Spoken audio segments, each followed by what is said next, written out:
RE METALLICA Georgius Agricola. Georgius Agricola was born at Glauchow, in Saxony, on March 24, 1494, and therefore entered the world when it was still upon the threshold of the Renaissance. Gutenberg's first book had been printed but 40 years before. The humanists had but begun that stimulating criticism which awoke the Reformation. Erasmus, of Rotterdam, who was subsequently to become Agricola's friend and patron, was just completing his student days. The Reformation itself was yet to come, but it was not long delayed, for Luther was born the year before Agricola, and through him Agricola's homeland became the cradle of the great movement, nor did Agricola escape being drawn into the conflict. Italy, already awake with the new classical revival, was still a busy workshop of antiquarian research, translation, study, and publication, and through her the Greek and Latin classics were only now available for wide distribution. Students from the rest of Europe, among them at a later time Agricola himself, flocked to the Italian universities, and on their return infected their native cities with the newly awakened learning. At Agricola's birth Columbus had just returned from his great discovery, and it was only 3 years later that Vasco da Gama rounded Cape Good Hope. Thus these two foremost explorers had only initiated that greatest period of geographical expansion in the world's history. A few dates will recall how far this exploration extended during Agricola's lifetime. Balboa first saw the Pacific in 1513. Cortés entered the city of Mexico in 1520, Magellan entered the Pacific in the same year, Pizarro penetrated into Peru in 1528, De Soto landed in Florida in 1539, and Potosi was discovered in 1546. Omitting the sporadic settlement on the St. Lawrence by Cartier in 1541, the settlement of North America did not begin for a quarter of a century after Agricola's death. Thus the revival of learning, with its train of humanism, the Reformation, its stimulation of exploration and the reawakening of the arts and sciences, was still in its infancy with Agricola. We know practically nothing of Agricola's antecedents or his youth. His real name was George Bauer, peasant, and it was probably Latinized by his teachers, as was the custom of the time. His own brother, in receipts preserved in the archives of the Twickau Town Council, calls himself Bauer, and in them refers to his brother, Agricola. He entered the University of Leipzig at the age of 20, and after about 3½ years' attendance there gained the degree of Baccalaureus Artium. In 1518 he became vice-principal of the municipal school at Twickau, where he taught Greek and Latin. In 1520 he became principal, and among his assistants was Johannes Forster, better known as Luther's collaborator in the translation of the Bible. During this time our author prepared and published a small Latin grammar. In 1522 he removed to Leipzig to become a lecturer in the university under his friend, Petrus Mosellanus, at whose death in 1524 he went to Italy for the further study of philosophy, medicine, and the natural sciences. Here he remained for nearly 3 years, from 1524 to 1526. He visited the universities of Bologna, Venice, and probably Padua, and at these institutions received his first inspiration to work in the sciences. For in a letter from Leonardus Casabrocius to Erasmus we learn that he was engaged upon a revision of Galen. It was about this time that he made the acquaintance of Erasmus, who had settled at Basel as editor for Froben's Press. In 1526 Agricola returned to Twickau, and in 1527 he was chosen town physician at Joachimsthal. This little city in Bohemia is located on the eastern slope of the Erzgebirge, in the midst of the then most prolific metal mining district of Central Europe. Thence to Freiburg is but 50 miles, and the same radius from that city would include most of the mining towns so frequently mentioned in RE METALLICA, Schneeberg, Geier, Annaberg and Altenburg, and not far away were Marienburg, Gottesgabe, and Platten. Joachimsthal was a booming mining camp, founded but 11 years before Agricola's arrival, and already having several thousand inhabitants.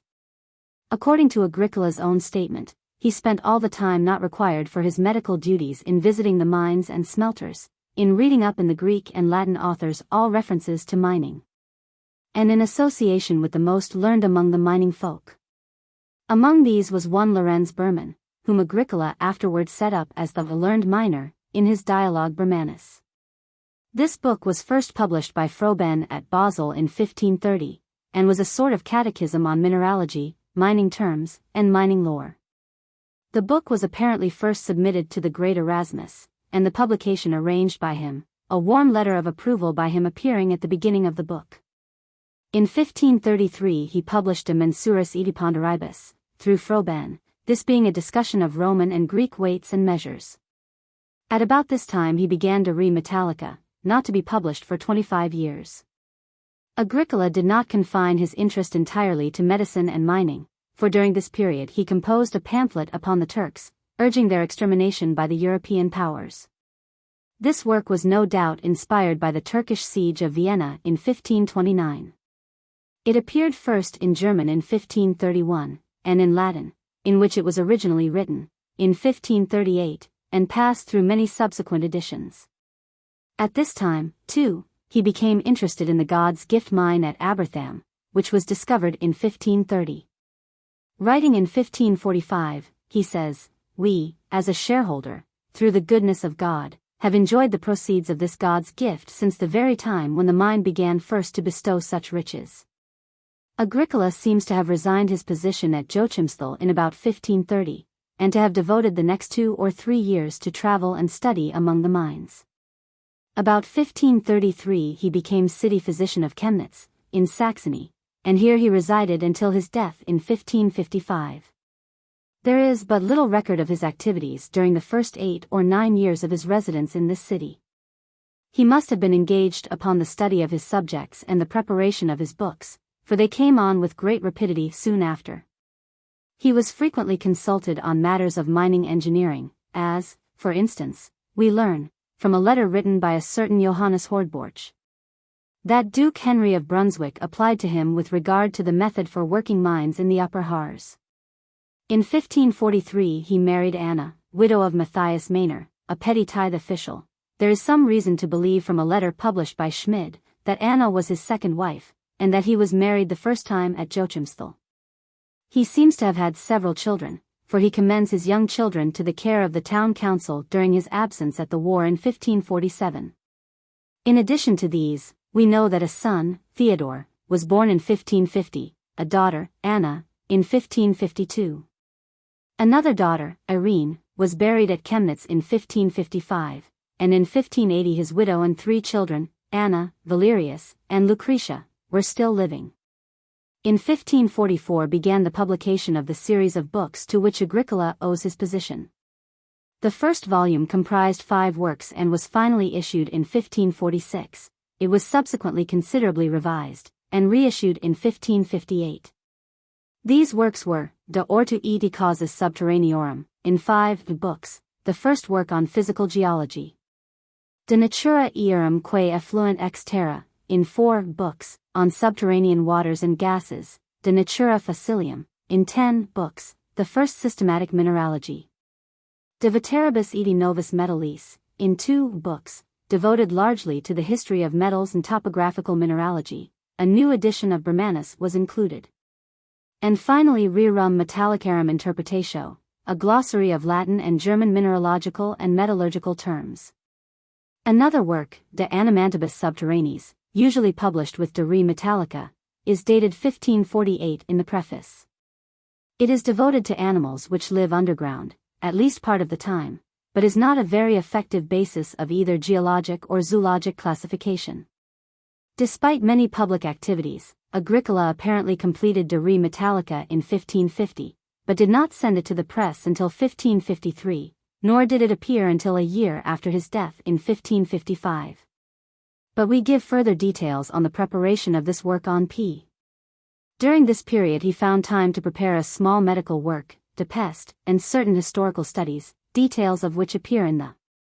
There are other works by Agricola referred to by 16th century writers, but so far we have not been able to find them, although they may exist. Such data as we have, is given in the. As a young man, Agricola seems to have had some tendencies toward liberalism in religious matters, for while at Zwickau he composed some anti-popish epigrams.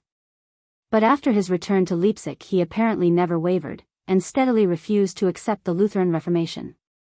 To many even liberal scholars of the day, Luther's doctrines appeared wild and demagogic. Luther was not a scholarly man. His addresses were to the masses, his Latin was execrable. Nor did the bitter dissensions over hair-splitting theology in the Lutheran Church after Luther's death tend to increase respect for the movement among the learned. Agricola was a scholar of wide attainments, a deep-thinking, religious man, and he remained to the end a staunch Catholic, despite the general change of sentiment among his countrymen. His leanings were toward such men as his friend the humanist, Erasmus.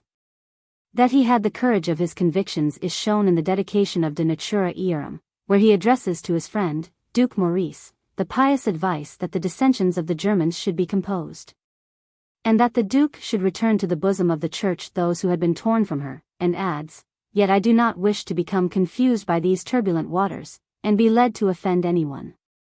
It is more advisable to check my utterances."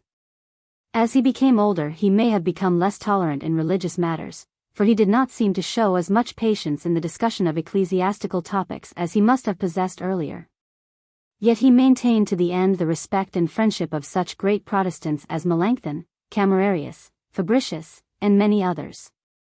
In 1546, when he was at the age of 52, began Agricola's activity in public life, for in that year he was elected a burgher of Chemnitz, and in the same year Duke Maurice appointed him burgomaster, an office which he held for 4 terms. Before one can gain an insight into his political services, and incidentally into the character of the man, it is necessary to understand the politics of the time and his part therein, and to bear in mind always that he was a staunch Catholic under a Protestant sovereign in a state seething with militant Protestantism. Saxony had been divided in 1485 between the princes Ernest and Albert, the former taking the electoral dignity and the major portion of the principality. Albert the Brave, the younger brother and Duke of Saxony, obtained the subordinate portion, embracing Meissen, but subject to the Elector. The Elector Ernest was succeeded in 1486 by Frederick the Wise, and under his support Luther made Saxony the cradle of the Reformation. This Elector was succeeded in 1525 by his brother John, who was in turn succeeded by his son John Frederick in 1532. Of more immediate interest to this subject is the Albertian line of Saxon dukes who ruled Meissen, for in that principality Agricola was born and lived, and his political fortunes were associated with this branch of the Saxon house. Albert was succeeded in 1505 by his son George, the Bearded, and he in turn by his brother Henry, the last of the Catholics, in 1539, who ruled until 1541. Henry was succeeded in 1541 by his Protestant son Maurice, who was the patron of Agricola. At about this time Saxony was drawn into the storms which rose from the long-standing rivalry between Francis I, King of France, and Charles V, of Spain.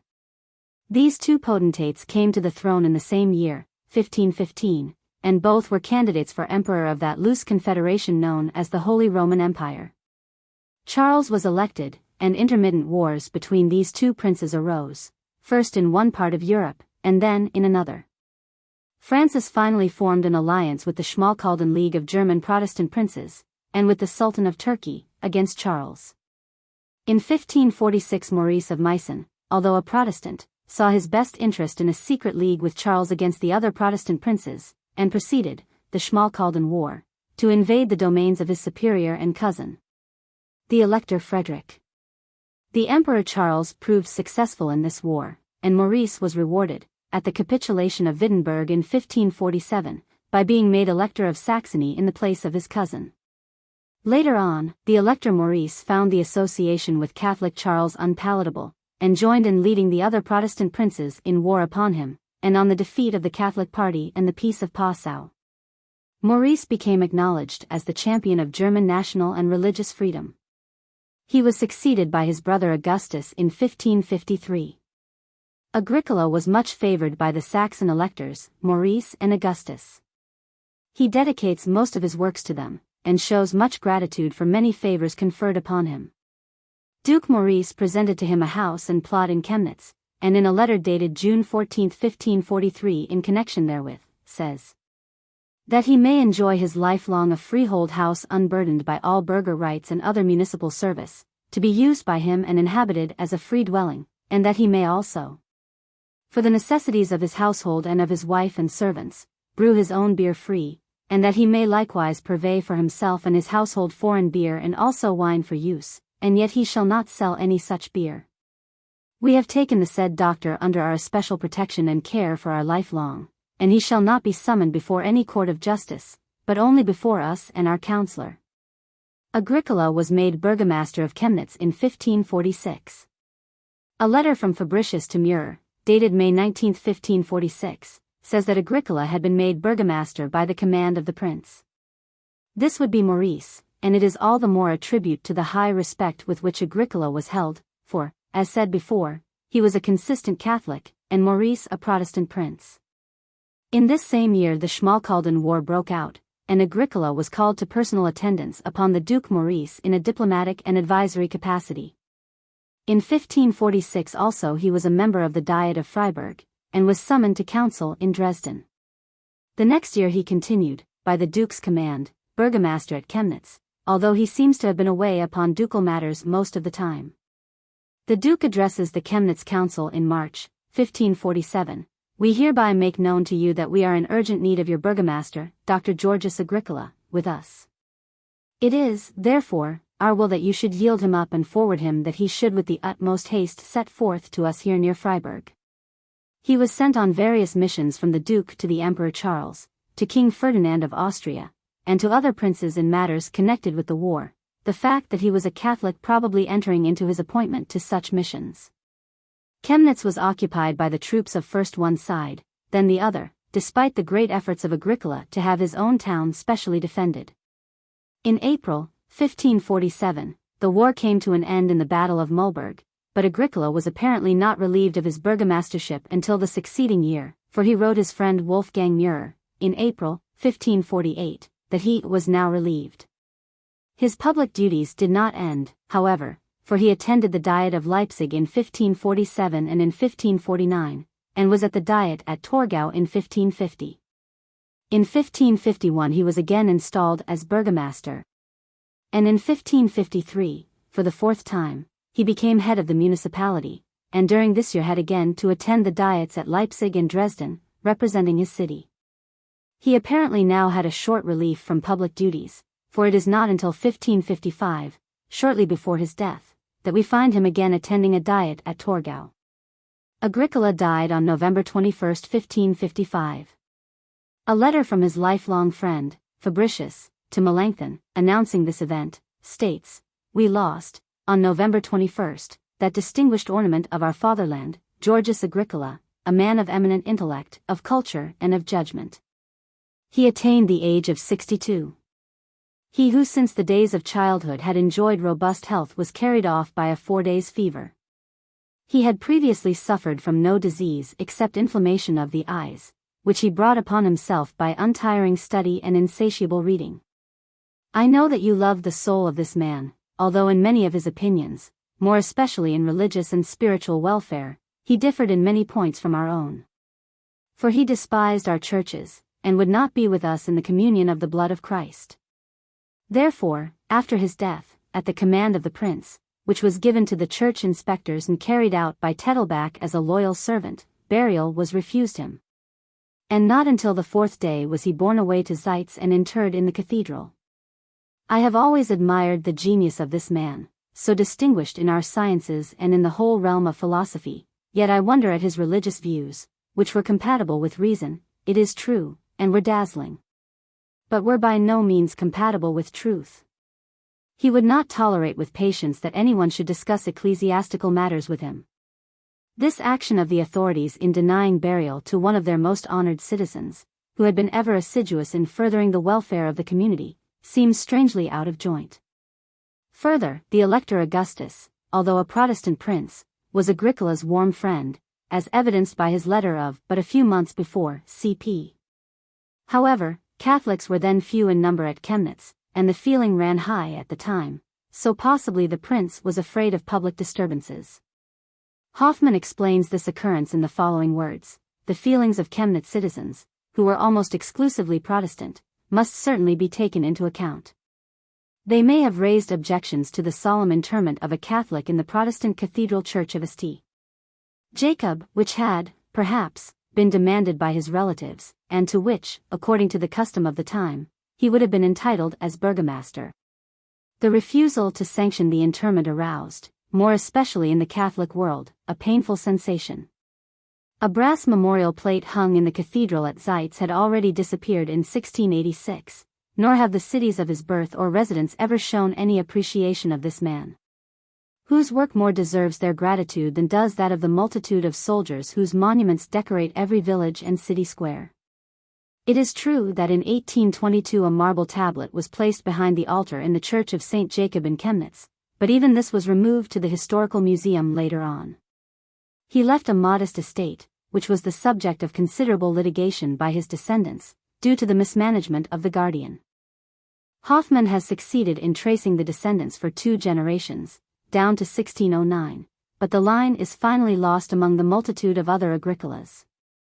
To deduce Georgius Agricola's character we need not search beyond the discovery of his steadfast adherence to the religion of his fathers amid the bitter storm of Protestantism around him. And need but to remember at the same time that for 25 years he was entrusted with elective positions of an increasingly important character in this same community. No man could have thus held the respect of his countrymen unless he were devoid of bigotry and possessed of the highest sense of integrity, justice, humanity, and patriotism. Agricola's intellectual attainments and position in science. Agricola's education was the most thorough that his times afforded in the classics, philosophy, medicine, and sciences generally.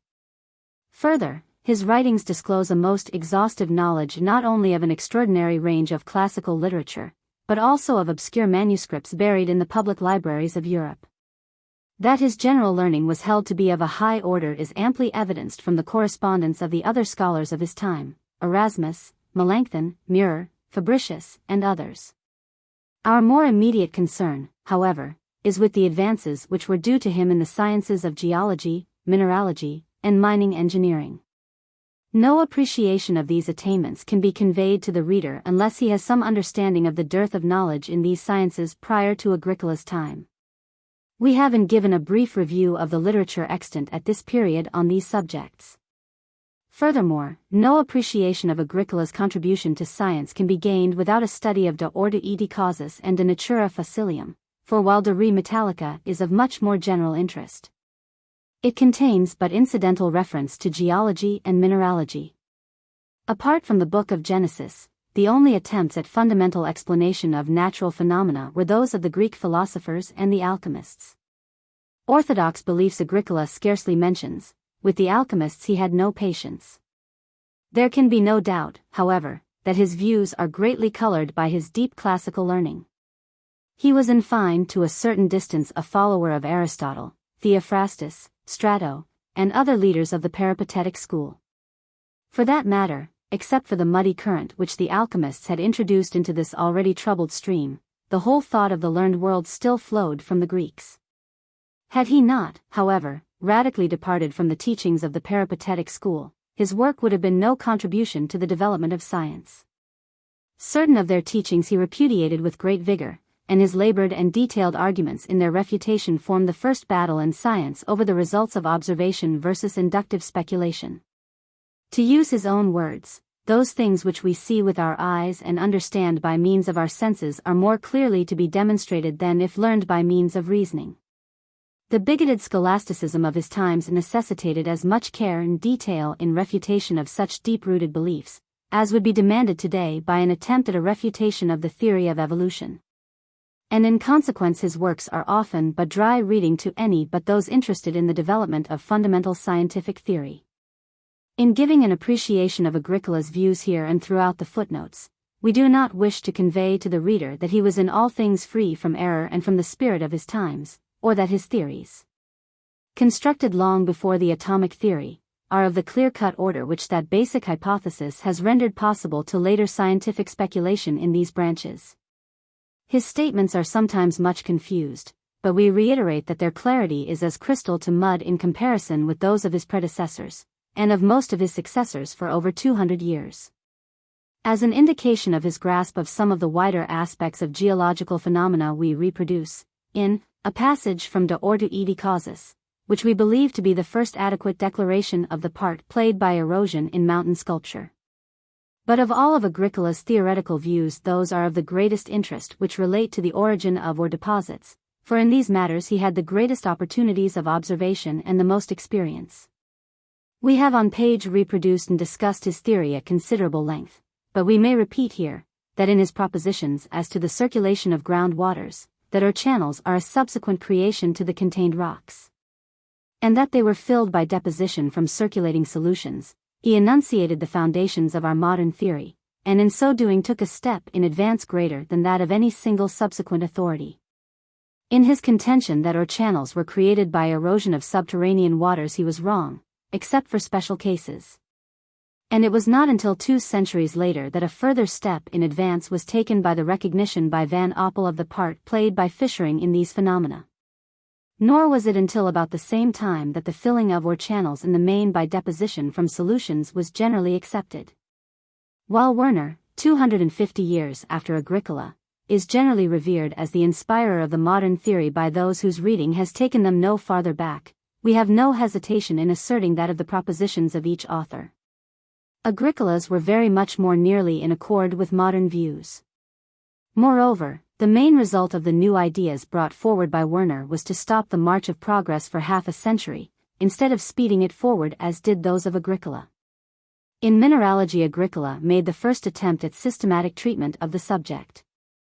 His system could not be otherwise than wrongly based, as he could scarcely see forward 2 or 3 centuries to the atomic theory and our vast fund of chemical knowledge. However, based as it is upon such properties as solubility and homogeneity, and upon external characteristics such as color, hardness, and it makes a most creditable advance upon Theophrastus, Dioscorides, and Albertus Magnus, his only predecessors. He is the first to assert that bismuth and antimony are true primary metals. And to some 60 actual mineral species described previous to his time he added some 20 more, and laments that there are scores unnamed. As to Agricola's contribution to the sciences of mining and metallurgy, De Re Metallica speaks for itself. While he describes, for the first time, scores of methods and processes, no one would contend that they were discoveries or inventions of his own. They represent the accumulation of generations of experience and knowledge. But by him they were, for the first time, to receive detailed and intelligent exposition. Until Schluter's work nearly 2 centuries later, it was not excelled. There is no measure by which we may gauge the value of such a work to the men who followed in this profession during centuries, nor the benefits enjoyed by humanity through them. That Agricola occupied a very considerable place in the great awakening of learning will be disputed by none except by those who place the development of science in rank far below religion, politics, literature, and art.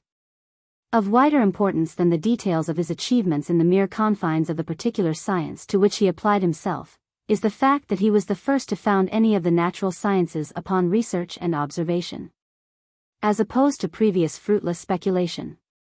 The wider interest of the members of the medical profession in the development of their science than that of geologists in theirs, has led to the aggrandizement of Paracelsus, a contemporary of Agricola, as the first in deductive science. Yet no comparative study of the unparalleled egotistical ravings of this half-genius, half-alchemist, with the modest sober logic and real research and observation of Agricola, can leave a moment's doubt as to the incomparably greater position which should be attributed to the latter as the pioneer in building the foundation of science by deduction from observed phenomena. Science is the base upon which is reared the civilization of today, and while we give daily credit to all those who toil in the superstructure, let none forget those men who laid its first foundation stones. One of the greatest of these was Georgius Agricola. De Re Metallica. Agricola seems to have been engaged in the preparation of De Re Metallica for a period of over 20 years, for we first hear of the book in a letter from Petrus Plotinus, a schoolmaster at Joachimsthal, to the great humanist Erasmus, in September, 1529. He says, "The scientific world will be still more indebted to Agricola when he brings to light the books De Re Metallica and other matters which he has on hand." In the dedication of De Mensuris Oediponderibus, in 1533, Agricola states that he means to publish 12 books De Re Metallica, if he lives. That the appearance of this work was eagerly anticipated is evidenced by a letter from George Fabricius to Valentine Hyrtl. With great excitement the books De Re Metallica are being awaited. If he treats the material at hand with his usual zeal, he will win for himself glory such as no one in any of the fields of literature has attained for the last 1,000 years. According to the dedication of De Veteribus et Novus Metallis, Agricola in 1546 already looked forward to its early publication. The work was apparently finished in 1550, for the dedication to the Dukes Maurice and August of Saxony is dated in December of that year. The eulogistic poem by his friend, George Fabricius, is dated in 1551. The publication was apparently long delayed by the preparation of the woodcuts, and, according to Mathesius, many sketches for them were prepared by Basilius Weffring. In the of De Re Metallica, Agricola does not mention who prepared the sketches, but does say, "I have hired illustrators to delineate their forms, lest descriptions which are conveyed by words should either not be understood by men of our own times, or should cause difficulty to posterity." In 1553 the completed book was sent to Froben for publication, for a letter from Fabricius to Muir in March, 1553, announces its dispatch to the printer.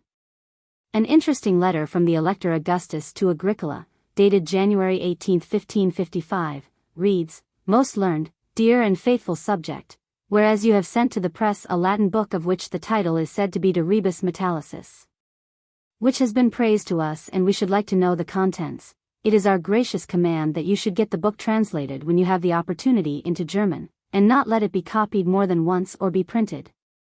But keep it by you and send us a copy. If you should need a writer for this purpose, we will provide one.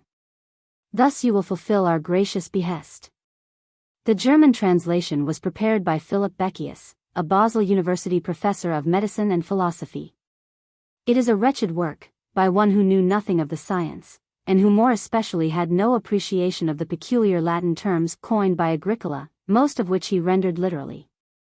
It is a sad commentary on his countrymen that no correct German translation exists.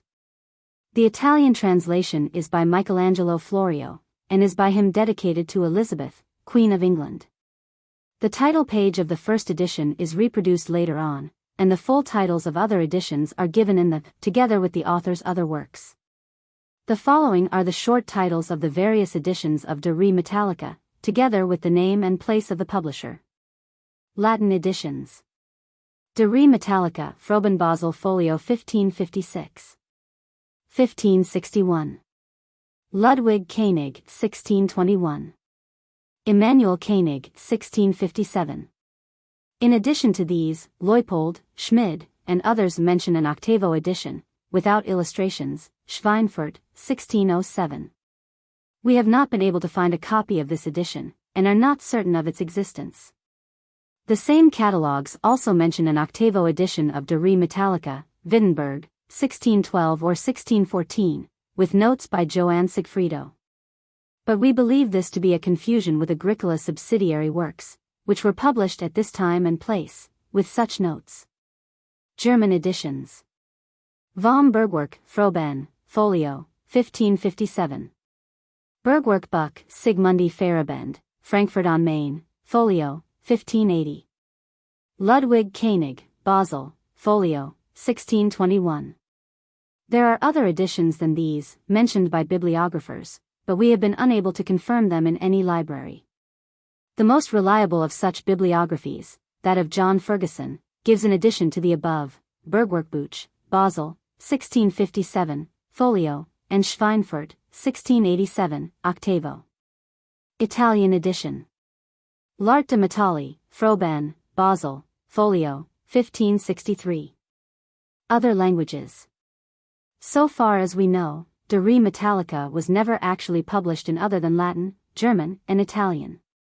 However, a portion of the accounts of the firm of Froben were published in 1881, and therein is an entry under March, 1560, of a sum to one Leodigerus Grimaldo for some other work, and also for correction of Agricola's De Re Metallica in French. This may of course be an error for the Italian edition, which appeared a little later. There is also mention that a manuscript of De Re Metallica in Spanish was seen in the library of the town of Béjar. An interesting note appears in the glossary given by Sir John Pettus in his translation of Lazarus Erckern's work on assaying. He says, "But I cannot enlarge my observations upon any more words, because the printer calls for what I did write of a metallic dictionary, after I first proposed the printing of a kern. but intending within the compass of a year to publish Georgius Agricola, de Re Metallica, being fully translated, in English, and also to add a dictionary to it. I shall reserve my remaining essays, if what I have done hitherto be approved, till then, and so I proceed in the dictionary. The translation was never published, and extensive inquiry in various libraries and among the family of Pettis has failed to yield any trace of the manuscript. Footnotes. For the biographical information here set out we have relied principally upon the following works: Petrus Albinus, Meissnisch Land und Berg Chronica, Dresden, 1590, Adam Daniel Richter, Umstenleich. Chronica der Stadt Chemnitz, Leipzig, 1754, Johann Gottfried Weller, Altes Aus Allen Thielander Geschichte, Chemnitz, 1766, Friedrich August Schmid, George Agricola's Bermanus, Freiburg, 1806. George Heinrich Jacobi, Der Mineralog Georgius Agricola, Twickau, 1881, Dr. Reinhold Hoffmann, Dr. George Agricola, Gotha, 1905. The last is an exhaustive biographical sketch, to which we refer those who are interested. Georgii Agricolae Glossiae Libellus de Prima ac Simplici Institution Grammatica, printed by Melchior Lotter, Leipzig, 1520. Petrus Mosellanus refers to this work, without giving title, in a letter to Agricola, June, 1520. Brief and Desiderius Erasmus von Rotterdam. Published by Joseph Forstmann and Otto Gunther. XXV Beheft zum Zentralblatt für Bibliothekswesen, Leipzig, 1904. De Veteribus Edi Novus Metallis. Preface. A summary of this and of Agricola's other works is given in the De Veteribus Edi Novus Metallis, Book I. Printed in F. Schmid's George Agricola's Bermanus, Freiburg, 1806. Op. Cit. Archive 38, Chemnitz Municipal Archives. Baumgarten Cruzius. Georgii Fabricii Chemnicensis Epistolae ad W. Murirum edi alios equales, Leipzig, 1845. Hoffmann, Op. Cit. Weber, Virorum Chlororum Seculi 16. Ed. 17. Epistolae Selecti, Leipzig, 1894. Baumgarten Cruzius. Op. Cit. Hoffmann, Op. Cit. De Ortu Edi Causis, Book 3. Brief and Desiderius Erasmus von Rotterdam. Published by Joseph Forstmann and Otto Gunther. 27. Beheft zum Zentralblatt für Bibliothekswesen, Leipzig, 1904. Petrus Albinus, Meissnisch Land und Berg Chronica, Dresden, 1590. This statement is contained under 1556, in a sort of chronicle bound up with Matthias's Sarepta, Nuremberg, 1562. Baumgarten Cruzius, Letter No. 93. Principal State Archives, Dresden, Cop 259, Folio 102. Jacob Leupold, Prodromus Bibliothecae Metallicae, 1732. F. A. Schmid, George Agricola's Bermanus, Freiburg, 1806. Bibliotheca Chemica, Glasgow, 1906. Rechnungsbuch der Froben und Episcopius Buchdrucker und Buchhandler zu Basel, 1557–1564, published by R. Wackernagel, Basel, 1881. Collection del Sr. Munoz T. 93, folios 255 and La Académique de la Histoire Madrid. Sir John Pettis, Fleda Minor, The Laws of Art and Nature, and London, 1636. Georgius Fabricius in Libros. Metallicos Georgii Agricolae Philosophy. Preston Tassimi. A. de Lectorum. Ciuit ignita cognoscere fronte chimerum. Semicanum nymphum, semibuem quairum. Si centum capitum titanum, tatque ferentum. Sublimum manibus tela cruenta gigen. Ciuit aetnium penetrare cyclopus in antrum. At Galios, vates quos peperare. Metus. Nunc placiat mecum doctos eolura libros. Ingenium agricolae quos dedit acer tibi. Non hic vana tenet suspensum fabula mentem. Sed pretium, utilitas multa, legentis erit. Quidquid terra sinu, gremioque recondidit imo. Omni tibi multis erut ante libris. Seue fluens superas ultra nitider in auras. Inveniat facilum seu magis arte uum. Perpetui propages manant de fontibus amnis. Est grauis albunii spont mephitis odor. Lethal sunt spont scrobes dichiarchidus ori. Edi micet a media condidus ignis humo. Plana nariscorum cum tellus arsit in agro. Tercurua non-dum false resectus series. Nec dedit hoc damnum pastor, nec iupiter igni. Vulcani per se ruperat ira solum. Terrifico ora foras erumpens, in sita motu. Seep facet montes, anti ubi plana uia est. Haec abstrusa caus, emoc incognita fundo. Cognita natura seep fur duce. Arte hominum, in lusum uenient quoque multa, manuque. Terrae multiplices effodianter ops. Lydia sic nitrum profert, Islandia sulfur. AC modo terrenus midit illumin ager. Saxina, qua trifido subit equor vistula cornu. Piscanter caudano corpora serua sinu. Quid memorem regum preciosa insignia gemmas. Marmarac excelsis structa sub astra yugis? Nil lapides, nil sax amorer, sunt pulchra metalla. Cries tues opibus clara, midaque tues. Quic acer macedo terra criniide faudet. Nomini permutans in nomina prisca sua. At nunc non ulla sedit Germania terris. Terra ferax hominum, terra que dios opum. Hic ori in unis locupaletibus ora refulget. Non alio messis carrier ola loco. Oricomum extullerit felix campania ramum. Nec fructa nobis deficient cadit. Erut argendi solidas hoc tempori massis. Fosser, de properges armaic miles agris. Ignotum grages est hesperigsque metallum. Quat bisimutum lingua paterna yucat. Candidius nigro, sed plumbo nigrius albo. Nostra quoque hoc vena dievite fundit humus. Funditur in tormenta, chorus cum imitantia fulmen.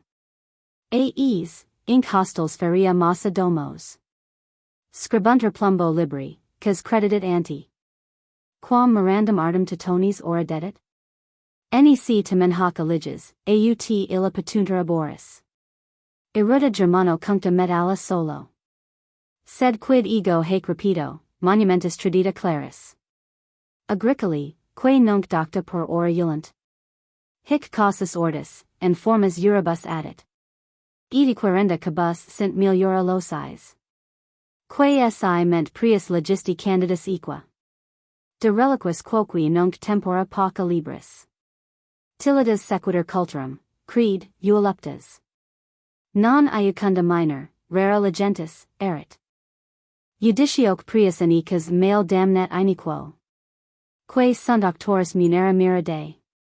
Eripit ipsi sui primum tela hostibus, inc. Mittentus torquit spicula rapta capit. Furter equo latro, euhiter parata triremi.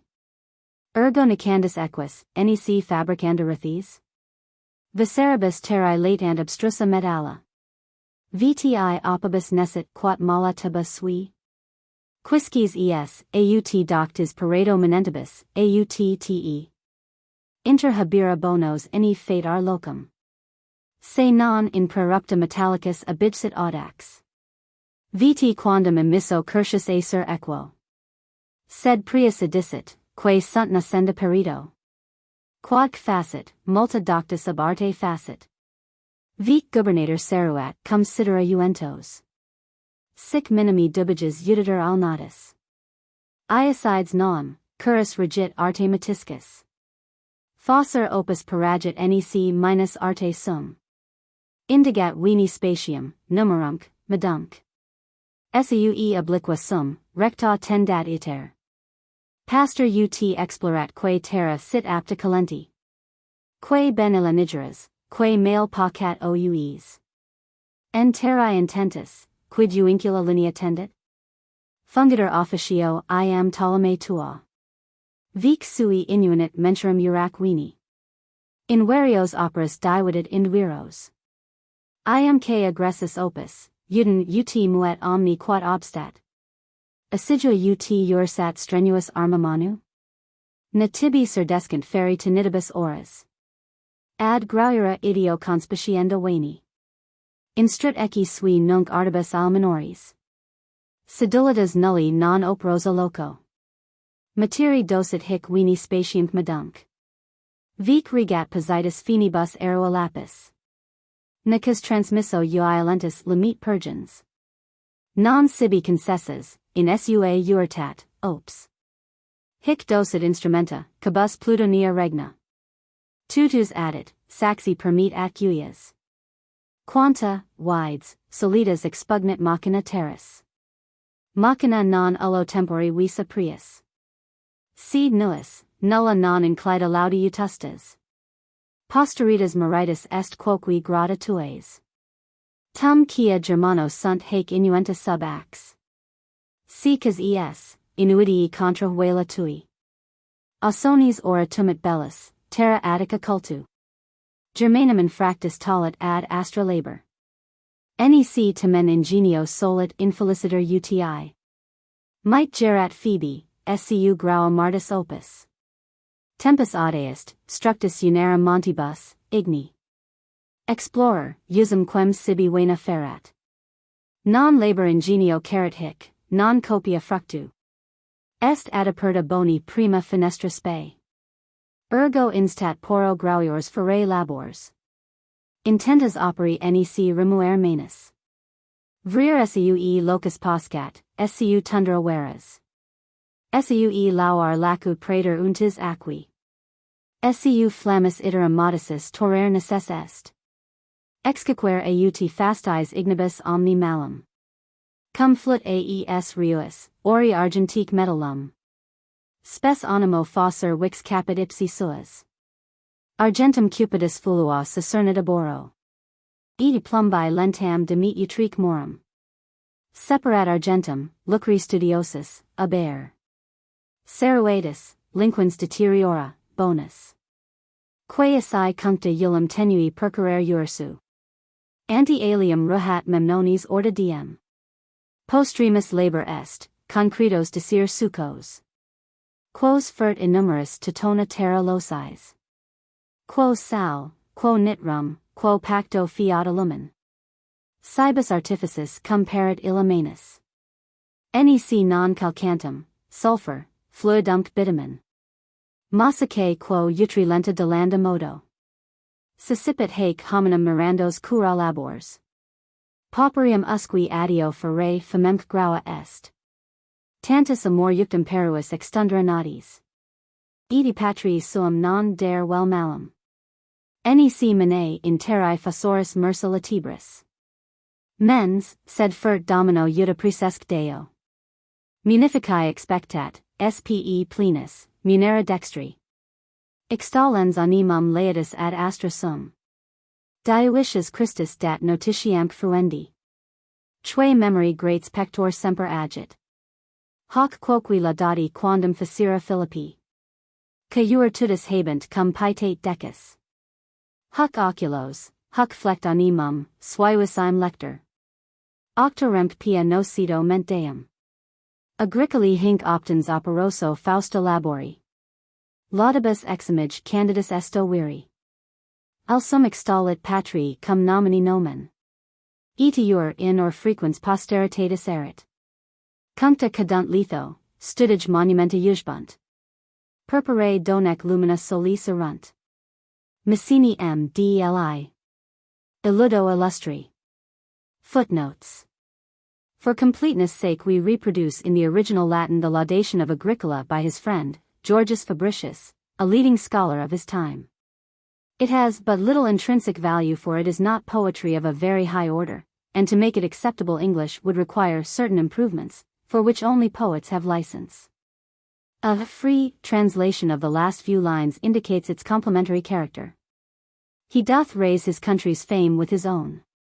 And in the mouths of nations yet unborn, his praises shall be sung. Death comes to all. But great achievements raise a monument, which shall endure until the sun grows cold. To the most illustrious.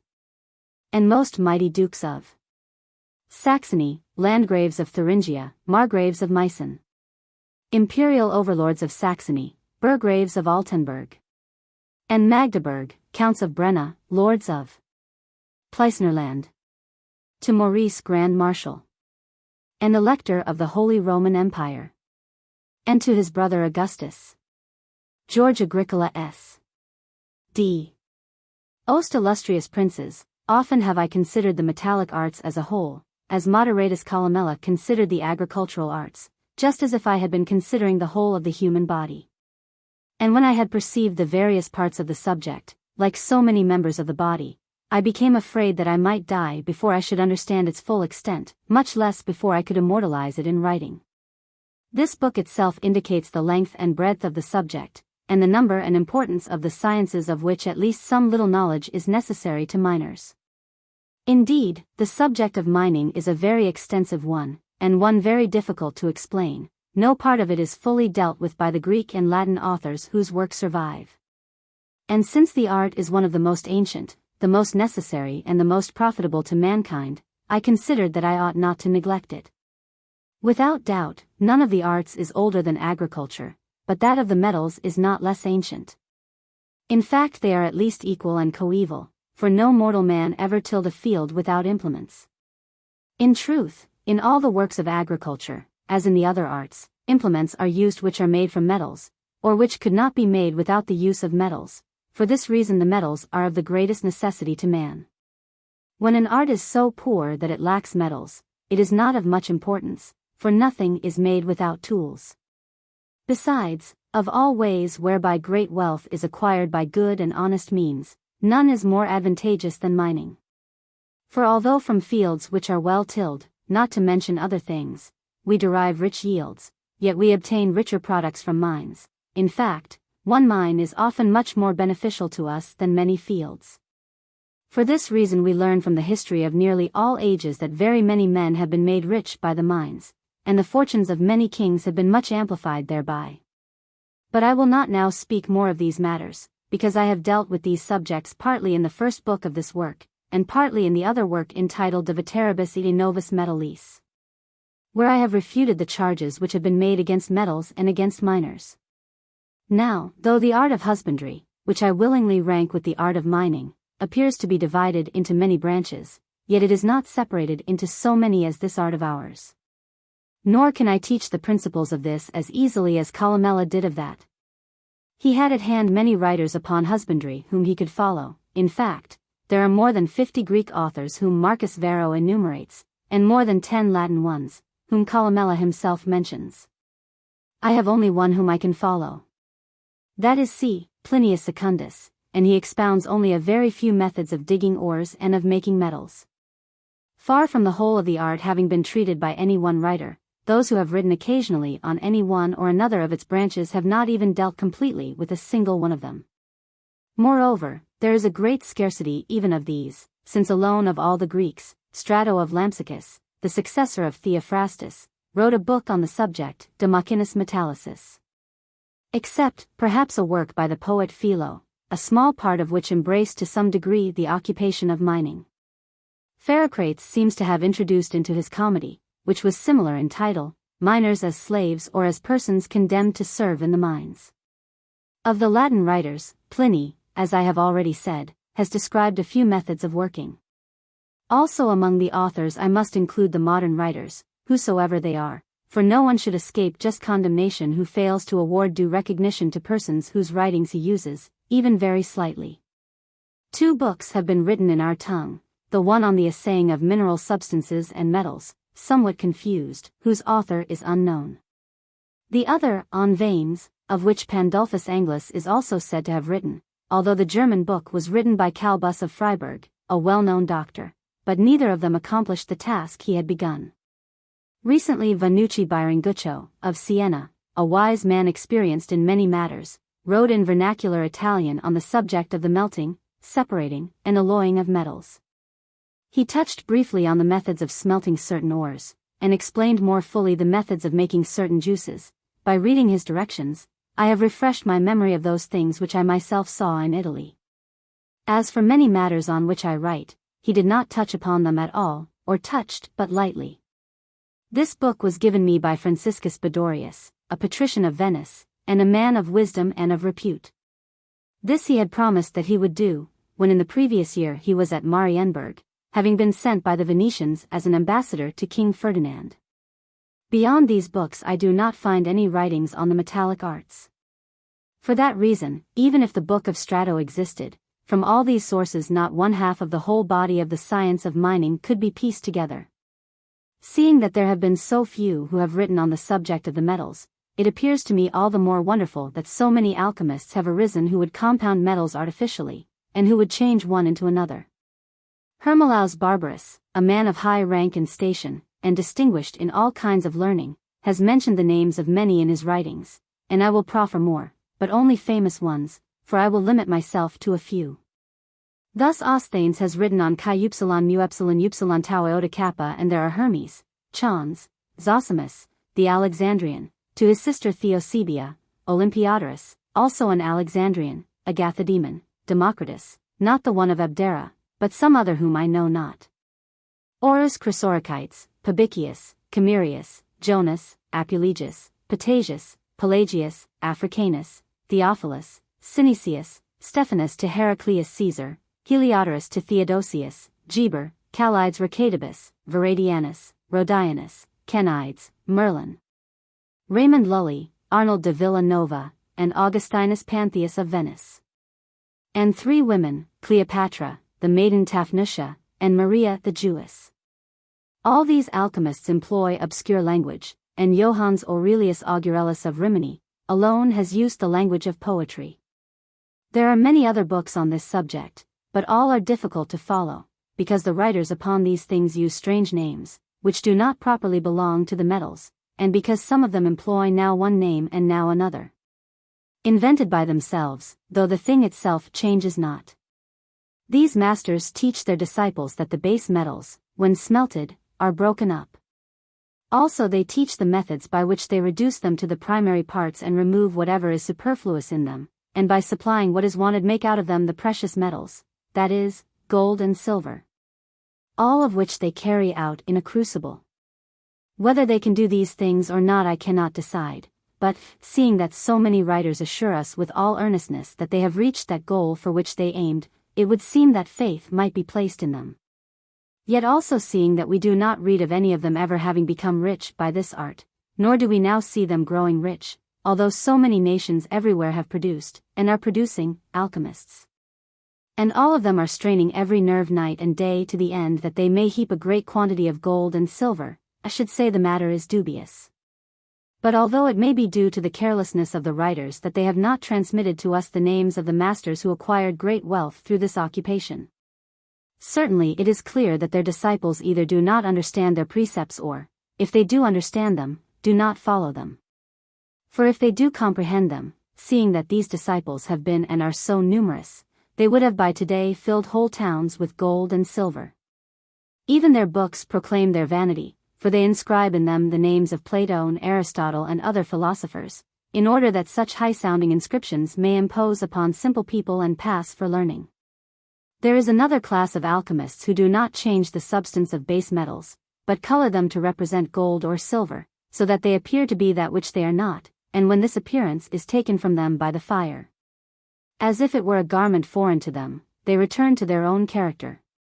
These alchemists, since they deceive people, are not only held in the greatest odium, but their frauds are a capital offense. No less a fraud, warranting capital punishment, is committed by a third sort of alchemists. These throw into a crucible a small piece of gold or silver hidden in a coal, and after mixing therewith fluxes which have the power of extracting it, pretend to be making gold from orpiment, or silver from tin and like substances.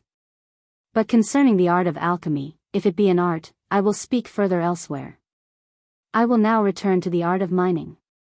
Since no authors have written of this art in its entirety, and since foreign nations and races do not understand our tongue, and, if they did understand it, would be able to learn only a small part of the art through the works of those authors whom we do possess, I have written these 12 books de Re Metallica. Of these, the contains the arguments which may be used against this art, and against metals and the mines, and what can be said in their favor. The describes the minor, and branches into a discourse on the finding of veins. The deals with veins and stringers, and seams in the rocks. The explains the method of delimiting veins, and also describes the functions of the mining officials. The describes the digging of ore and the surveyor's art. The describes the miner's tools and machines. The is on the assaying of ore. The lays down the rules for the work of roasting, crushing, and washing the ore. The explains the methods of smelting ores. The instructs those who are studious of the metallic arts in the work of separating silver from gold, and lead from gold and silver. The shows the way of separating silver from copper. The gives us rules for manufacturing salt, soda, alum, vitriol, sulfur, bitumen, and glass. Although I have not fulfilled the task which I have undertaken, on account of the great magnitude of the subject, I have, at all events, endeavored to fulfill it, for I have devoted much labor and care, and have even gone to some expense upon it. For with regard to the veins, tools, vessels, sluices, machines, and furnaces, I have not only described them, but have also hired illustrators to delineate their forms. Lest descriptions which are conveyed by words should either not be understood by men of our own times, or should cause difficulty to posterity. In the same way as to us difficulty is often caused by many names which the ancients, because such words were familiar to all of them, have handed down to us without any explanation. I have omitted all those things which I have not myself seen, or have not read or heard of from persons upon whom I can rely. That which I have neither seen, nor carefully considered after reading or hearing of, I have not written about. The same rule must be understood with regard to all my instruction, whether I enjoin things which ought to be done, or describe things which are usual, or condemn things which are done. Since the art of mining does not lend itself to elegant language, these books of mine are correspondingly lacking in refinement of style. The things dealt with in this art of metals sometimes lack names, either because they are new, or because, even if they are old, the record of the names by which they were formerly known has been lost. For this reason I have been forced by a necessity, for which I must be pardoned, to describe some of them by a number of words combined, and to distinguish others by new names, to which latter class belong ingester, discreter, loader, and excoctor. Other things, again, I have alluded to by old names, such as the cesium, for when Nonius Marcellus wrote, this was the name of a two-wheeled vehicle, but I have adopted it for a small vehicle which has only one wheel. And if anyone does not approve of these names, let him either find more appropriate ones for these things, or discover the words used in the writings of the ancients.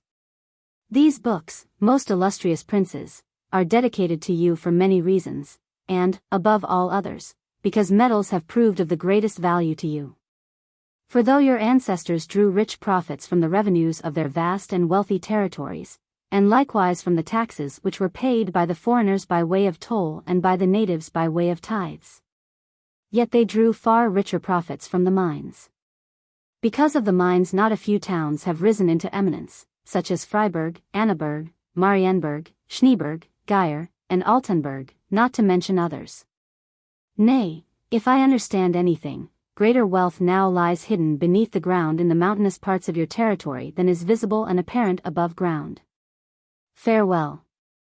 Chemnitz, Saxony. December 1st, 1550. Footnotes. For Agricola's relations with these princes C.P. Lucius Junius Moderatus Columella was a Roman, a native of Cadiz, and lived during the 1st century. He was the author of De Re Rustica in 12 books. It was first printed in 1472, and some 15 or 16 editions had been printed before Agricola's death. We give a short review of Pliny's Naturalis Historia in the. This work is not extant, as Agricola duly notes later on. Strato succeeded Theophrastus as president of the Lyceum, 288 BC. For note on Theophrastus c. It appears that the poet Philo did write a work on mining which is not extant. So far as we know, the only reference to this work is in Athenaeus, 200 AD. Deepna Sophisti. The passage as it appears in C.D. Young's translation, Bond's Library, London, 1854, Volume 2, Book 7, is, and there is a similar fish produced in the Red Sea which is called Stromidius, it has gold-colored lines running along the whole of his body, as Philo tells us in his book on mines.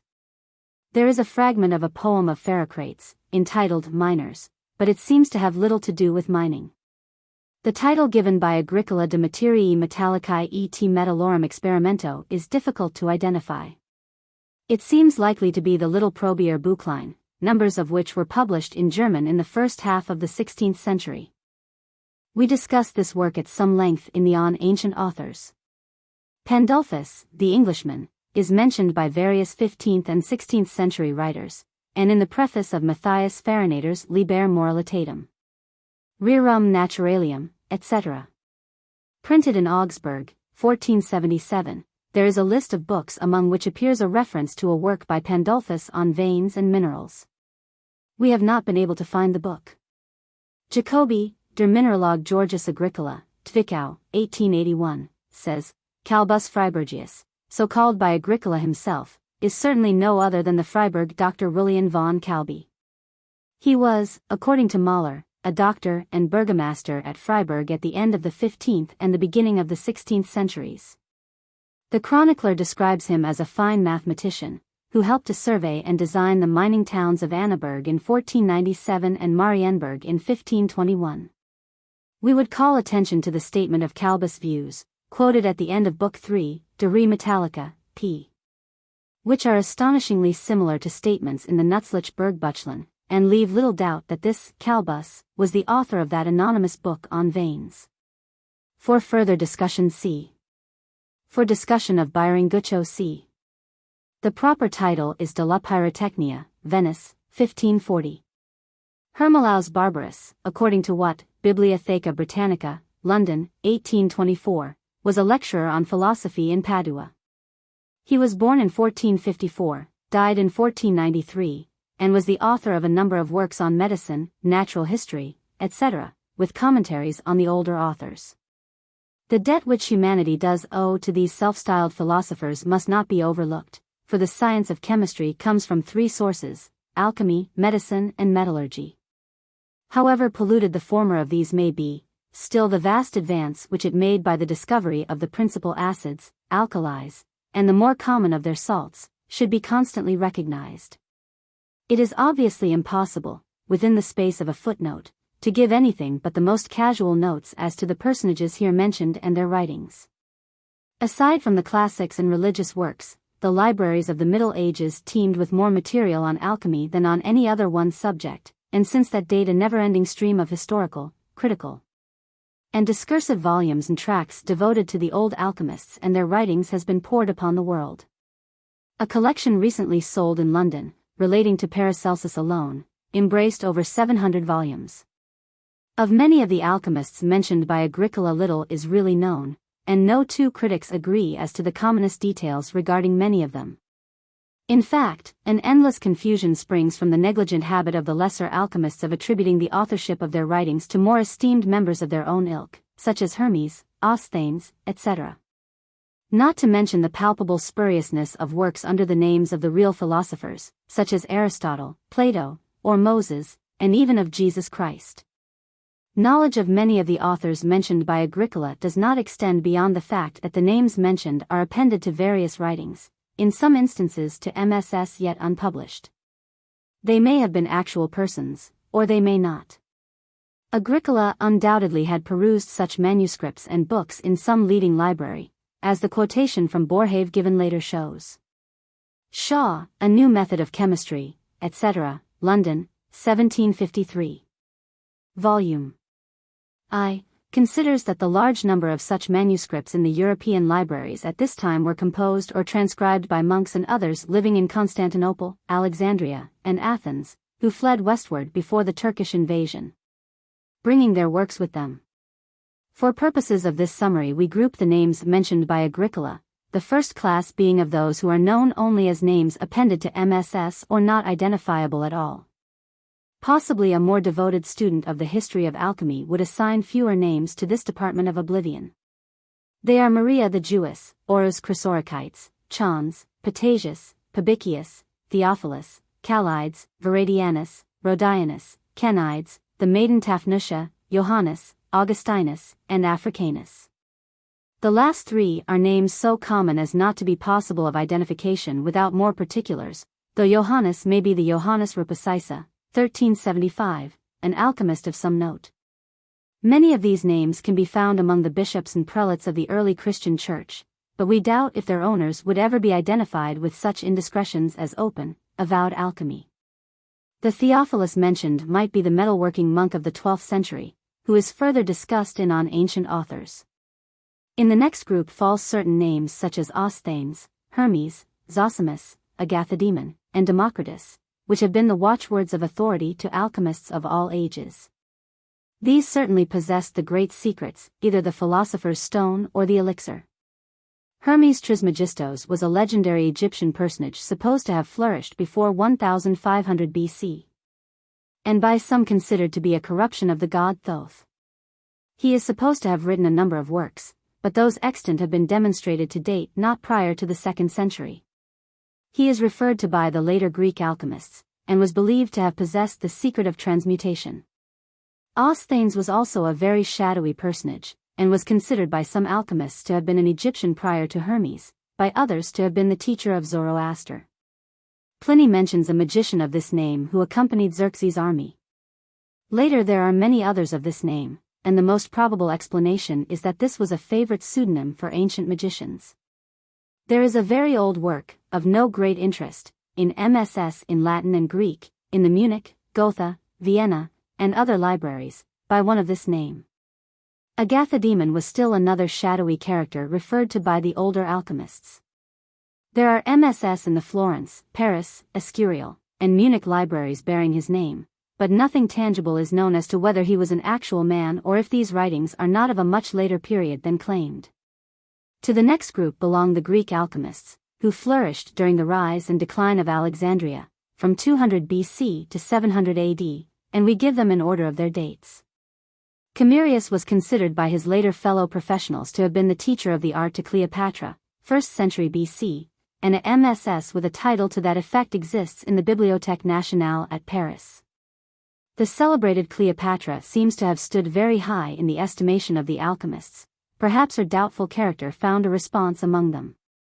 There are various works extant in MSS attributed to her, but nothing can be known as to their authenticity. Lucius Apuleius or Apuleius was born in Numidia about the 2nd century. He was a Roman Platonic philosopher, and was the author of a romance, the Metamorphosis, or the Golden Ass. Synesius was a Greek, but of unknown period.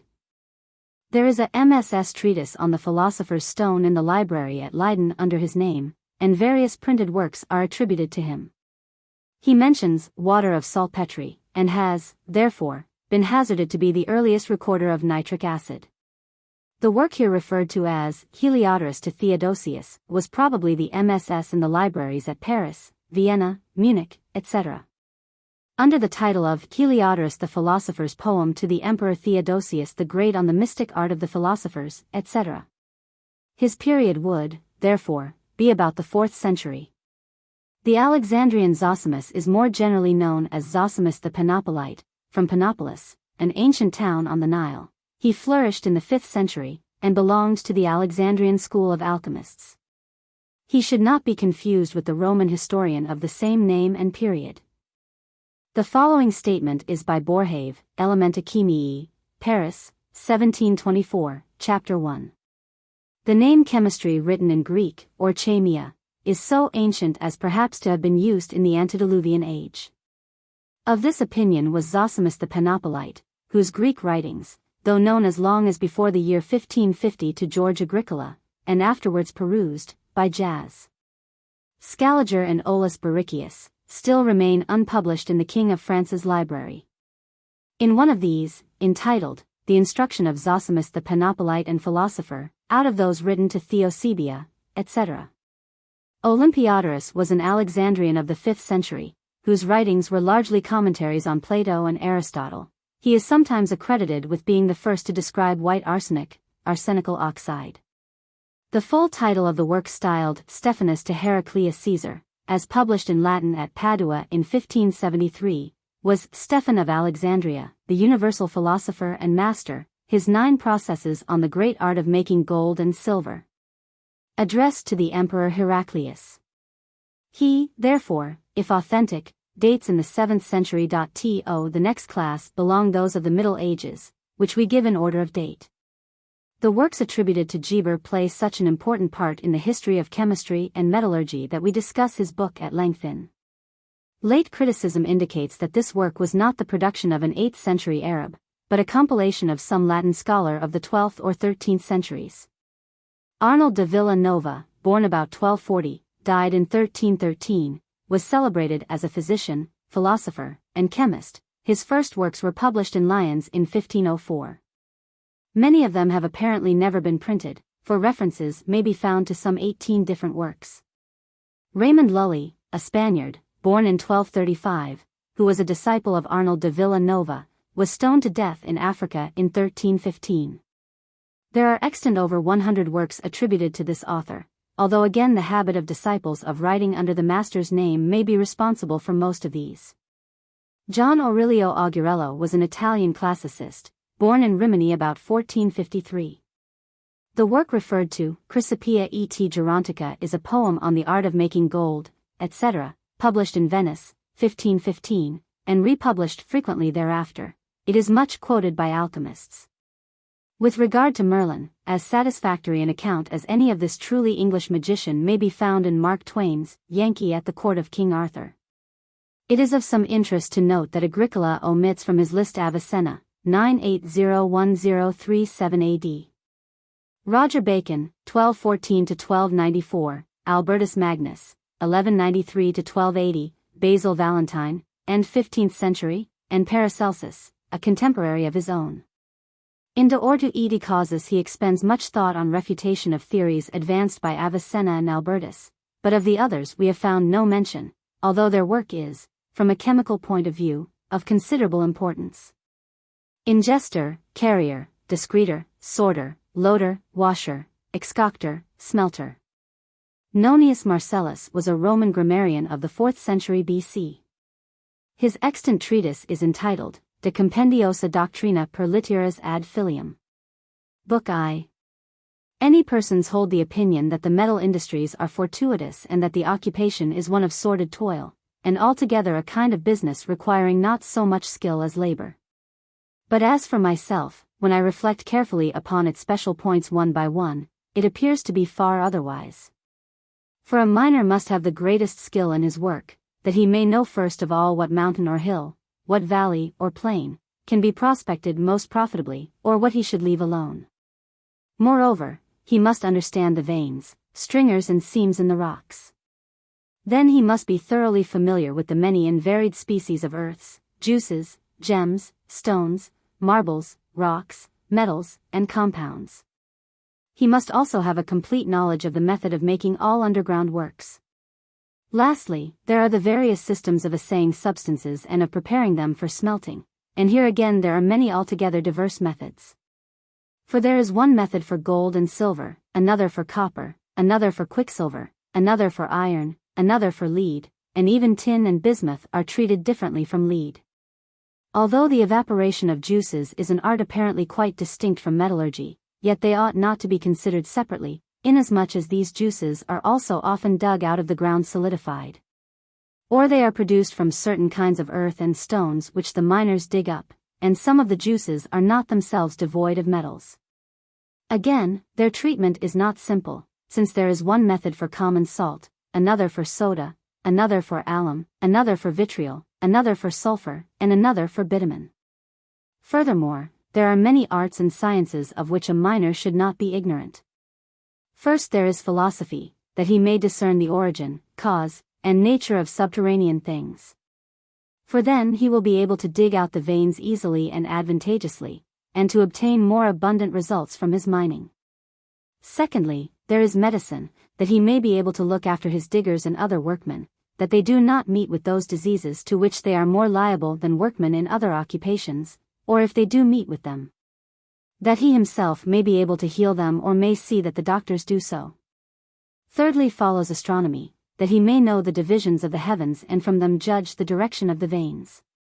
Fourthly, there is the science of surveying, that he may be able to estimate how deep a shaft should be sunk to reach the tunnel which is being driven to it, and to determine the limits and boundaries in these workings, especially in depth. Fifthly, his knowledge of arithmetical science should be such that he may calculate the cost to be incurred in the machinery and the working of the mine. Sixthly, his learning must comprise architecture, that he himself may construct the various machines and timber work required underground, or that he may be able to explain the method of the construction to others.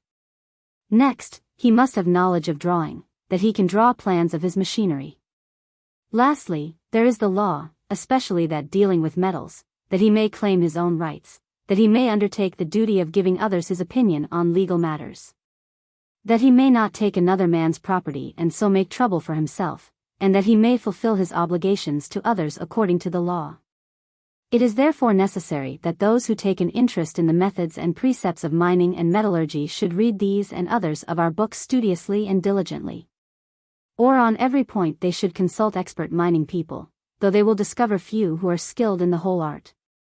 As a rule, one man understands only the methods of mining, another possesses the knowledge of washing, another is experienced in the art of smelting, another has a knowledge of measuring the hidden parts of the earth.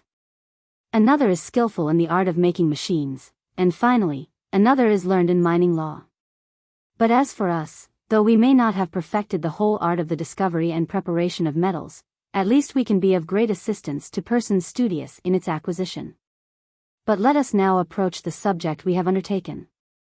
Since there has always been the greatest disagreement amongst men concerning metals and mining, some praising, others utterly condemning them, therefore I have decided that before imparting my instruction, I should carefully weigh the facts with a view to discovering the truth in this matter. So I may begin with the question of utility, which is a twofold one, for either it may be asked whether the art of mining is really profitable or not to those who are engaged in it, or whether it is useful or not to the rest of mankind. Those who think mining of no advantage to the men who follow the occupation assert, first, that scarcely 1 in 100 who dig metals or other such things derive profit therefrom. And again, that miners, because they entrust their certain and well-established wealth to dubious and slippery fortune, generally deceive themselves, and as a result, impoverished by expenses and losses, in the end spend the most bitter and most miserable of lives. But persons who hold these views do not perceive how much a learned and experienced miner differs from one ignorant and unskilled in the art.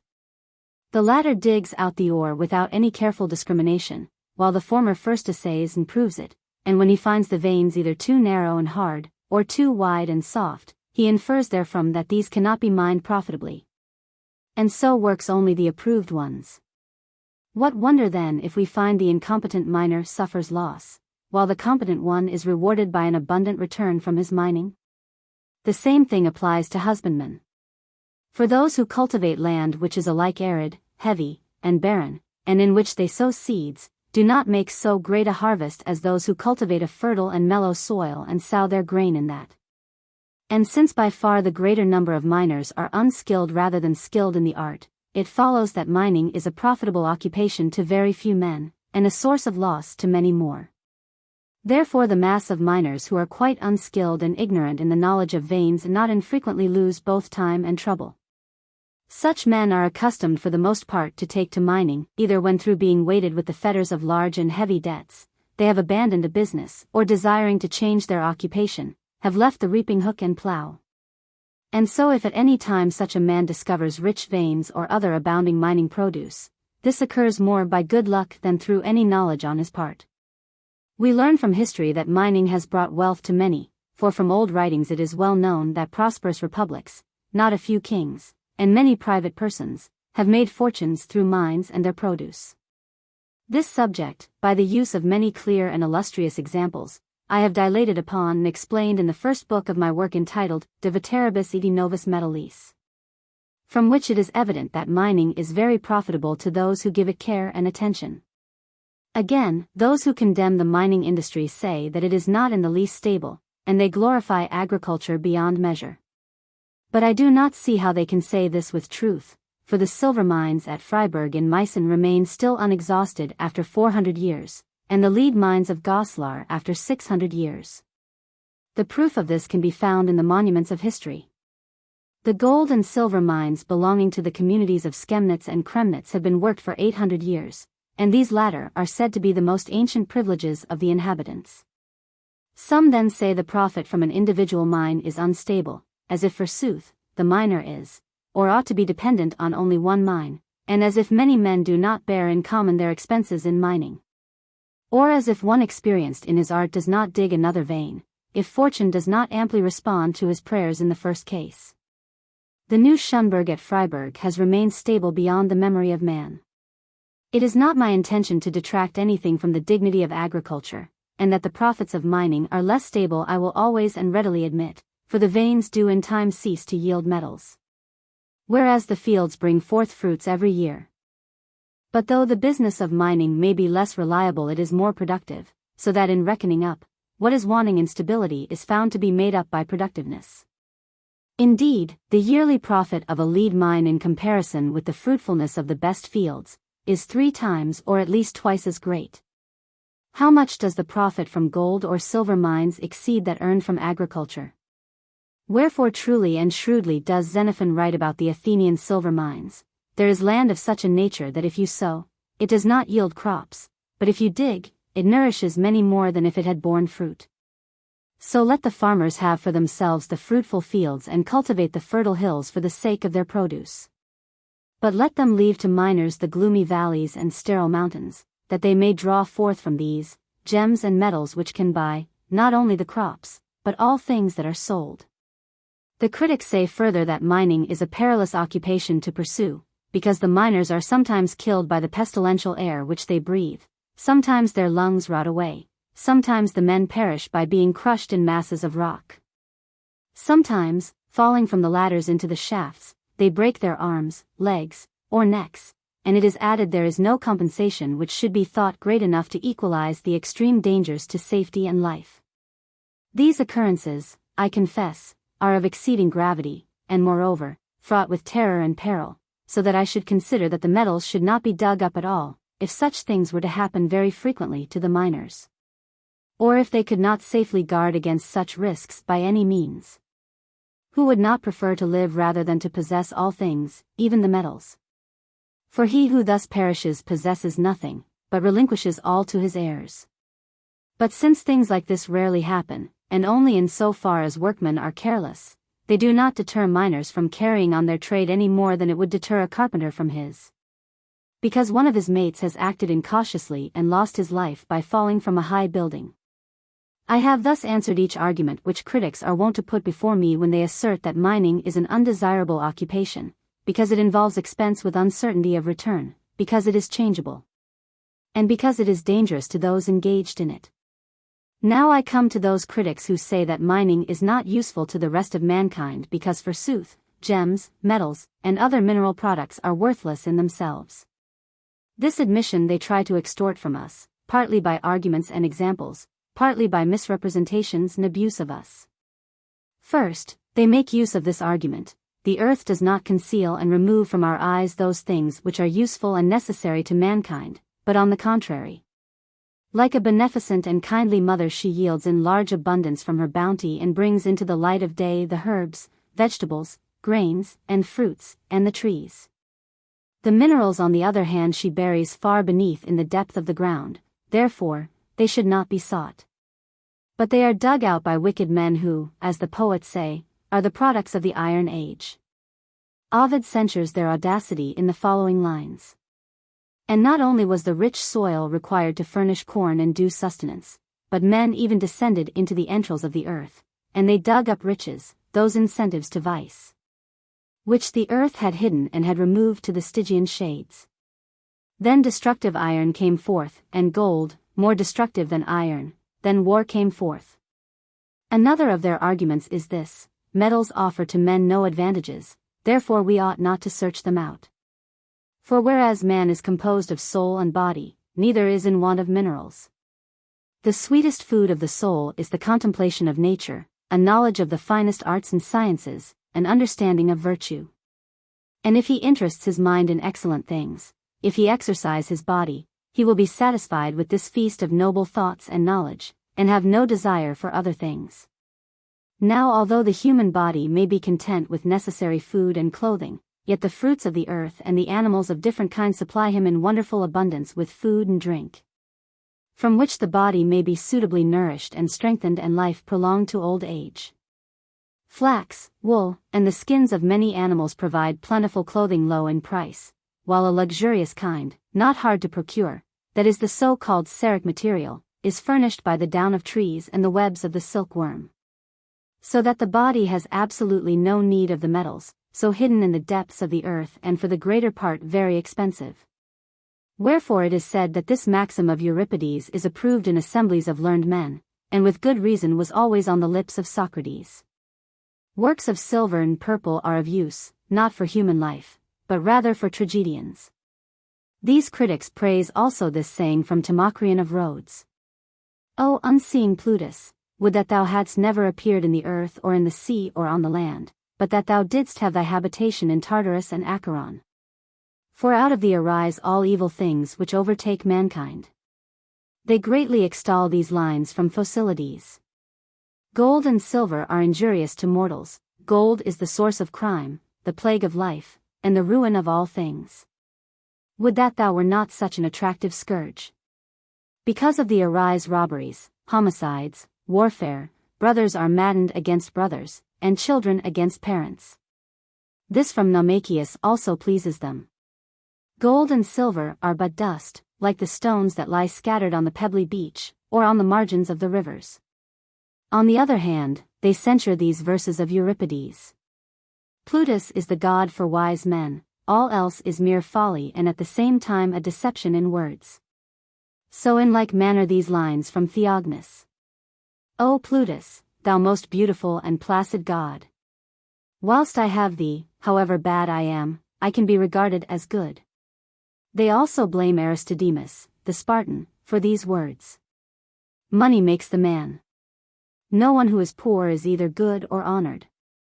And they rebuke these songs of Timocles. Money is the life and soul of mortal men. He who has not heaped up riches for himself wanders like a dead man amongst the living. Finally, they blame Menander when he wrote. Epicharmus asserts that the gods are water, wind, fire, earth, sun, and stars. But I am of opinion that the gods of any use to us are silver and gold. For if thou wilt set these up in thy house thou mayest seek whatever thou wilt. All things will fall to thy lot, land, houses, slaves, silverwork, moreover friends, judges, and witnesses. Only give freely, for thus thou hast the gods to serve thee. But besides this, the strongest argument of the detractors is that the fields are devastated by mining operations. For which reason formerly Italians were warned by law that no one should dig the earth for metals and so injure their very fertile fields, their vineyards, and their olive groves. Also they argue that the woods and groves are cut down, for there is need of an endless amount of wood for timbers, machines, and the smelting of metals. And when the woods and groves are felled, then are exterminated the beasts and birds, very many of which furnish a pleasant and agreeable food for man. Further, when the ores are washed, the water which has been used poisons the brooks and streams, and either destroys the fish or drives them away.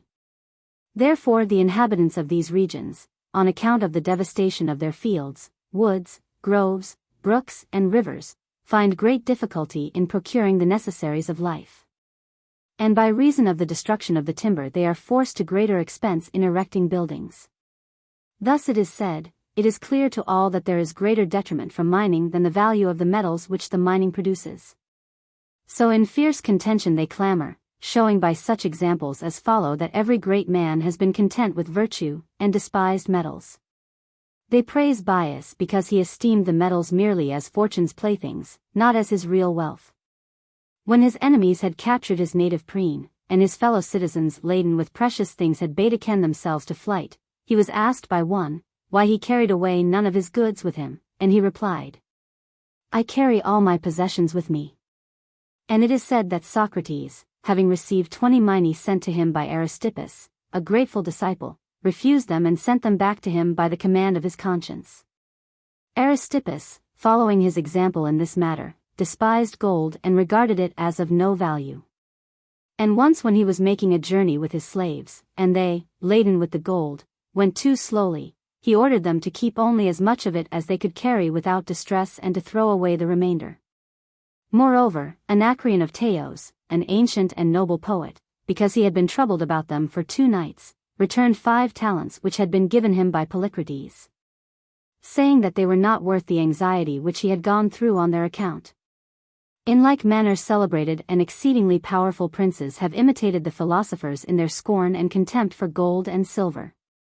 There was for example, Phocion, the Athenian, who was appointed general of the army so many times, and who, when a large sum of gold was sent to him as a gift by Alexander, king of Macedon, deemed it trifling and scorned it.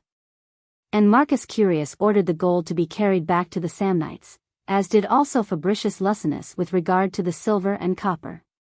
And certain republics have forbidden their citizens the use and employment of gold and silver by law and ordinance. The Lacedaemonians, by the decrees and ordinances of Lycurgus, used diligently to inquire among their citizens whether they possessed any of these things or not, and the possessor, when he was caught, was punished according to law and justice. The inhabitants of a town on the Tigris, called Babytes, buried their gold in the ground so that no one should use it. The Scythians condemned the use of gold and silver so that they might not become avaricious. Further are the metals reviled. In the first place, people wantonly abuse gold and silver and call them deadly, nefarious pests of the human race, because those who possess them are in the greatest peril, for those who have none lay snares for the possessors of wealth. And thus again and again the metals have been the cause of destruction and ruin. For example, Polymnestor, king of Thrace, to obtain possession of his gold, killed Polydorus, his noble guest and the son of Priam, his father-in-law, and old friend. Pygmalion, the king of Tyre, in order that he might seize treasures of gold and silver, killed his sister's husband, a priest, taking no account of either kinship or religion. For love of gold Eriphyle betrayed her husband Amphiaraus to his enemy. Likewise Lasthenes betrayed the city of Olynthus to Philip of Macedon. The daughter of Spurius Tarpeus, having been bribed with gold, admitted the Sabines into the citadel of Rome. Claudius Curio sold his country for gold to Caesar, the dictator.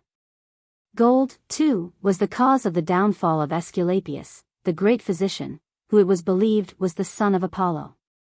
Similarly Marcus Crassus, through his eager desire for the gold of the Parthians, was completely overcome together with his son in 11 legions, and became the jest of his enemies.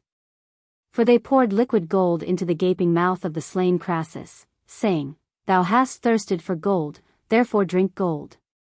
But why need I cite here these many examples from history? It is almost our daily experience to learn that, for the sake of obtaining gold and silver, doors are burst open, walls are pierced, wretched travelers are struck down by rapacious and cruel men born to theft, sacrilege, invasion, and robbery. We see thieves seized and strung up before us, sacrilegious persons burnt alive, the limbs of robbers broken on the wheel, wars waged for the same reason, which are not only destructive to those against whom they are waged, but to those also who carry them on. Nay, but they say that the precious metals foster all manner of vice, such as the seduction of women, adultery, and unchastity, in short, crimes of violence against the person. Therefore the poets, when they represent Jove transformed into a golden shower and falling into the lap of Danae, merely mean that he had found for himself a safe road by the use of gold, by which he might enter the tower for the purpose of violating the maiden. Moreover, the fidelity of many men is overthrown by the love of gold and silver, judicial sentences are bought, and innumerable crimes are perpetrated. For truly, as Propertius says, this is indeed the golden age. The greatest rewards come from gold, by gold love is won, by gold is faith destroyed, by gold is justice bought, the law follows the track of gold, while modesty will soon follow it when law is gone. Diphilus says, I consider that nothing is more powerful than gold. By it all things are torn asunder, all things are accomplished. Therefore, all the noblest and best despise these riches, deservedly and with justice, and esteem them as nothing. And this is said by the old man in Plautus. I hate gold. It has often impelled many people to many wrong acts. In this country too, the poets inveigh with stinging reproaches against money coined from gold and silver. And especially did Juvenal. Since the majesty of wealth is the most sacred thing among us, although, O pernicious money, thou dost not yet inhabit a temple, nor have we erected altars to money. And in another place, demoralizing money first introduced foreign customs, and voluptuous wealth weakened our race with disgraceful luxury. And very many vehemently praise the barter system which men used before money was devised, and which even now obtains among certain simple peoples. And next they raise a great outcry against other metals, as iron, than which they say nothing more pernicious could have been brought into the life of man. For it is employed in making swords, javelins, spears, pikes, arrows, weapons by which men are wounded, and which cause slaughter, robbery, and wars. These things so moved the wrath of Pliny that he wrote, "Iron is used not only in hand-to-hand fighting, but also to form the winged missiles of war, sometimes for hurling engines, sometimes for lances, sometimes even for arrows. I look upon it as the most deadly fruit of human ingenuity. For to bring death to men more quickly we have given wings to iron and taught it to fly. The spear, the arrow from the bow, or the bolt from the catapult and other engines can be driven into the body of only one man, while the iron cannonball fired through the air can go through the bodies of many men. And there is no marble or stone object so hard that it cannot be shattered by the force and shock. Therefore it levels the highest towers to the ground, shatters and destroys the strongest walls. Certainly the ballistas which throw stones, the battering rams and other ancient war engines for making breaches in walls of fortresses and hurling down strongholds, seem to have little power in comparison with our present cannon. These emit horrible sounds and noises, not less than thunder. Flashes of fire burst from them like the lightning, striking, crushing, and shattering buildings, belching forth flames and kindling fires even as lightning flashes. So that with more justice could it be said of the impious men of our age than of Salmoneus of ancient days, that they had snatched lightning from Jupiter and wrested it from his hands. Nay, rather there has been sent from the infernal regions to the earth this force for the destruction of men, so that death may snatch to himself as many as possible by one stroke. But because muskets are nowadays rarely made of iron, and the large ones never, but of a certain mixture of copper and tin, they confer more maledictions on copper and tin than on iron. In this connection too, they mention the brazen bull of Phalaris, the brazen ox of the people of Pergamus, racks in the shape of an iron dog or a horse, manacles, shackles, wedges, hooks, and red-hot plates. Cruelly racked by such instruments, people are driven to confess crimes and misdeeds which they have never committed, and innocent men are miserably tortured to death by every conceivable kind of torment. It is claimed, too, that lead is a pestilential and noxious metal, for men are punished by means of molten lead. As Horace describes in the ode addressed to the goddess Fortune, cruel necessity ever goes before thee bearing in her brazen hand the spikes and wedges, while the awful hook and molten lead are also not lacking. In their desire to excite greater odium for this metal, they are not silent about the leaden balls of muskets, and they find in it the cause of wounds and death. They contend that, inasmuch as nature has concealed metals far within the depths of the earth, and because they are not necessary to human life, they are therefore despised and repudiated by the noblest, and should not be mined. And seeing that when brought to light they have always proved the cause of very great evils, it follows that mining is not useful to mankind, but on the contrary harmful and destructive. Several good men have been so perturbed by these tragedies that they conceive an intensely bitter hatred toward metals, and they wish absolutely that metals had never been created, or being created, that no one had ever dug them out. The more I commend the singular honesty, innocence, and goodness of such men, the more anxious shall I be to remove utterly and eradicate all error from their minds and to reveal the sound view, which is that the metals are most useful to mankind. In the first place then, those who speak ill of the metals and refuse to make use of them, do not see that they accuse and condemn as wicked the Creator himself, when they assert that he fashioned some things vainly and without good cause. And thus they regard him as the author of evils, which opinion is certainly not worthy of pious and sensible men.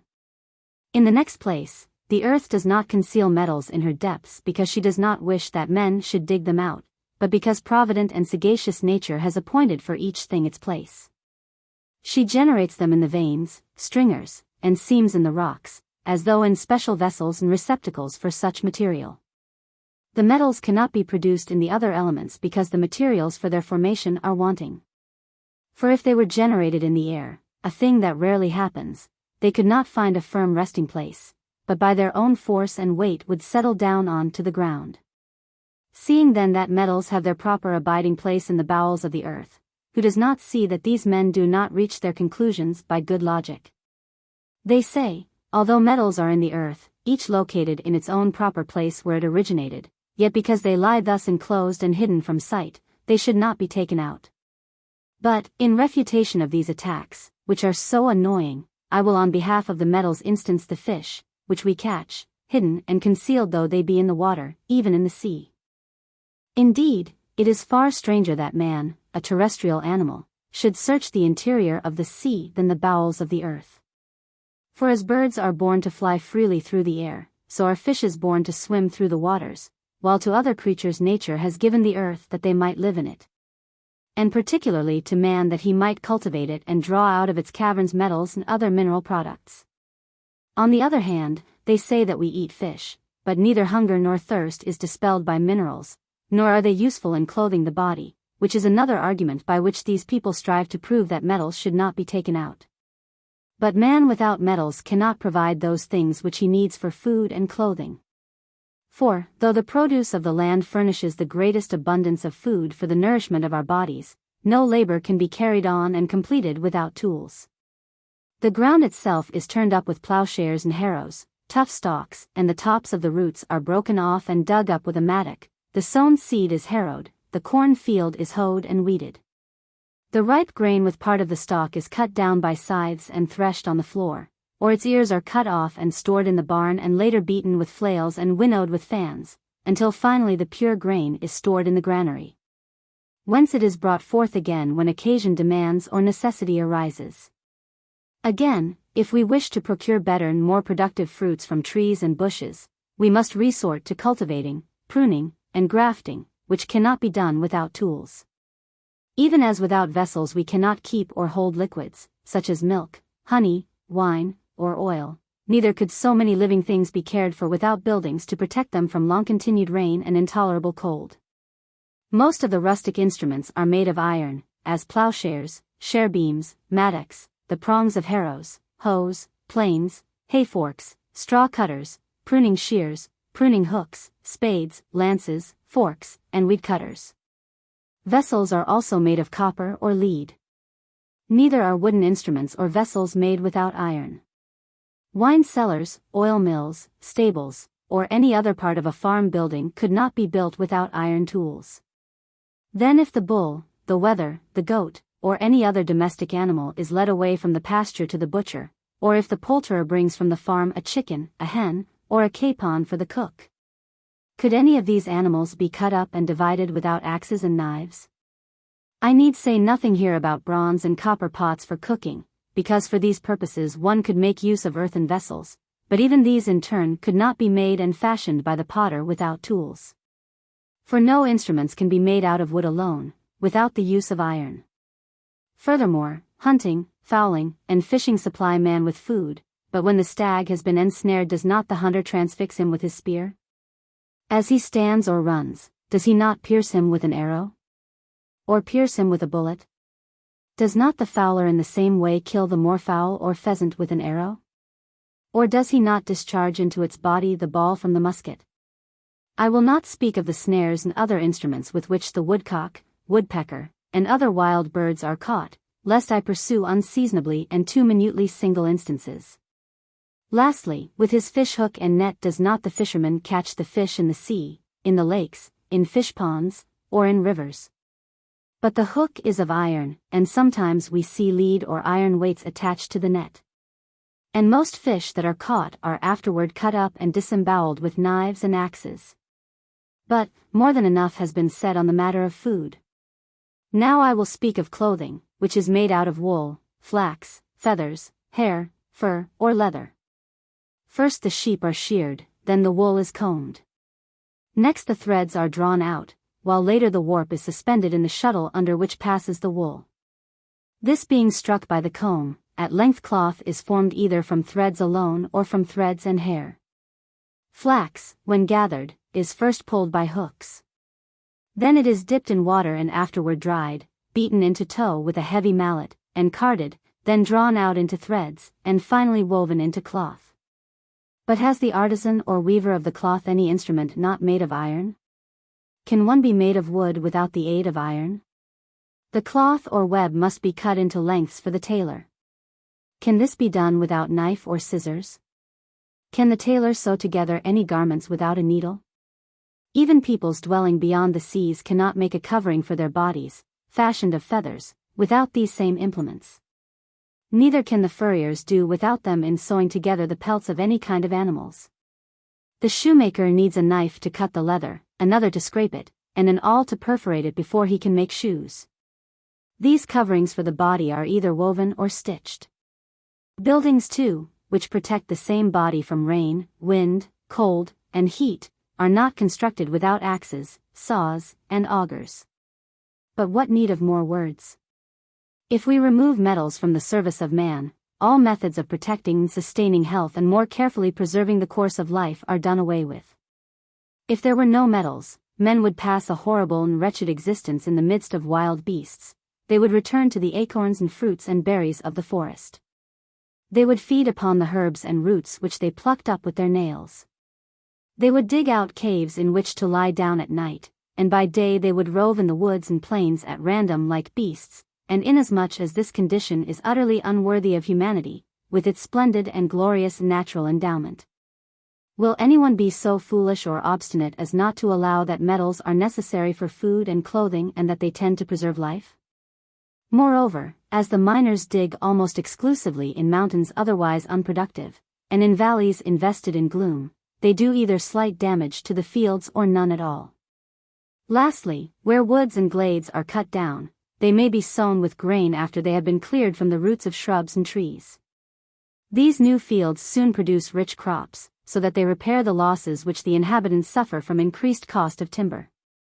Moreover, with the metals which are melted from the ore, birds without number, edible beasts, and fish can be purchased elsewhere and brought to these mountainous regions. I will pass to the illustrations I have mentioned. Bias of Priene, when his country was taken, carried away out of the city none of his valuables. So strong a man with such a reputation for wisdom had no need to fear personal danger from the enemy, but this in truth cannot be said of him because he hastily took to flight. The throwing away of his goods does not seem to me so great a matter, for he had lost his house, his estates, and even his country, than which nothing is more precious. Nay, I should be convinced of Bias's contempt and scorn for possessions of this kind, if before his country was captured he had bestowed them freely on relations and friends, or had distributed them to the very poor. For this he could have done freely and without question. Whereas his conduct, which the Greeks admire so greatly, was due, it would seem, to his being driven out by the enemy and stricken with fear. Socrates in truth did not despise gold, but would not accept money for his teaching. As for Aristippus of Cyrene, if he had gathered and saved the gold which he ordered his slaves to throw away, he might have bought the things which he needed for the necessaries of life, and he would not, by reason of his poverty, have then been obliged to flatter the tyrant Dionysius, nor would he ever have been called by him a king's dog. For this reason Horace, speaking of Damasippus when reviling Stabris for valuing riches very highly, says, "What resemblance has the Grecian Aristippus to this fellow? He who commanded his slaves to throw away the gold in the midst of Libya because they went too slowly, impeded by the weight of their burden, which of these two men is the more insane? Insane indeed is he who makes more of riches than of virtue. Insane also is he who rejects them and considers them as worth nothing, instead of using them with reason.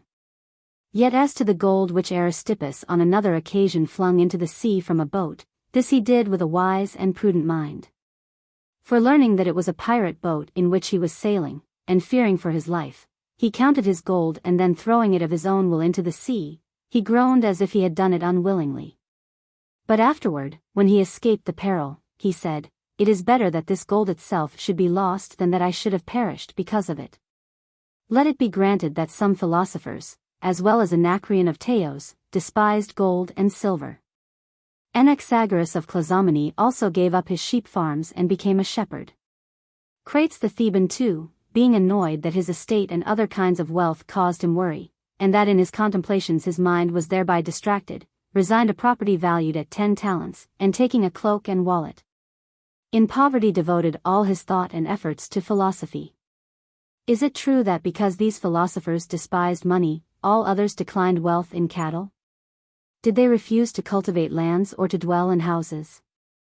There were certainly many, on the other hand, who, though affluent, became famous in the pursuit of learning and in the knowledge of divine and human laws, such as Aristotle, Cicero, and Seneca.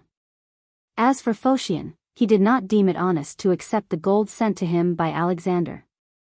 For if he had consented to use it, the king as much as himself would have incurred the hatred and aversion of the Athenians, and these very people were afterwards so ungrateful toward this excellent man that they compelled him to drink hemlock.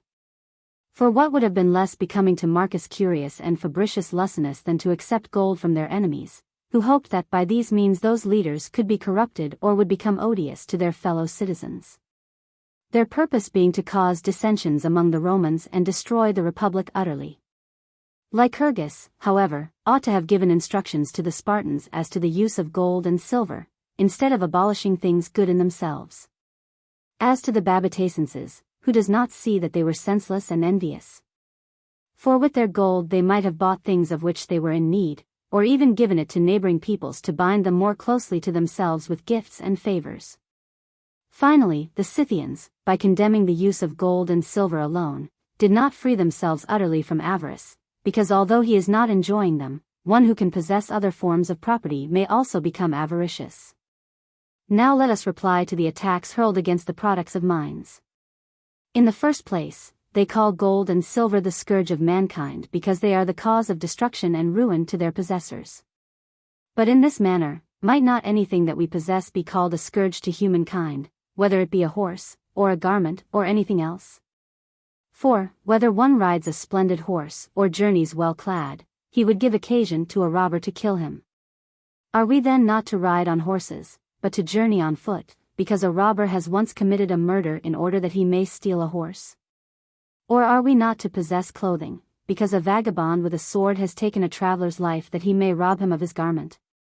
The possession of gold and silver is similar. Seeing then that men cannot conveniently do all these things, we should be on our guard against robbers, and because we cannot always protect ourselves from their hands. It is the special duty of the magistrate to seize wicked and villainous men for torture, and, if need be, for execution. Again, the products of the mines are not themselves the cause of war. Thus, for example, when a tyrant, inflamed with passion for a woman of great beauty, makes war on the inhabitants of her city, the fault lies in the unbridled lust of the tyrant and not in the beauty of the woman. Likewise, when another man, blinded by a passion for gold and silver, makes war upon a wealthy people, we ought not to blame the metals but transfer all blame to avarice. For frenzied deeds and disgraceful actions, which are wont to weaken and dishonor natural and civil laws, originate from our own vices. Wherefore Tibullus is wrong in laying the blame for war on gold, when he says, "This is the fault of a rich man's gold. There were no wars when beech goblets were used at banquets." But Virgil, speaking of Polymnestor, says that the crime of the murderer rests on avarice. He breaks all law, he murders Polydorus, and obtains gold by violence. To what wilt thou not drive mortal hearts, thou accursed hunger for gold? And again, justly, he says, speaking of Pygmalion, who killed Sychaeus. And blinded with the love of gold, he slew him unawares with stealthy sword. For lust and eagerness after gold and other things make men blind, and this wicked greed for money, all men in all times and places have considered dishonorable and criminal. Moreover, those who have been so addicted to avarice as to be its slaves have always been regarded as mean and sordid. Similarly, too, if by means of gold and silver and gems men can overcome the chastity of women, corrupt the honor of many people, bribe the course of justice and commit innumerable wickednesses, it is not the metals which are to be blamed, but the evil passions of men which become inflamed and ignited. Or it is due to the blind and impious desires of their minds. But although these attacks against gold and silver may be directed especially against money, yet inasmuch as the poets one after another condemn it, their criticism must be met, and this can be done by one argument alone. Money is good for those who use it well, it brings loss and evil to those who use it ill. Hence, very rightly, Horace says, "Dost thou not know the value of money, and what uses it serves? It buys bread, vegetables, and a pint of wine." And again in another place, "Wealth hoarded up is the master or slave of each possessor, it should follow rather than lead, like a twisted rope." When ingenious and clever men considered carefully the system of barter, which ignorant men of old employed and which even today is used by certain uncivilized and barbarous races, it appeared to them so troublesome and laborious that they invented money. Indeed, nothing more useful could have been devised, because a small amount of gold and silver is of as great value as things cumbrous and heavy. And so peoples far distant from one another can, by the use of money, trade very easily in those things which civilized life can scarcely do without. The curses which are uttered against iron, copper, and lead have no weight with prudent and sensible men, because if these metals were done away with, men, as their anger swelled and their fury became unbridled, would assuredly fight like wild beasts with fists, heels, nails, and teeth. They would strike each other with sticks, hit one another with stones, or dash their foes to the ground. Moreover, a man does not kill another with iron alone, but slays by means of poison, starvation, or thirst. He may seize him by the throat and strangle him, he may bury him alive in the ground, he may immerse him in water and suffocate him, he may burn or hang him, so that he can make every element a participant in the death of men. Or, finally, a man may be thrown to the wild beasts. Another may be sewn up wholly except his head in a sack, and thus be left to be devoured by worms, or he may be immersed in water until he is torn to pieces by sea serpents. A man may be boiled in oil, he may be greased, tied with ropes, and left exposed to be stung by flies and hornets, he may be put to death by scourging with rods or beating with cudgels, or struck down by stoning, or flung from a high place. Furthermore, a man may be tortured in more ways than one without the use of metals, as when the executioner burns the groins and armpits of his victim with hot wax, or places a cloth in his mouth gradually, so that when in breathing he draws it slowly into his gullet, the executioner draws it back suddenly and violently. Or the victim's hands are fastened behind his back, and he is drawn up little by little with a rope and then let down suddenly. Or similarly, he may be tied to a beam and a heavy stone fastened by a cord to his feet, or finally his limbs may be torn asunder. From these examples we see that it is not metals that are to be condemned, but our vices, such as anger, cruelty, discord, passion for power, avarice, and lust. The question next arises, whether we ought to count metals amongst the number of good things or class them amongst the bad. The Peripatetics regarded all wealth as a good thing, and merely spoke of externals as having to do with neither the mind or the body. Well, let riches be an external thing. And, as they said, many other things may be classed as good if it is in one's power to use them either well or ill. For good men employ them for good, and to them they are useful. The wicked use them badly, and to them they are harmful. There is a saying of Socrates, that just as wine is influenced by the cask, so the character of riches is like their possessors. The Stoics, whose custom it is to argue subtly and acutely, though they did not put wealth in the category of good things, they did not count it amongst the evil ones, but placed it in that class which they term neutral. For to them virtue alone is good, and vice alone evil. The whole of what remains is indifferent. Thus, in their conviction, it matters not whether one be in good health or seriously ill, whether one be handsome or deformed. In short, whether, sprung from Inachus of old, and thus hast lived beneath the sun in wealth, or hast been poor and despised among men, it matters not. For my part, I see no reason why anything that is in itself of use should not be placed in the class of good things. At all events, metals are a creation of nature, and they supply many varied and necessary needs of the human race, to say nothing about their uses in adornment, which are so wonderfully blended with utility. Therefore, it is not right to degrade them from the place they hold among the good things. In truth, if there is a bad use made of them, should they on that account be rightly called evils? For of what good things can we not make an equally bad or good use? Let me give examples from both classes of what we term good. Wine, by far the best drink, if drunk in moderation, aids the digestion of food, helps to produce blood, and promotes the juices in all parts of the body. It is of use in nourishing not only the body but the mind as well, for it disperses our dark and gloomy thoughts, frees us from cares and anxiety, and restores our confidence. If drunk in excess, however, it injures and prostrates the body with serious disease. An intoxicated man keeps nothing to himself, he raves and rants, and commits many wicked and infamous acts. On this subject Theognis wrote some very clever lines, which we may render thus. Wine is harmful if taken with greedy lips, but if drunk in moderation it is wholesome. But I linger too long over extraneous matters. I must pass on to the gifts of body and mind, amongst which strength, beauty, and genius occur to me. If then a man, relying on his strength, toils hard to maintain himself and his family in an honest and respectable manner, he uses the gift aright, but if he makes a living out of murder and robbery, he uses it wrongly. Likewise, too, if a lovely woman is anxious to please her husband alone she uses her beauty aright, but if she lives wantonly and is a victim of passion, she misuses her beauty. In like manner, a youth who devotes himself to learning and cultivates the liberal arts, uses his genius rightly. But he who dissembles, lies, cheats, and deceives by fraud and dishonesty, misuses his abilities. Now, the man who, because they are abused, denies that wine, strength, beauty, or genius are good things, is unjust and blasphemous towards the Most High God, Creator of the world. So he who would remove metals from the class of blessings also acts unjustly and blasphemously against him. Very true, therefore, are the words which certain Greek poets have written, as Pindar. Money glistens, adorned with virtue. It supplies the means by which thou mayest act well in whatever circumstances fate may have in store for thee. And Sappho. Without the love of virtue gold is a dangerous and harmful guest, but when it is associated with virtue, it becomes the source and height of good. And Callimachus. Riches do not make men great without virtue. Neither do virtues themselves make men great without some wealth.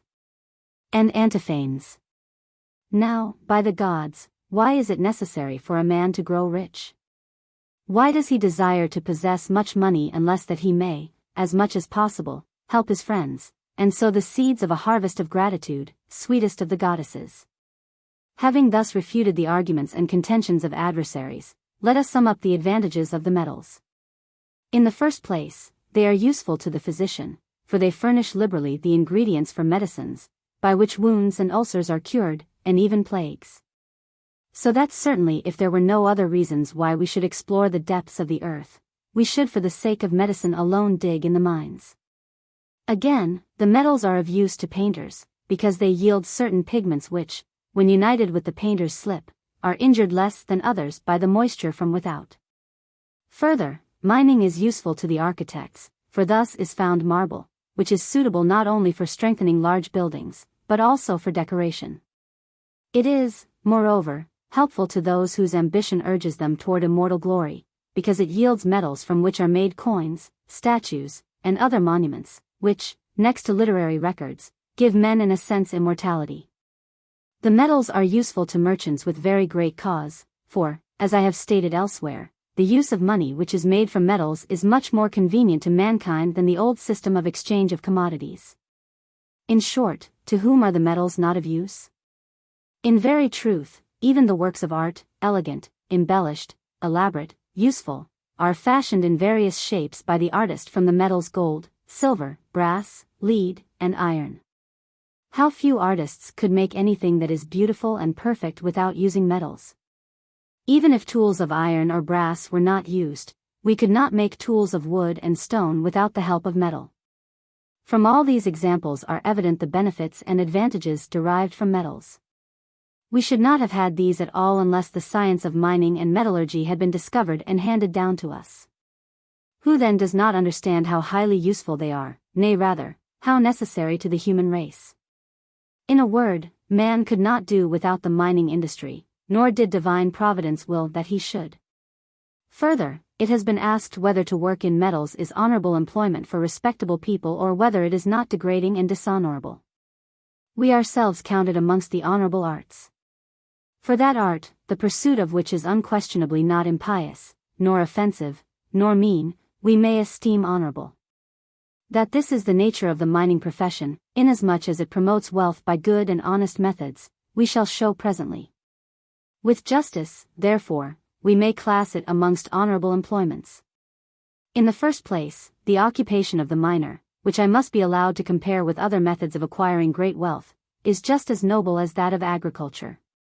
For, as the farmer, sowing his seed in his fields injures no one, however profitable they may prove to him, so the miner digging for his metals, albeit he draws forth great heaps of gold or silver, hurts thereby no mortal man.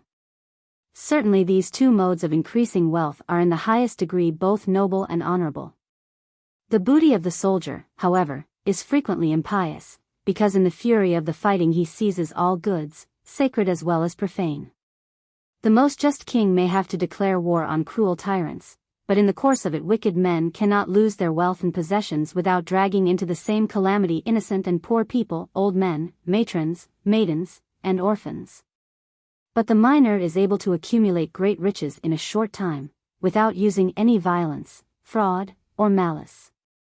That old saying is, therefore, not always true that every rich man is either wicked himself, or is the heir to wickedness.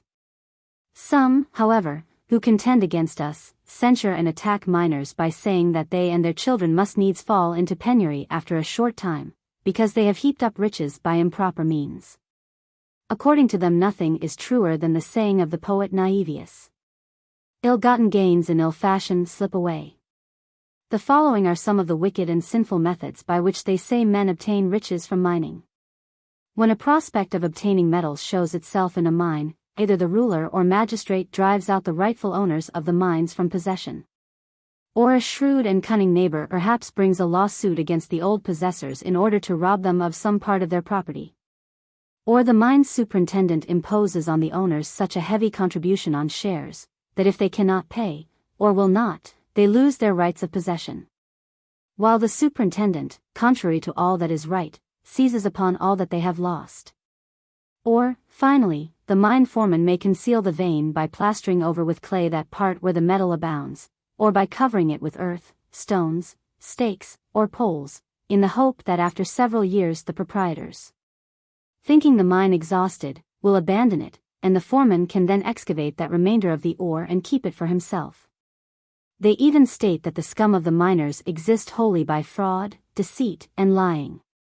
For to speak of nothing else, but only of those deceits which are practiced in buying and selling, it is said they either advertise the veins with false and imaginary praises, so that they can sell the shares in the mines at 1/2 more than they are worth, or on the contrary, they sometimes detract from the estimate of them so that they can buy shares for a small price. By exposing such frauds our critics suppose all good opinion of miners is lost. Now, all wealth, whether it has been gained by good or evil means, is liable by some adverse chance to vanish away. It decays and is dissipated by the fault and carelessness of the owner, since he loses it through laziness and neglect, or wastes and squanders it in luxuries, or he consumes and exhausts it in gifts, or he dissipates and throws it away in gambling. Just as though money sprouted up again, renewed from an exhausted coffer, and was always to be obtained from a full heap. It is therefore not to be wondered at if miners do not keep in mind the counsel given by King Agathocles: unexpected fortune should be held in reverence, for by not doing so they fall into penury. And particularly when the miners are not content with moderate riches, they not rarely spend on new mines what they have accumulated from others. But no just ruler or magistrate deprives owners of their possessions. That, however, may be done by a tyrant, who may cruelly rob his subjects not only of their goods honestly obtained, but even of life itself. And yet whenever I have inquired into the complaints which are in common vogue, I always find that the owners who are abused have the best of reasons for driving the men from the mines, while those who abuse the owners have no reason to complain about them. Take the case of those who, not having paid their contributions, have lost the right of possession, or those who have been expelled by the magistrate out of another man's mine, for some wicked men, mining the small veins branching from the veins rich in metal, are wont to invade the property of another person. So the magistrate expels these men accused of wrong, and drives them from the mine. They then very frequently spread unpleasant rumors concerning this amongst the populace. Or, to take another case, when, as often happens, a dispute arises between neighbors, arbitrators appointed by the magistrates settle it, or the regular judges investigate and give judgment. Consequently, when the judgment is given, inasmuch as each party has consented to submit to it, neither side should complain of injustice. And when the controversy is adjudged, inasmuch as the decision is in accordance with the laws concerning mining, one of the parties cannot be injured by the law. I do not vigorously contest the point, that at times a mine superintendent may exact a larger contribution from the owners than necessity demands. Nay, I will admit that a foreman may plaster over, or hide with a structure, a vein where it is rich in metals. Is the wickedness of one or two to brand the many honest with fraud and trickery? What body is supposed to be more pious and virtuous in the Republic than the Senate? Yet some senators have been detected in peculations, and have been punished. Is this any reason that so honorable a house should lose its good name and fame? The superintendent cannot exact contributions from the owners without the knowledge and permission of the burgmeister or the deputies. For this reason deception of this kind is impossible. Should the foreman be convicted of fraud, they are beaten with rods, or of theft, they are hanged. It is complained that some sellers and buyers of the shares in mines are fraudulent. I concede it. But can they deceive anyone except a stupid, careless man, unskilled in mining matters? Indeed, a wise and prudent man, skilled in this art, if he doubts the trustworthiness of a seller or buyer, goes at once to the mine that he may for himself examine the vein which has been so greatly praised or disparaged, and may consider whether he will buy or sell the shares or not. But people say, though such an one can be on his guard against fraud, yet a simple man and one who is easily credulous, is deceived. But we frequently see a man who is trying to mislead another in this way deceive himself, and deservedly become a laughingstock for everyone, or very often the defrauder as well as the dupe is entirely ignorant of mining. If, for instance, a vein has been found to be abundant in ore, contrary to the idea of the would-be deceiver, then he who was to have been cheated gets a profit, and he who has been the deceiver loses. Nevertheless, the miners themselves rarely buy or sell shares, but generally they have jurati venditors who buy and sell at such prices as they have been instructed to give or accept.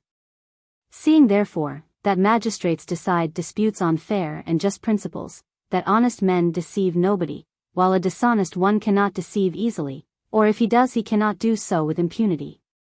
The criticism of those who wish to disparage the honesty of miners has therefore no force or weight.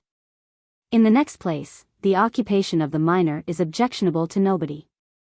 For who, unless he be naturally malevolent and envious, will hate the man who gains wealth as it were from heaven?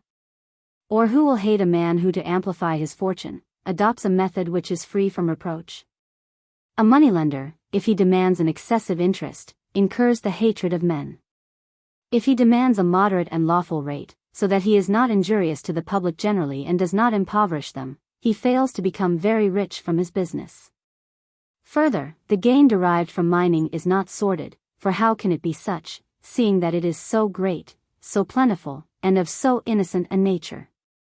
A merchant's profits are mean and base when he sells counterfeit and spurious merchandise, or puts far too high a price on goods that he has purchased for little.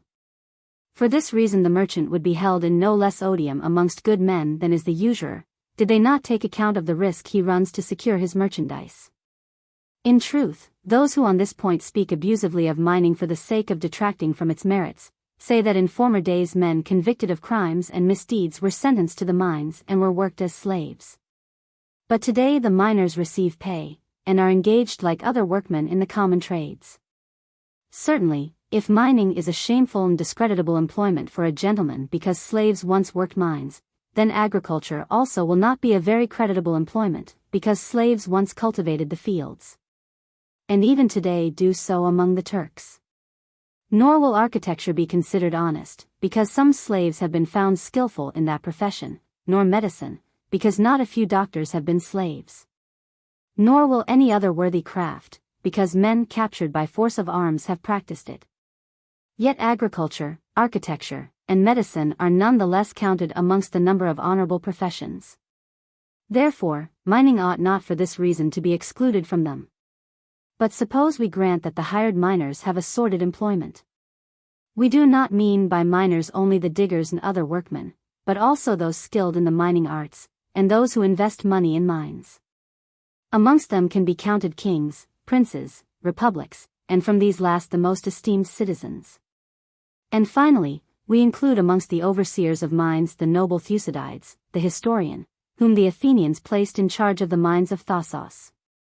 And it would not be unseemly for the owners themselves to work with their own hands on the works or ore, especially if they themselves have contributed to the cost of the mines.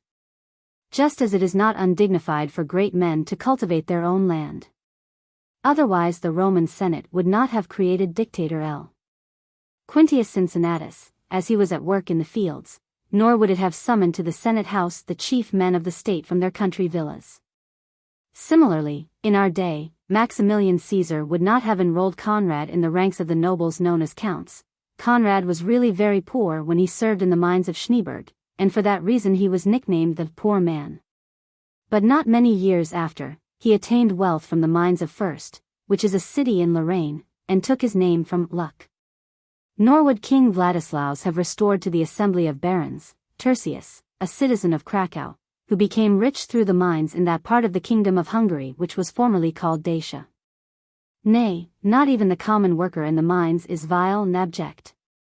For, trained to vigilance and work by night and day, he has great powers of endurance when occasion demands, and easily sustains the fatigues and duties of a soldier, for he is accustomed to keep long vigils at night, to wield iron tools, to dig trenches, to drive tunnels, to make machines, and to carry burdens. Therefore, experts in military affairs prefer the miner, not only to a commoner from the town, but even to the rustic. But to bring this discussion to an end, inasmuch as the chief callings are those of the moneylender, the soldier, the merchant, the farmer, and the miner, I say, inasmuch as usury is odious. While the spoil cruelly captured from the possessions of the people innocent of wrong is wicked in the sight of God and man, and inasmuch as the calling of the miner excels in honor and dignity that of the merchant trading for lucre. While it is not less noble though far more profitable than agriculture, who can fail to realize that mining is a calling of peculiar dignity? Certainly, though it is but one of 10 important and excellent methods of acquiring wealth in an honorable way, a careful and diligent man can attain this result in no easier way than by mining. End of Book I. Footnotes. Fibrae, fibers. C. Commissuri saxorum, rock joints, seams, or cracks. Agricola and all of the old authors laid a wholly unwarranted geologic value on these phenomena. See description and footnotes, Book 3, pages and. Suci, juice, or suci concreti, solidified juice. Jar trans, saft. The Old English translators and mineralogists often use the word juices in the same sense, and we have adopted it. The words solutions and salts convey a chemical significance not warranted by the state of knowledge in Agricola's time. Instances of the former use of this word may be seen in Barba's First Book of the Art of Metals, trans. Earl Sandwich, London, 1674, etc., and in Price's Mineralogia Cornubiensis, London, 1778, 32. In order that the reader should be able to grasp the author's point of view as to his divisions of the mineral kingdom, we introduce here his own statement from De Natura Fossilium, page 180. It is also desirable to read the footnote on his theory of ore deposits on pages 2, and the review of De Natura Fossilium given in the. The subterranean inanimate bodies are divided into 2 classes, one of which, because it is a fluid or an exhalation, is called by those names, and the other class is called the minerals. Mineral bodies are solidified from particles of the same substance, such as pure gold, each particle of which is gold, or they are of different substances such as lumps which consist of earth, stone, and metal. These latter may be separated into earth, stone, and metal, and therefore the first is not a mixture while the last is called a mixture. The first are again divided into simple and compound minerals. The simple minerals are of 4 classes, namely earths, solidified juices, stones and metals, while the mineral compounds are of many sorts, as I shall explain later. Earth is a simple mineral body which may be kneaded in the hands when moistened, or from which lute is made when it has been wetted. Earth, properly so called, is found enclosed in veins or veinlets, or frequently on the surface in fields and meadows. This definition is a general one. The harder earth, although moistened by water, does not at once become loot, but does turn into loot if it remains in water for some time.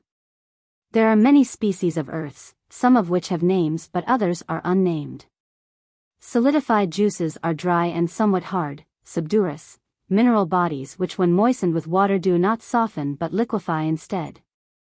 Or if they do soften, they differ greatly from the earths by their unctuousness, ping, or by the material of which they consist. Although occasionally they have the hardness of stone, yet because they preserve the form and nature which they had when less hard, they can easily be distinguished from the stones. The juices are divided into vinegar and unctuous, macer et pinguis. The vinegar juices, since they originate from 3 different substances, are of 3 species. They are formed from a liquid mixed with earth, or with metal, or with a mineral compound. To the first species belongs salt and nit rum, soda, to the second, chrysocolla, verdigris, iron rust, and azure. To the third, vitriol, alum, and an acrid juice which is unnamed. The first 2 of these latter are obtained from pyrites, which is numbered amongst the compound minerals. The third of these comes from cadmia, in this case the cobalt-zinc-arsenic minerals. The acrid juice is probably zinc sulfate. To the unctuous juices belong these species: sulfur, bitumen, realgar, and orpiment. Vitriol and alum, although they are somewhat unctuous yet do not burn, and they differ in their origin from the unctuous juices, for the latter are forced out from the earth by heat, whereas the former are produced when pyrites is softened by moisture. Stone is a dry and hard mineral body which may either be softened by remaining for a long time in water and be reduced to powder by a fierce fire, or else it does not soften with water but the heat of a great fire liquefies it. To the first species belong those stones which have been solidified by heat, to the second those solidified, literally congealed, by cold. These 2 species of stones are constituted from their own material. However, writers on natural subjects who take into consideration the quantity and quality of stones and their value, divide them into 4 classes. The first of these has no name of its own but is called in common parlance stone. To this class belong lodestone, jasper, or bloodstone, and etites, geodes.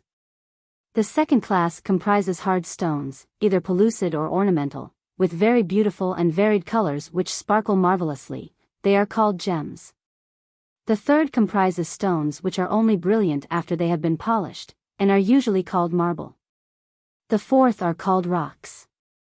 They are found in quarries, from which they are hewn out for use in building, and they are cut into various shapes.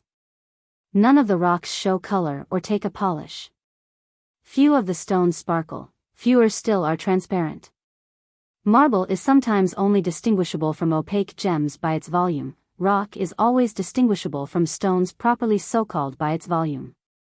Both the stones and the gems are usually to be found in veins and veinlets which traverse the rocks and marble.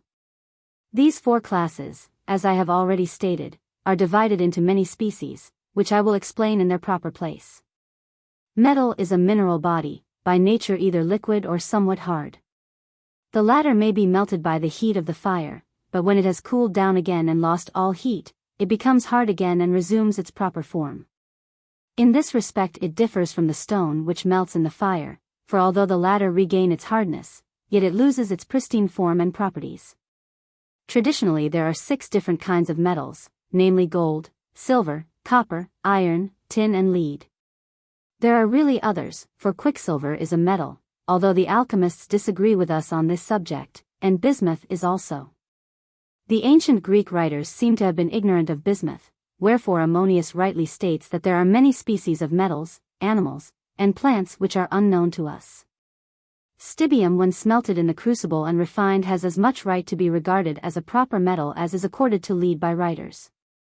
If when smelted, a certain portion be added to tin, a bookseller's alloy is produced from which the type is made that is used by those who print books on paper.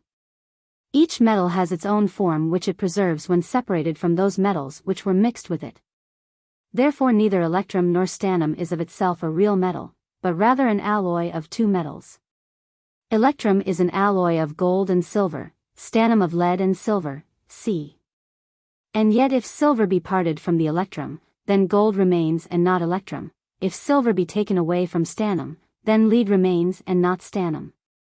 Whether brass, however, is found as a native metal or not, cannot be ascertained with any surety. We only know of the artificial brass, which consists of copper tinted with the color of the mineral calamine. And yet if any should be dug up, it would be a proper metal.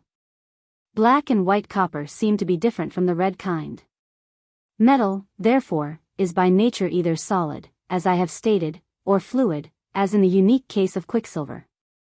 But enough now concerning the simple kinds.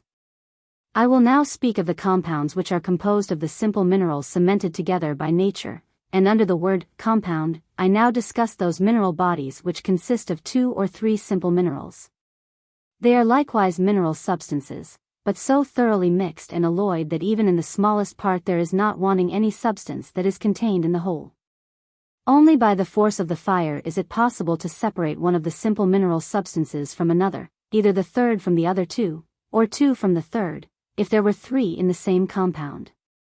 These 2, 3, or more bodies are so completely mixed into one new species that the pristine form of none of these is recognizable.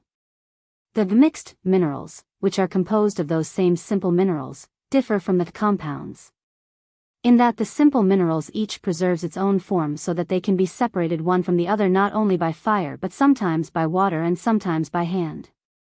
As these 2 classes differ so greatly from one another, I usually use 2 different words in order to distinguish one from the other.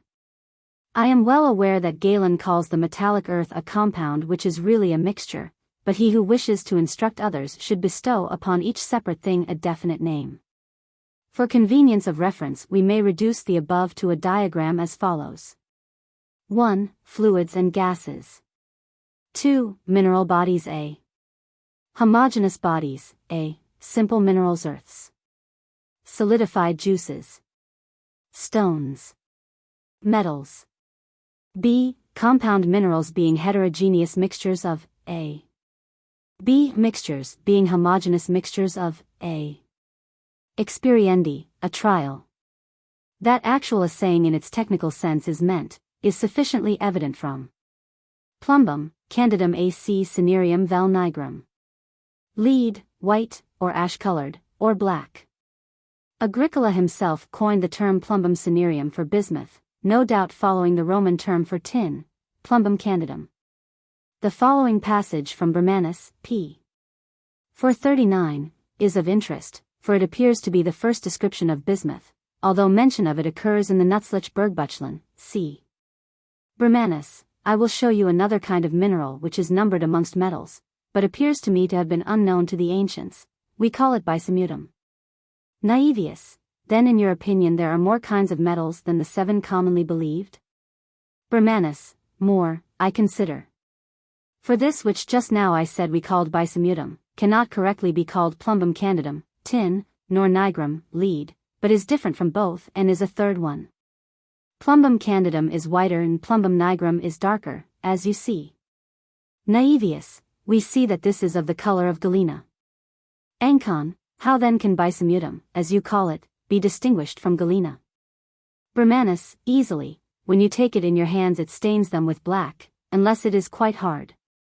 The hard kind is not friable like galena, but can be cut. It is blacker than the kind of rudous silver which we say is almost the color of lead, and thus is different from both. Indeed, it not rarely contains some silver. It generally indicates that there is silver beneath the place where it is found, and because of this our miners are accustomed to call it the roof of silver. They are wont to roast this mineral, and from the better part they make metal. From the poorer part they make a pigment of a kind not to be despised. Nitrum. The ancients comprised many salts under this head, but Agricola in the main uses it for soda, although sometimes he includes potash. He usually, however, refers to potash as lixivium or salt therefrom, and by other distinctive terms. For description of method of manufacture and discussion, see Book 12, p. Atramentum Satorium, Shoemaker's Blacking. C.P. For description of method of manufacture and historical footnote. In the main Agricola means green vitriol, but he does describe three main varieties: green, blue, and white, de natura facilium. The blue was of course copper sulfate, and it is fairly certain that the white was zinc vitriol. Lavandi, washing. By this term the author includes all the operations of sluicing, buddling, and wet concentration generally. There is no English equivalent of such wide application, and there is some difficulty in interpretation without going further than the author intends. Is devoted to the subject. Opram et oleum perdit, loss of labor and oil. In Veteribus eti novus metallis, and Bermanus, Agricola states that the mines of Chemnitz were worked 800 years before that time, 1530, or about 750 AD. And, further, that the lead mines of Goslar in the Harz were worked by Otho the Great, 936 to 973, and that the silver mines at Freiburg were discovered during the rule of Prince Otho, about 1170. To continue the argument today, we could add about 360 years more of life to the mines of Goslar and Freiburg. See also, and Xenophon. Essay on the Revenues of Athens, I. 5. Ovid, Metamorphoses, I. 137 to 143. Diogenes Laertius, 2. 5. The lines are assigned, however, to Philemon, not Euripides. Koch, Comicorum Atticorum Fragmenta 2, 512. We have not considered it of sufficient interest to cite the references to all of the minor poets and those whose preserved works are but fragmentary. The translations from the Greek into Latin are not literal and suffer again by rendering into English. We have however considered it our duty to translate Agricola's view of the meaning. Diogenes Laertius, 2. An inspection of the historical incidents mentioned here and further on indicates that Agricola relied for such information on Diogenes Laertius, Plutarch, Livy, Valerius Maximus, Pliny, and often enough on Homer, Horace, and Virgil. Juvenal. Satires I, L. 112, and 6, L. 298. Pliny, XXXIV, 39. Horace. Odes, I. 35, LL 17 to 20. Horace. Satires, 2, 3, LL 99 to 102. Virgil. Aeneid, 3, L. 55, and I. L. 349. Horace. Satires, I. L. 73, and Epistle, I. 10, L. 47. Theognis. Maxims, 2, L. 210. Pindar. Olymp. 2, 58 to 60. Antiphanes, 4. Jurati venditors, sworn brokers. There is no doubt that Thucydides had some connection with gold mines. He himself is the authority for the statement that he worked mines in Thrace. Agricola seems to have obtained his idea that Thucydides held an appointment from the Athenians in charge of mines in Thassos, from Marcellinus, Vita, Thucydides, 30. Who also says that Thucydides obtained possession of mines in Thrace through his marriage with a Thracian woman, and that it was while residing on the mines at Scaptili that he wrote his history. Later scholars, however, find little warrant for these assertions. The gold mines of Thassos, an island off the mainland of Thrace, are frequently mentioned by the ancient authors. Herodotus, 6. 46 to 47, says, there, the Thasians, revenue was derived partly from their possessions upon the mainland, partly from the mines which they owned. They were masters of the gold mines of Scaptili, the yearly produce of which amounted to 80 talents. Their mines in Thassos yielded less, but still were so prolific that besides being entirely free from land tax they had a surplus of income derived from the two sources of their territory on the mainland and their mines. In common years 200 and in best years 300 talents. I myself have seen the mines in question. By far the most curious of them are those which the Phoenicians discovered at the time when they went with Thassos and colonized the island, which took its name from him. These Phoenician workings are in Thassos itself, between Soenera and a place called Aenera over against Samothrace. A high mountain has been turned upside down in the search for ores. Rawlinson's Trans. The occasion of this statement of Herodotus was the relations of the Thasians with Darius, 521 to 486 BC. The date of the Phoenician colonization of Thasos is highly nebular, anywhere from 1200 to 900 BC.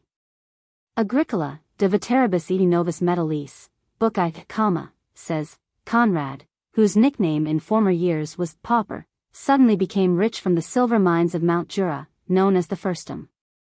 He was ennobled with the title of Graf Kunz von Gluck by the Emperor Maximilian, who was Emperor of the Holy Roman Empire, 1493 to 1519. Conrad was originally a working miner at Schneeberg, where he was known as Armer Kunz, Poor Kunz or Conrad, and grew wealthy from the mines of Fürst in Leberthal. This district is located in the Vosges Mountains on the borders of Lorraine and Upper Alsace. The story of Kunz or Conrad von Gluck is mentioned by Albinus, Meissnisch Land und Berg Chronica, Dresden, 1589, Mathesius, Sarepta, Nuremberg, 1578, folio 16, and by others. Vladislaus III was king of Poland, 1434 to 44, and also became king of Hungary in 1440. Tertius seems to be a Latinized name and cannot be identified. Book 2. Dualities which the perfect miner should possess and the arguments which are urged for and against the arts of mining and metallurgy, as well as the people occupied in the industry, I have sufficiently discussed in the first book. Now I have determined to give more ample information concerning the miners. In the first place, it is indispensable that they should worship God with reverence, and that they understand the matters of which I am going to speak, and that they take good care that each individual performs his duties efficiently and diligently. It is decreed by divine providence that those who know what they ought to do and then take care to do it properly, for the most part meet with good fortune in all they undertake. On the other hand, misfortune overtakes the indolent and those who are careless in their work. No person indeed can, without great and sustained effort and labor, store in his mind the knowledge of every portion of the metallic arts which are involved in operating mines. If a man has the means of paying the necessary expense, he hires as many men as he needs, and sends them to the various works. Thus formerly Soges, the Thracian, sent into the silver mines 1,000 slaves whom he had hired from the Athenian Nicias, the son of Niceratus. But if a man cannot afford the expenditure he chooses of the various kinds of mining, that work which he himself can most easily and efficiently do. Of these kinds, the two most important are the making prospect trenches and the washing of the sands of rivers, for out of these sands are often collected gold dust, or certain black stones from which tin is smelted. Or even gems are sometimes found in them. The trenching occasionally lays bare at the grassroots veins which are found rich in metals. If therefore by skill or by luck, such sands or veins shall fall into his hands, he will be able to establish his fortune without expenditure, and from poverty rise to wealth. If on the contrary, his hopes are not realized, then he can desist from washing or digging. When anyone, in an endeavor to increase his fortune, meets the expenditure of a mine alone, it is of great importance that he should attend to his works and personally superintend everything that he has ordered to be done. For this reason, he should either have his dwelling at the mine, where he may always be in sight of the workmen and always take care that none neglect their duties, or else he should live in the neighborhood, so that he may frequently inspect his mining works.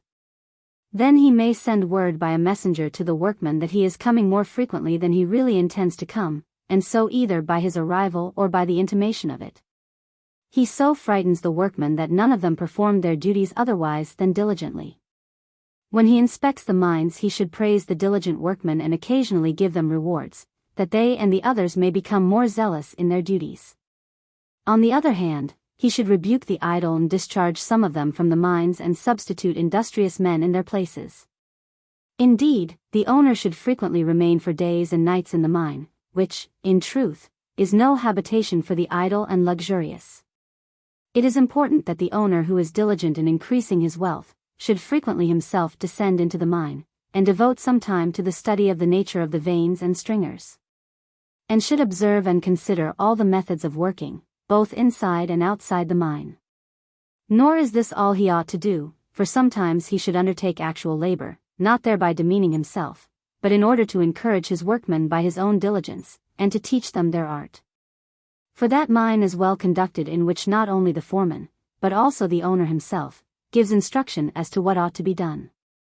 A certain barbarian, according to Xenophon, rightly remarked to the king of Persia that, "The eye of the master feeds the horse, for the master's watchfulness in all things is of the utmost importance." When several share together the expenditure on a mine, it is convenient and useful to elect from amongst their own number a mine captain, and also a foreman. For, since men often look after their own interests but neglect those of others, they cannot in this case take care of their own without at the same time looking after the interests of the others. Neither can they neglect the interests of the others without neglecting their own. But if no man amongst them be willing or able to undertake and sustain the burdens of these offices, it will be to the common interest to place them in the hands of most diligent men. Formerly indeed, these things were looked after by the mining prefect, because the owners were kings, as Priam, who owned the gold mines round Abydos, or as Midas, who was the owner of those situated in Mount Bermius, or as Gyges, or as Aliats. Or as Croesus, who was the owner of those mines near a deserted town between Atarnia and Pergamum. Sometimes the mines belonged to a republic, as, for instance, the prosperous silver mines in Spain which belonged to Carthage. Sometimes they were the property of great and illustrious families, as were the Athenian mines in Mount Laurion. When a man owns mines but is ignorant of the art of mining, then it is advisable that he should share in common with others the expenses, not of one only, but of several mines. When one man alone meets the expense for a long time of a whole mine, if good fortune bestows on him a vein abundant in metals, or in other products, he becomes very wealthy. If, on the contrary, the mine is poor and barren, in time he will lose everything which he has expended on it. But the man who, in common with others, has laid out his money on several mines in a region renowned for its wealth of metals, rarely spends it in vain, for fortune usually responds to his hopes in part. For when out of 12 veins in which he has a joint interest one yields an abundance of metals, it not only gives back to the owner the money he has spent, but also gives a profit besides. Certainly there will be for him rich and profitable mining, if of the whole number, 3, or 4, or more veins should yield metal. Very similar to this is the advice which Xenophon gave to the Athenians when they wished to prospect for new veins of silver without suffering loss. There are, he said, 10 tribes of Athenians. If, therefore, the state assigned an equal number of slaves to each tribe, and the tribes participated equally in all the new veins, undoubtedly by this method, if a rich vein of silver were found by one tribe, whatever profit were made from it would assuredly be shared by the whole number. And if 2, 3, or 4 tribes, or even half the whole number find veins, their works would then become more profitable, and it is not probable that the work of all the tribes will be disappointing. Although this advice of Xenophon is full of prudence, there is no opportunity for it except in free and wealthy states. For those people who are under the authority of kings and princes, or are kept in subjection by tyranny, do not dare, without permission, to incur such expenditure. Those who are endowed with little wealth and resources cannot do so on account of insufficient funds. Moreover, amongst our race it is not customary for republics to have slaves whom they can hire out for the benefit of the people. But, instead, nowadays those who are in authority administer the funds for mining in the name of the state, not unlike private individuals. Some owners prefer to buy shares in mines abounding in metals, rather than to be troubled themselves to search for the veins. These men employ an easier and less uncertain method of increasing their property. Although their hopes in the shares of one or another mine may be frustrated, the buyers of shares should not abandon the rest of the mines, for all the money expended will be recovered with interest from some other mine. They should not buy only high-priced shares in those mines producing metals, nor should they buy too many in neighboring mines where metal has not yet been found, lest, should fortune not respond, they may be exhausted by their losses and have nothing with which they may meet their expenses, or by other shares which may replace their losses. This calamity overtakes those who wish to grow suddenly rich from mines, and instead, they become very much poorer than before. So then, in the buying of shares, as in other matters, there should be a certain limit of expenditure which miners should set themselves, lest blinded by the desire for excessive wealth, they throw all their money away. Moreover, a prudent owner, before he buys shares, ought to go to the mine and carefully examine the nature of the vein, for it is very important that he should be on his guard lest fraudulent sellers of shares should deceive him. Investors in shares may perhaps become less wealthy, but they are more certain of some gain than those who mine for metals at their own expense, as they are more cautious in trusting to fortune.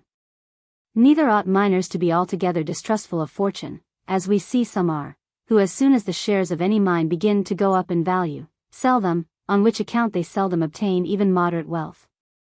There are some people who wash over the dumps from exhausted and abandoned mines, and those dumps which are derived from the drains of tunnels, and others who smelt the old slags, from all of which they make an ample return. Now a miner, before he begins to mine the veins, must consider 7 things, namely, the situation, the conditions, the water, the roads, the climate, the right of ownership, and the neighbors. There are 4 kinds of situations: mountain, hill, valley, and plain. Of these 4, the first 2 are the most easily mined, because in them tunnels can be driven to drain off the water, which often makes mining operations very laborious, if it does not stop them altogether. The last 2 kinds of ground are more troublesome, especially because tunnels cannot be driven in such places. Nevertheless, a prudent miner considers all these 4 sorts of localities in the region in which he happens to be, and he searches for veins in those places where some torrent or other agency has removed and swept the soil away. Yet he need not prospect everywhere, but since there is a great variety, both in mountains and in the 3 other kinds of localities, he always selects from them those which will give him the best chance of obtaining wealth. In the first place, mountains differ greatly in position, some being situated in even and level plains, while others are found in broken and elevated regions, and others again seem to be piled up, one mountain upon another. The wise miner does not mine in mountains which are situated on open plains, neither does he dig in those which are placed on the summits of mountainous regions. Unless by some chance the veins in those mountains have been denuded of their surface covering, and abounding in metals and other products, are exposed plainly to his notice, for with regard to what I have already said more than once, and though I never repeat it again, I wish to emphasize this exception as to the localities which should not be selected. All districts do not possess a great number of mountains crowded together, some have but 1, others 2, others 3, or perhaps a few more. In some places there are plains lying between them. In others the mountains are joined together or separated only by narrow valleys. The miner should not dig in those solitary mountains, dispersed through the plains and open regions, but only in those which are connected and joined with others. Then again, since mountains differ in size, some being very large, others of medium height, and others more like hills than mountains, the miner rarely digs in the largest or the smallest of them, but generally only in those of medium size. Moreover, mountains have a great variety of shapes, for with some the slopes rise gradually, while others, on the contrary, are all precipitous. In some others the slopes are gradual on one side, and on the other sides precipitous. Some are drawn out in length, some are gently curved, others assume different shapes. But the miner may dig in all parts of them, except where there are precipices, and he should not neglect even these latter if metallic veins are exposed before his eyes. There are just as great differences in hills as there are in mountains, yet the miner does not dig except in those situated in mountainous districts, and even very rarely in those. It is however very little to be wondered at that the hill in the island of Lemnos was excavated, for the whole is of a reddish-yellow color, which furnishes for the inhabitants that valuable clay so especially beneficial to mankind. In like manner, other hills are excavated if chalk or other varieties of earth are exposed, but these are not prospected for. There are likewise many varieties of valleys and plains. One kind is enclosed on the sides with its outlet and entrance open, another has either its entrance or its outlet open and the rest of it is closed in. Both of these are properly called valleys. There is a third variety which is surrounded on all sides by mountains, and these are called convals. Some valleys again have recesses, and others have none, one is wide, another narrow, one is long, another short. Yet another kind is not higher than the neighboring plain, and others are lower than the surrounding flat country. But the miner does not dig in those surrounded on all sides by mountains, nor in those that are open, unless there be a low plain close at hand, or unless a vein of metal descending from the mountains should extend into the valley. Plains differ from one another, one being situated at low elevation, and others higher, one being level and another with a slight incline. The miner should never excavate the low-lying plain, nor one which is perfectly level, unless it be in some mountain, and rarely should he mine in the other kinds of plains.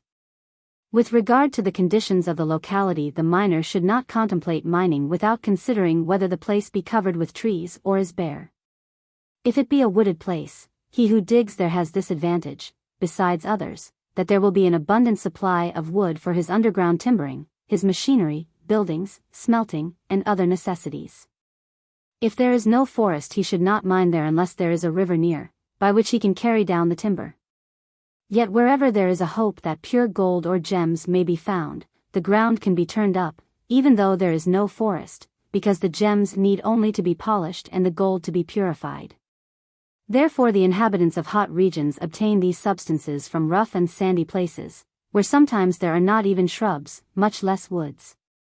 The miner should next consider the locality, as to whether it has a perpetual supply of running water, or whether it is always devoid of water except when a torrent supplied by rains flows down from the summits of the mountains. The place that nature has provided with a river or stream can be made serviceable for many things, for water will never be wanting and can be carried through wooden pipes to baths in dwelling houses. It may be carried to the works, where the metals are smelted, and finally, if the conditions of the place will allow it, the water can be diverted into the tunnels, so that it may turn the underground machinery. Yet on the other hand, to convey a constant supply of water by artificial means to mines where nature has denied it access, or to convey the ore to the stream, increases the expense greatly, in proportion to the distance the mines are away from the river. The miner also should consider whether the roads from the neighboring regions to the mines are good or bad, short or long. For since a region which is abundant in mining products very often yields no agricultural produce, and the necessaries of life for the workmen and others must all be imported, a bad and long road occasions much loss and trouble with porters and carriers, and this increases the cost of goods brought in, which, therefore, must be sold at high prices. This injures not so much the workmen as the masters, since on account of the high price of goods, the workmen are not content with the wages customary for their labor, nor can they be, and they ask higher pay from the owners. And if the owners refuse, the men will not work any longer in the mines but will go elsewhere. Although districts which yield metals and other mineral products are generally healthy, because, being often situated on high and lofty ground, they are fanned by every wind, yet sometimes they are unhealthy, as has been related in my other book, which is called De Natura Earum Quae Effluent Ex Terra. Therefore, a wise miner does not mine in such places, even if they are very productive, when he perceives unmistakable signs of pestilence. For if a man mines in an unhealthy region, he may be alive 1 hour and dead the next. Then, the miner should make careful and thorough investigation concerning the lord of the locality, whether he be a just and good man or a tyrant, for the latter oppresses men by force of his authority, and seizes their possessions for himself. But the former governs justly and lawfully and serves the common good. The miner should not start mining operations in a district which is oppressed by a tyrant, but should carefully consider if in the vicinity there is any other locality suitable for mining and make up his mind if the overlord there be friendly or inimical. If he be inimical, the mine will be rendered unsafe through hostile attacks, in one of which all of the gold or silver, or other mineral products, laboriously collected with much cost, will be taken away from the owner, and his workmen will be struck with terror. Overcome by fear, they will hastily fly, to free themselves from the danger to which they are exposed. In this case, not only are the fortunes of the miner in the greatest peril, but his very life is in jeopardy, for which reason he should not mine in such places. Since several miners usually come to mine the veins in one locality, a settlement generally springs up, for the miner who began first cannot keep it exclusively for himself. The burgmeister gives permits to some to mine the superior and some the inferior parts of the veins, to some he gives the cross veins, to others the inclined veins. If the man who first starts work finds the vein to be metal-bearing or yielding other mining products, it will not be to his advantage to cease work because the neighborhood may be evil. But he will guard and defend his rights both by arms and by the law. When the burgmeister delimits the boundaries of each owner, it is the duty of a good miner to keep within his bounds, and of a prudent one to repel encroachments of his neighbors by the help of the law. But this is enough about the neighborhood. The miner should try to obtain a mine, to which access is not difficult, in a mountainous region, gently sloping, wooded, healthy, safe, and not far distant from a river or stream by means of which he may convey his mining products to be washed and smelted. This indeed is the best position. As for the others, the nearer they approximate to this position the better they are, the further removed, the worse. Now I will discuss that kind of minerals for which it is not necessary to dig, because the force of water carries them out of the veins. Of these there are two kinds, minerals, and their fragments, and juices. When there are springs at the outcrop of the veins from which, as I have already said, the above-mentioned products are emitted, the miner should consider these first, to see whether there are metals or gems mixed with the sand, or whether the waters discharged are filled with juices. In case metals or gems have settled in the pool of the spring, not only should the sand from it be washed, but also that from the streams which flow from these springs, and even from the river itself into which they again discharge. If the springs discharge water containing some juice, this also should be collected. The further such a stream has flowed from the source, the more it receives plain water and the more diluted does it become, and so much the more deficient in strength. If the stream receives no water of another kind, or scarcely any, not only the rivers, but likewise the lakes which receive these waters, are of the same nature as the springs, and serve the same uses. Of this kind is the lake which the Hebrews call the Dead Sea, and which is quite full of bituminous fluids. But I must return to the subject of the sands. Springs may discharge their waters into a sea, a lake, a marsh, a river, or a stream. But the sand of the seashore is rarely washed, for although the water flowing down from the springs into the sea carries some metals or gems with it, yet these substances can scarcely ever be reclaimed, because they are dispersed through the immense body of waters and mixed up with other sand, and scattered far and wide in different directions, or they sink down into the depths of the sea. For the same reasons, the sands of lakes can very rarely be washed successfully, even though the streams rising from the mountains pour their whole volume of water into them. The particles of metals and gems from the springs are very rarely carried into the marshes, which are generally in level and open places. Therefore, the miner, in the first place, washes the sand of the spring, then of the stream which flows from it, then finally, that of the river into which the stream discharges. It is not worth the trouble to wash the sands of a large river which is on a level plain at a distance from the mountains. Where several springs carrying metals discharge their waters into one river, there is more hope of productive results from washing. The miner does not neglect even the sands of the streams in which excavated ores have been washed. The waters of springs taste according to the juice they contain, and they differ greatly in this respect. There are 6 kinds of these tastes which the worker especially observes and examines.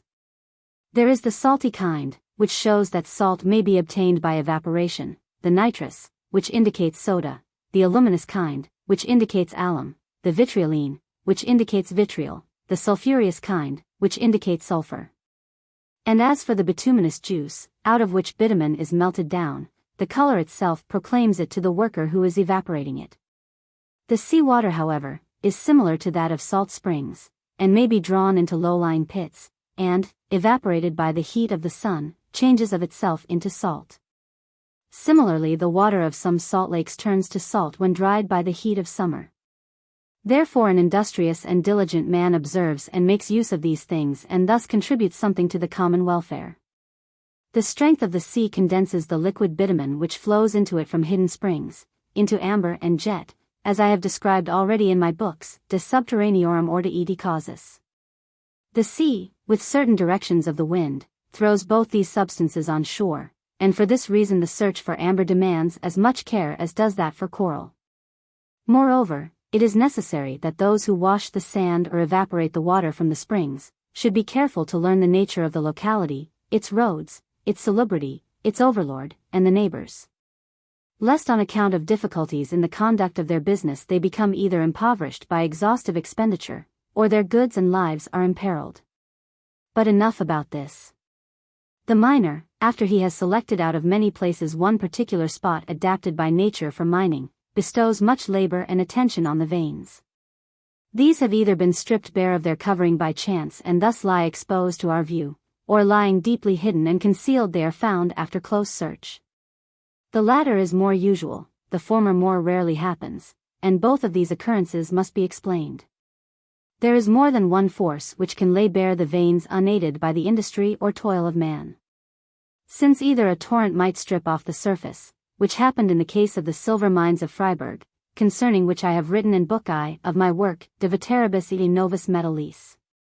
Or they may be exposed through the force of the wind, when it uproots and destroys the trees which have grown over the veins, or by the breaking away of the rocks, or by long-continued heavy rains tearing away the mountain, or by an earthquake, or by a lightning flash, or by a snowslide, or by the violence of the winds. Of such a nature are the rocks hurled down from the mountains by the force of the winds aided by the ravages of time. Or the plough may uncover the veins, for Justin relates in his history that nuggets of gold had been turned up in Galicia by the plough. Or this may occur through a fire in the forest, as Diodorus Siculus tells us happened in the silver mines in Spain. And that saying of Posidonius is appropriate enough: the earth violently moved by the fires consuming the forest sends forth new products, namely, gold and silver. And indeed, Lucretius has explained the same thing more fully in the following lines: copper and gold and iron were discovered, and at the same time weighty silver, the substance of lead, when fire had burned up vast forests on the great hills. Either by a discharge of heaven's lightning, or else because, when men were waging war with one another, forest fires had carried fire among the enemy in order to strike terror to them, or because, attracted by the goodness of the soil, they wished to clear rich fields and bring the country into pasture, or else to destroy wild beasts and enrich themselves with the game. For hunting with pitfalls and with fire came into use before the practice of enclosing the wood with toils and rousing the game with dogs. Whatever the fact is, from whatever cause the heat of flame had swallowed up the forests with a frightful crackling from their very roots, and had thoroughly baked the earth with fire, there would run from the boiling veins and collect into the hollows of the grounds a stream of silver and gold, as well as of copper and lead. But yet the poet considers that the veins are not laid bare in the first instance so much by this kind of fire, but rather that all mining had its origin in this. And lastly, some other force may by chance disclose the veins, for a horse, if this tale can be believed, disclosed the lead veins at Goslar by a blow from his hoof. By such methods as these does fortune disclose the veins to us.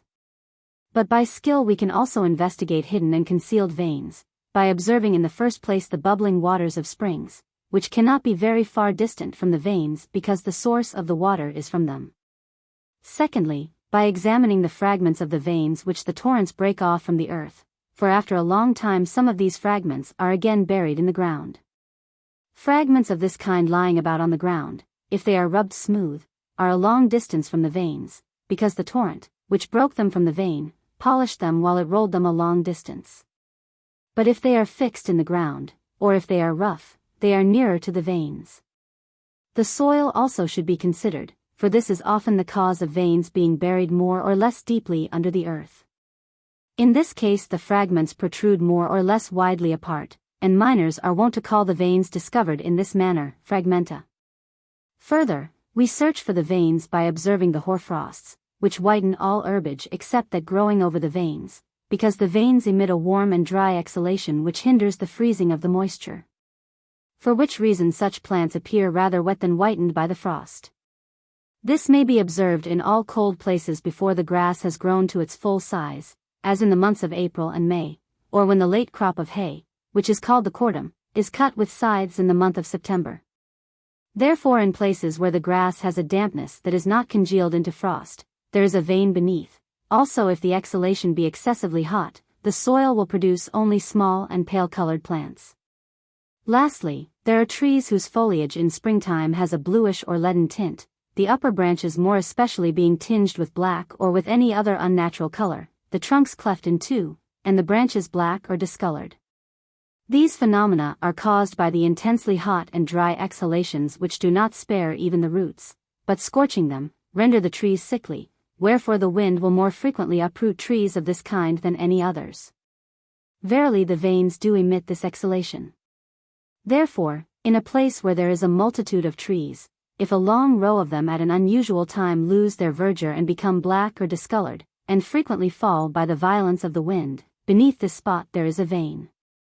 Likewise along a course where a vein extends, there grows a certain herb or fungus which is absent from the adjacent space, or sometimes even from the neighborhood of the veins.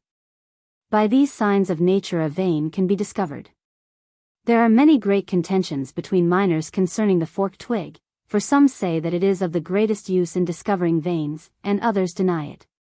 Some of those who manipulate and use the twig, first cut a fork from a hazel bush with a knife, for this bush they consider more efficacious than any other for revealing the veins, especially if the hazel bush grows above a vein. Others use a different kind of twig for each metal, when they are seeking to discover the veins, for they employ hazel twigs for veins of silver, ash twigs for copper, pitch pine for lead and especially tin, and rods made of iron and steel for gold.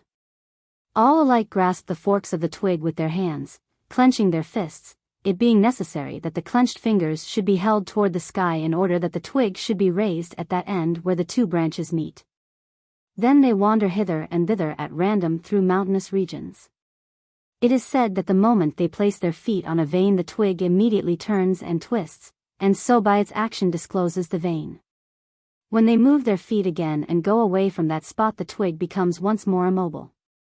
The truth is, they assert, the movement of the twig is caused by the power of the veins, and sometimes this is so great that the branches of trees growing near a vein are deflected toward it. On the other hand, those who say that the twig is of no use to good and serious men, also deny that the motion is due to the power of the veins, because the twigs will not move for everybody, but only for those who employ incantations and craft. Moreover, they deny the power of a vein to draw to itself the branches of trees, but they say that the warm and dry exhalations cause these contortions. Those who advocate the use of the twig make this reply to these objections: when one of the miners or some other person holds the twig in his hands, and it is not turned by the force of a vein, this is due to some peculiarity of the individual, which hinders and impedes the power of the vein. For since the power of the vein in turning and twisting the twig may be not unlike that of a magnet attracting and drawing iron toward itself, this hidden quality of a man weakens and breaks the force, just the same as garlic weakens and overcomes the strength of a magnet. For a magnet smeared with garlic juice cannot attract iron, nor does it attract the latter when rusty. Further, concerning the handling of the twig, they warn us that we should not press the fingers together too lightly, nor clench them too firmly. For if the twig is held lightly they say that it will fall before the force of the vein can turn it. If however, it is grasped too firmly the force of the hands resists the force of the veins and counteracts it. Therefore, they consider that 5 things are necessary to ensure that the twig shall serve its purpose. Of these the first is the size of the twig, for the force of the veins cannot turn too large a stick. Secondly, there is the shape of the twig, which must be forked or the vein cannot turn it. Thirdly, the power of the vein which has the nature to turn it. Fourthly, the manipulation of the twig. Fifthly, the absence of impeding peculiarities. These advocates of the twig sum up their conclusions as follows: if the rod does not move for everybody, it is due to unskilled manipulation or to the impeding peculiarities of the man which oppose and resist the force of the veins. As we said above, and those who search for veins by means of the twig need not necessarily make incantations, but it is sufficient that they handle it suitably and are devoid of impeding power. Therefore, the twig may be of use to good and serious men in discovering veins. With regard to deflection of branches of trees they say nothing and adhere to their opinion. A. Twig. B. Trench. Since this matter remains in dispute and causes much dissension amongst miners, I consider it ought to be examined on its own merits. The wizards, who also make use of rings, mirrors, and crystals, seek for veins with a divining rod shaped like a fork. But its shape makes no difference in the matter, it might be straight or of some other form, for it is not the form of the twig that matters, but the wizard's incantations which it would not become me to repeat, neither do I wish to do so. The ancients, by means of the divining rod, not only procured those things necessary for a livelihood or for luxury, but they were also able to alter the forms of things by it. As when the magicians changed the rods of the Egyptians into serpents, as the writings of the Hebrews relate, and as in Homer, Minerva with a divining rod turned the aged Ulysses suddenly into a youth, and then restored him back again to old age. Circe also changed Ulysses' companions into beasts, but afterward gave them back again their human form, moreover by his rod, which was called caduceus, Mercury gave sleep to watchmen and awoke slumberers. Therefore it seems that the divining rod passed to the mines from its impure origin with the magicians. Then when good men shrank with horror from the incantations and rejected them, the twig was retained by the unsophisticated common miners, and in searching for new veins some traces of these ancient usages remain. But since truly the twigs of the miners do move, albeit they do not generally use incantations, some say this movement is caused by the power of the veins, others say that it depends on the manipulation. And still others think that the movement is due to both these causes. But, in truth, all those objects which are endowed with the power of attraction do not twist things in circles, but attract them directly to themselves. For instance, the magnet does not turn the iron, but draws it directly to itself, and amber rubbed until it is warm does not bend straws about, but simply draws them to itself. If the power of the veins were of a similar nature to that of the magnet and the amber, the twig would not so much twist as move once only, in a semicircle, and be drawn directly to the vein.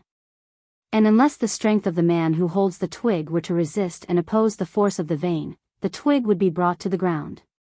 Wherefore, since this is not the case, it must necessarily follow that the manipulation is the cause of the twig's twisting motion. It is a conspicuous fact that these cunning manipulators do not use a straight twig, but a forked one cut from a hazel bush, or from some other wood equally flexible, so that if it be held in the hands, as they are accustomed to hold it, it turns in a circle for any man wherever he stands. Nor is it strange that the twig does not turn when held by the inexperienced, because they either grasp the forks of the twig too tightly or hold them too loosely. Nevertheless, these things give rise to the faith among common miners that veins are discovered by the use of twigs, because whilst using these they do accidentally discover some. But it more often happens that they lose their labor, and although they might discover a vein, they become none the less exhausted in digging useless trenches than do the miners who prospect in an unfortunate locality. Therefore a miner, since we think he ought to be a good and serious man, should not make use of an enchanted twig, because if he is prudent and skilled in the natural signs, he understands that a forked stick is of no use to him.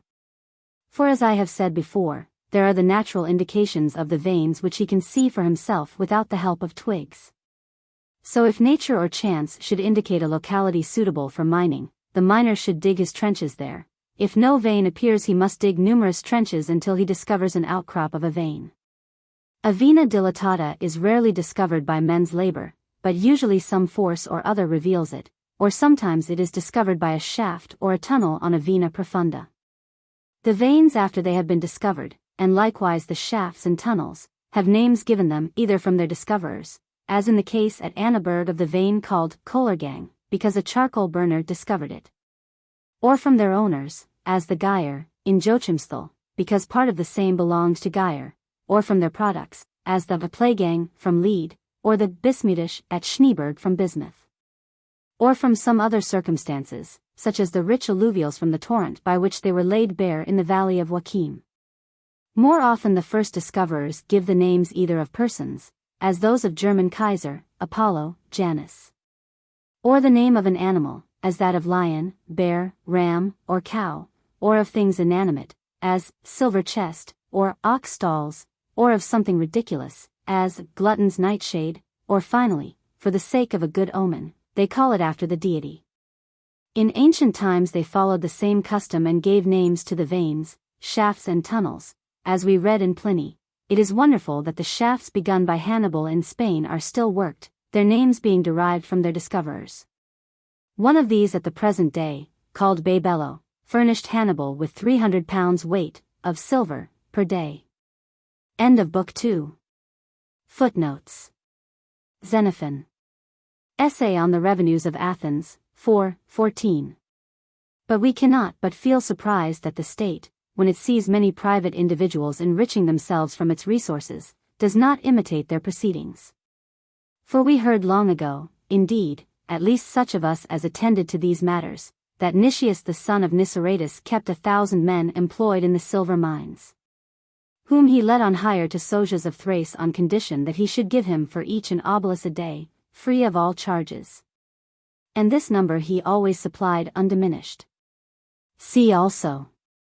An obolus a day each, would be about 23 ounces. troy of silver per day for the whole number. In modern value this would, of course, be but about 50s per day, but in purchasing power the value would probably be 100 to 1, see note on p. Nicias was estimated to have a fortune of 100 talents, about 83,700 troy ounces of silver, and was one of the wealthiest of the Athenians. Plutarch, Life of Nicias. Xenophon. Economicus 12:20. I approve, said Ischomachus, of the barbarian's answer to the king who found a good horse, and, wishing to fatten it as soon as possible, asked a man with a good reputation for horsemanship what would do it. The man's reply was, its master's eye. Praefectus metallorum. In Saxony this official was styled the Berghauptmann. For further information see page and note on page. This statement is either based upon Apollodorus, whom Agricola does not mention among his authorities, or on Strabo, whom he does so include.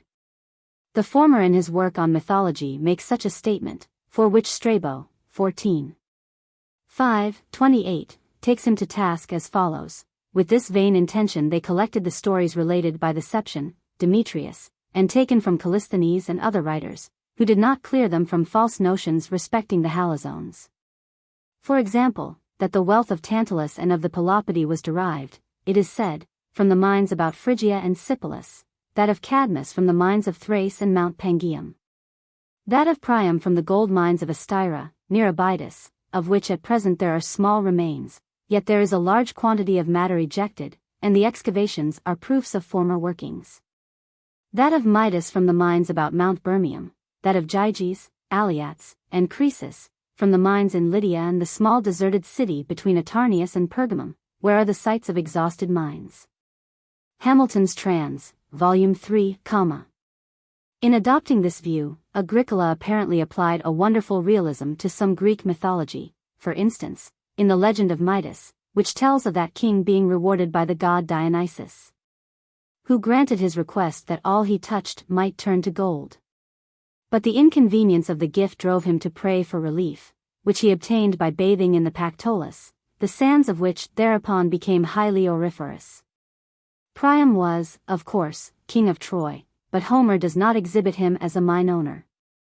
Gyges, Aliats, and Croesus were successively kings of Lydia, from 687 to 546 BC, and were no doubt possessed of great treasure in gold.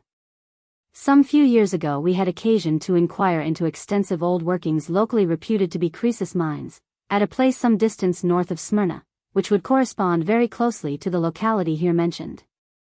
There can be no doubt that the Carthaginians worked the mines of Spain on an extensive scale for a very long period anterior to their conquest by the Romans.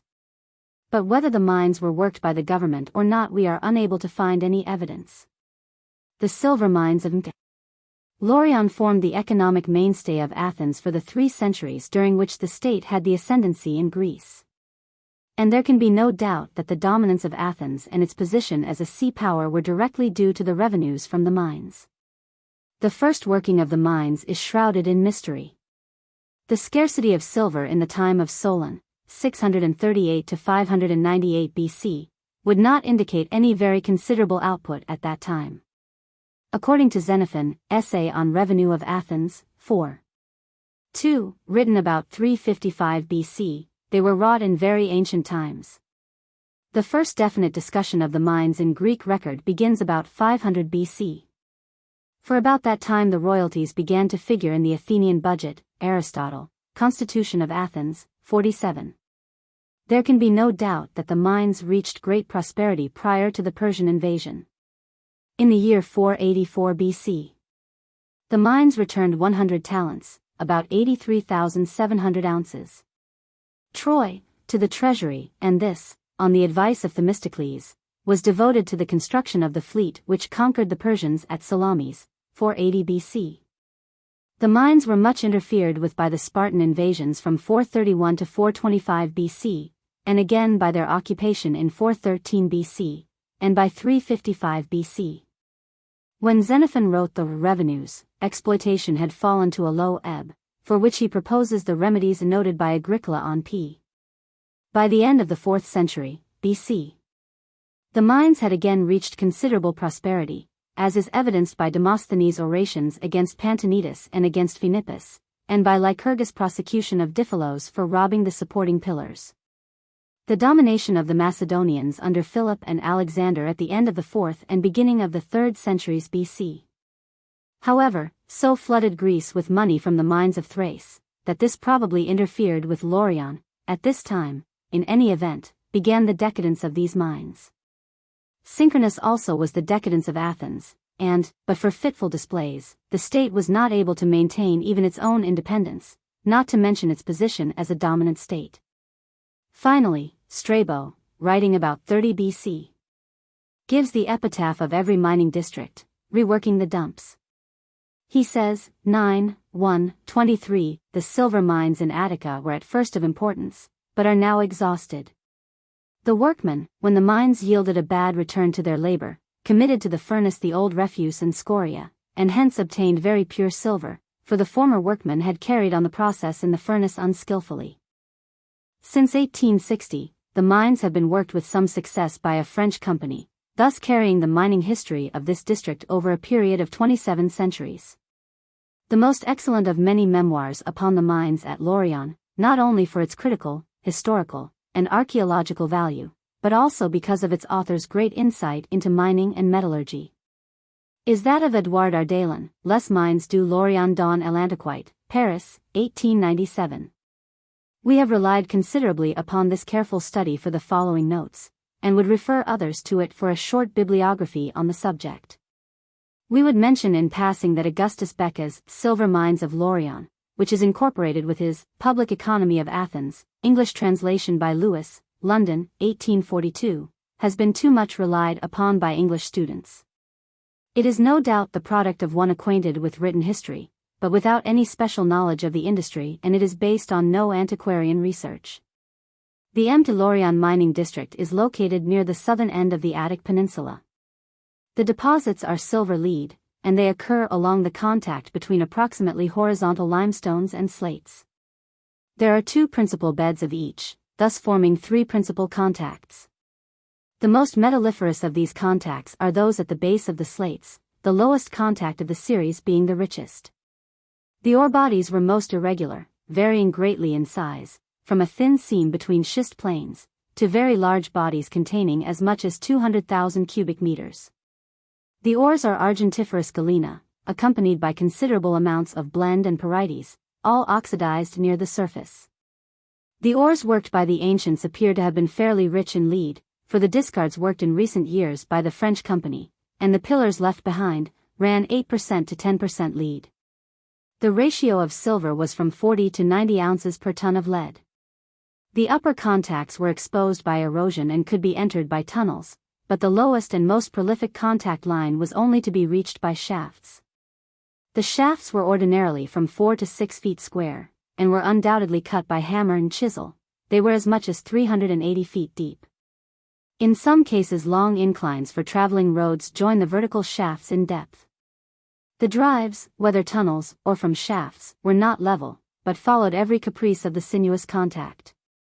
They were from 2 to 2.5 feet wide, often driven in parallels with crosscuts between, in order to exploit every corner of the contact.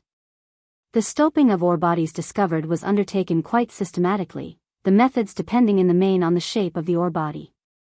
If the body was large, its dimensions were first determined by drives, crosscuts, rises, and winzes, as the case might require. If the ore was mainly overhead, it was overhand stoped, and the stopes filled as work progressed, inclined winzes being occasionally driven from the stopes to the original entry drives. If the ore was mainly below, it was underhand stoped, pillars being left if necessary, such pillars in some cases being 30 feet high. They also employed timber and artificial pillars. The mines were practically dry. There is little evidence of breaking by fire. The ore was hand-sorted underground and carried out by the slaves, and in some cases apparently the windlass was used. It was treated by grinding in mills and concentrating upon a sort of buttle. These concentrates, mostly galena, were smelted in low furnaces and the lead was subsequently cupelled. Further details of metallurgical methods will be found in notes on P. and P. On metallurgical subjects. The mines were worked by slaves. Even the overseers were at times apparently slaves, for we find, Xenophon, Memorabilia, 2:5, that Nicias paid a whole talent for a good overseer. A talent would be about 837 troy ounces of silver.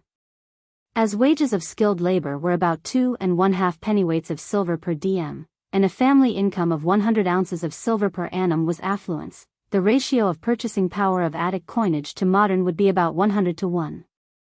Therefore this mine manager was worth in modern value roughly £8,000.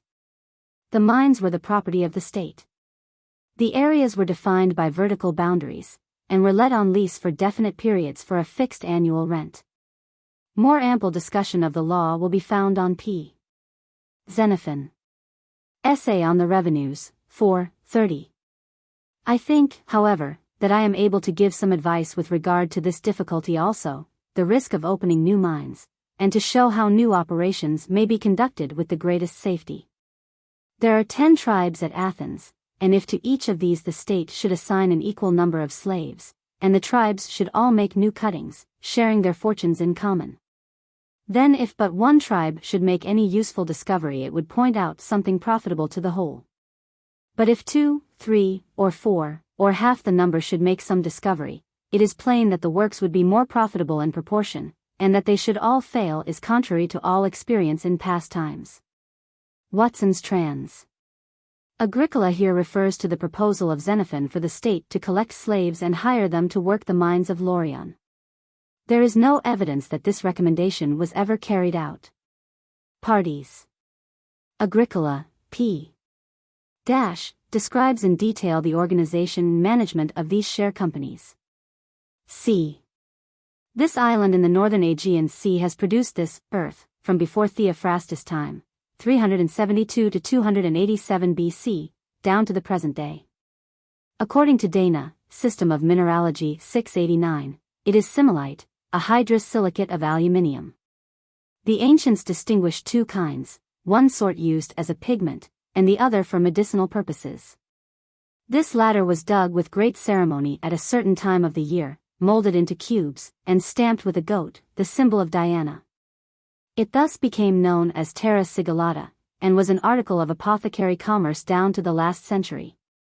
It is described by Galen, 12, Dioscorides, v. 63, and Pliny, XXXV, 14, as a remedy for ulcers and snake bites.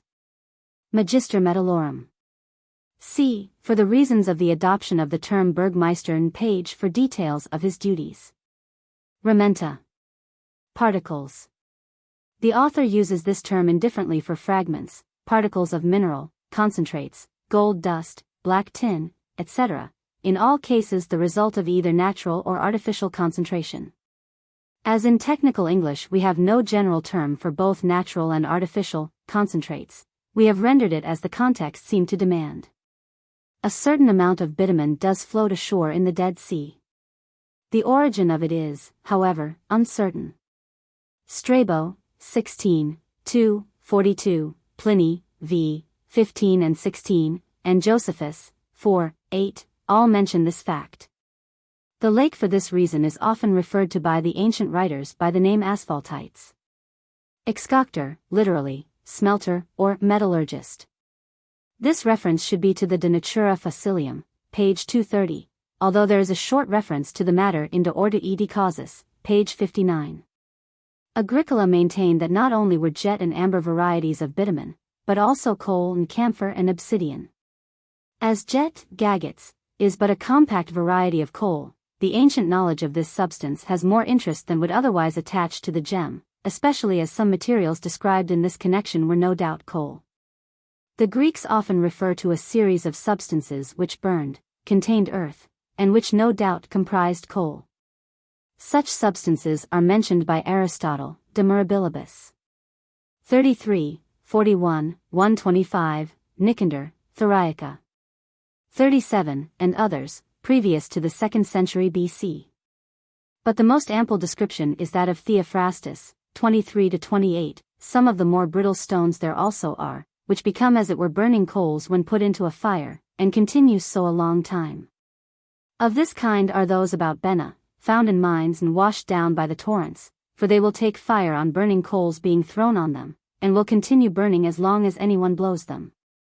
Afterward they will deaden, and may after that be made to burn again.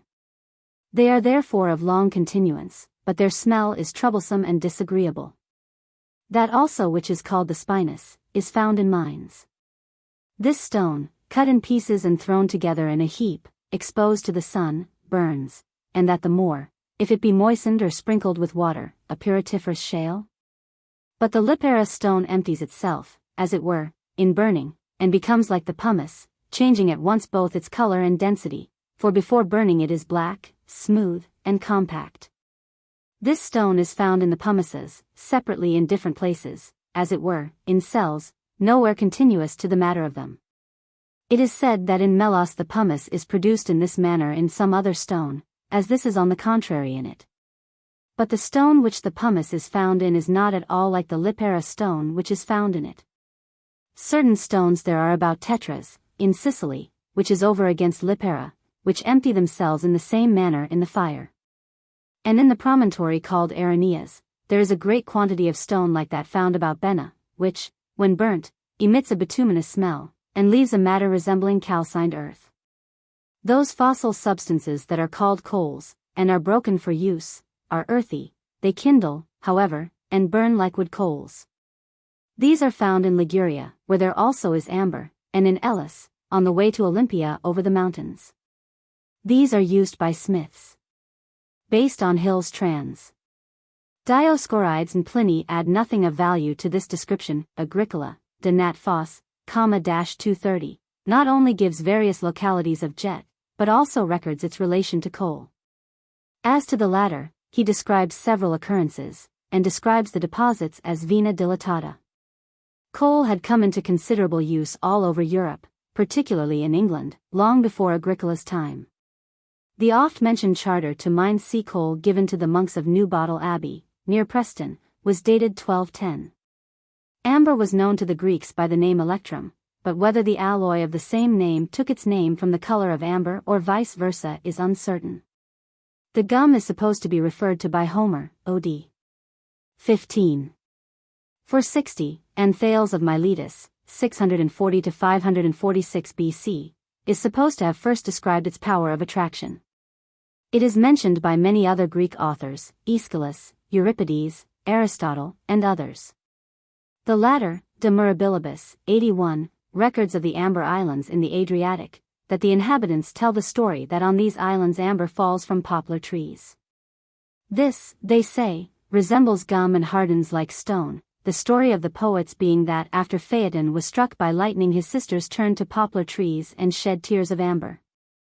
Theophrastus, 53, says, amber is also a stone. It is dug out of the earth in Liguria and has, like the before-mentioned, lodestone, a power of attraction. Pliny, XVI, 11, gives a long account of both the substance, literature, and mythology on the subject. His view of its origin was, certainly amber is obtained from the islands of the Northern Ocean, and is called by the Germans glissum. For this reason the Romans, when Germanicus Caesar commanded in those parts, called one of them Glyceria, which was known to the barbarians as Austraravia. Amber originates from gum discharged by a kind of pine tree, like gum from cherry and resin from the ordinary pine.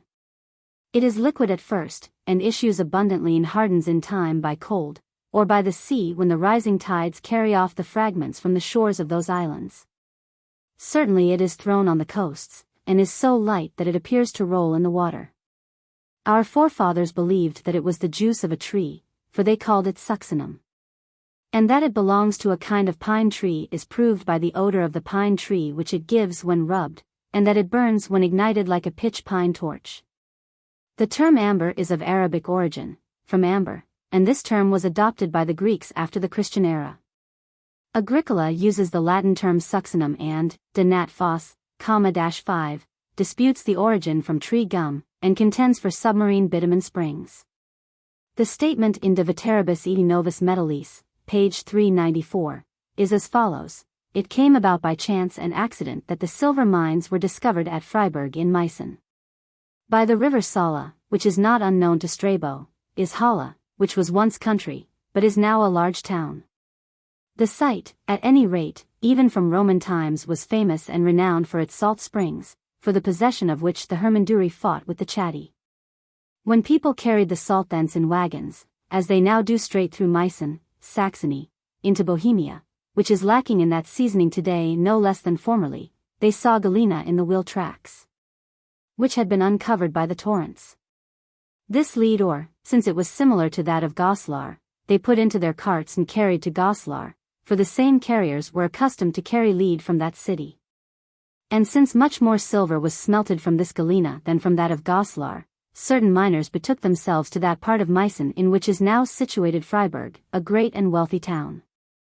And we are told by consistent stories and general report that they grew rich out of the mines.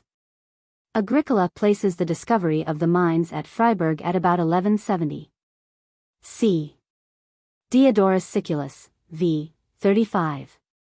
These places being covered with woods, it is said that in ancient times these mountains were set on fire by shepherds, and continued burning for many days, and parched the earth, so that an abundance of silver ore was melted. And the metal flowed in streams of pure silver like a river. Aristotle, nearly 3 centuries before Diodorus, mentions this same story, De Mirabilibus, 87. They say that in Ibernia the woods were set on fire by certain shepherds, and the earth thus heated, the country visibly flowed silver. And when some time later there were earthquakes, and the earth burst asunder at different places, a large amount of silver was collected. As the works of Posidonius are lost, it is probable that Agricola was quoting from Strabo, 3. 2:9, who says, in describing Spain, Posidonius, in praising the amount and excellence of the metals, cannot refrain from his accustomed rhetoric, and becomes quite enthusiastic in exaggeration. He tells us we are not to disbelieve the fable that formerly the forests having been set on fire, the earth, which was loaded with silver and gold, melted and threw up these metals to the surface. For inasmuch as every mountain and wooded hill seemed to be heaped up with money by a lavish fortune. Hamilton's trans I, or he may have been quoting from the deep Nosophisti of Athenaeus, 6, where Posidonius is quoted, and the mountains, when once the woods upon them had caught fire, spontaneously ran with liquid silver. Lucretius, De Rerum Natura v. 1241. Agricola's account of this event in De Veteribus et Novus Metallis is as follows, page 393, now veins are not always first disclosed by the hand and labor of man, nor has art always demonstrated them. Sometimes they have been disclosed rather by chance or by good fortune. I will explain briefly what has been written upon this matter in history, what miners tell us, and what has occurred in our times. Thus the mines at Goslar are said to have been found in the following way. A certain noble, whose name is not recorded, tied his horse, which was named Ramlus, to the branch of a tree which grew on the mountain. This horse, pawing the earth with its hoofs, which were iron shod, and thus turning it over, uncovered a hidden vein of lead, not unlike the winged Pegasus, who in the legend of the poets opened a spring when he beat the rock with his hoof. So just as that spring is named Hippocrene after that horse, so our ancestors named the mountain Ramelsberg. Whereas the perennial water spring of the poets would long ago have dried up, the vein even today exists, and supplies an abundant amount of excellent lead. That a horse can have opened a vein will seem credible to anyone who reflects in how many ways the signs of veins are shown by chance, all of which are explained in my work De Re Metallica. Therefore, here we will believe the story, both because it may happen that a horse may disclose a vein, and because the name of the mountain agrees with the story. Agricola places the discovery of Goslar in the Harz at prior to 936. C. Fragmenta. The glossary gives, gestube. This term is defined in the Bergwerks Lexicon, Chemnitz, 1743, as the pieces of stone, especially tin stone, broken from the vein and washed out by the water, the croppings. So far as we are able to discover, this is the first published description of the divining rod as applied to minerals or water. Like Agricola, many authors have sought to find its origin among the ancients. The magic rods of Moses and Homer, especially the rod with which the former struck the rock at Horeb, the rod described by Ctesias, died 398 BC, which attracted gold and silver, and the Virgula Divina of the Romans have all been called up for proof. It is true that the Romans are responsible for the name Virgula Divina, divining rod, but this rod was used for taking auguries by casting bits of wood, Cicero, de divination. Despite all this, while the ancient naturalists all give detailed directions for finding water, none mention anything akin to the divining rod of the Middle Ages. It is also worth noting that the monk Theophilus in the 12th century also gives a detailed description of how to find water, but makes no mention of the rod. There are two authorities sometimes cited as prior to Agricola, the first being Basil Valentine in his Last Will and Testament, 24-8. And while there may be some reason, c. for accepting the authenticity of the Triumphal Chariot of Antimony by this author, as dating about 1500, there can be little doubt that the Last Will and Testament was spurious and dated about 50 years after Agricola. Paracelsus, De Natura Rerum 9, says, "These divinations are vain and misleading, and among the first of them are divining rods, which have deceived many miners. If they once point rightly, they deceive 10 or 20 times." In his De Origine Morborum Invisibilium, Book I, he adds that the faith turns the rod. These works were no doubt written prior to De Re Metallica. Paracelsus died in 1541, but they were not published until some time afterward. Those interested in the strange persistence of this superstition down to the present day, and the files of the patent offices of the world are full of it, will find the subject exhaustively discussed in M. E. Chevreul's De la Baguette Divinatoire, Paris, 1845, L. Figuier, Histoire du merveilleux dans les temps modernes 2, Paris, 1860, W. F. Barrett, Proceedings of the Society of Psychical Research, Part 32, 1897, and 38, 1900, R. W. Raymond, American Inst. of Mining Engineers, 1883, of the descriptions by those who believed in it there is none better than that of William Price, Mineralogia Cornubiensis, London, 1778, pp. 113-123, who devotes much pains to a refutation of Agricola. When we consider that a century later than Agricola such an advanced mind as Robert Boyle, 1626-1691, the founder of the Royal Society, was convinced of the genuineness of the divining rod, one is more impressed with the clarity of Agricola's vision. In fact, there were few indeed, down to the 19th century, who did not believe implicitly in the effectiveness of this instrument, and while science has long since abandoned it, not a year passes but some new manifestation of its hold on the popular mind breaks out. Exodus 7, 10, 11, 12. Odyssey 16, 172, and X, 238. Odyssey Ziv, 1, etc. The caduceus of Hermes had also the power of turning things to gold, and it is interesting to note that in its oldest form, as the insignia of heralds and of ambassadors, it had two prongs. In a general way, veni profundi were fissure veins and veni dilatati were sheeted deposits. For description see. These mines are in the Erzgebirge. We have adopted the names given in the German translation. The quotation from Pliny, 33. 31, as a whole reads as follows: silver is found in nearly all the provinces, but the finest of all in Spain, where it is found in the barren lands, and in the mountains. Wherever one vein of silver has been found, another is sure to be found not far away. This is the case of nearly all the metals, whence it appears that the Greeks derived metalla. It is wonderful that the shafts begun by Hannibal in Spain still remain, their names being derived from their makers. One of these at the present day, called Babello, furnished Hannibal with 300 pounds weight of silver per day. This mountain is excavated for a distance of 1,500 paces, and for this distance there are water-bearers lighted by torches standing night and day bailing out the water in turns, thus making quite a river. Hannibal dates 247 to 183 BC, and was therefore dead 206 years when Pliny was born. According to a footnote in Bostock and Riley's translation of Pliny, these workings were supposed to be in the neighborhood of Castulo, now Caslona, near Linares. It was at Castulo that Hannibal married his rich wife Himils, and in the hills north of Linares there are ancient silver mines still known as Los Pozos de Anibal. Book 3. Previously I have given much information concerning the miners, also I have discussed the choice of localities for mining, for washing sands, and for evaporating waters. Further, I described the method of searching for veins. With such matters I was occupied in the second book. Now I come to the third book, which is about veins and stringers, and the seams in the rocks. The term vein is sometimes used to indicate canales in the earth, but very often elsewhere by this name I have described that which may be put in vessels. I now attach a second significance to these words, for by them I mean to designate any mineral substances which the earth keeps hidden within her own deep receptacles. A. C. The mountain. B. Vena profunda. First I will speak of the veins, which, in depth, width, and length, differ very much one from another.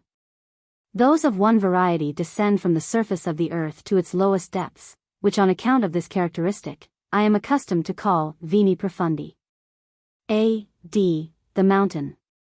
B. C. Vena dilatata.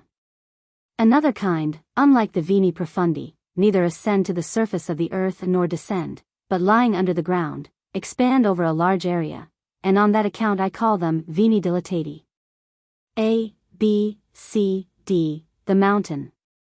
E. F. G. H. I. K. Vena cumulata. Another occupies a large extent of space in length and width. Therefore I usually call it vena cumulata, for it is nothing else than an accumulation of some certain kind of mineral, as I have described in the book entitled De Subterraneorum Ordoidi Causis. It occasionally happens, though it is unusual and rare, that several accumulations of this kind are found in one place, each 1 or more fathoms in depth and 4 or 5 in width, and one is distant from another 2, 3, or more fathoms. When the excavation of these accumulations begins, they at first appear in the shape of a disc, then they open out wider. Finally from each of such accumulations is usually formed a vena cumulata. A. Vena profunda. B. Intervenium. C. Another vena profunda. A and B. Vena dilatati. C. Intervenium. D and E. Other veni dilatati. The space between two veins is called an intervenium. This interval between the veins, if it is between veni dilatati, is entirely hidden underground. If, however, it lies between veni profundi, then the top is plainly in sight, and the remainder is hidden. A. Wide vena profunda. B. Narrow vena profunda. Veni profundi differ greatly one from another in width, for some of them are 1 fathom wide, some are 2 cubits, others 1 cubit, others again are a foot wide, and some only half a foot, all of which our miners call wide veins. Others on the contrary, are only a palm wide, others 3 digits, or even 2, these they call narrow. But in other places where there are very wide veins, the widths of a cubit, or a foot, or half a foot, are said to be narrow. At Kremnitz, for instance, there is a certain vein which measures in one place 15 fathoms in width, in another 18, and in another 20. The truth of this statement is vouched for by the inhabitants. A. Thin vena dilatata. B. Thick vena dilatata. Veni dilatati, in truth, differ also in thickness, for some are 1 fathom thick, others 2, or even more. Some are a cubit thick, some a foot, some only half a foot, and all these are usually called thick veins. Some on the other hand, are but a palm thick, some 3 digits, some 2, some 1, these are called thin veins. A. B. C. Vein. D. E. F. Seams in the rock, commissuri saxorum. Veni profundi vary in direction, for some run from east to west. A. B. C. Vein. D. E. F. Seams in the rocks. Others, on the other hand, run from west to east. A. B. C. Vein. D. E. F. Seams in the rocks. Others run from south to north. A. B. C. Vein. D. E. F. Seams in the rocks. Others, on the contrary, run from north to south. The seams in the rocks indicate to us whether a vein runs from the east or from the west. For instance, if the rock seams incline toward the westward as they descend into the earth, the vein is said to run from east to west. If they incline toward the east, the vein is said to run from west to east. In a similar manner, we determine from the rock seams whether the veins run north or south. Now miners divide each quarter of the earth into 6 divisions. And by this method they apportion the earth into 24 directions, which they divide into 2 parts of 12 each. The instrument which indicates these directions is thus constructed. First a circle is made. Then at equal intervals on 1/2 portion of it right through to the other, 12 straight lines called by the Greeks delta iota mu epsilon tau rho omicron iota, and in the Latin dimetientes, are drawn through a central point which the Greeks call kappa nu tau rho omicron nu. So that the circle is thus divided into 24 divisions, all being of an equal size. Then, within the circle are inscribed 3 other circles, the outermost of which has cross lines dividing it into 24 equal parts. The space between it and the next circle contains 2 sets of 12 numbers, inscribed on the lines called diameters, while within the innermost circle it is hollowed out to contain a magnetic needle. The needle lies directly over that one of the 12 lines called diameters, on which the number 12 is inscribed at both ends. When the needle which is governed by the magnet points directly from the north to the south, the number 12 at its tail, which is forked, signifies the north, that number 12 which is at its point indicates the south. The sign 6 superior indicates the east, and 6 inferior the west. Further, between each 2 cardinal points there are always 5 others which are not so important. The first 2 of these directions are called the prior directions. The last 2 are called the posterior, and the 5th direction lies immediately between the former and the latter. It is halved, and 1/2 is attributed to one cardinal point and 1/2 to the other. For example, between the northern number 12 and the eastern number 6, are points numbered 1, 2, 3, 4, V, of which 1 and 2 are northern directions lying toward the east, 4 and V are eastern directions lying toward the north. And 3 is assigned, half to the north and half to the east. One who wishes to know the direction of the veins underground, places over the vein the instrument just described, and the needle, as soon as it becomes quiet, will indicate the course of the vein. That is, if the vein proceeds from 6 to 6, it either runs from east to west, or from west to east, but whether it be the former or the latter, is clearly shown by the seams in the rocks. If the vein proceeds along the line which is between V and 6 toward the opposite direction, it runs from between the 5th and 6th divisions of east to the west, or from between the 5th and 6th divisions of west to the east. And again, whether it is the one or the other is clearly shown by the seams in the rocks. In a similar manner we determine the other directions. Now miners reckon as many points as the sailors do in reckoning up the number of the winds.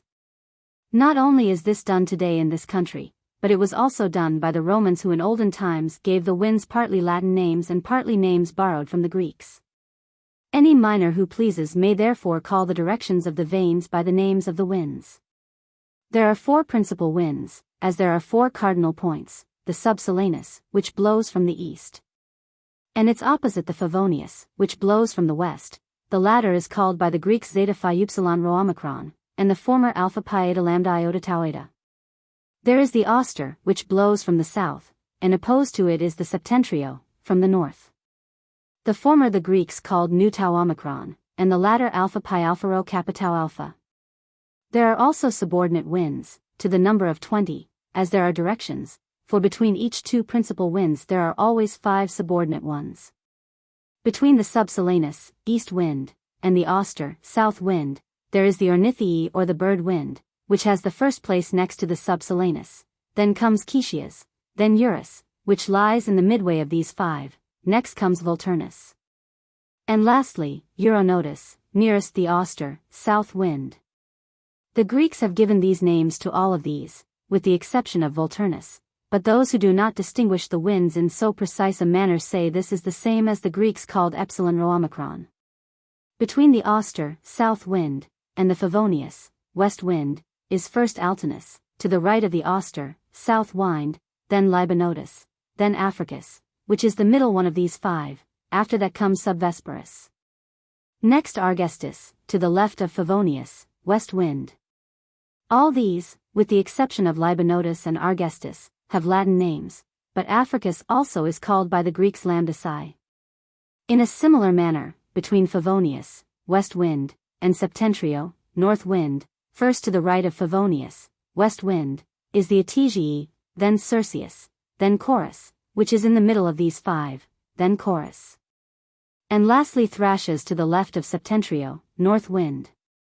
To all of these, except that of chorus, the Greeks gave the names, and those who do not distinguish the winds by so exact a plan, assert that the wind which the Greeks called Caparo Omicron and the Latins chorus is one and the same. Again, between septentrio, north wind, and the subsolanus, east wind, the first to the right of septentrio, north wind, is Gallicus, then Supernus, then Aquilo, which is the middle one of these five, next comes Boreas. And lastly Carba, to the left of subsolanus, east wind. Here again, those who do not consider the winds to be in so great a multitude, but say there are but 12 winds in all, or at the most 14, assert that the wind called by the Greeks Beta Omicron Rho Alpha and the Latins Aquilo is one and the same. For our purpose it is not only useful to adopt this large number of winds, but even to double it, as the German sailors do. They always reckon that between each two there is one in the center taken from both. By this method we also are able to signify the intermediate directions by means of the names of the winds. For instance, if a vein runs from 6 east to 6 west, it is said to proceed from subsolanus, east wind, to Favonius, west wind. But one which proceeds from between V and 6 of the east to between V and 6 west is said to proceed out of the middle of Carba and subsolanus to between Argestus and Favonius. The remaining directions, and their intermediates are similarly designated. The minor, on account of the natural properties of a magnet, by which the needle points to the south, must fix the instrument already described so that east is to the left and west to the right. A. B. Veni dilatati. C. Seams in the rocks. In a similar way to veni profundi, the veni dilatati vary in their lateral directions, and we are able to understand from the seams in the rocks in which direction they extend into the ground. For if these incline toward the west in depth, the vein is said to extend from east to west; if on the contrary, they incline toward the east, the vein is said to go from west to east.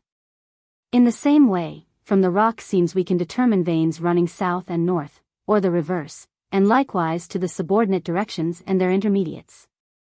A. Straight vena profunda. B. Curved vena profunda, should be vena dilatata.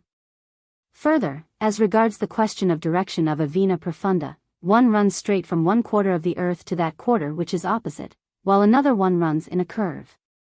In which case it may happen that a vein proceeding from the east does not turn to the quarter opposite, which is the west, but twists itself and turns to the south or the north. A. Horizontal vena dilatata. B. Inclined vena dilatata. C. Curved vena dilatata. Similarly, some veni dilatati are horizontal, some are inclined, and some are curved. Also the veins which we call profundi differ in the manner in which they descend into the depths of the earth, for some are vertical, some are inclined and sloping, B, others crooked, C. Moreover, veni profundi, B, differ much among themselves regarding the kind of locality through which they pass, for some extend along the slopes of mountains or hills, AC, and do not descend down the sides. Other veni profundi, D, E, F, from the very summit of the mountain or hill descend the slope, A, to the hollow or valley, B, and they again ascend the slope or the side of the mountain or hill opposite, C. Other veni profundi, C, D, descend the mountain or hill, A, and extend out into the plain, B. A. Mountainous plain. B. Vena profunda. Some veins run straight along on the plateaus, the hills, or plains. A. Principal vein.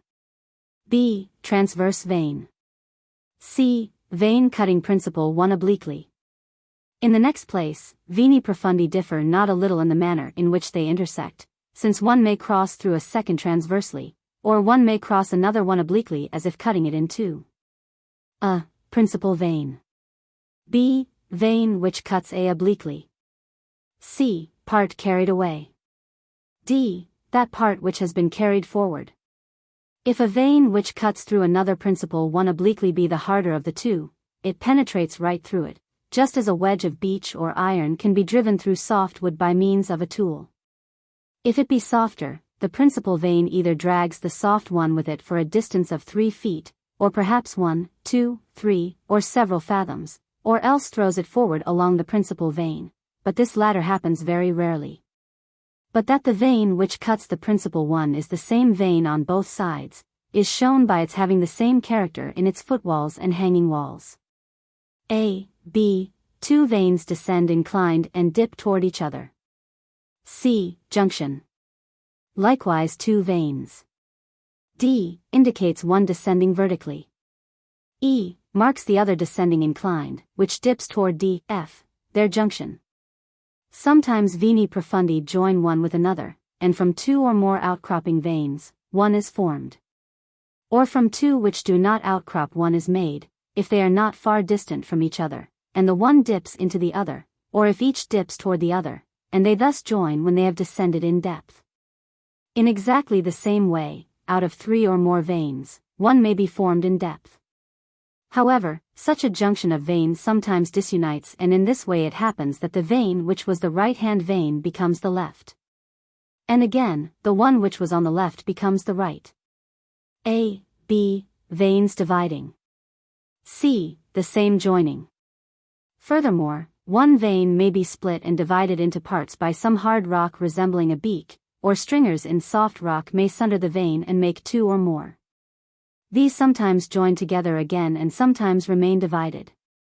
Whether a vein is separating from or uniting with another can be determined only from the seams in the rocks.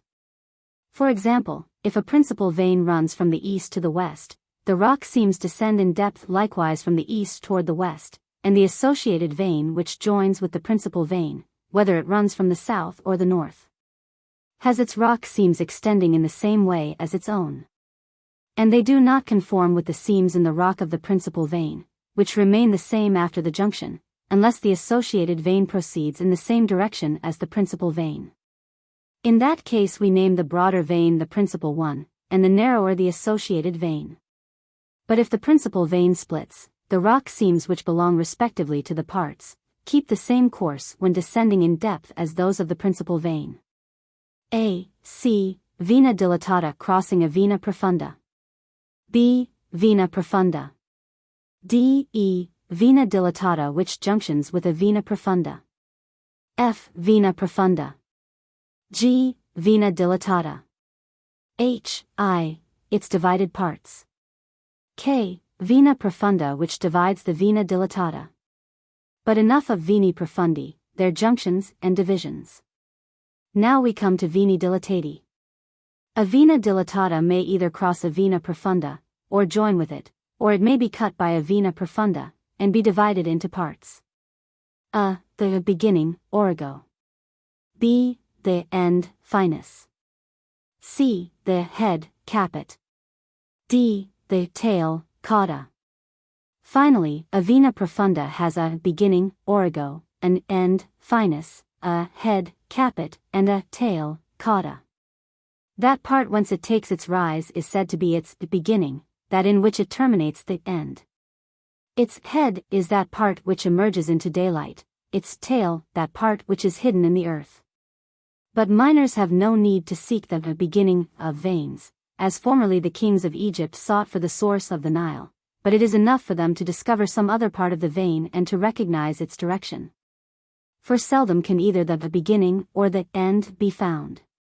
The direction in which the head of the vein comes into the light, or the direction toward which the tail extends, is indicated by its footwall and hanging wall. The latter is said to hang, and the former to lie.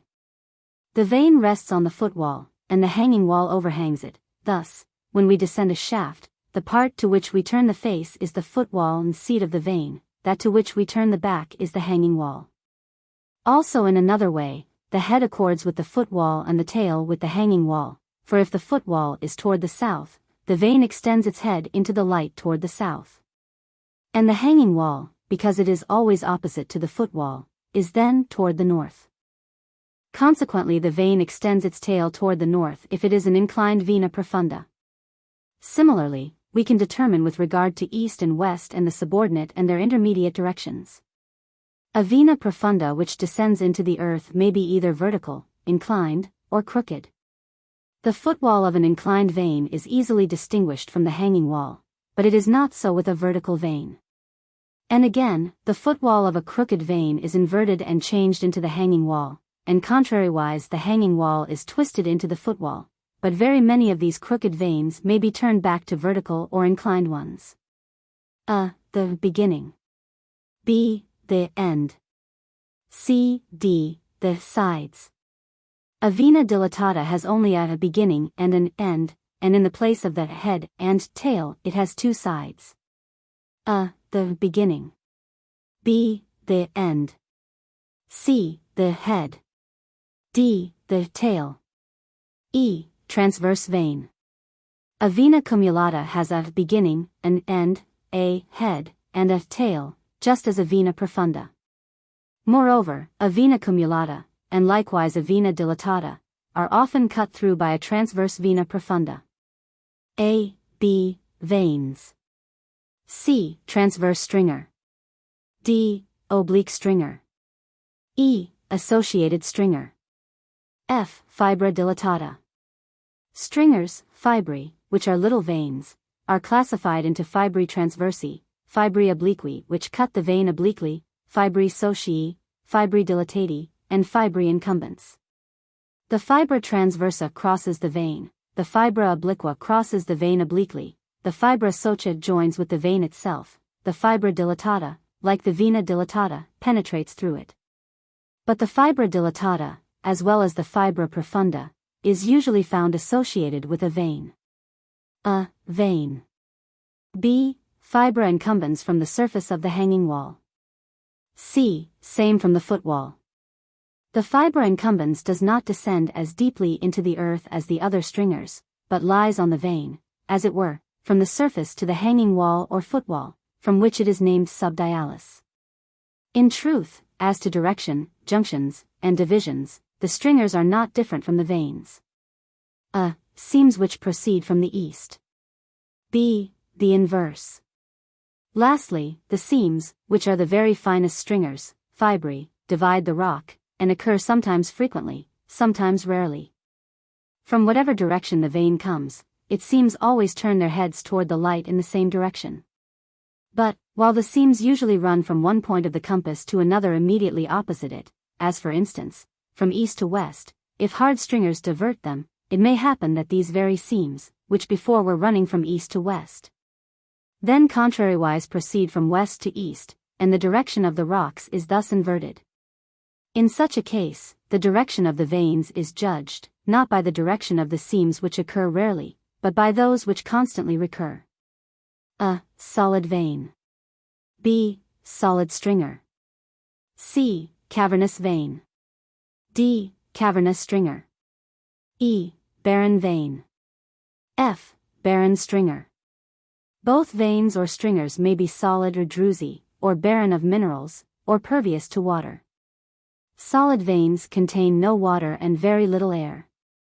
The druzy veins rarely contain water, they often contain air. Those which are barren of minerals often carry water.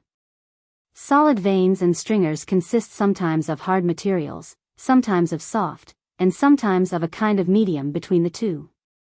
But to return to veins.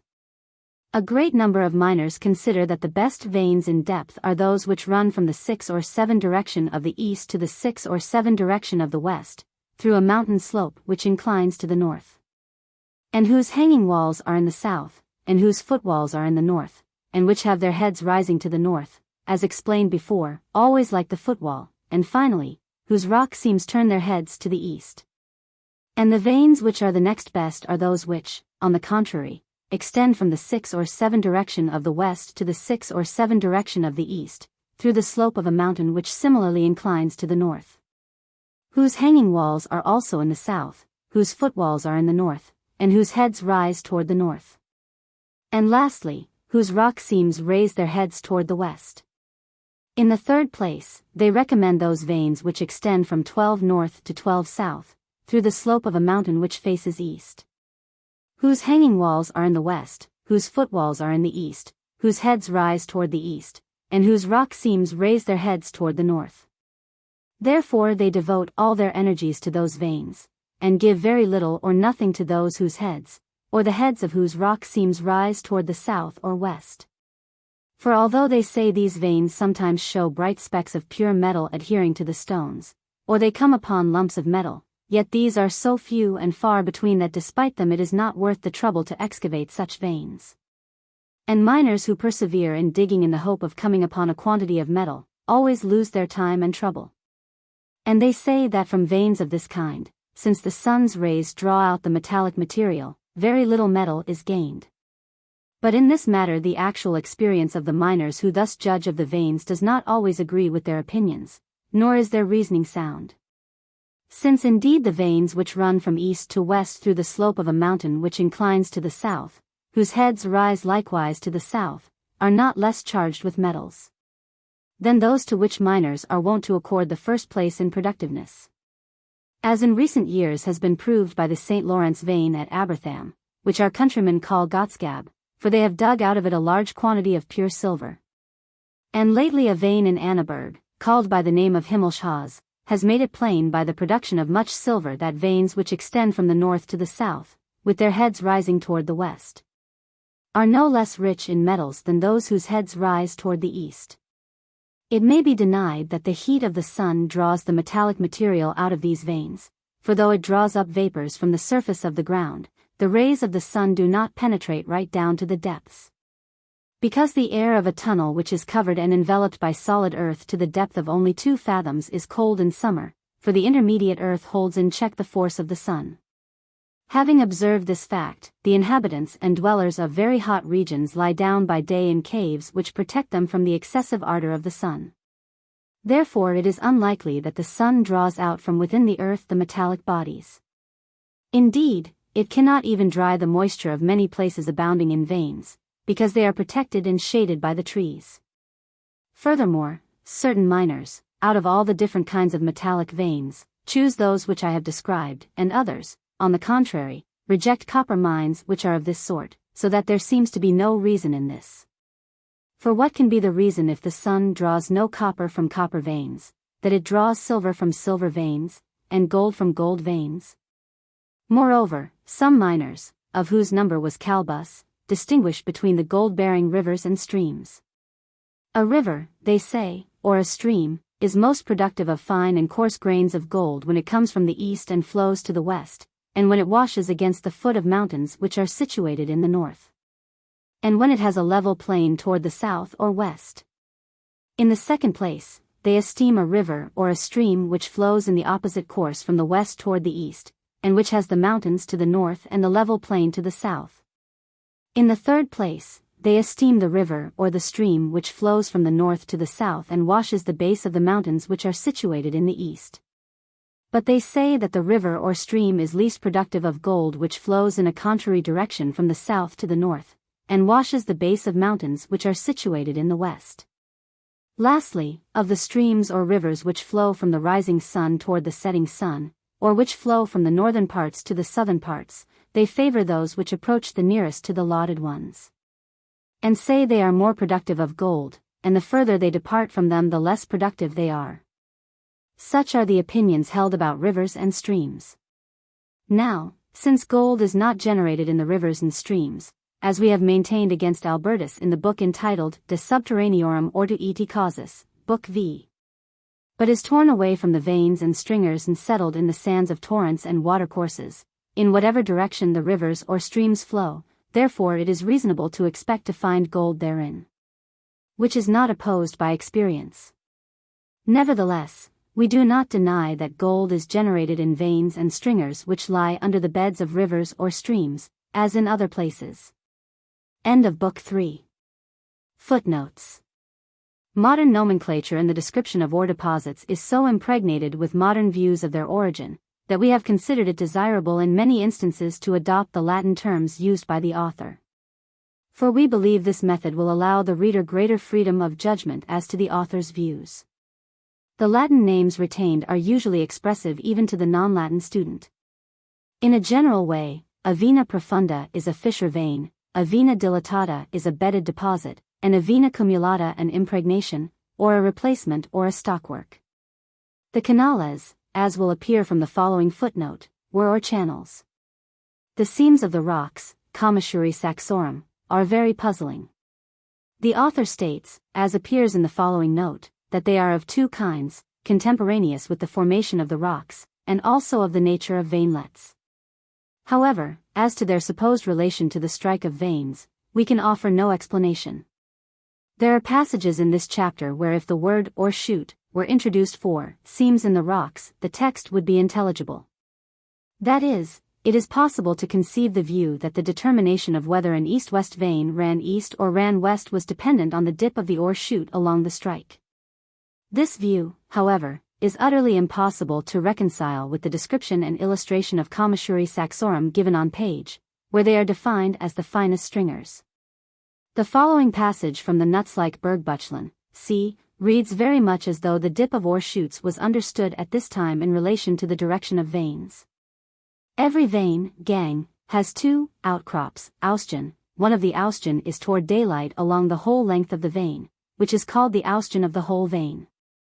The other Austgen is contrary to or toward the strike, Strichen, of the vein, according to its rock, Gestian, that is called the Gestian's Austgen. For instance, every vein that has its strike from east to west has its Gestian's Austgen to the east, and vice versa. Agricola's classification of ore deposits, after the general distinction between alluvial and in situ deposits, is based entirely upon form, as will be seen in the quotation below relating to the origin of canales. The German equivalents in the glossary are as follows. Fissure vein, vena profunda, gang. Bedded deposit, vena dilatata, Schwebender gang oder Fletzi. Stockwork or impregnation, vena cumulata, Gestschut oder Stock. Stringer, fibra, Kluft. Seams or joints, commissuri saxorum, Absetzen digestians. It is interesting to note that in De Natura Fossilium he describes coal and salt, and later in De Re Metallica he describes the Mansfeld copper schists, as all being veni dilatati. This nomenclature and classification is not original with Agricola.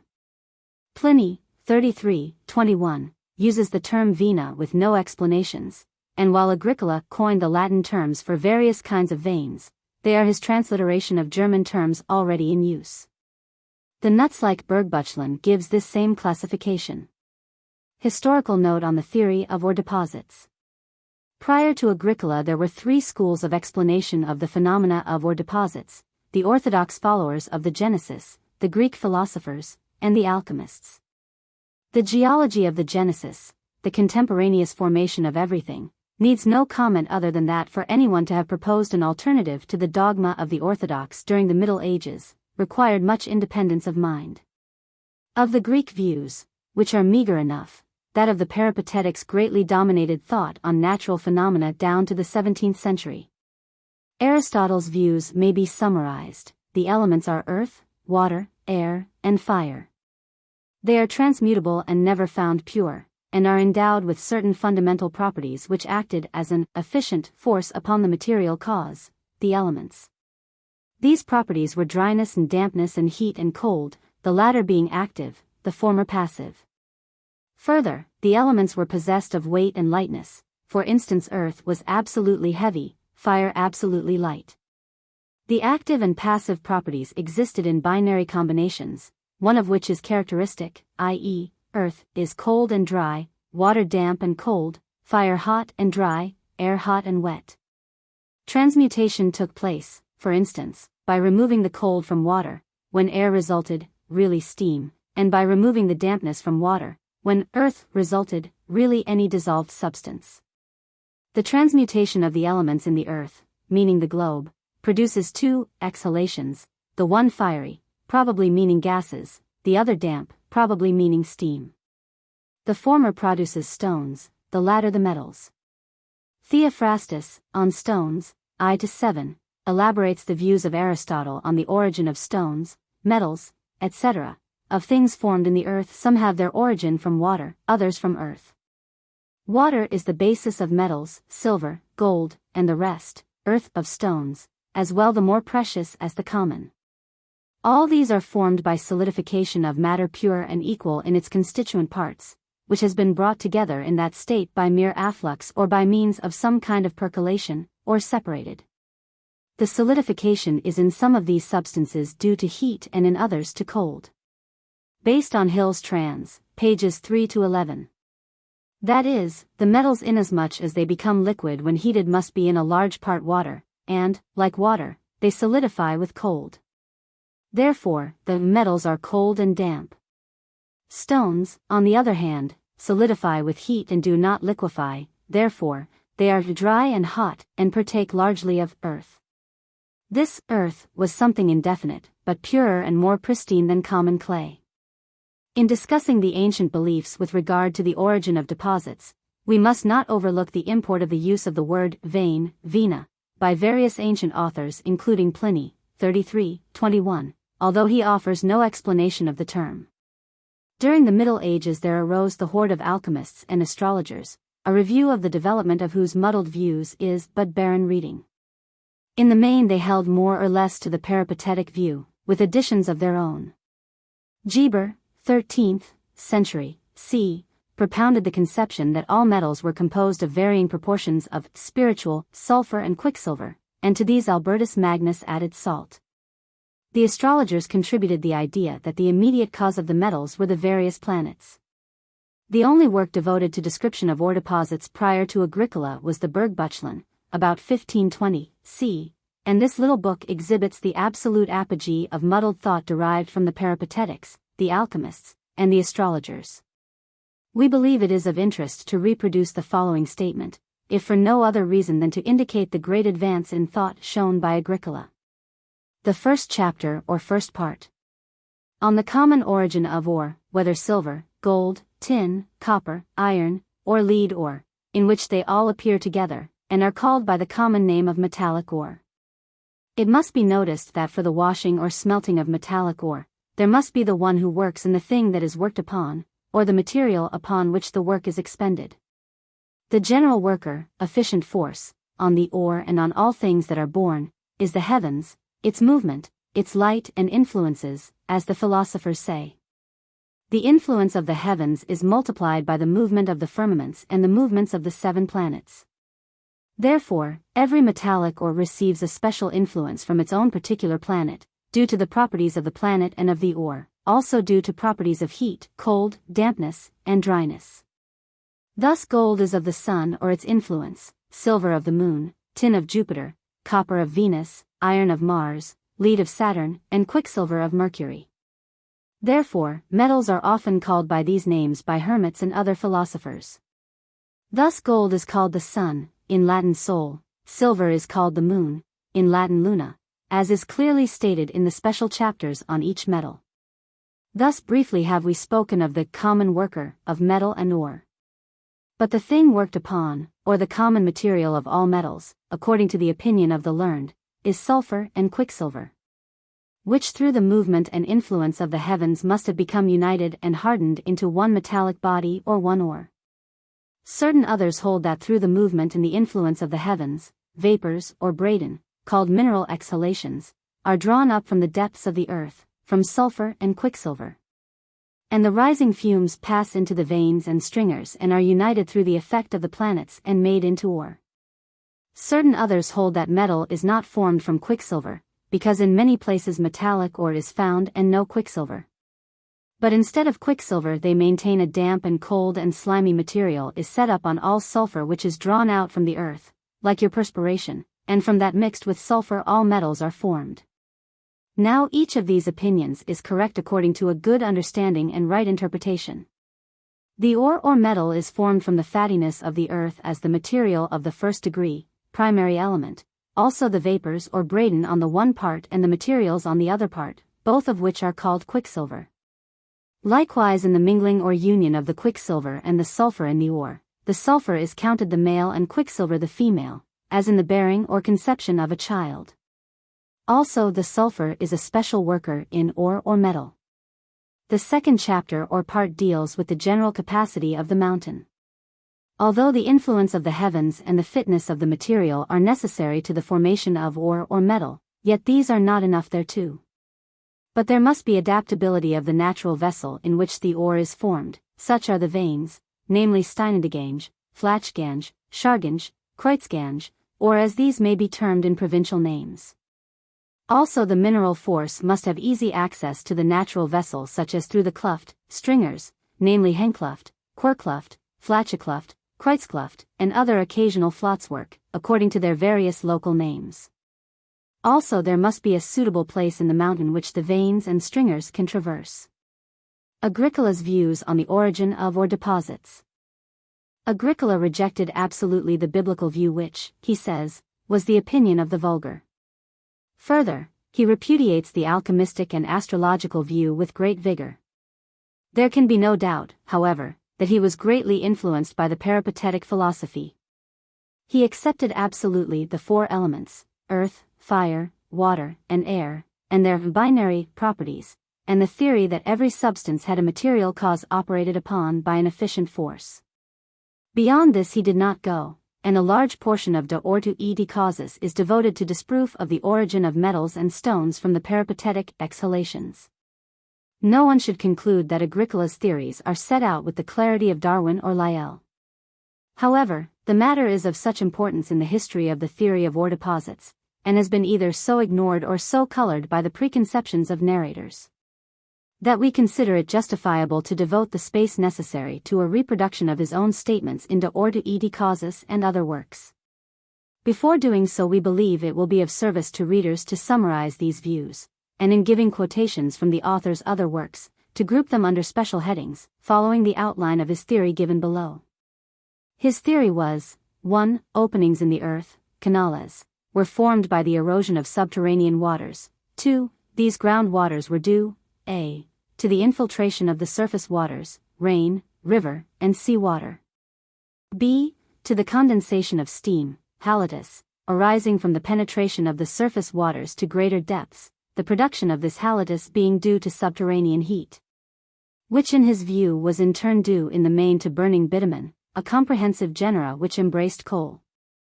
3. The filling of these canales is composed of earth, solidified juices, stone, metals, and compounds, all deposited from water and juices circulating in the canales. See also. Earth comprises clay, mud, ochre, marl, and peculiar earths generally. The origin of these earths was from rocks, due to erosion, transportation, and deposition by water. Solidified juices, suci concreti, comprised salt, soda, vitriol, bitumen, etc., being generally those substances which he conceived were soluble in and deposited from water. Stones comprised precious, semi-precious, and unusual stones, such as quartz, fluorspar, etc., as distinguished from country rock. The origin of these he attributed in minor proportion to transportation of fragments of rock, but in the main to deposits from ordinary mineral juice and from stone juice, succus lapidescens. Metals comprised the 7 traditional metals. The compounds comprised the metallic minerals, and both were due to deposition from juices, the compounds being due to a mixture of juices. The juices play the most important part in Agricola's theory. Each substance had its own particular juice, and in his theory every substance had a material and an efficient cause, the first being the juice, the second being heat or cold. Owing to the latter the juices fell into 2 categories, those solidified by heat, i.e., by evaporation, such as salt, and those solidified by cold, i.e. because metals melt and flow by heat, therefore their solidification was due to cold, and the juice underwent similar treatment. As to the origin of these juices, some were generated by the solution of their own particular substance, but in the main their origin was due to the combination of dry things, such as earth, with water, the mixture being heated. And the resultant metals depended upon the proportions of earth and water. In some cases we have been inclined to translate succus, juice, as solution, but in other cases it embraced substances to which this would not apply. And we feared implying in the text a chemical understanding not warranted prior to the atomic theory. In order to distinguish between earths, clays, etc., the peripatetic earth, a pure element, and the earth, the globe, we have given the 2 former in quotation marks. There is no doubt some confusion between earth, clays, etc. and the peripatetic earth, as the latter was a pure substance not found in its pristine form in nature. It is, however, difficult to distinguish between the 2. Origin of canales, De Ortu. I now come to the canales in the earth. These are veins, veinlets, and what are called seams in the rocks. These serve as vessels or receptacles for the material from which minerals, residential fossils, are formed. The term vena is most frequently given to what is contained in the canales, but likewise the same name is applied to the canales themselves. The term vein is borrowed from that used for animals, for just as their veins are distributed through all parts of the body, and just as by means of the veins blood is diffused from the liver throughout the whole body, so also the veins traverse the whole globe, and more particularly the mountainous districts. And water runs and flows through them. With regard to veinlets or stringers and seams in the rocks, which are the thinnest stringers, the following is the mode of their arrangement. Veins in the earth, just like the veins of an animal, have certain veinlets of their own, but in a contrary way. For the larger veins of animals pour blood into the veinlets, while in the earth the humors are usually poured from the veinlets into the larger veins, and rarely flow from the larger into the smaller ones. As for the seams in the rocks, commissuri saxorum, we consider that they are produced by two methods. By the first, which is peculiar to themselves, they are formed at the same time as the rocks. For the heat bakes the refractory material into stone, and the non-refractory material similarly heated exhales its humors and is made into earth, generally friable. The other method is common also to veins and veinlets. When water is collected into one place, it softens the rock by its liquid nature, and by its weight and pressure breaks and divides it. Now, if the rock is hard, it makes seams in the rocks and veinlets, and if it is not too hard, it makes veins. However, if the rocks are not hard, seams and veinlets are created as well as veins. If these do not carry a very large quantity of water, or if they are pressed by a great volume of it, they soon discharge themselves into the nearest veins. The following appears to be the reason why some veinlets or stringers and veins are profundi and others dilatati. The force of the water crushes and splits the brittle rocks. And when they are broken and split, it forces its way through them and passes on, at one time in a downward direction, making small and large veni profundi, at another time in a lateral direction, in which way veni dilatati are formed.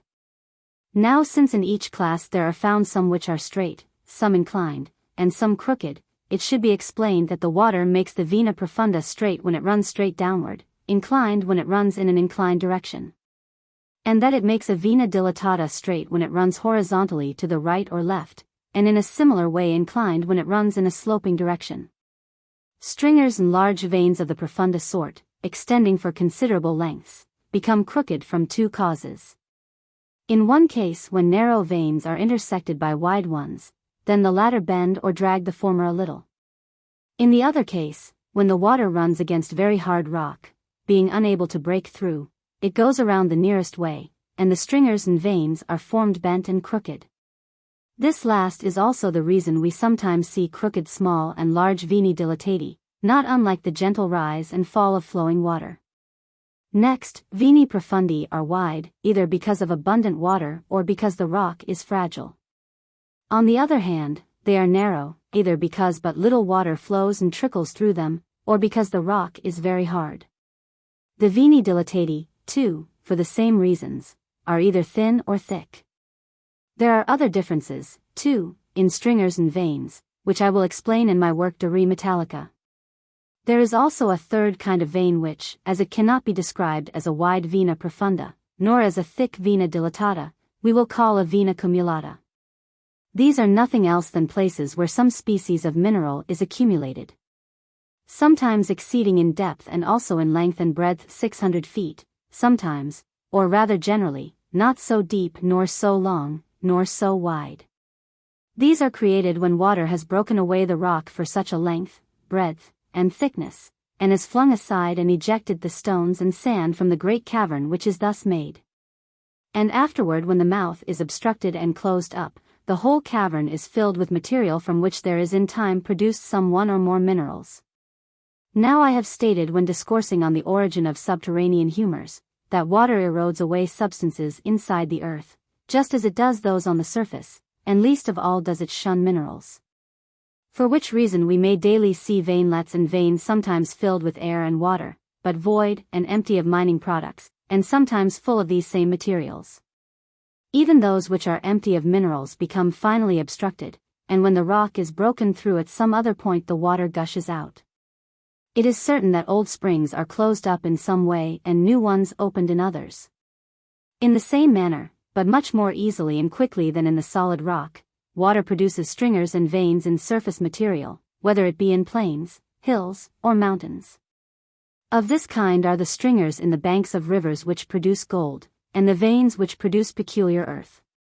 So in this manner in the earth are made canales which bear minerals. Origin of ground waters. De ortu. Besides rain there is another kind of water by which the interior of the earth is soaked, so that being heated it can continually give off halitus, from which arises a great and abundant force of waters. In description of the modus operandi of halitum, he says, page 6. Halitus rises to the upper parts of the canales, where the congealing cold turns it into water, which by its gravity and weight again runs down to the lowest parts and increases the flow of water if there is any. If any finds its way through a canales dilatata the same thing happens, but it is carried a long way from its place of origin. The first phase of distillation teaches us how this water is produced, for when that which is put into the ampulla is warmed it evaporates, expirare, and this halitus rising into the operculum is converted by cold into water, which drips through the spout. In this way water is being continually created underground. De ortu, and so we know from all this that of the waters which are under the earth, some are collected from rain, some arise from halitus, steam, some from river water, some from sea water. And we know that the halitum is produced within the earth partly from rain water, partly from river water, and partly from sea water. It would require too much space to set out Agricola's views upon the origin of the subterranean heat which produced this steam. It is an involved theory embracing clashing winds, burning bitumen, coal, etc. and is fully set out in the latter part of Book 2, De ortu e de causis, Origin of Gangue Minerals. It is necessary to bear in mind that Agricola divided minerals, residential fossils, things dug up, sea, into earths, solidified juices, stones, metals, and compounds. And, further, to bear in mind that in his conception of the origin of things generally, he was a disciple of the peripatetic logic of a material substance and an efficient force, as mentioned above. As to the origin of earths, he says, De ortu, pure and simple earth originates in the canales in the following way: rain water, which is absorbed by the surface of the earth, first of all penetrates and passes into the inner parts of the earth and mixes with it. Next it is collected from all sides into stringers and veins, where it, and sometimes water of other origin, erodes the earth away, a great quantity of it if the stringers and veins are in earth, a small quantity if they are in rock. The softer the rock is, the more the water wears away particles by its continual movement. To this class of rock belongs limestone, from which we see chalk, clay, and marl, and other unctuous earths made. Also sandstone, from which are made those barren earths, which we may see in ravines and on bare rocks. For the rain softens limestone or sandstone and carries particles away with it, and the sediment collects together and forms mud, which afterwards solidifies into some kind of earth. In a similar way under the ground the power of water softens the rock and dissolves the coarser fragments of stone. This is clearly shown by the following circumstance, that frequently the powder of rock or marble is found in a soft state and as if partly dissolved. Now, the water carries this mixture into the course of some underground canales, or dragging it into narrow places, filters away. And in each case the water flows away and a pure and uniform material is left from which earth is made. Particles of rock, however, are only by force of long time so softened by water as to become similar to particles of earth. It is possible to see earth being made in this way in underground canales in the earth, when drifts or tunnels are driven into the mountains, or when shafts are sunk, for then the canales are laid bare. Also it can be seen above ground in ravines, as I have said, or otherwise disclosed. For in both cases it is clear to the eye that they are made out of the earth or rocks, which are often of the same color. And in just the same way they are made in the springs which the veins discharge. Since all those things which we see with our eyes and which are perceived with our senses, are more clearly understood than if they were learnt by means of reasoning, we deem it sufficient to explain by this argument our view of the origin of earth. In the manner which I have described, earths originate in veins and veinlets, seams in the rocks, springs, ravines, and other openings, therefore all earths are made in this way. As to those that are found in underground canales which do not appear to have been derived from the earth or rock adjoining, these have undoubtedly been carried by the water for a greater distance from their place of origin, which may be made clear to anyone who seeks their source. On the origin of solidified juices he states, de ortu, I will now speak of solidified juices, suci concreti. I give this name to those minerals which are without difficulty resolved into liquids, humor. Some stones and metals, even though they are themselves composed of juices, have been compressed so solidly by the cold that they can only be dissolved with difficulty or not at all. For juices, as I said above, are either made when dry substances immersed in moisture are cooked by heat, or else they are made when water flows over earth, or when the surrounding moisture corrodes metallic material. Or else they are forced out of the ground by the power of heat alone. Therefore, solidified juices originate from liquid juices, which either heat or cold have condensed. But that which heat has dried, fire reduces to dust, and moisture dissolves.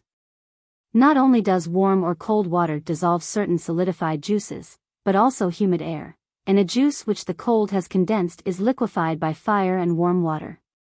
A salty juice is condensed into salt, a bitter one into soda, an astringent and sharp one into alum or into vitriol.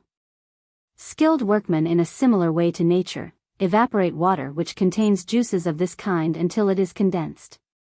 From salty ones they make salt, from aluminous ones alum, from one which contains vitriol they make vitriol.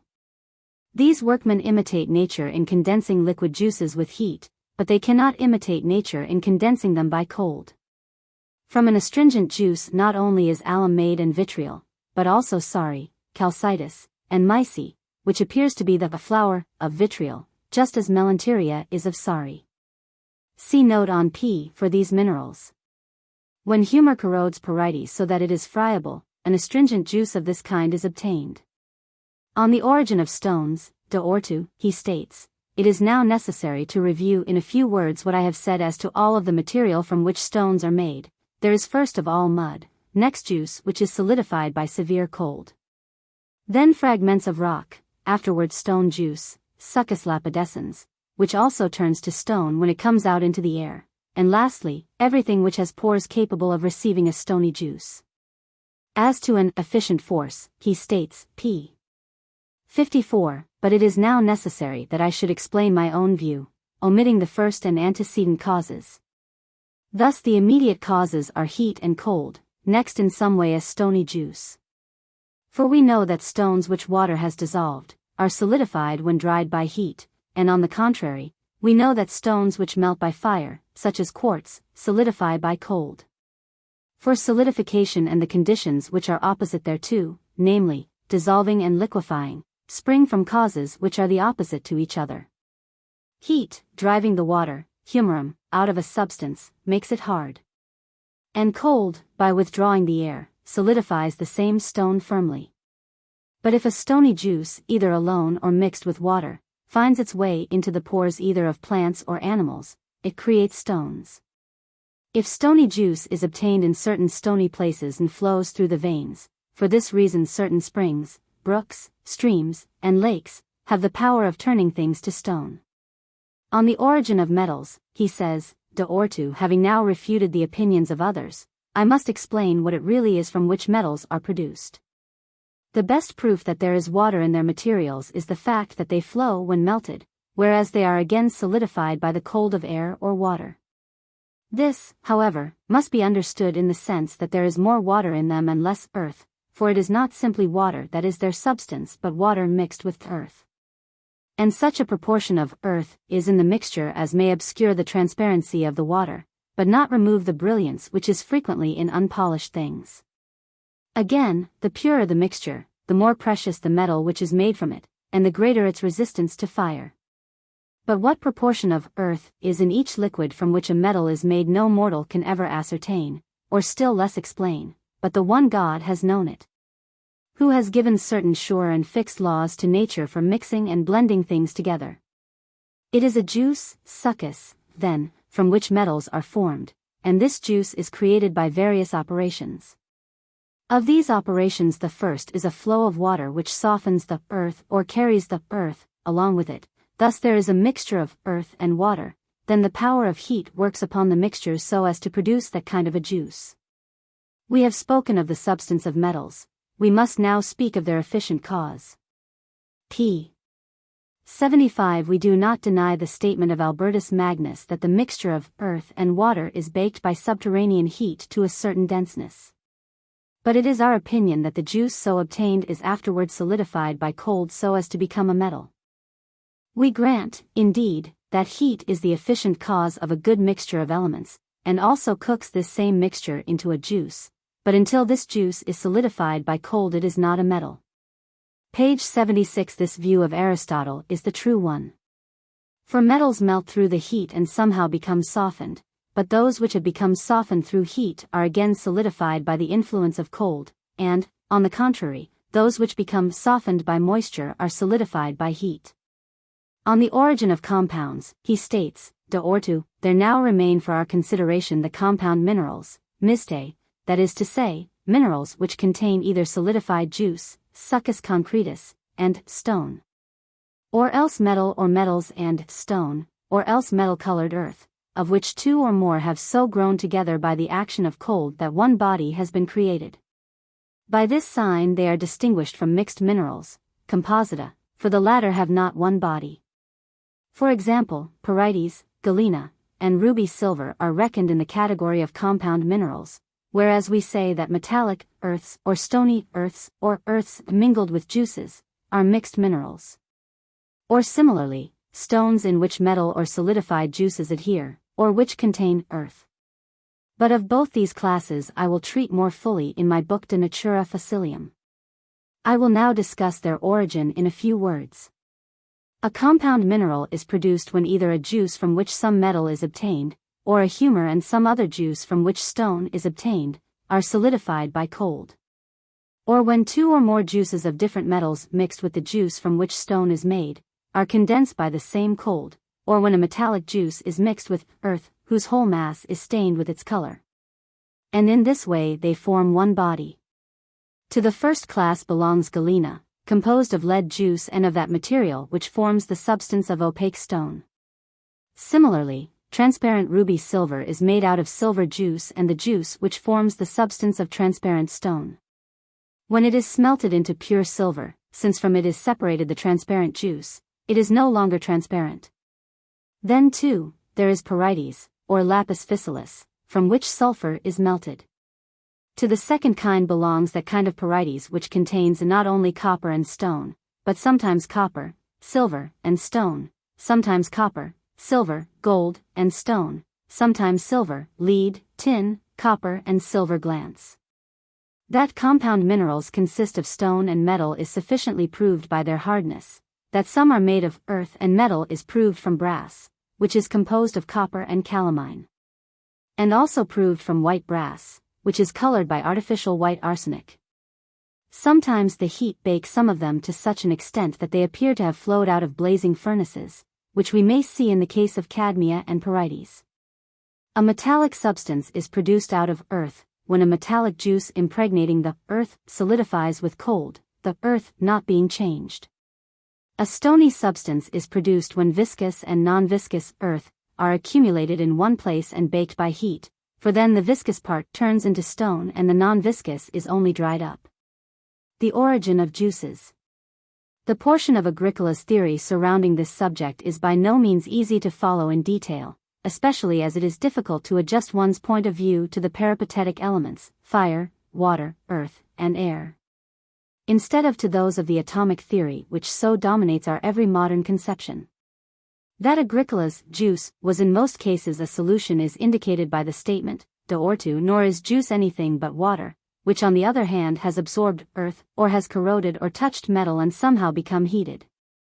That he realized the difference between mechanical suspension and solution is evident from, de ortu, a stony juice differs from water which has abraded something from rock either because it has more of that which deposits, or because heat, by cooking water of that kind, has thickened it, or because there is something in it which has powerful astringent properties. Much of the author's notion of juices has already been given in the quotations regarding various minerals, but his most general statement on the subject is as follows: the ortu juices, however, are distinguished from water by their density, crassitudo, and are generated in various ways, either when dry things are soaked with moisture and the mixture is heated, in which way by far the greatest part of juices arise, not only inside the earth, but outside it. Or when water running over the earth is made rather dense, in which way, for the most part the juice becomes salty and bitter. Or when the moisture stands upon metal, especially copper, and corrodes it, and in this way is produced the juice from which chrysocolla originates. Similarly, when the moisture corrodes friable cupriferous parites, an acrid juice is made from which is produced vitriol and sometimes alum, or, finally, juices are pressed out by the very force of the heat from the earth. If the force is great, the juice flows like pitch from burning pine. In this way we know a kind of bitumen is made in the earth. In the same way different kinds of moisture are generated in living bodies, so also the earth produces waters differing in quality, and in the same way juices. Conclusion. If we strip his theory of the necessary influence of the state of knowledge of his time, and of his own deep classical learning, we find two propositions original with Agricola, which still today are fundamentals. Sad face 1, that ore channels were of origin subsequent to their containing rocks. 2, that ores were deposited from solutions circulating in these openings. A scientist's work must be judged by the advancement he gave to his science. And with this gauge one can say unhesitatingly that the theory which we have set out above represents a much greater step from what had gone before than that of almost any single observer since. Moreover, apart from any tangible proposition laid down, the deduction of these views from actual observation instead of from fruitless speculation was a contribution to the very foundation of natural science. Agricola was wrong in attributing the creation of ore channels to erosion alone, and it was not until von Oppel, Anleitung zur Marktscheikunst, Dresden, 1749 and other essays, 2 centuries after Agricola, that the positive proposition that ore channels were due to fissuring was brought forward. Von Oppel, however, in neglecting channels due to erosion, and in this term we include solution, was not altogether sound. Nor was it until late in the 18th century that the filling of ore channels by deposition from solutions was generally accepted. In the meantime, Agricola's successors in the study of ore deposits exhibited positive retrogression from the true fundamentals advocated by him.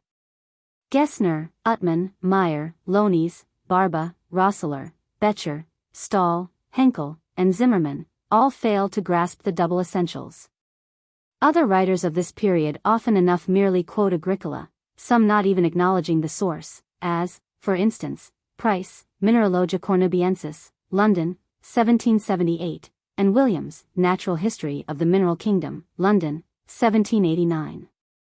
After von Oppel, the two fundamental principles mentioned were generally accepted, but then arose the complicated and acrimonious discussion of the origin of solutions.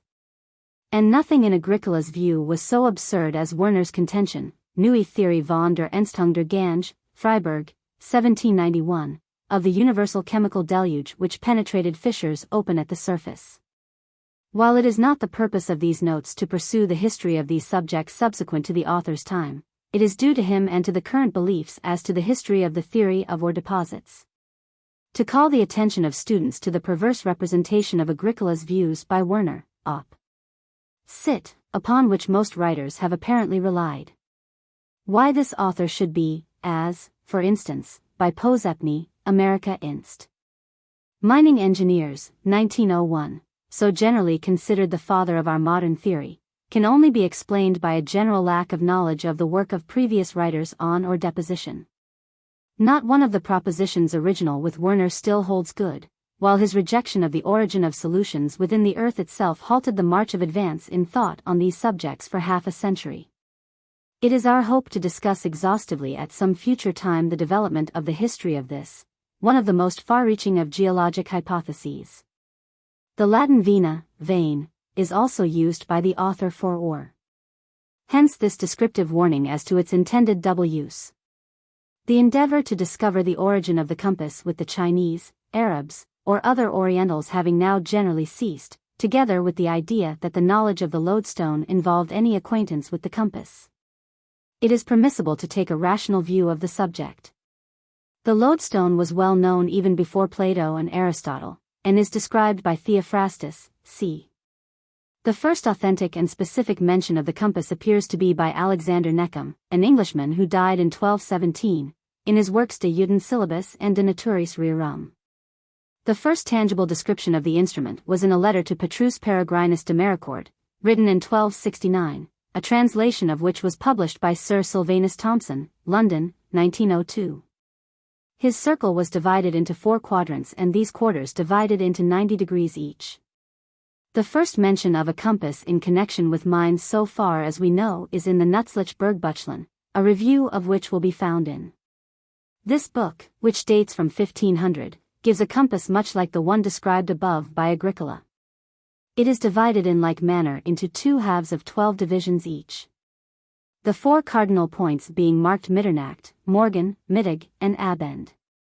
Thus the directions read were referred to as to after midnight, etc. According to Joseph Carn, Trans Roy. Geology, Soci. Of Cornwall, Volume 2, 1814, the Cornish miners formerly referred to north-south veins as 12 o'clock veins, southeast-northwest veins as 9 o'clock veins, etc. Credarius. Pliny, 33, 31, says, Argenti vena in summo reperta crudaria appellator. Silver veins discovered at the surface are called crudaria. The German translator of Agricola uses the term Silbergang, silver vein, obviously misunderstanding the author's meaning. It might be considered that the term outcrop could be used for head, but it will be noticed that a vena dilatata would thus be stated to have no outcrop. It is possible that veinlets would be preferred by purists, but the word stringer has become fixed in the nomenclature of miners and we have adopted it. The Old English term was stringe, and appears in Edward Manlove's Rhymed Chronicle, London, 1653, Price's Mineralogia Cornubiensis, London, 1778, pages 103 and 329, Maw's Mineralogy of Devonshire, London, 1802, etc., etc. Subdialis. In the open air. The glossary gives the meaning as ein Tag Kluft oder Tag Gehenge, a surface stringer.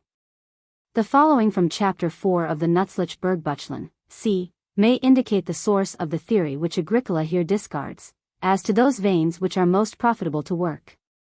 It must be remarked that the most suitable location for the vein is on the slope of the mountain facing south, so its strike is from 7 or 6 east to 6 or 7 west.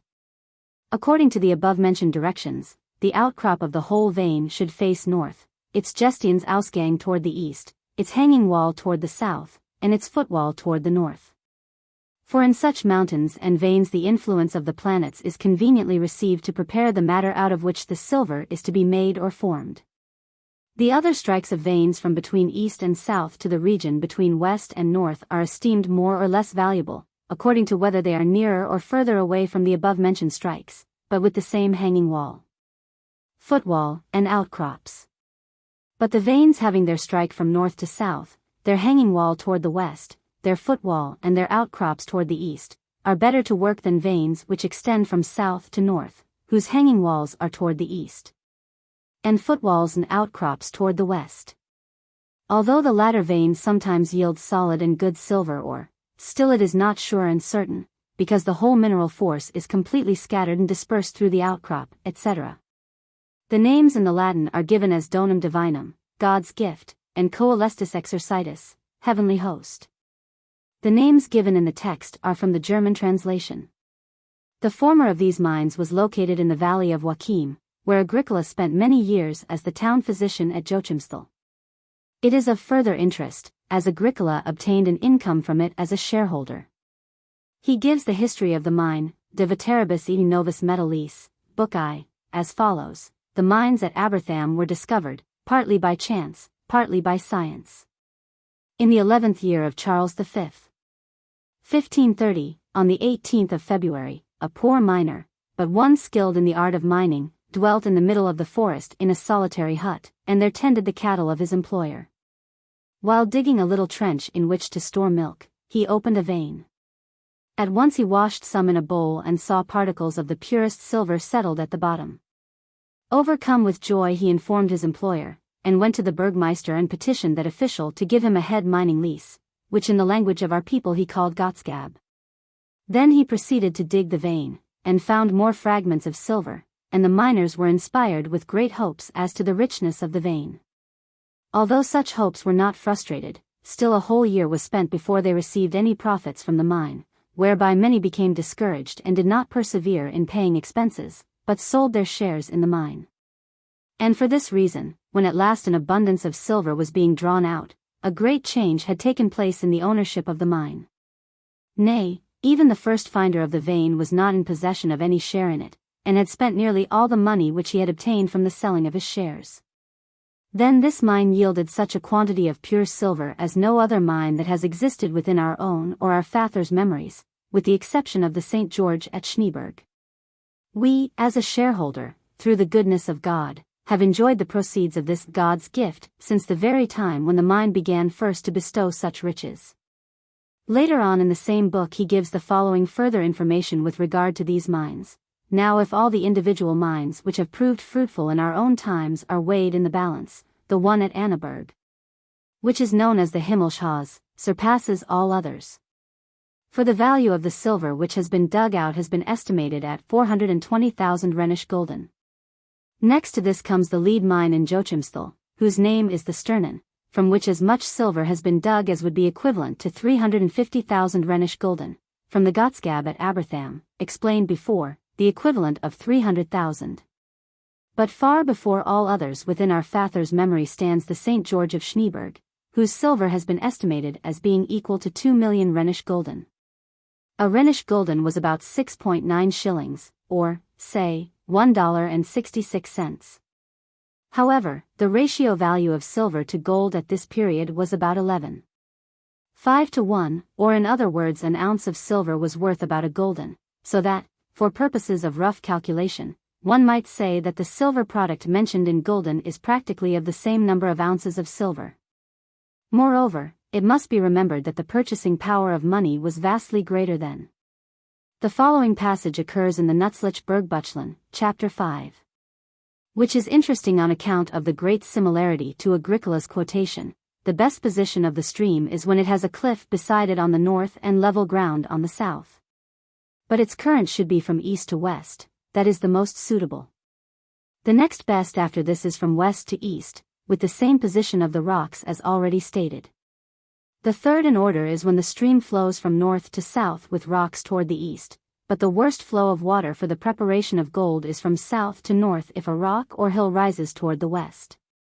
Calbus was probably the author of this booklet. Albertus Magnus. Book 4.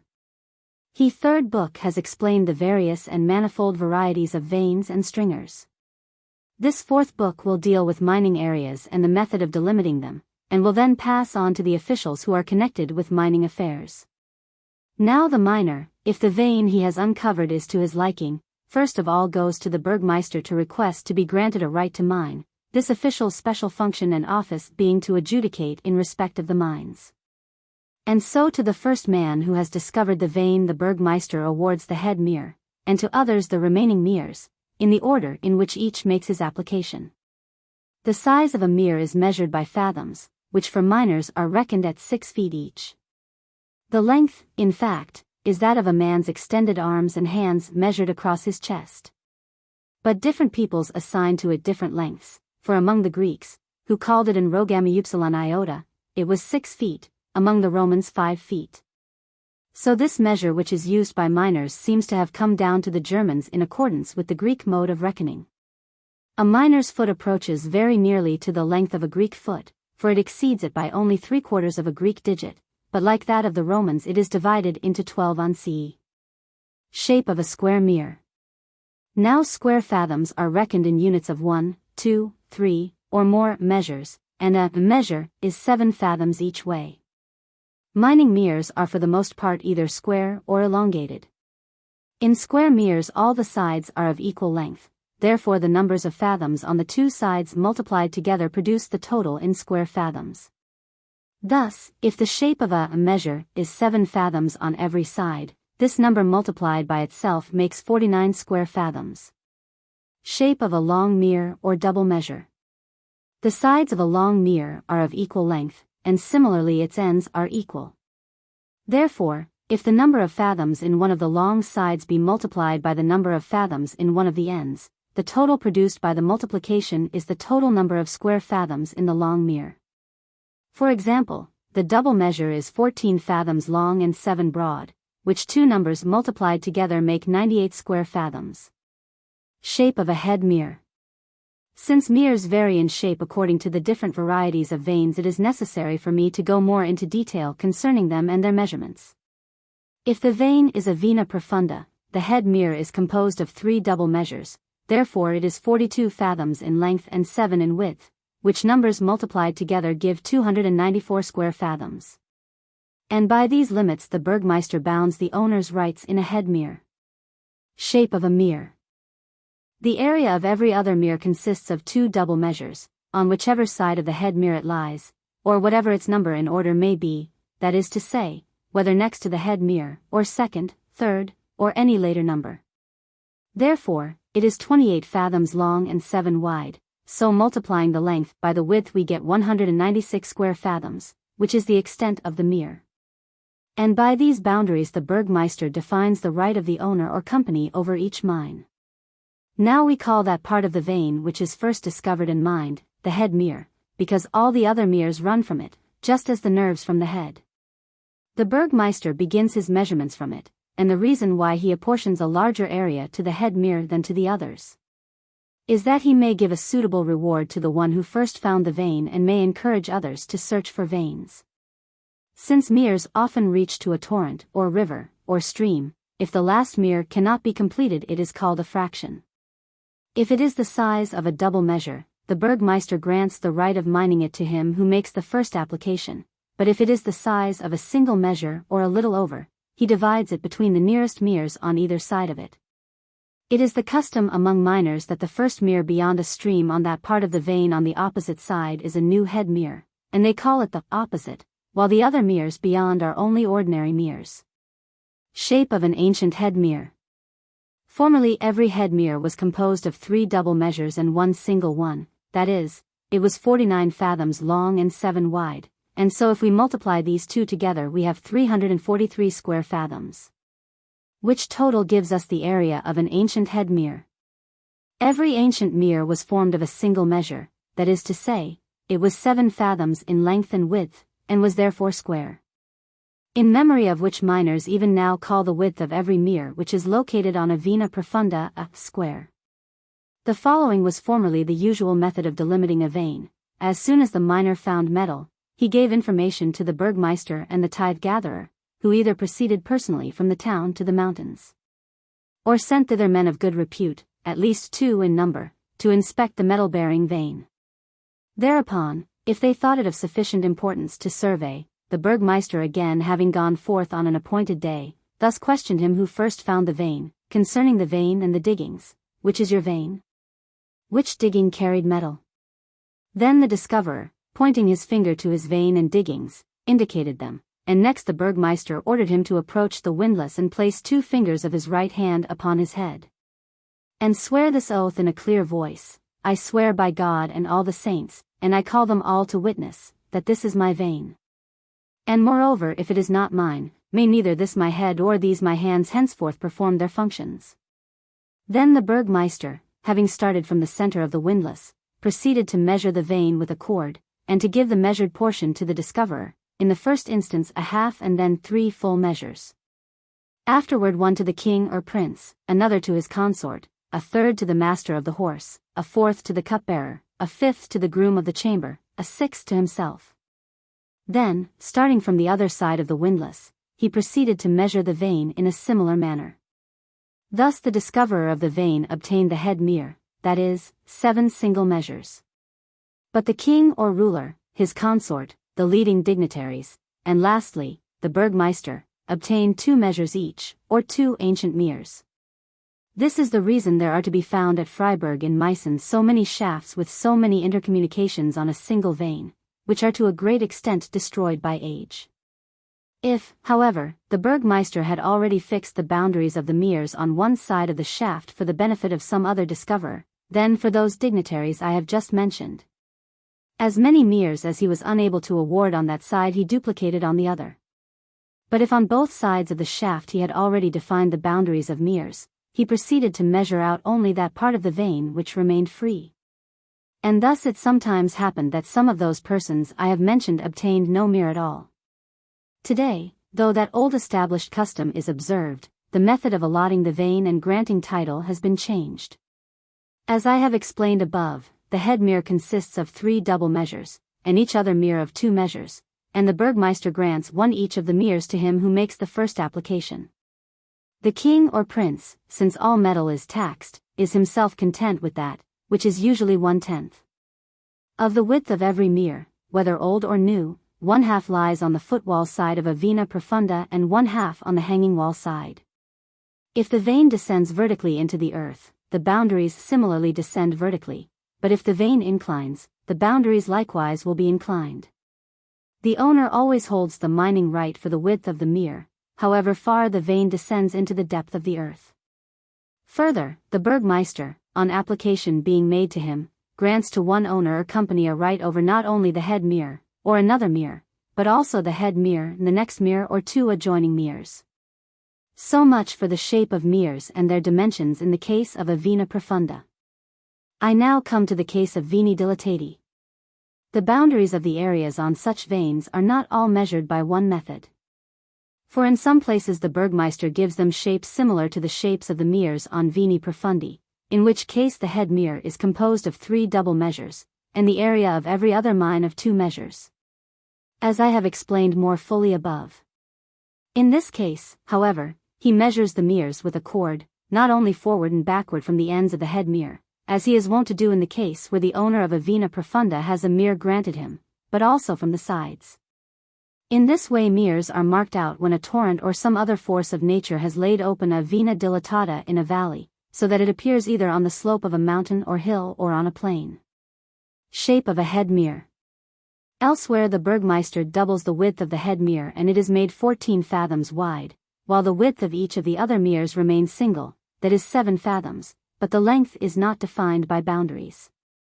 In some places the head mere consists of 3 double measures, but has a width of 14 fathoms and a length of 21. Shape of every other mere. In the same way, every other mere is composed of 2 measures, doubled in the same fashion, so that it is 14 fathoms in width and of the same length. Elsewhere every mere, whether a head mere or other mere, comprises 42 fathoms in width and as many in length. In other places the burgmeister gives the owner or company all of some locality defined by rivers or little valleys as boundaries. But the boundaries of every such area of whatsoever shape it be, descend vertically into the earth. So the owner of that area has a right over that part of any vena dilatata which lies beneath the first one. Just as the owner of the mere on a vena profunda has a right over so great a part of all other veni profundi as lies within the boundaries of his mere. For just as wherever one vena profunda is found, another is found not far away, so wherever one vena dilatata is found, others are found beneath it. Finally, the burgmeister divides vena cumulata areas in different ways, for in some localities the head mere is composed of 3 measures, doubled in such a way that it is 14 fathoms wide and 21 long. And every other mere consists of 2 measures doubled, and is square, that is, 14 fathoms wide and as many long. Shape of a head mere. In some places the head mere is composed of 3 single measures, and its width is 7 fathoms and its length 21, which 2 numbers multiplied together make 147 square fathoms. Each other mere consists of 1 double measure. In some places the head mere is given the shape of a double measure, and every other mere that of a single measure. Lastly, in other places the owner or a company is given a right over some complete specified locality bounded by little streams, valleys, or other limits. Furthermore, all meres on veni cumulati, as in the case of dilatati, descend vertically into the depths of the earth, and each mere has the boundaries so determined as to prevent disputes arising between the owners of neighboring mines. The boundary marks in use among miners formerly consisted only of stones, and from this their name was derived, for now the marks of a boundary are called boundary stones. Today a row of posts, made either of oak or pine, and strengthened at the top with iron rings to prevent them from being damaged, is fixed beside the boundary stones to make them more conspicuous. By this method in former times the boundaries of the fields were marked by stones or posts, not only as written of in the book, De Limitibus Agrorum, but also as testified to by the songs of the poets. Such then is the shape of the meres, varying in accordance with the different kinds of veins. Now tunnels are of two sorts, one kind having no right of property, the other kind having some limited right. For when a miner in some particular locality is unable to open a vein on account of a great quantity of water, he runs a wide ditch, open at the top and 3 feet deep, starting on the slope and running up to the place where the vein is found. Through it the water flows off, so that the place is made dry and fit for digging. But if it is not sufficiently dried by this open ditch, or if a shaft which he has now for the first time begun to sink is suffering from overmuch water, he goes to the Burgmeister and asks that official to give him the right for a tunnel. Having obtained leave, he drives the tunnel, and into its drains all the water is diverted, so that the place or shaft is made fit for digging. If it is not 7 fathoms from the surface of the earth to the bottom of this kind of tunnel, the owner possesses no rights except this one, namely, that the owners of the mines, from whose leases the owner of the tunnel extracts gold or silver, themselves pay him the sum he expends within their mere in driving the tunnel through it. To a depth or height of 3.5 fathoms above and below the mouth of the tunnel, no one is allowed to begin another tunnel. The reason for this is that this kind of a tunnel is liable to be changed into the other kind which has a complete right of property, when it drains the meres to a depth of 7 fathoms, or to 10. According as the old custom in each place acquires the force of law. In such case this second kind of tunnel has the following right. In the first place, whatever metal the owner, or company owning it, finds in any mere through which it is driven, all belongs to the tunnel owner within a height or depth of 1.25 fathoms. In the years which are not long past, the owner of a tunnel possessed all the metal which a miner standing at the bottom of the tunnel touched with a bar, whose handle did not exceed the customary length. But nowadays a certain prescribed height and width is allowed to the owner of the tunnel, lest the owners of the mines be damaged, if the length of the bar be longer than usual. Further, every metal-yielding mine which is drained and supplied with ventilation by a tunnel, is taxed in the proportion of 1/9 for the benefit of the owner of the tunnel. But if several tunnels of this kind are driven through one mining area which is yielding metals, and all drain it and supply it with ventilation, then of the metal which is dug out from above the bottom of each tunnel, 1/9 is given to the owner of that tunnel. Of that which is dug out below the bottom of each tunnel, 1/9 is in each case given to the owner of the tunnel which follows next in order below. But if the lower tunnel does not yet drain the shaft of that mere nor supply it with ventilation, then of the metal which is dug out below the bottom of the higher tunnel, 1/9 part is given to the owner of such upper tunnel. Moreover, no one tunnel deprives another of its right to 1/9 part, unless it be a lower one, from the bottom of which to the bottom of the one above must not be less than 7 or 10 fathoms, according as the king or prince has decreed. Further, of all the money which the owner of the tunnel has spent on his tunnel while driving it through a mere, the owner of that mere pays 1/4 part. If he does not do so he is not allowed to make use of the drains. Finally, with regard to whatever veins are discovered by the owner at whose expense the tunnel is driven, the right of which has not been already awarded to anyone, on the application of such owner the Burgmeister grants him a right of a head mere, or of a head mere together with the next mere. Ancient custom gives the right for a tunnel to be driven in any direction for an unlimited length. Further, today he who commences a tunnel is given, on his application, not only the right over the tunnel, but even the head and sometimes the next mere also. In former days the owner of the tunnel obtained only so much ground as an arrow shot from the bow might cover, and he was allowed to pasture cattle therein. In a case where the shafts of several meres on some vein could not be worked on account of the great quantity of water, ancient custom also allowed the Burgmeister to grant the right of a large mere to anyone who would drive a tunnel. When, however, he had driven a tunnel as far as the old shafts and had found metal, he used to return to the Burgmeister and request him to bound and mark off the extent of his right to a mere large area. Thereupon, the Burgmeister, together with a certain number of citizens of the town, in whose place jurors have now succeeded, used to proceed to the mountain and mark off with boundary stones a large mere, which consisted of 7 double measures. That is to say, it was 98 fathoms long and 7 wide, which two numbers multiplied together make 686 square fathoms. But each of these early customs has been changed, and we now employ the new method. I have spoken of tunnels. I will now speak about the division of ownership in mines and tunnels.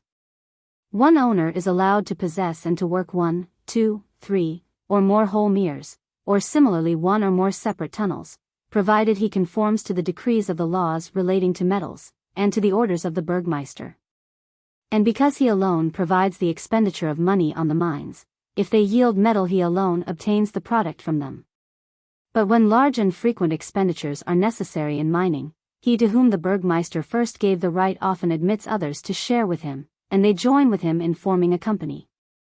And they each lay out a part of the expense and share with him the profit or loss of the mine. But the title of the mines or tunnels remains undivided, although for the purpose of dividing the expense and profit it may be said each mine or tunnel is divided into parts. This division is made in various ways.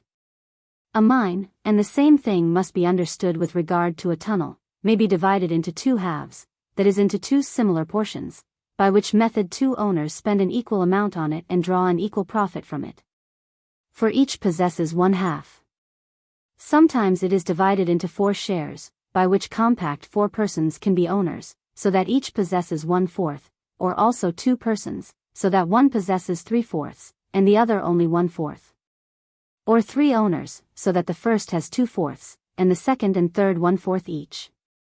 Sometimes it is divided into 8 shares, by which plan there may be 8 owners, so that each is possessor of 1/8. Sometimes there are 2 owners, so that one has 5/6 together with 1/24, and the other 1/8, or there may be 3 owners, in which one has 3/4 and the second and third each 1/8. Or it may be divided so that one owner has 7/12, together with 1/24, a second owner has 1/4, and a third owner has 1/8.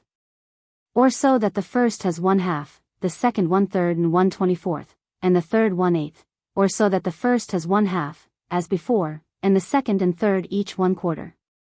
Or so that the first and second each have 1/3 and 1/24, and the third 1/4, and in the same way the divisions may be adjusted in all the other proportions.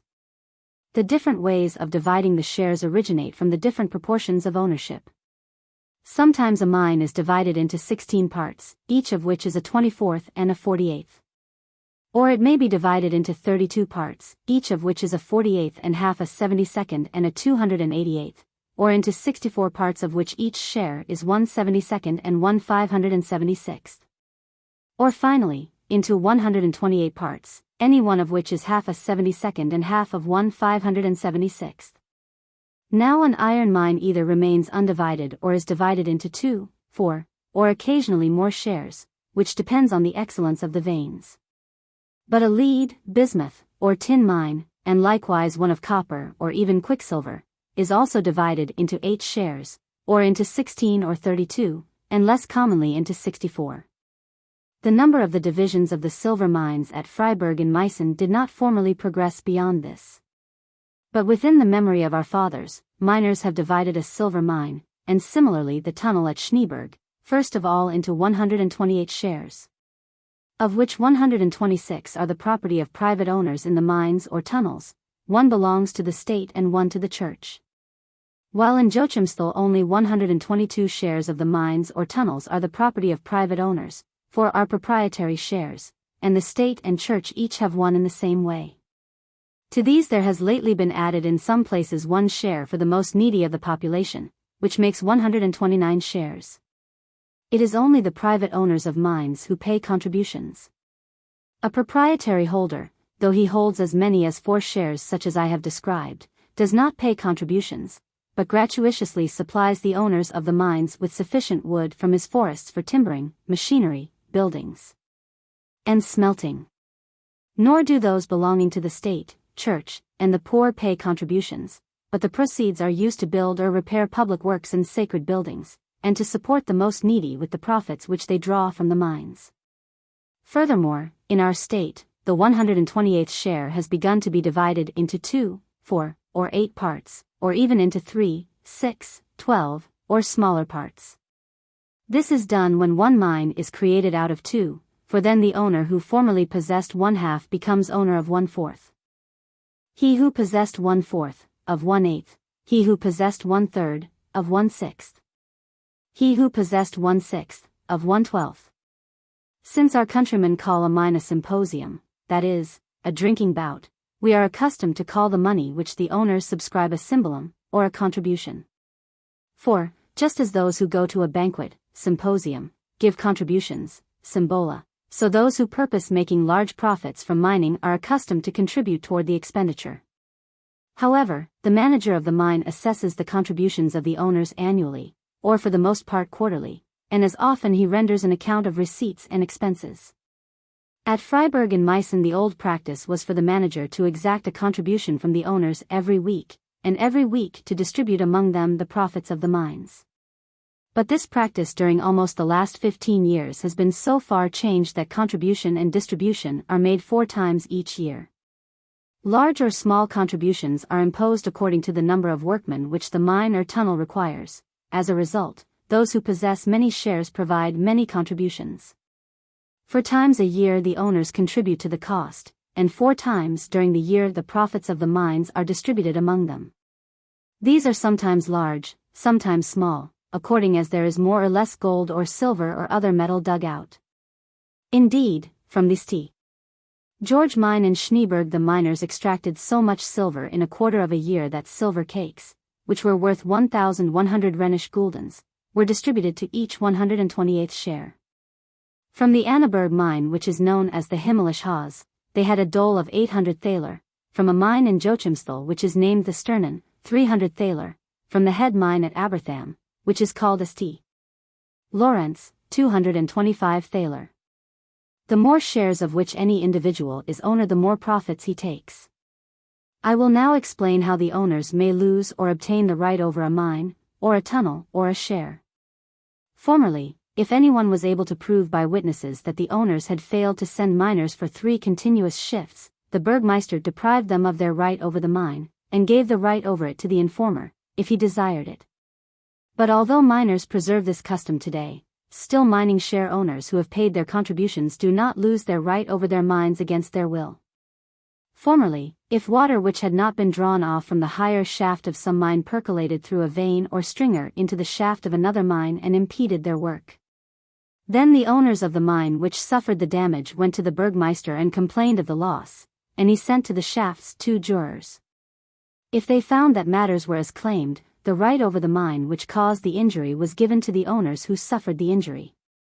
But this custom in certain places has been changed, for the burgmeister, if he finds this condition of things proved in the case of 2 shafts, orders the owners of the shaft which causes the injury to contribute part of the expense to the owners of the shaft which receives the injury. If they fail to do so, he then deprives them of their right over their mine. On the other hand, if the owners send men to the workings to dig and draw off the water from the shafts, they keep their right over their mine. Formerly owners used to obtain a right over any tunnel, firstly, if in its bottom they made drains and cleansed them of mud and sand so that the water might flow out without any hindrance, and restored those drains which had been damaged. Secondly, if they provided shafts or openings to supply the miners with air, and restored those which had fallen in, and finally, if 3 miners were employed continuously in driving the tunnel. But the principal reason for losing the title to a tunnel was that for a period of 8 days no miner was employed upon it. Therefore, when anyone was able to prove by witnesses that the owners of a tunnel had not done these things, he brought his accusation before the burgmeister, who, after going out from the town to the tunnel and inspecting the drains and the ventilating machines and everything else, and finding the charge to be true, placed the witness under oath, and asked him, "Whose tunnel is this at the present time?" The witness would reply, "The king's, or the prince's." Thereupon the burgmeister gave the right over the tunnel to the first applicant. This was the severe rule under which the owners at one time lost their rights over a tunnel. But its severity is now considerably mitigated, for the owners do not now forthwith lose their right over a tunnel through not having cleaned out the drains and restored the shafts or ventilation holes which have suffered damage. But the burgmeister orders the tunnel manager to do it, and if he does not obey, the authorities fine the tunnel. Also it is sufficient for 1 miner to be engaged in driving the tunnel. Moreover, if the owner of a tunnel sets boundaries at a fixed spot in the rocks and stops driving the tunnel, he may obtain a right over it so far as he has gone, provided the drains are cleaned out and ventilation holes are kept in repair. But any other owner is allowed to start from the established mark and drive the tunnel further, if he pays the former owners of the tunnel as much money every 3 months as the Burgmeister decides ought to be paid. There remain for discussion the shares in the mines and tunnels. Formerly, if anybody conveyed these shares to anyone else, and the latter had once paid his contribution, the seller was bound to stand by his bargain, and this custom today has the force of law. But if the seller denied that the contribution had been paid, while the buyer of the shares declared that he could prove by witnesses that he had paid his contribution to the other proprietors, and a case arose for trial, then the evidence of the other proprietors carried more weight than the oath of the seller. Today the buyer of the shares proves that he has paid his contribution by a document which the mine or tunnel manager always gives each one. If the buyer has contributed no money, there is no obligation on the seller to keep his bargain. Formerly, as I have said above, the proprietors used to contribute money weekly, but now contributions are paid 4 times each year. Today, if for the space of a month anyone does not take proceedings against the seller of the shares for the contribution, the right of taking proceedings is lost. But when the clerk has already entered on the register the shares which had been conveyed or bought, none of the owners loses his right over the share unless the money is not contributed which the manager of the mine or tunnel has demanded from the owner or his agent. Formerly, if on the application of the manager the owner or his agent did not pay, the matter was referred to the Burgmeister, who ordered the owner or his agent to make his contribution. Then if he failed to contribute for 3 successive weeks, the Burgmeister gave the right to his shares to the first applicant. Today this custom is unchanged, for if owners fail for the space of a month to pay the contributions which the manager of the mine has imposed on them, on a stated day their names are proclaimed aloud and struck off the list of owners. In the presence of the Burgmeister, the jurors, the mining clerk, and the share clerk, and each of such shares is entered on the proscribed list. If, however, on the 3rd, or at latest the 4th day, they pay their contributions to the manager of the mine or tunnel, and pay the money which is due from them to the share clerk, he removes their shares from the proscribed list. They are not thereupon restored to their former position unless the other owners consent. In which respect the custom now in use differs from the old practice, for today if the owners of shares constituting anything over half the mine consent to the restoration of those who have been proscribed, the others are obliged to consent whether they wish to or not. Formerly, unless such restoration had been sanctioned by the approval of the owners of 100 shares, those who had been proscribed were not restored to their former position.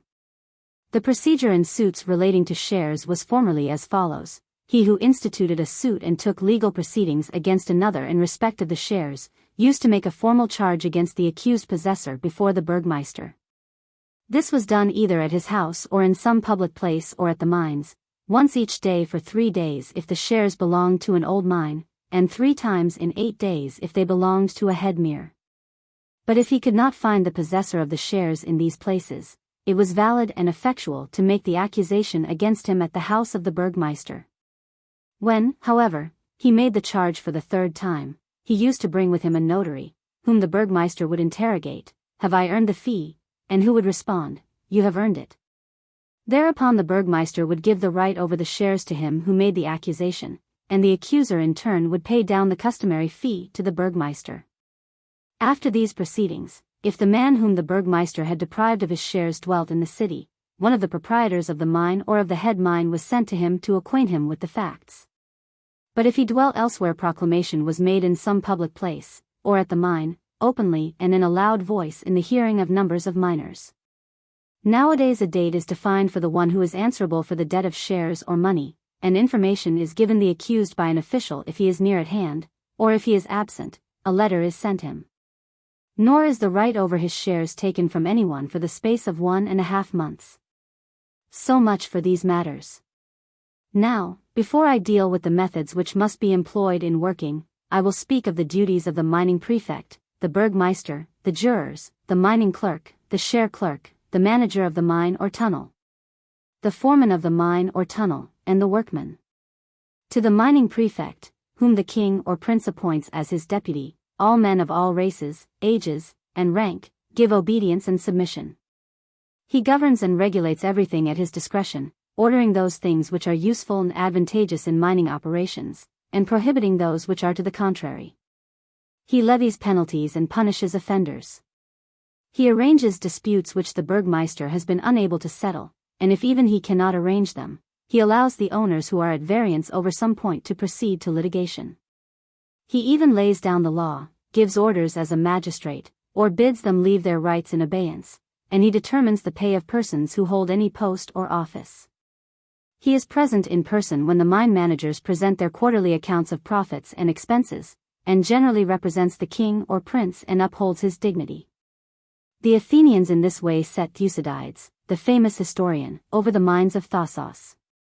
Next in power to the mining prefect comes the burgmeister, since he has jurisdiction over all who are connected with mines, with a few exceptions, which are the tithe gatherer, the cashier, the silver refiner, the master of the mint, and the coiners themselves. Fraudulent, negligent, or dissolute men he either throws into prison, or deprives of promotion, or fines. Of these fines, part is given as a tribute to those in power. When the mine owners have a dispute over boundaries, he arbitrates it. Or if he cannot settle the dispute, he pronounces judgment jointly with the jurors. From them, however, an appeal lies to the mining prefect. He transcribes his decrees in a book and sets up the records in public. It is also his duty to grant the right over the mines to those who apply, and to confirm their rights. He also must measure the mines, and fix their boundaries, and see that the mine workings are not allowed to become dangerous. Some of these duties he observes on fixed days, for on Wednesday in the presence of the jurors he confirms the rights over the mines which he has granted, settles disputes about boundaries, and pronounces judgments. On Mondays, Tuesdays, Thursdays, and Fridays, he rides up to the mines, and dismounting at some of them explains what is required to be done, or considers the boundaries which are under controversy. On Saturday all the mine managers and mine foremen render an account of the money which they have spent on the mines during the preceding week, and the mining clerk transcribes this account into the register of expenses. Formerly, for one principality there was one burgmeister, who used to create all the judges and exercise jurisdiction and control over them. For every mine had its own judge, just as today each locality has a burgmeister in his place, the name alone being changed. To this ancient burgmeister, who used to dwell at Freiburg in Meissen, disputes were referred. Hence right up to the present time the one at Freiburg still has the power of pronouncing judgment when mine owners who are engaged in disputes among themselves appeal to him. The old burgmeister could try everything which was presented to him in any mine whatsoever, whereas the judge could only try the things which were done in his own district, in the same way that every modern burgmeister can. To each burgmeister is attached a clerk, who writes out a schedule signifying to the applicant for a right over a mine, the day and hour on which the right is granted, the name of the applicant, and the location of the mine. He also affixes at the entrance to the mine, quarterly, at the appointed time, a sheet of paper on which is shown how much contribution must be paid to the manager of the mine. These notices are prepared jointly with the mining clerk, and in common they receive the fee rendered by the foreman of the separate mines. I now come to the jurors, who are men experienced in mining matters and of good repute. Their number is greater or less as there are few or more mines. Thus if there are 10 mines there will be 5 pairs of jurors, like a decembral college. Into however many divisions the total number of mines has been divided, so many divisions has the body of jurors. Each pair of jurors usually visits some of the mines whose administration is under their supervision on every day that workmen are employed. It is usually so arranged that they visit all the mines in the space of 14 days. They inspect and consider all details, and deliberate and consult with the mine foreman on matters relating to the underground workings, machinery, timbering, and everything else.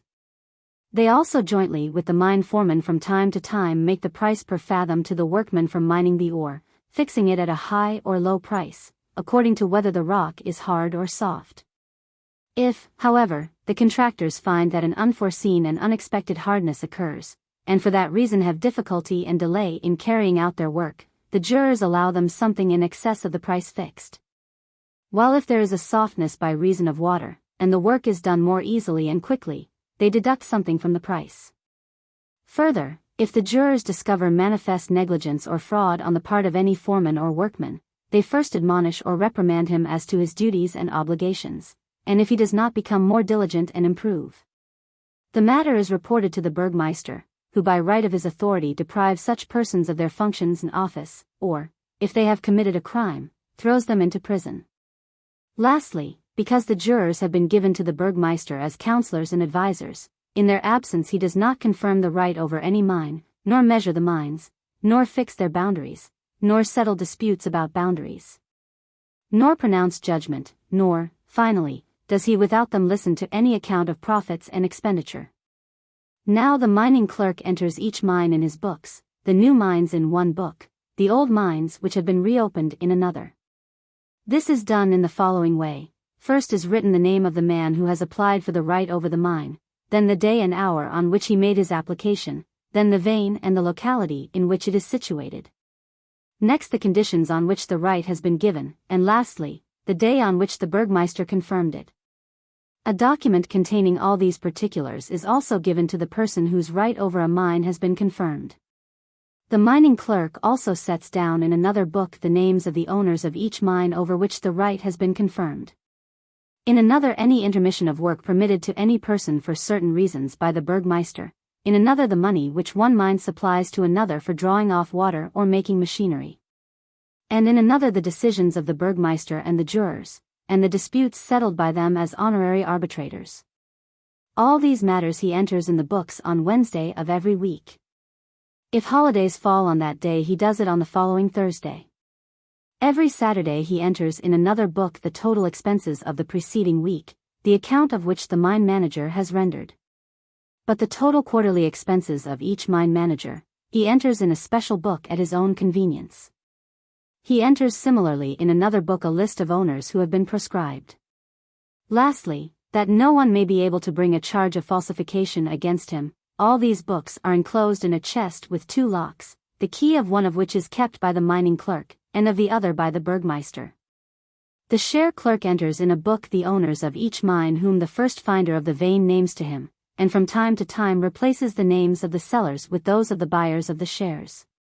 It sometimes happens that 20 or more owners come into the possession of some particular share. Unless, however, the seller is present, or has sent a letter to the mining clerk with his seal, or better still with the seal of the mayor of the town where he dwells, his name is not replaced by that of anyone else. For if the share clerk is not sufficiently cautious, the law requires him to restore the late owner wholly to his former position. He writes out a fresh document, and in this way gives proof of possession. 4 times a year, when the accounts of the quarterly expenditure are rendered, he names the new proprietors to the manager of each mine, that the manager may know from whom he should demand contributions and among whom to distribute the profits of the mines. For this work the mine manager pays the clerk a fixed fee. I will now speak of the duties of the mine manager. In the case of the owners of every mine which is not yielding metal, the manager announces to the proprietors their contributions in a document which is affixed to the doors of the town hall, such contributions being large or small, according as the burgmeister and 2 jurors determine. If anyone fails to pay these contributions for the space of a month, the manager removes their names from the list of owners, and makes their shares the common property of the other proprietors. And so, whomsoever the mine manager names as not having paid his contribution, that same man the mining clerk designates in writing, and so also does the share clerk. Of the contribution, the mine manager applies part to the payment of the foreman and workmen, and lays by a part to purchase at the lowest price the necessary things for the mine, such as iron tools, nails, firewood, planks, buckets, drawing ropes, or grease. But in the case of a mine which is yielding metal, the tithe-gatherer pays the mine manager week by week as much money as suffices to discharge the workmen's wages and to provide the necessary implements for mining. The mine manager of each mine also, in the presence of its foreman, on Saturday in each week renders an account of his expenses to the burgmeister and the jurors. He renders an account of his receipts, whether the money has been contributed by the owners or taken from the tithe-gatherer, and of his quarterly expenditure in the same way to them and to the mining prefect and to the mining clerk, 4 times a year at the appointed time. For just as there are 4 seasons of the year, namely, spring, summer, autumn, and winter, so there are 4-fold accounts of profits and expenses. In the beginning of the first month of each quarter an account is rendered of the money which the manager has spent on the mine during the previous quarter, then of the profit which he has taken from it during the same period. For example, the account which is rendered at the beginning of spring is an account of all the profits and expenses of each separate week of winter, which have been entered by the mining clerk in the book of accounts. If the manager has spent the money of the proprietors advantageously in the mine and has faithfully looked after it, everyone praises him as a diligent and honest man. If through ignorance in these matters he has caused loss, he is generally deprived of his office. If by his carelessness and negligence the owners have suffered loss, the burgmeister compels him to make good the loss. And finally, if he has been guilty of fraud or theft, he is punished with fine, prison, or death. Further, it is the business of the manager to see that the foreman of the mine is present at the beginning and end of the shifts, that he digs the ore in an advantageous manner, and makes the required timbering, machines, and drains. The manager also makes the deductions from the pay of the workmen whom the foreman has noted as negligent. Next, if the mine is rich in metal, the manager must see that its orehouse is closed on those days on which no work is performed. And if it is a rich vein of gold or silver, he sees that the miners promptly transfer the output from the shaft or tunnel into a chest or into the strong room next to the house where the foreman dwells. That no opportunity for theft may be given to dishonest persons. This duty he shares in common with the foreman, but the one which follows is peculiarly his own. When ore is smelted he is present in person, and watches that the smelting is performed carefully and advantageously. If from it gold or silver is melted out, when it is melted in the cupellation furnace he enters the weight of it in his books and carries it to the tithe-gatherer, who similarly writes a note of its weight in his books. It is then conveyed to the refiner. When it has been brought back, both the tithe-gatherer and manager again enter its weight in their books. Why again? Because he looks after the goods of the owners just as if they were his own. Now the laws which relate to mining permit a manager to have charge of more than one mine, but in the case of mines yielding gold or silver, to have charge of only two. If, however, several mines following the head mine begin to produce metal, he remains in charge of these others until he is freed from the duty of looking after them by the burgmeister. Last of all, the manager, the burgmeister, and the two jurors, in agreement with the owners, settle the remuneration for the laborers. Enough of the duties and occupation of the manager. I will now leave the manager, and discuss him who controls the workmen of the mine, who is therefore called the foreman, although some call him the watchman. It is he who distributes the work among the laborers, and sees diligently that each faithfully and usefully performs his duties. He also discharges workmen on account of incompetence, or negligence, and supplies others in their places if the two jurors and manager give their consent. He must be skillful in working wood, that he may timber shafts, place posts, and make underground structures capable of supporting an undermined mountain, lest the rocks from the hanging wall of the veins, not being supported, become detached from the mass of the mountain and overwhelm the workmen with destruction. He must be able to make and lay out the drains in the tunnels, into which the water from the veins, stringers, and seams in the rocks may collect, that it may be properly guided and can flow away. Further, he must be able to recognize veins and stringers, so as to sink shafts to the best advantage, and must be able to discern one kind of material which is mined from another. Or to train his subordinates that they may separate the materials correctly. He must also be well acquainted with all methods of washing, so as to teach the washers how the metalliferous earth or sand is washed. He supplies the miners with iron tools when they are about to start to work in the mines, and apportions a certain weight of oil for their lamps, and trains them to dig to the best advantage, and sees that they work faithfully. When their shift is finished, he takes back the oil which has been left. On account of his numerous and important duties and labors, only one mine is entrusted to one foreman, nay, rather sometimes 2 or 3 foremen are set over one mine. Since I have mentioned the shifts, I will briefly explain how these are carried on. The 24 hours of a day and night are divided into 3 shifts, and each shift consists of 7 hours. The 3 remaining hours are intermediate between the shifts, and form an interval during which the workmen enter and leave the mines. The first shift begins at the 4th hour in the morning and lasts till the 11th hour. The second begins at the 12th and is finished at the 7th. These 2 are day shifts in the morning and afternoon. The third is the night shift, and commences at the 8th hour in the evening and finishes at the 3rd in the morning. The Burgmeister does not allow this third shift to be imposed upon the workmen unless necessity demands it. In that case, whether they draw water from the shafts or mine the ore, they keep their vigil by the night lamps, and to prevent themselves falling asleep from the late hours or from fatigue, they lighten their long and arduous labors by singing, which is neither wholly untrained nor unpleasing. In some places one miner is not allowed to undertake 2 shifts in succession, because it often happens that he either falls asleep in the mine, overcome by exhaustion from too much labor, or arrives too late for his shift, or leaves sooner than he ought. Elsewhere he is allowed to do so, because he cannot subsist on the pay of one shift, especially if provisions grow dearer. The Burgmeister does not, however, forbid an extraordinary shift when he concedes only one ordinary shift.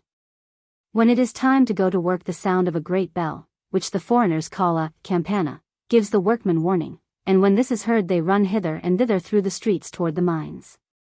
Similarly, the same sound of the bell warns the foreman that a shift has just been finished, therefore as soon as he hears it, he stamps on the woodwork of the shaft and signals the workmen to come out.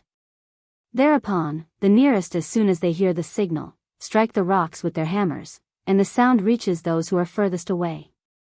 Moreover, the lamps show that the shift has come to an end when the oil becomes almost consumed and fails them. The laborers do not work on Saturdays, but by those things which are necessary to life, nor do they usually work on Sundays or annual festivals, but on these occasions devote the shift to holy things. However, the workmen do not rest and do nothing if necessity demands their labor. For sometimes a rush of water compels them to work, sometimes an impending fall, sometimes something else, and at such times it is not considered irreligious to work on holidays. Moreover, all workmen of this class are strong and used to toil from birth. The chief kinds of workmen are miners, shovelers, windlass men, carriers, sorters, washers, and smelters, as to whose duties I will speak in the following books, in their proper place. At present it is enough to add this one fact, that if the workmen have been reported by the foreman for negligence, the Burgmeister, or even the foreman himself, jointly with the manager, dismisses them from their work on Saturday, or deprives them of part of their pay, or if for fraud, throws them into prison. However, the owners of works in which the metals are smelted, and the master of the smelter, look after their own men. As to the government and duties of miners, I have now said enough. I will explain them more fully in another work entitled De Jure et Legibus Metallicis. End of Book 4. Footnotes. The nomenclature in this chapter has given unusual difficulty, because the organization of mines, either past or present, in English-speaking countries provides no exact equivalence for many of these offices and for many of the legal terms. The Latin terms in the text were, of course, coined by the author, and have no historical basis to warrant their adoption, while the introduction of the original German terms is open to much objection, as they are not only largely obsolete, but also in the main would convey no meaning to the majority of readers. We have, therefore, reached a series of compromises, and in the main give the nearest English equivalent. Of much interest in this connection is a curious exotic survival in mining law to be found in the High Peak of Derbyshire. We believe, see note on p. that the law of this district was of Saxon importation, for in it are not only many terms of German origin, but the character of the law is foreign to the older English districts and shows its near kinship to that of Saxony. It is therefore of interest in connection with the nomenclature to be adopted in this book, as it furnishes about the only English precedents in many cases. The head of the administration in the Peak was the steward, who was the chief judicial officer, with functions somewhat similar to the Burghauptmann. However, the term steward has come to have so much less significance that we have adopted a literal rendering of the Latin. Under the steward was the barmaster, bargmaster, or barmar, as he was variously called, and his duties were similar to those of the Burgmeister. The English term would seem to be a corruption of the German, and as the latter has come to be so well understood by the English-speaking mining class, we have in this case adopted the German. The barmaster acted always by the consent and with the approval of a jury of from 12 to 24 members. In this instance the English had functions much like a modern jury, while the Geschwornen of Saxony had much more widely extended powers. The German Geschworenen were in the main inspectors. Despite this, however, we have not felt justified in adopting any other than the literal English for the Latin and German terms. We have vacillated a great deal over the term praefectus foedini, the German Steiger having, like the Cornish captain, in these days degenerated into a foreman. Whereas the duties as described were not only those of the modern superintendent or manager, but also those of treasurer of the company, for he made the calls on shares and paid the dividends. The term purser has been used for centuries in English mining for the accountant or cashier, but his functions were limited to paying dividends, wages, etc. Therefore we have considered it better not to adopt the latter term, and have compromised upon the term superintendent or manager, although it has a distinctly modern flavor. The word for area has also caused much hesitation, and the emir has finally been adopted with some doubt. The title described by Agricola has a very close equivalent in the Mere of Old Derbyshire. As will be seen later, the mines of Saxony were regal property, and were held subject to two essential conditions, i.e., payment of a tithe, and continuous operation. This form of title thus approximates more closely to the lease of Australia than to the old Cornish set, or the American claim. The Fundgrub of Saxony in Agricola's equivalent, the area capitis, head lease, we have rendered literally as head mere, although in some ways founder's mere might be better, for, in Derbyshire, this was called the finder's or founder's mere, and was awarded under similar circumstances.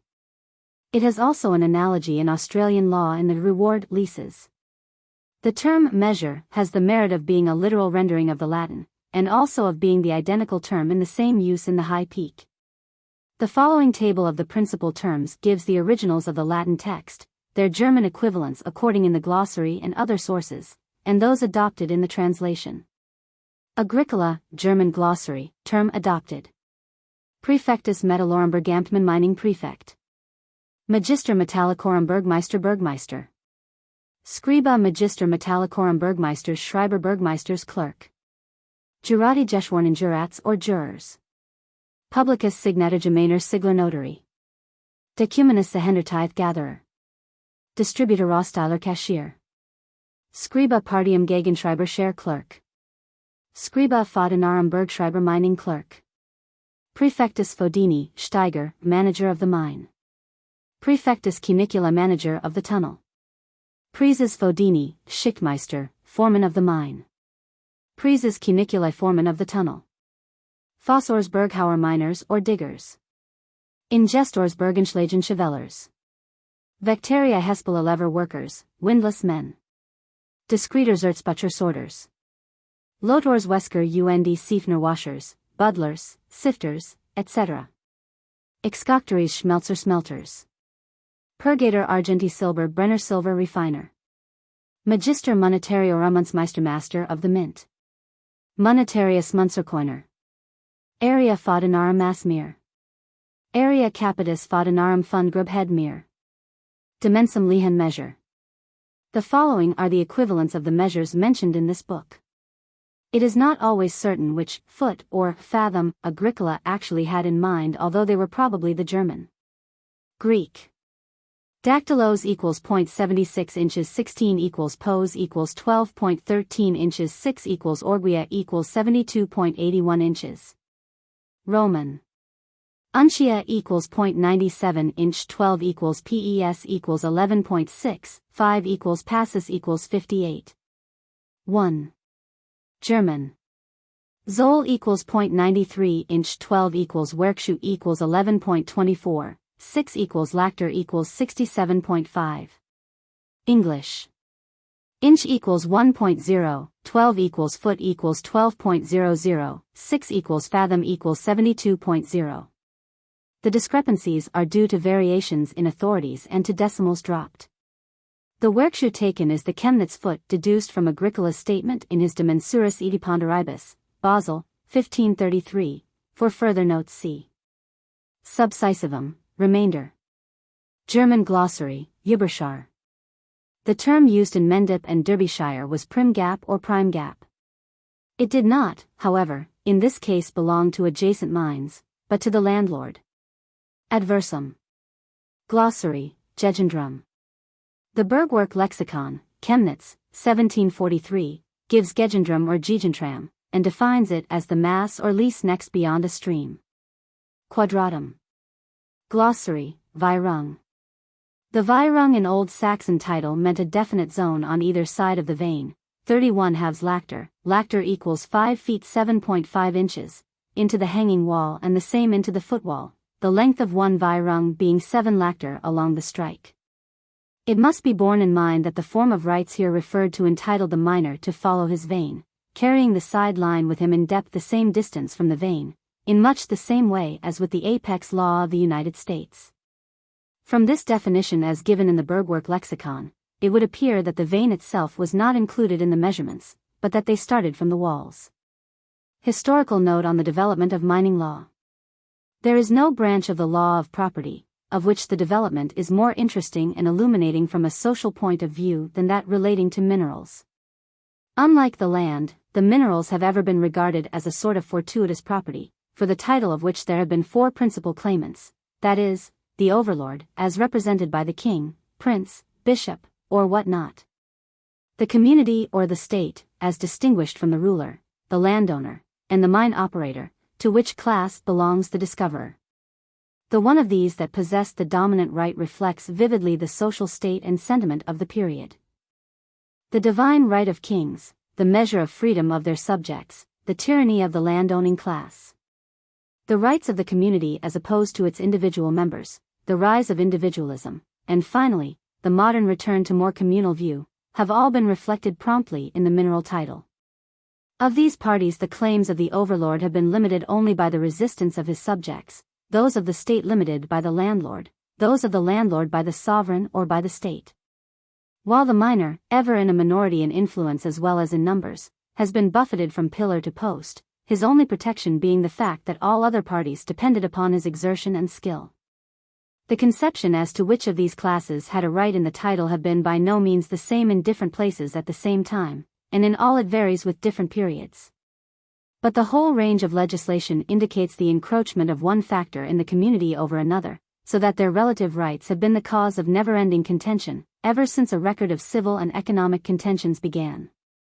In modern times, practically over the whole world, the state has in effect taken the rights from the overlord, but his claims did not cease until his claims over the bodies of his subjects also ceased. However, he still remains in many places with his picture on the coinage. The landlord has passed through many vicissitudes. His complete right to minerals was practically never admitted until the doctrine of laissez-faire had become a matter of faith, and this just in time to vest him with most of the coal and iron deposits in the world. This, no doubt, being also partially due to the little regard in which such deposits were generally held at that time, and therefore to the little opposition to his ever-ready pretensions. Their numbers, however, and their prominence in the support of the political powers de jure have usually obtained them some recognition. In the rise of individualism, the apogee of the laissez-faire fetish came about the time of the foundation of the United States. And hence the relaxation in the claims of the state in that country and the corresponding position attained by the landlord and miner. The discoverer and the operator, that is, the miner himself, has, however, had to be reckoned with by all 3 of the other claimants, because they have almost universally sought to escape the risks of mining, to obtain the most skillful operation, and to stimulate the productivity of the mines. Thereupon the miner has secured at least partial consideration. This stands out in all times and all places, and while the miner has had to take the risks of his fortuitous calling, the overlord, state, or landlord have all made for complacent safety by demanding some kind of a tithe on his exertions. Moreover, there has often been a low cunning displayed by these powers in giving something extra to the first discoverer.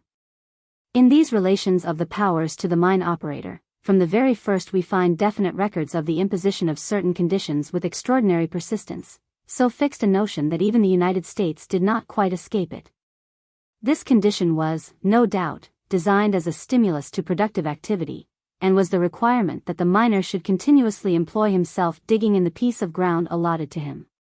The Greeks, Romans, medieval Germans, old and modern Englishmen, modern Australians, all require the miner to keep continuously laboring at his mines, or lose his title.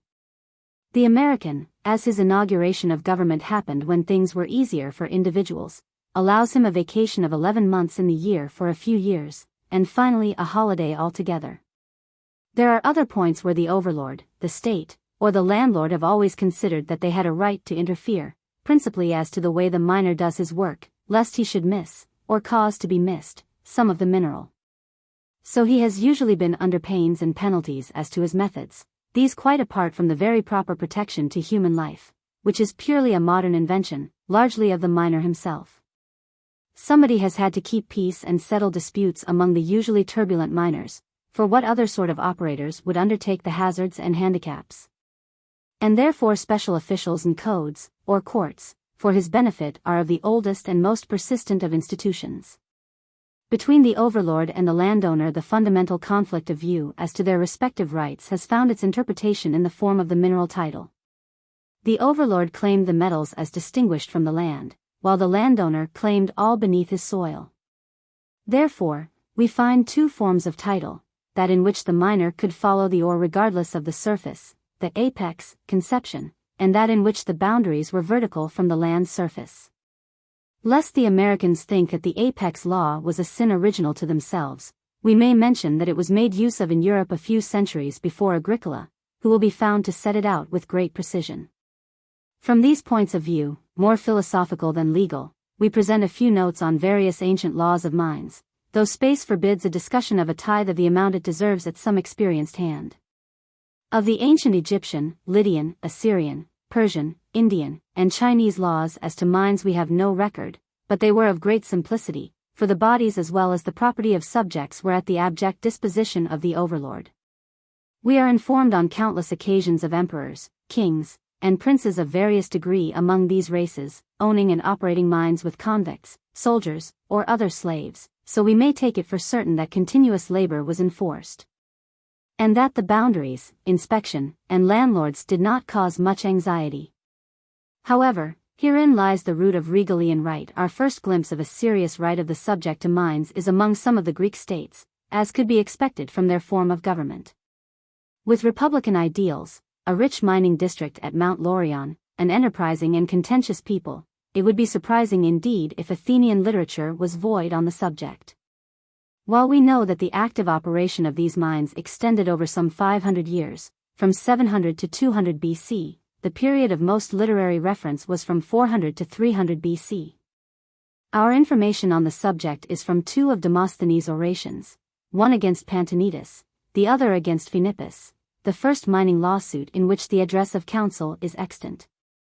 There is also available some information in Xenophon's essay upon the revenues, Aristotle's Constitution of Athens, Lycurgus' prosecution of Diphilos, the tablets of the Poltae, and many incidental references and inscriptions of minor order. The minerals were the property of the state, a conception apparently inherited from the older civilizations. Leases for exploitation were granted to individuals for terms of 3 to 10 years, depending upon whether the mines had been previously worked, thus a special advantage was conferred upon the pioneer. The leases did not carry surface rights, but the boundaries at Laurion were vertical, as necessarily must be the case everywhere in horizontal deposits. What they were elsewhere we do not know. The landlord apparently got nothing. The miner must continuously operate his mine, and was required to pay a large tribute to the state, either in the initial purchase of his lease or in annual rent. There were elaborate regulations as to interference and encroachment, and proper support of the workings. Diphilos was condemned to death and his fortune confiscated for robbing pillars. The mines were worked with slaves. The Romans were most intensive miners and searchers after metallic wealth already mined. The latter was obviously the objective of most Roman conquest, and those nations rich in these commodities, at that time necessarily possessed their own mines. Thus a map showing the extensions of empire coincides in an extraordinary manner with the metal distribution of Europe, Asia, and North Africa. Further, the great indentations into the periphery of the imperial map, though many were rich from an agricultural point of view, had no lure to the Roman because they had no mineral wealth. On the Roman law of mines the student is faced with many perplexities. With the conquest of the older states, the plunderers took over the mines and worked them either by leases from the state to public companies or to individuals. Or even in some cases worked them directly by the state. There was thus maintained the concept of state ownership of the minerals which, although apparently never very specifically defined, yet formed a basis of support to the contention of regalian rights in Europe later on. Parallel with this system, mines were discovered and worked by individuals under tithe to the state, and in Pliny, XXXIV, 49, there is reference to the miners in Britain limiting their own output. Individual mining appears to have increased with any relaxation of central authority, as for instance under Augustus. It appears, as a rule, that the mines were held on terminable leases, and that the state did at times resume them. The labor was mostly slaves. As to the detailed conditions under which the mine operator held his title, we know less than of the Greeks, in fact, practically nothing other than that he paid a tithe. The Romans maintained in each mining district an official, the procurator metallorum, who not only had general charge of the leasing of the mines on behalf of the state, but was usually the magistrate of the district. A bronze tablet found near Aljustrel, in Portugal, in 1876, generally known as the Aljustrel tablet, appears to be the third of a series setting out the regulations of the mining district. It refers mostly to the regulation of public auctions, the baths, barbers, and tradesmen, but one clause, 7, is devoted to the regulation of those who work dumps of scoria, etc., and provides for payment to the administrator of the mines of a capitation on the slaves employed. It does not, however, so far as we can determine, throw any light upon the actual regulations for working the mines. Those interested will find ample detail in Jacques Flack, La Table de Bronze d'Aljustrel, Nouvelle Revue Historique de Droit Français et étranger, 1878, Estacio de Vega, Memorias de Academic. Real das Ciências de Lisbon, Nova Scry, Tome V, Part 2, Lisbon, 1882. Despite the systematic law of property evolved by the Romans, the codes contain but small reference to mines, and this in itself is indirect evidence of the concept that they were the property of the state. Any general freedom of the metals would have given rise to a more extensive body of law. There are, of course, the well-known sections in the Justinian and Theodosian codes, but the former in the main bears on the collection of the tithe and the stimulation of mining by ordering migrant miners to return to their own hearths. There is also some intangible prohibition of mining near edifices. There is in the Theodosian code evident extension of individual right to mine or quarry, and this freeing of the mines was later considerably extended.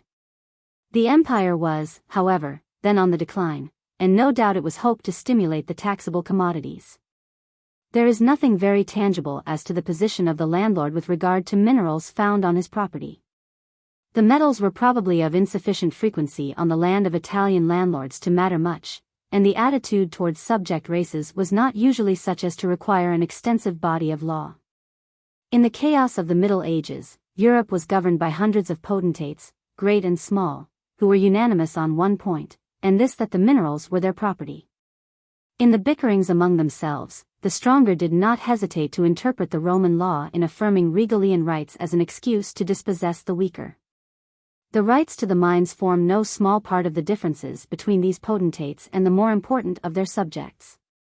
And with the gradual accretion of power into a few hands, we find only the most powerful of vassals able to resist such encroachment. However, as to what position the landlord or miner held in these rights, we have little indication until about the beginning of the 13th century, after which there appear several well-known charters, which as time went on were elaborated into practical codes of mining law.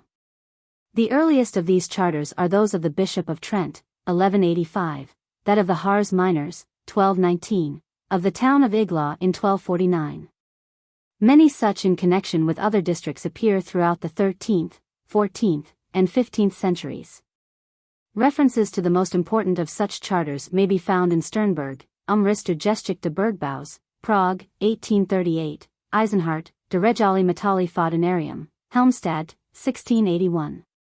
Gmelin, Beitrage zur Geschichte Tuchen Bergbaus, Halle, 1783, Inamasternegg, Deutsche Wirtschaftsgeschichte, Leipzig, 1879–1901, Transactions, Royal Geology, SOC Cornwall 6, 155, Lewis, The Stannaries, New York, 1908.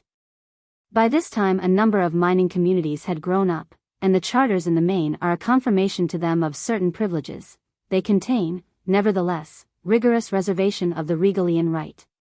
The landlord, where present, was usually granted some interest in the mine, but had to yield to the miner free entry. The miner was simply a sort of tributor to the crown, loaded with an obligation when upon private lands to pay a further portion of his profits to the landlord. He held tenure only during strenuous operation.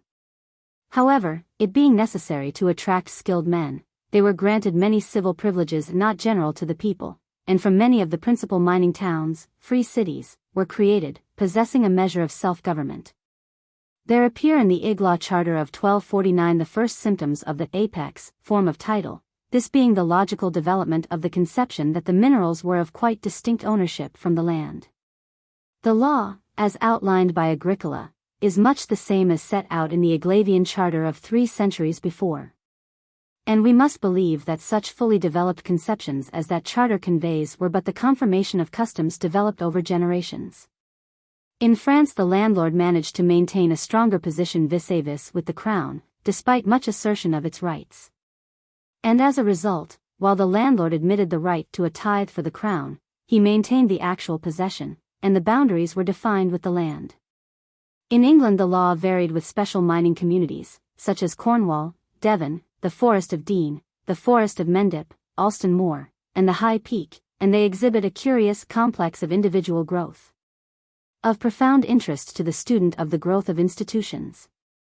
These communities were of very ancient origin, some of them at least pre-Roman, but we are, except for the reference in Pliny, practically without any idea of their legal doings until after the Norman occupation, 1066 AD. The genius of these conquerors for systematic government soon led them to inquire into the doings of these communities, and while gradually systematizing their customs into law, they lost no occasion to assert the regalian right to the minerals. In the 2 centuries subsequent to their advent there are on record numerous inquisitions, with the recognition and confirmation of the customs and liberties which had existed from time immemorial. Always with the reservation to the crown of some sort of royalty. Except for the High Peak in Derbyshire, the period and origin of these customs and liberties are beyond finding out, as there is practically no record of English history between the Roman withdrawal and the Norman occupation. There may have been liberties under the Romans, but there is not a shred of evidence on the subject, and our own belief is that the forms of self-government which sprang up were the result of the Roman evacuation. The miner had little to complain of in the Norman treatment in these matters, but between the crown and the landlord as represented by the barons, lords of the manor, etc. There were wide differences of opinion on the regalian rights, for in the extreme interpretation of the crown it tended greatly to curtail the landlord's position in the matter, and the success of the crown on this subject was by no means universal. In fact, a considerable portion of English legal history of mines is but the outcropping of this conflict, and one of the concessions wrung from King John at Runnymede in 1215 was his abandonment of a portion of such claims. The mining communities of Cornwall and Devon were early in the 13th century definitely chartered into corporations, the stannaries, possessing definite legislative and executive functions, judicial powers, and practical self-government. But they were required to make payment of the tithe in the shape of coinage on the tin.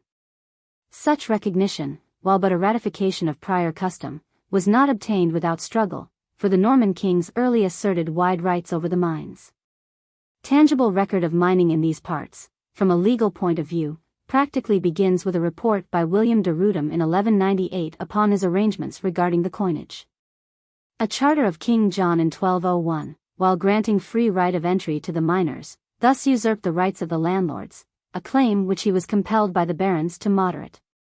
The crown, as above mentioned, did maintain its right to a royalty, but the landlord held the minerals. It is not, however, until the time of Richard Carew's Survey of Cornwall, London, 1602, that we obtain much insight into details of miners' title, and the customs there set out were maintained in broad principle down to the 19th century. At Carew's time the miner was allowed to prospect freely upon common or wastrel lands, since mostly usurped by landlords, and upon mineral discovery marked his boundaries, within which he was entitled to the vertical contents. Even upon such lands, however, he must acknowledge the right of the lord of the manor to a participation in the mine. Upon enclosed lands he had no right of entry without the consent of the landlord. In fact, the minerals belonged to the land as they do today except where voluntarily relinquished. In either case he was compelled to renew his bounds once a year, and to operate more or less continuously to maintain the right once obtained. There thus existed a labor condition of variable character, usually imposed more or less vigorously in the bargains with landlords. The regulations in Devonshire differed in the important particular that the miner had right of entry to private lands, although he was not relieved of the necessity to give a participation of some sort to the landlord. The forests of Dean, Mendip, and other old mining communities possessed a measure of self-government, which do not display any features in their law fundamentally different from those of Cornwall and Devon.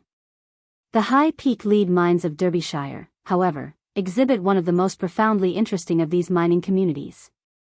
As well as having distinctively Saxon names for some of the mines, the customs there are of undoubted Saxon origin, and as such their ratification by the Normans caused the survival of one of the few Saxon institutions in England, a fact which, we believe, has been hitherto overlooked by historians. Beginning with inquisitions by Edward I, in 1288, there is in the Record Office a wealth of information, the bare titles of which form too extensive a list to set out here. Of published works, the most important are Edward Manlove's The Liberties and Customs of the Lead Mines within the Wapentake of Wirksworth, London, 1653, generally referred to as the Rhymed Chronicle. Thomas Houghton, Rara Avis in Terra, London, 1687, William Hardy, The Miner's Guide, Sheffield, 1748, Thomas Tapping, High Peak Mineral Customs, London, 1851. The miners in this district were presided over by a barmaster, Bargmaster, or Barmar, as he was variously spelled, all being a corruption of the German Burgmeister, with precisely the same functions as to the allotment of title, settlement of disputes, etc. As his Saxon progenitor had, and, like him, he was advised by a jury. The miners had entry to all lands except churchyards, this regulation waived upon death, and a few similar exceptions, and was subject to royalty to the crown and the landlord. The discoverer was entitled to a finder's mere of extra size, and his title was to the vein within the end lines, i.e., the apex law. This title was held subject to rigorous labor conditions, amounting to forfeiture for failure to operate the mine for a period of 9 weeks. Space does not permit of the elaboration of the details of this subject, which we hope to pursue elsewhere in its many historical bearings. Among these we may mention that if the American apex law is of English descent, it must be laid to the door of Derbyshire, and not of Cornwall, as is generally done. Our own belief, however, is that the American apex conception came straight from Germany. It is not our purpose to follow these inquiries into mining law beyond the 15th century. But we may point out that with the growth of the sentiment of individualism, the miners and landlords obtained steadily wider and wider rights at the cost of the state, until well within the 19th century. The growth of stronger communal sentiment since the middle of the last century has already found its manifestation in the legislation with regard to mines, for the laws of South Africa, Australia, and England. And the agitation in the United States are all toward greater restrictions on the mineral ownership in favor of the state. De limitibus et de re agraria of Sextus Julius Frontinus, about 50 to 90 AD. Such a form of ownership is very old. Apparently upon the instigation of Xenophon, c. the Greeks formed companies to work the mines of Laurion, further information as to which is given in. Pliny mentions the company working the quicksilver mines in Spain. In fact, company organization was very common among the Romans, who speculated largely in the shares, especially in those companies which farmed the taxes of the provinces, or leased public lands, or took military and civil contracts. The Latin text gives 1/6, obviously an error. A symposium is a banquet, and a symbola is a contribution of money to a banquet. This sentence is probably a play on the old German Zech, mine, this being also a term for a drinking bout. In the Latin text this is 3, obviously an error. See, for further information with regard to these mines. The Rhenish gulden was about 6.9 shillings, or $1.66. Silver was worth about this amount per troy ounce at this period, so that roughly, silver of a value of 1,100 gulden would be about 1,100 troy ounces. The Saxon thaler was worth about 4.64 shillings or about $1.11. The thaler, therefore, represented about 0.65 troy ounces of silver, so that 300 thalers were about 195 troy ounces, and 225 thalers about 146 troy ounces. Opera continens. The glossary gives schicht, the origin of the English shift. The terms in the Latin text are donator, a giver of a gift, and donatus, a receiver. It appears to us, however, that some consideration passed, and we have, therefore, used seller and buyer. C. Decemviri, the 10 men. The original decemviri were a body appointed by the Romans in 452 BC, principally to codify the law. Such commissions were afterward instituted for other purposes, but the analogy of the above paragraph is a little remote. This work was apparently never published. See Book V. And the last book I have explained the methods of delimiting the meres along each kind of vein, and the duties of mine officials. In this book I will in like manner explain the principles of underground mining and the art of surveying. First then, I will proceed to deal with those matters which pertain to the former heading, since both the subject and methodical arrangement require it. And so I will describe first of all the digging of shafts, tunnels, and drifts on veni profundi. Next I will discuss the good indications shown by canales, by the materials which are dug out, and by the rocks. Then I will speak of the tools by which veins and rocks are broken down and excavated, the method by which fire shatters the hard veins. And further, of the machines with which water is drawn from the shafts and air is forced into deep shafts and long tunnels, for digging is impeded by the inrush of the former or the failure of the latter. Next I will deal with the two kinds of shafts, and with the making of them and of tunnels, and finally, I will describe the method of mining veni dilatati, veni cumulati, and stringers. Now when a miner discovers a vena profunda he begins sinking a shaft and above it sets up a windlass, and builds a shed over the shaft to prevent the rain from falling in, lest the men who turn the windlass be numbed by the cold or troubled by the rain. The windlass men also place their barrows in it, and the miners store their iron tools and other implements therein. Next to the shaft house another house is built, where the mine foreman and the other workmen dwell, and in which are stored the ore and other things which are dug out. Although some persons build only one house, yet because sometimes boys and other living things fall into the shafts, most miners deliberately place one house apart from the other, or at least separate them by a wall. 3 vertical shafts, of which the first, A, does not reach the tunnel, the second, B, reaches the tunnel, to the third, C, the tunnel has not yet been driven. D, tunnel. 3 inclined shafts, of which A does not yet reach the tunnel. B reaches the tunnel, to the third, C, the tunnel has not yet been driven. D, tunnel. Now a shaft is dug, usually 2 fathoms long, 2/3 of a fathom wide, and 13 fathoms deep. But for the purpose of connecting with a tunnel which has already been driven in a hill, a shaft may be sunk to a depth of only 8 fathoms, at other times to 14, more or less. A shaft may be made vertical or inclined, according as the vein which the miners follow in the course of digging is vertical or inclined. A tunnel is a subterranean ditch driven lengthwise, and is nearly twice as high as it is broad, and wide enough that workmen and others may be able to pass and carry their loads. It is usually 1 1/4 fathoms high, while its width is about 3 3/4 feet. Usually 2 workmen are required to drive it, one of whom digs out the upper and the other the lower part, and the one goes forward, while the other follows closely after. Each sits upon small boards fixed securely from the footwall to the hanging wall, or if the vein is a soft one, sometimes on a wedge-shaped plank fixed onto the vein itself. Miners sink more inclined shafts than vertical, and some of each kind do not reach to tunnels, while some connect with them. But as for some shafts, though they have already been sunk to the required depth, the tunnel which is to pierce the mountain may not yet have been driven far enough to connect with them. A. Shaft. B. C. Drift. D. Another shaft. E. Tunnel. F. Mouth of tunnel. It is advantageous if a shaft connects with a tunnel, for then the miners and other workmen carry on more easily the work they have undertaken, but if the shaft is not so deep, it is usual to drift from one or both sides of it, From these openings the owner or foreman becomes acquainted with the veins and stringers that unite with the principal vein, or cut across it, or divide it obliquely. However, my discourse is now concerned mainly with vena profunda, but most of all with the metallic material which it contains.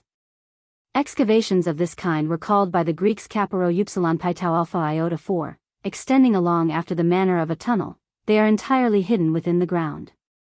This kind of an opening, however, differs from a tunnel in that it is dark throughout its length, whereas a tunnel has a mouth open to daylight. I have spoken of shafts, tunnels, and drifts. I will now speak of the indications given by the canales, by the materials which are dug out, and by the rocks. These indications, as also many others which I will explain, are to a great extent identical in veni dilatati and veni cumulati with veni profundi. When a stringer junctions with a main vein and causes a swelling, a shaft should be sunk at the junction.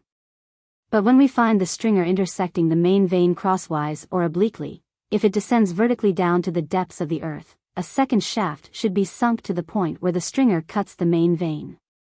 But if the stringer cuts it obliquely, the shaft should be 2 or 3 fathoms back, in order that the junction may be pierced lower down. At such junctions lies the best hope of finding the ore for the sake of which we explore the ground, and if ore has already been found, it is usually found in much greater abundance at that spot. Again, if several stringers descend into the earth, the miner, in order to pierce through the point of contact, should sink the shaft in the midst of these stringers, or else calculate on the most prominent one. Since an inclined vein often lies near a vertical vein, it is advisable to sink a shaft at the spot where a stringer or cross vein cuts them both, or where a vena dilatata or a stringer dilatata passes through, for minerals are usually found there. In the same way we have a good prospect of finding metal at the point where an inclined vein joins a vertical one. This is why miners crosscut the hanging wall or footwall of a main vein, and in these openings seek for a vein which may junction with the principal vein a few fathoms below. Nay, further, these same miners, if no stringer or cross vein intersects the main vein so that they can follow it in their workings, even crosscut through the solid rock of the hanging wall or footwall. These crosscuts are likewise called kaparo upsilon pi tau alpha, whether the beginning of the opening which has to be undertaken is made from a tunnel or from a drift. Miners have some hope when only a cross vein cuts a main vein.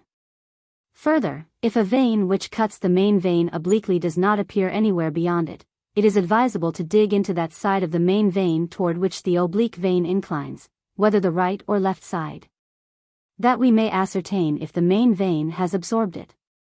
If after cross-cutting 6 fathoms it is not found, it is advisable to dig on the other side of the main vein, that we may know for certain whether it has carried it forward. The owners of a main vein can often dig no less profitably on that side where the vein which cuts the main vein again appears, than where it first cuts it. The owners of the intersecting vein, when that is found again, recover their title, which had in a measure been lost. The common miners look favorably upon the stringers which come from the north and join the main vein. On the other hand, they look unfavorably upon those which come from the south, and say that these do much harm to the main vein, while the former improve it.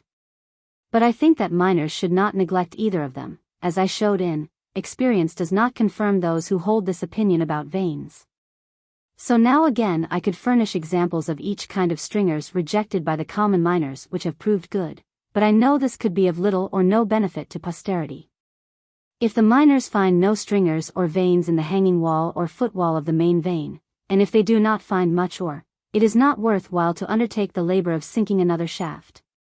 Nor ought a shaft to be sunk where a vein is divided into 2 or 3 parts, unless the indications are satisfactory that those parts may be united and joined together a little later.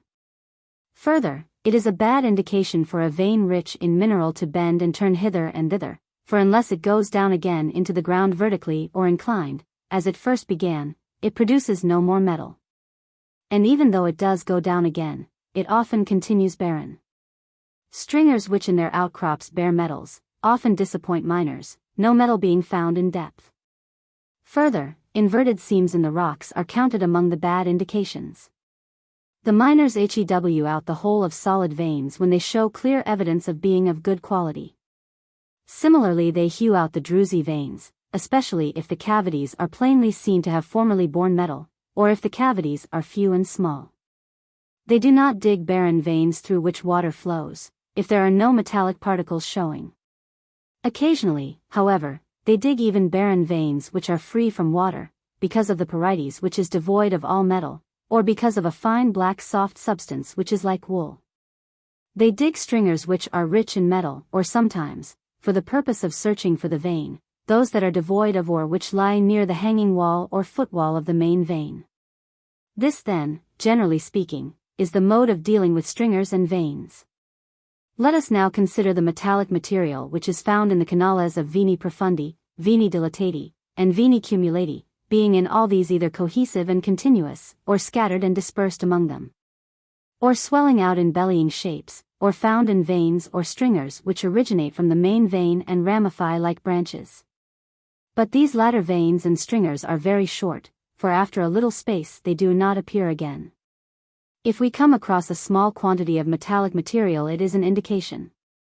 But if a large quantity, it is not an indication, but the very thing for which we explore the earth. As soon as a miner who searches for veins discovers pure metal or minerals, or rich metallic material, or a great abundance of material which is poor in metal, let him sink a shaft on the spot without any delay. If the material appears more abundant or of better quality on the one side, he will incline his digging in that direction. Gold, silver, copper, and quicksilver are often found native, less often iron and bismuth, almost never tin and lead. Nevertheless, tin stone is not far removed from the pure white tin which is melted out of them, and galena, from which lead is obtained, differs little from that metal itself. Now we may classify gold ores. Next, after native gold, we come to the rudis, of yellowish green, yellow, purple, black, or outside red and inside gold color. These must be reckoned as the richest ores, because the gold exceeds the stone or earth in weight.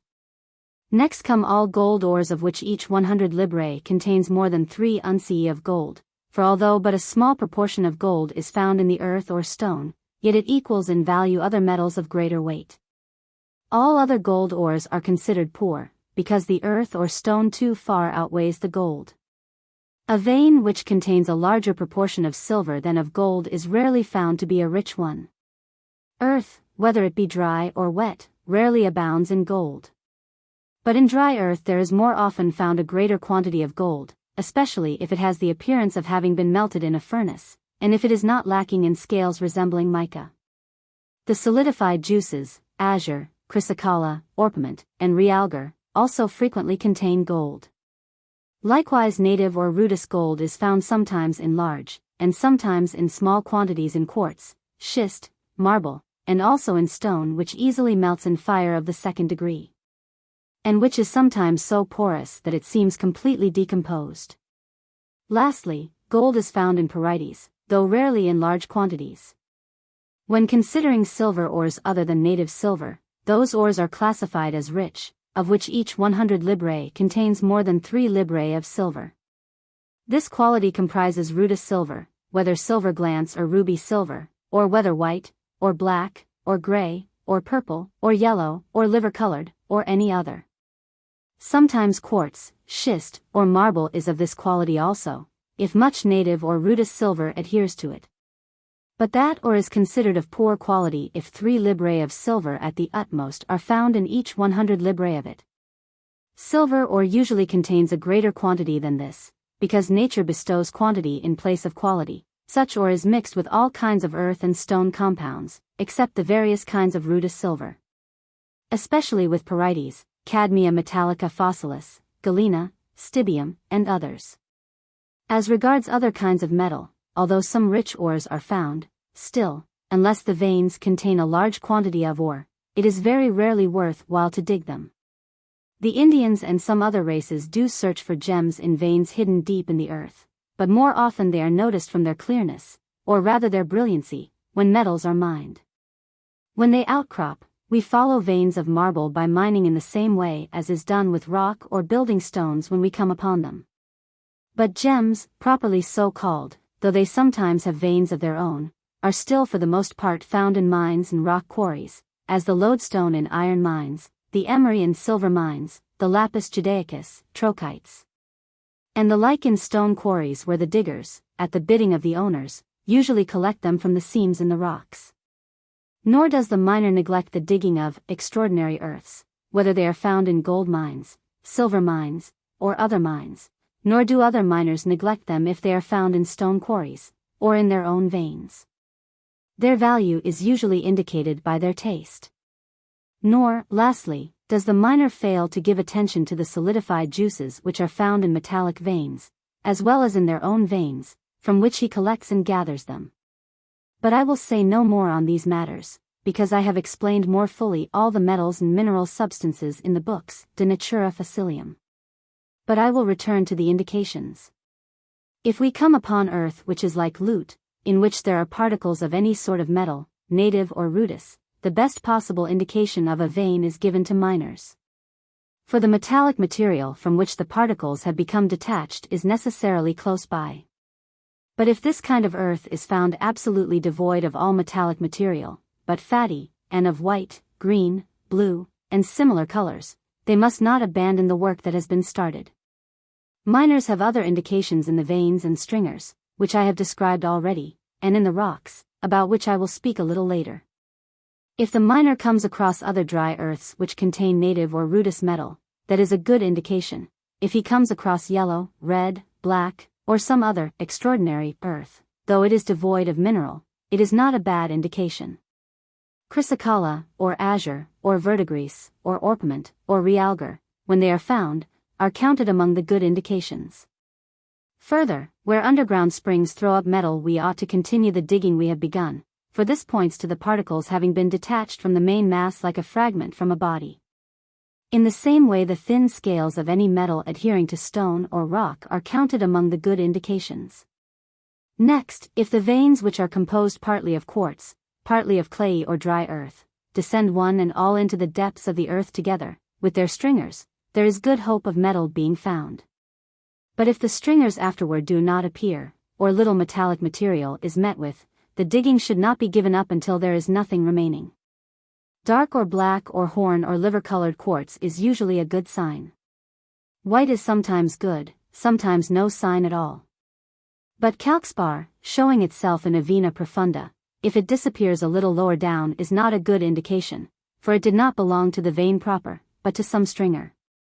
Those kinds of stone which easily melt in fire, especially if they are translucent, fluorspar, must be counted among the medium indications, for if other good indications are present they are good, but if no good indications are present, they give no useful significance.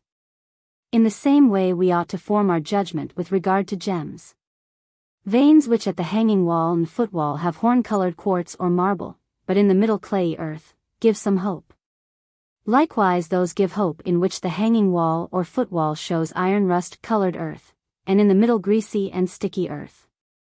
Also there is hope for those which have at the hanging or footwall that kind of earth which we call soldier's earth, and in the middle black earth or earth which looks as if burnt. The special indication of gold is orpiment. Of silver is bismuth and stibium, of copper is verdigris, melanteria, sari, calcitus, myci, and vitriol, of tin is the large pure black stones of which the tin itself is made, and a material they dig up resembling litharge, of iron, iron rust. Gold and copper are equally indicated by chrysocolla and azure, silver and lead, by the lead. But, though miners rightly call bismuth the roof of silver, and though copper parides is the common parent of vitriol and melanteria, still these sometimes have their own peculiar minerals, just as have orpiment and stibium. Now, just as certain vein materials give miners a favorable indication, so also do the rocks through which the canales of the veins wind their way, for sand discovered in a mine is reckoned among the good indications, especially if it is very fine. In the same way schist, when it is of a bluish or blackish color, and also limestone, of whatever color it may be, is a good sign for a silver vein. There is a rock of another kind that is a good sign. In it are scattered tiny black stones from which tin is smelted, especially when the whole space between the veins is composed of this kind of rock. Very often indeed, this good kind of rock in conjunction with valuable stringers contains within its folds the canales of mineral-bearing veins, if it descends vertically into the earth. The benefit belongs to that mine in which it is seen first of all. If inclined, it benefits the other neighboring mines. As a result, the miner who is not ignorant of geometry can calculate from the other mines the depth at which the canales of a vein bearing rich metal will wind its way through the rock into his mine. So much for these matters.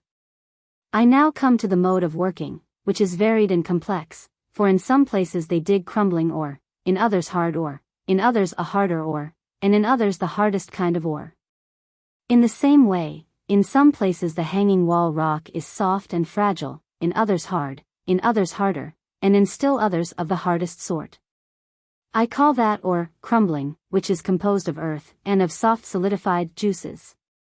That ore hard, which is composed of metallic minerals and moderately hard stones, such as for the most part are those which easily melt in a fire of the first and second orders, like lead and similar materials.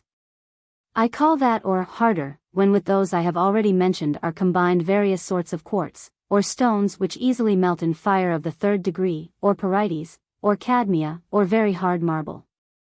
I call that ore hardest, which is composed throughout the whole vein of these hard stones and compounds. The hanging or footwalls of a vein are hard, when composed of rock in which there are few stringers or seams, harder, in which they are fewer. Hardest, in which they are fewest or none at all. When these are absent, the rock is quite devoid of water which softens it. But the hardest rock of the hanging or footwall, however, is seldom as hard as the harder class of ore. Miners dig out crumbling ore with the pick alone. When the metal has not yet shown itself, they do not discriminate between the hanging wall and the veins. When it has once been found, they work with the utmost care. For first of all they tear away the hanging wall rock separately from the vein. Afterward with a pick they dislodge the crumbling vein from the footwall into a dish placed underneath to prevent any of the metal from falling to the ground. They break a hard vein loose from the footwall by blows with a hammer upon the first kind of iron tool, all of which are designated by appropriate names, and with the same tools they hew away the hard hanging wall rock. They hew out the hanging wall rock in advance more frequently, the rock of the footwall more rarely. And indeed, when the rock of the footwall resists iron tools, the rock of the hanging wall certainly cannot be broken unless it is allowable to shatter it by fire. With regard to the harder veins which are tractable to iron tools, and likewise with regard to the harder and hardest kind of hanging wall rock, they generally attack them with more powerful iron tools, in fact, with the fourth kind of iron tool, which are called by their appropriate names. But if these are not ready to hand, they use 2 or 3 iron tools of the first kind together. As for the hardest kind of metal-bearing vein, which in a measure resists iron tools, if the owners of the neighboring mines give them permission, they break it with fires. But if these owners refuse them permission, then first of all they hew out the rock of the hanging wall, or of the footwall if it be less hard. Then they place timbers set in hitches in the hanging or footwall, a little above the vein, and from the front and upper part, where the vein is seen to be seamed with small cracks. They drive into one of the little cracks one of the iron tools which I have mentioned. Then in each fracture they place 4 thin iron blocks, and in order to hold them more firmly, if necessary, they place as many thin iron plates back to back. Next they place thinner iron plates between each 2 iron blocks, and strike and drive them by turns with hammers, whereby the vein rings with a shrill sound. And the moment when it begins to be detached from the hanging wall or footwall rock, a tearing sound is heard. As soon as this grows distinct the miners hastily flee away, then a great crash is heard as the vein is broken and torn, and falls down. By this method they throw down a portion of a vein weighing 100 pounds more or less. But if the miners by any other method hew the hardest kind of vein which is rich in metal, there remain certain cone-shaped portions which can be cut out afterward only with difficulty. As for this knob of hard ore, if it is devoid of metal, or if they are not allowed to apply fire to it, they proceed round it by digging to the right or left, because it cannot be broken into by iron wedges without great expense. Meantime, while the workmen are carrying out the task they have undertaken, the depths of the earth often resound with sweet singing, whereby they lighten a toil which is of the severest kind and full of the greatest dangers. As I have just said, fire shatters the hardest rocks, but the method of its application is not simple. For if a vein held in the rocks cannot be hewn out because of the hardness or other difficulty, and the drift or tunnel is low, a heap of dried logs is placed against the rock and fired. If the drift or tunnel is high, 2 heaps are necessary, of which one is placed above the other, and both burn until the fire has consumed them. This force does not generally soften a large portion of the vein, but only some of the surface. When the rock in the hanging or footwall can be worked by the iron tools and the vein is so hard that it is not tractable to the same tools, then the walls are hollowed out. If this be in the end of the drift or tunnel or above or below, the vein is then broken by fire, but not by the same method, for if the hollow is wide, as many logs are piled into it as possible, but if narrow, only a few.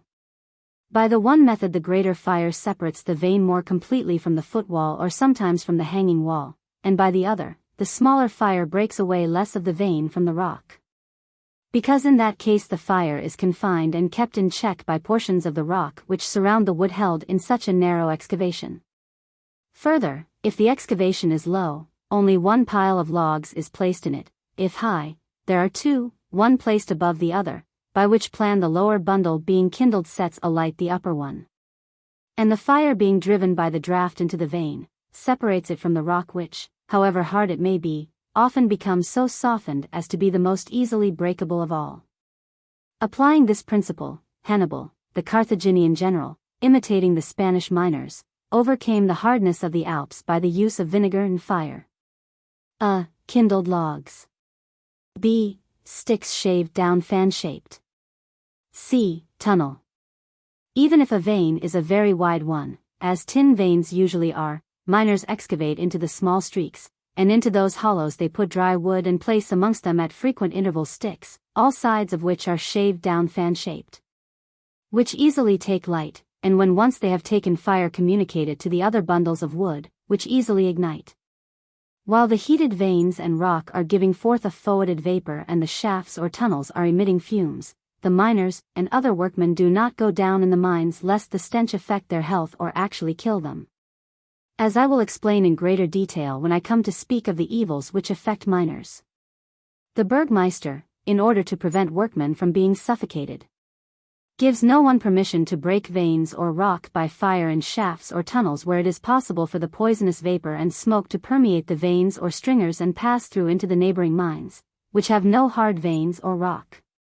As for that part of a vein or the surface of the rock which the fire has separated from the remaining mass, if it is overhead, the miners dislodge it with a crowbar, or if it still has some degree of hardness, they thrust a smaller crowbar into the cracks and so break it down, but if it is on the sides they break it with hammers. Thus broken off, the rock tumbles down, or if it still remains, they break it off with picks. Rock and earth on the one hand, and metal and ore on the other, are filled into buckets separately and drawn up to the open air or to the nearest tunnel. If the shaft is not deep, the buckets are drawn up by a machine turned by men; if it is deep, they are drawn by machines turned by horses. It often happens that a rush of water or sometimes stagnant air hinders the mining. For this reason miners pay the greatest attention to these matters, just as much as to digging, or they should do so. The water of the veins and stringers and especially of vacant workings, must be drained out through the shafts and tunnels. Air, indeed, becomes stagnant both in tunnels and in shafts. In a deep shaft, if it be by itself, this occurs if it is neither reached by a tunnel or connected by a drift with another shaft. This occurs in a tunnel if it has been driven too far into a mountain and no shaft has yet been sunk deep enough to meet it. In neither case can the air move or circulate.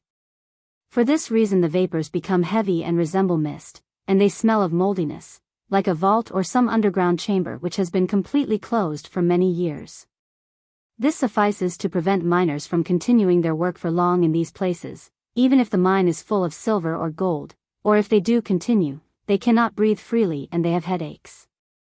This more often happens if they work in these places in great numbers, and bring many lamps, which then supply them with a feeble light, because the foul air from both lamps and men make the vapors still more heavy. A small quantity of water is drawn from the shafts by machines of different kinds which men turn or work. If so great a quantity has flowed into one shaft as greatly to impede mining, another shaft is sunk some fathoms distant from the first, and thus in one of them work and labor are carried on without hindrance. And the water is drained into the other, which is sunk lower than the level of the water in the first one.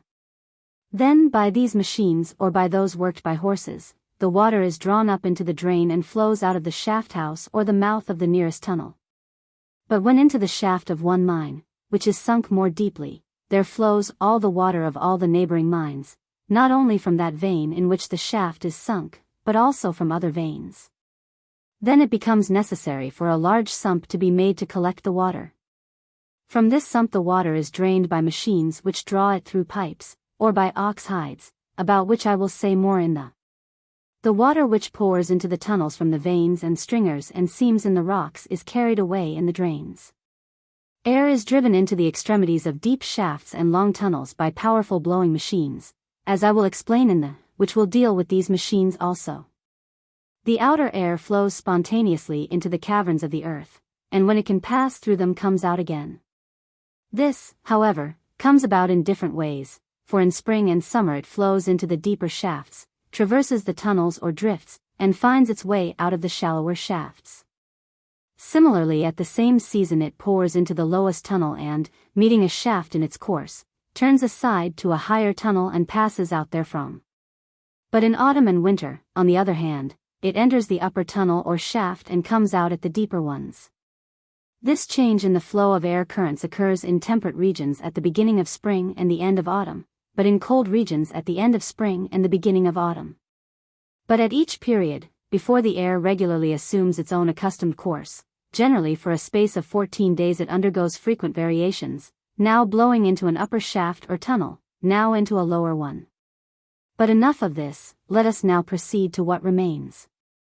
There are two kinds of shafts, one of the depth already described, of which kind there are usually several in one mine, especially if the mine is entered by a tunnel and is metal-bearing. For when the first tunnel is connected with the first shaft, 2 new shafts are sunk, or if the inrush of water hinders sinking, sometimes 3 are sunk. So that one may take the place of a sump and the work of sinking which has been begun may be continued by means of the remaining 2 shafts. The same is done in the case of the second tunnel and the third, or even the fourth, if so many are driven into a mountain. The second kind of shaft is very deep, sometimes as much as 60, 80, or 100 fathoms. These shafts continue vertically toward the depths of the earth, and by means of a hauling rope the broken rock and metalliferous ores are drawn out of the mine, for which reason miners call them vertical shafts. Over these shafts are erected machines by which water is extracted. When they are above ground the machines are usually worked by horses, but when they are in tunnels, other kinds are used which are turned by water power. Such are the shafts which are sunk when a vein is rich in metal. Now shafts, of whatever kind they may be, are supported in various ways. If the vein is hard, and also the hanging and footwall rock, the shaft does not require much timbering, but timbers are placed at intervals. One end of each of which is fixed in a hitch cut into the rock of the hanging wall and the other fixed into a hitch cut in the footwall. To these timbers are fixed small timbers along the footwall, to which are fastened the lagging and ladders. The lagging is also fixed to the timbers, both to those which screen off the shaft on the ends from the vein, and to those which screen off the rest of the shaft from that part in which the ladders are placed.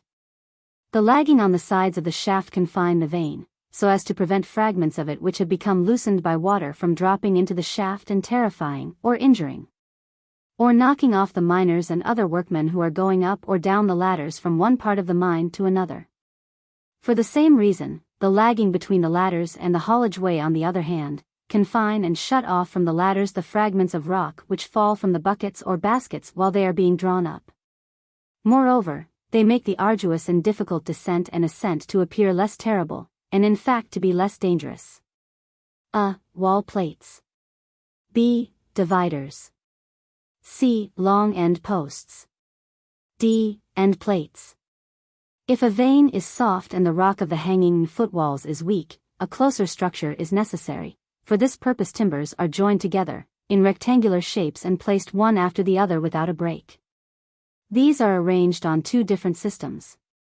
For either the square ends of the timbers, which reach from the hanging wall to the footwall, are fixed into corresponding square holes in the timbers which lie along the hanging or footwall.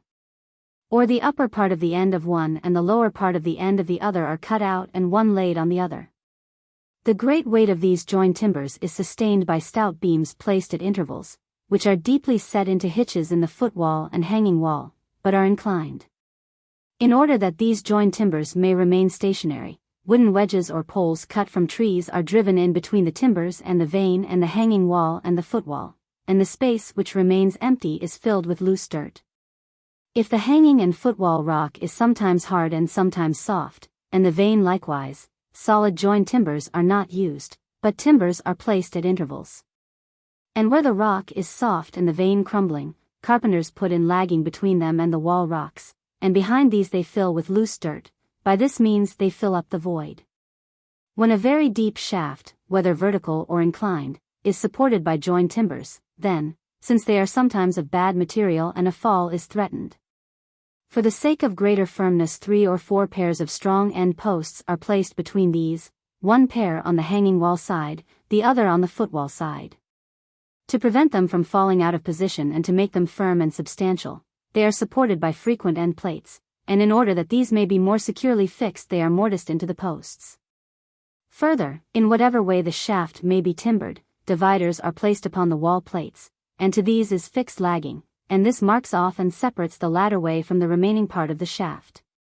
If a vertical shaft is a very deep one, planks are laid upon the timbers by the side of the ladders and fixed onto the timbers, in order that the men who are going up or down may sit or stand upon them and rest when they are tired.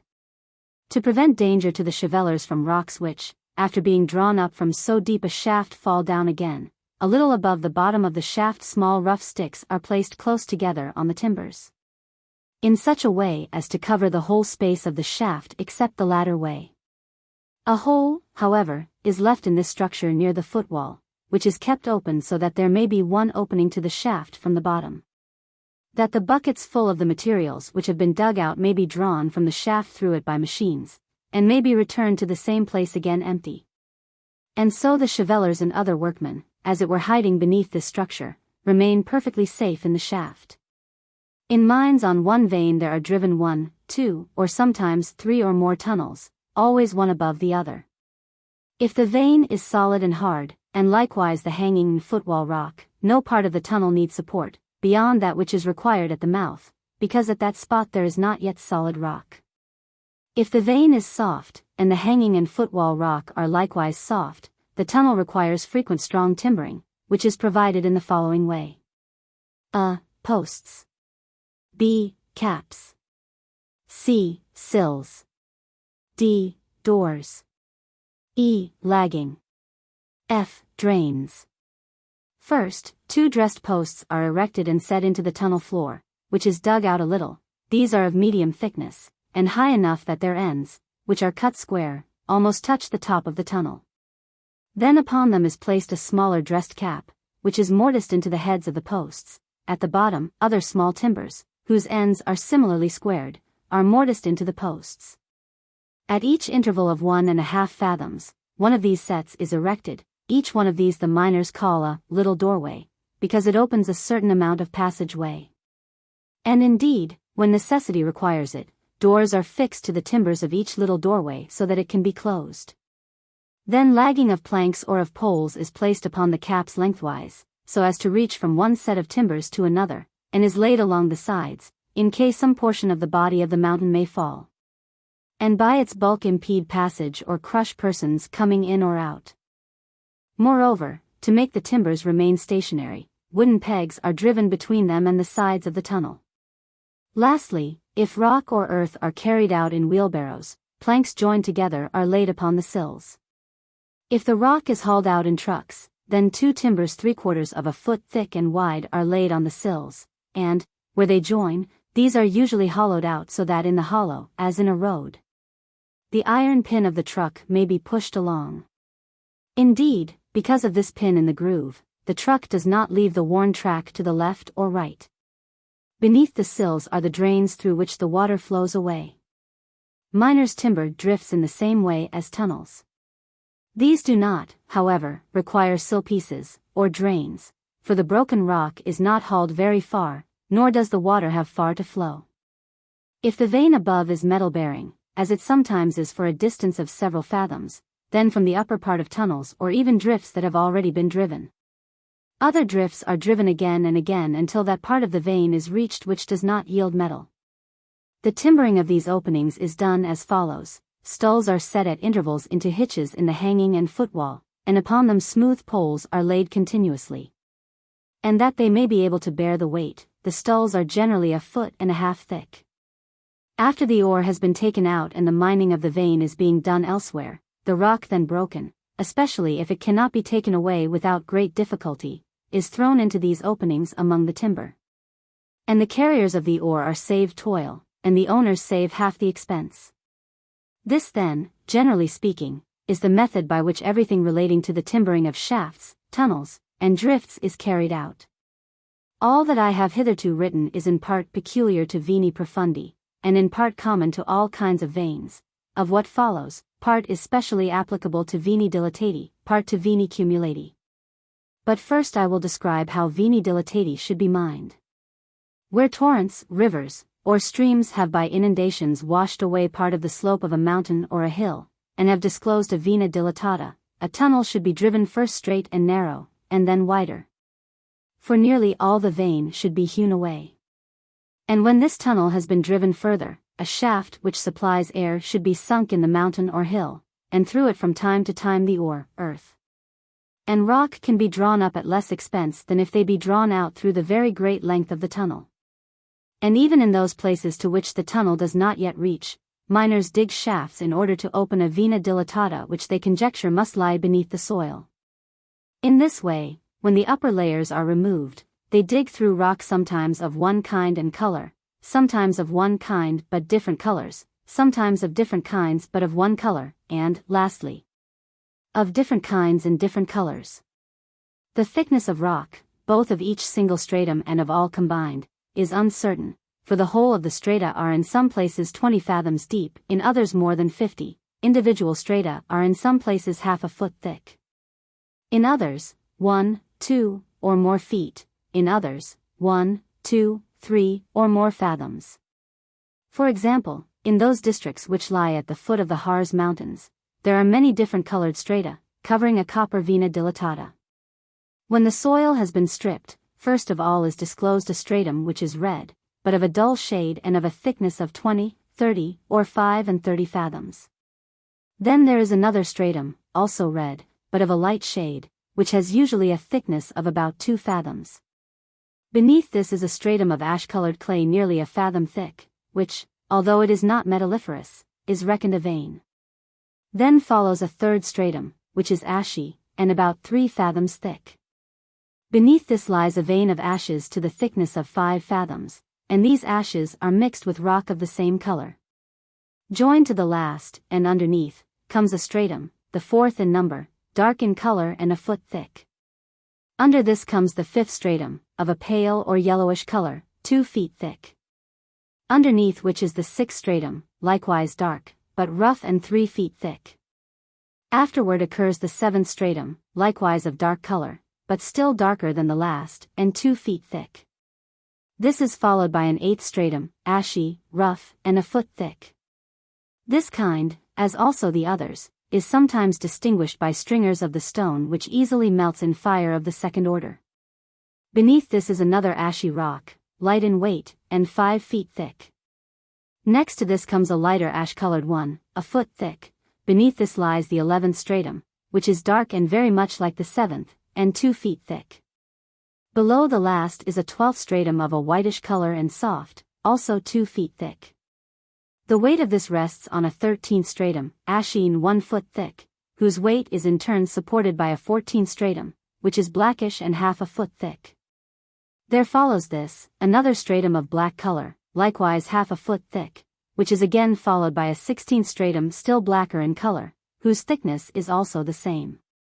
Beneath this, and last of all, lies the cupriferous stratum, black-colored and schistose, in which there sometimes glitter scales of gold-colored parites in the very thin sheets, which, as I said elsewhere, often take the forms of various living things.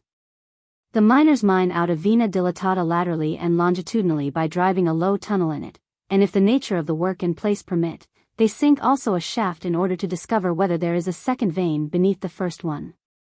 For sometimes beneath it there are 2, 3, or more similar metal-bearing veins, and these are excavated in the same way laterally and longitudinally.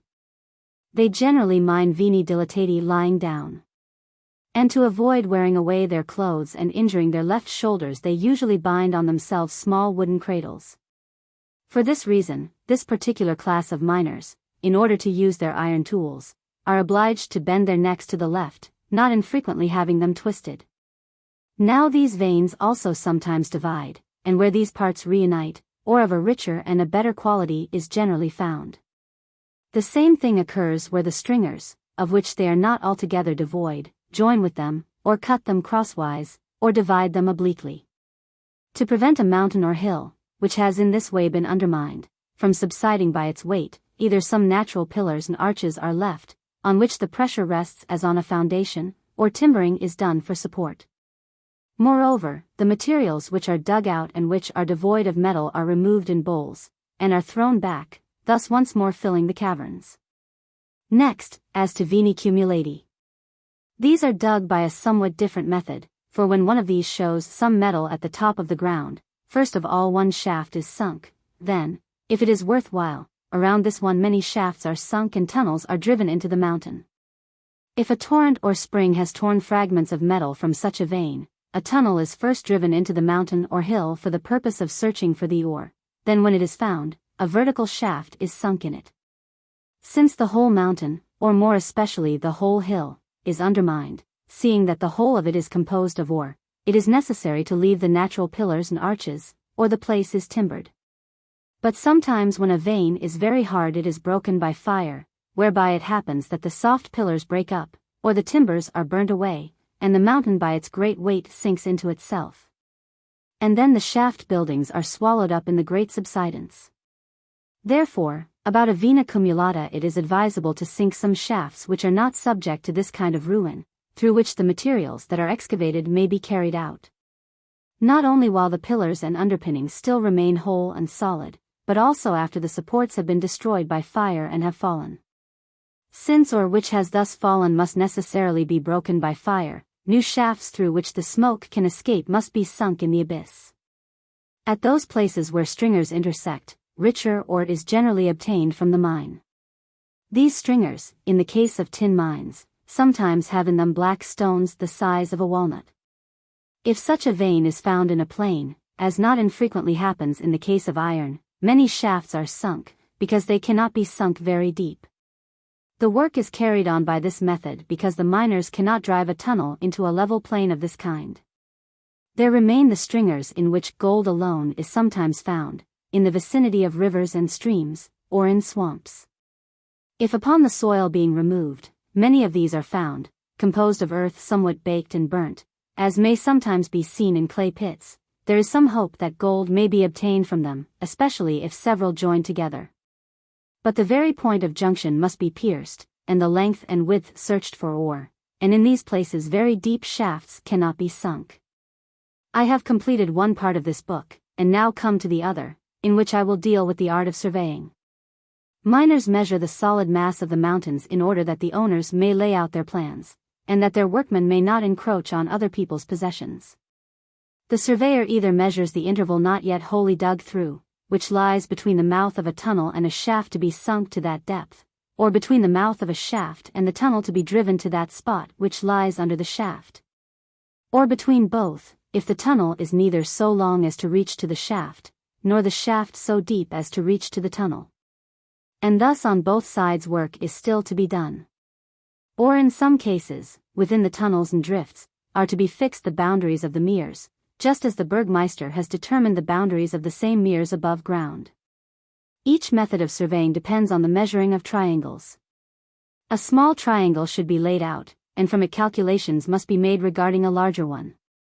Most particular care must be taken that we do not deviate at all from a correct measuring, for if, at the beginning, we are drawn by carelessness into a slight error, this at the end will produce great errors. Now these triangles are of many shapes, since shafts differ among themselves and are not all sunk by one and the same method into the depths of the earth, nor do the slopes of all mountains come down to the valley or plain in the same manner. For if a shaft is vertical, there is a triangle with a right angle, which the Greeks call rho theta omicron gamma nu iota omicron nu, and this, according to the inequalities of the mountain slope, has either 2 equal sides or 3 unequal sides. The Greeks call the former tau rho gamma omega nu omicron nu sigma kappa epsilon lambda, the latter sigma kappa alpha lambda eta nu nu. For a right-angled triangle cannot have 3 equal sides. If a shaft is inclined and sunk in the same vein in which the tunnel is driven, a triangle is likewise made with a right angle, and this again, according to the various inequalities of the mountain slope, has either 2 equal or 3 unequal sides. But if a shaft is inclined and is sunk in one vein, and a tunnel is driven in another vein, then a triangle comes into existence which has either an obtuse angle or all acute angles. The former the Greeks call mu beta lambda upsilon gamma nu iota omicron nu, the latter xi upsilon gamma nu iota omicron nu. That triangle which has an obtuse angle cannot have 3 equal sides, but in accordance with the different mountain slopes has either 2 equal sides or 3 unequal sides. That triangle which has all acute angles in accordance with the different mountain slopes has either 3 equal sides, which the Greeks call tau rho gamma omega nu omicron nu sigma pi lambda epsilon upsilon rho omicron nu, or 2 equal sides or 3 unequal sides. The surveyor, as I said, employs his art when the owners of the mines desire to know how many fathoms of the intervening ground require to be dug, when a tunnel is being driven toward a shaft and does not yet reach it, or when the shaft has not yet been sunk to the depth of the bottom of the tunnel which is under it, or when neither the tunnel reaches to that point, nor has the shaft been sunk to it. It is of importance that miners should know how many fathoms remain from the tunnel to the shaft, or from the shaft to the tunnel, in order to calculate the expenditure. And in order that the owners of a metal-bearing mine may hasten the sinking of a shaft and the excavation of the metal, before the tunnel reaches that point, and the tunnel owners excavate part of the metal by any right of their own.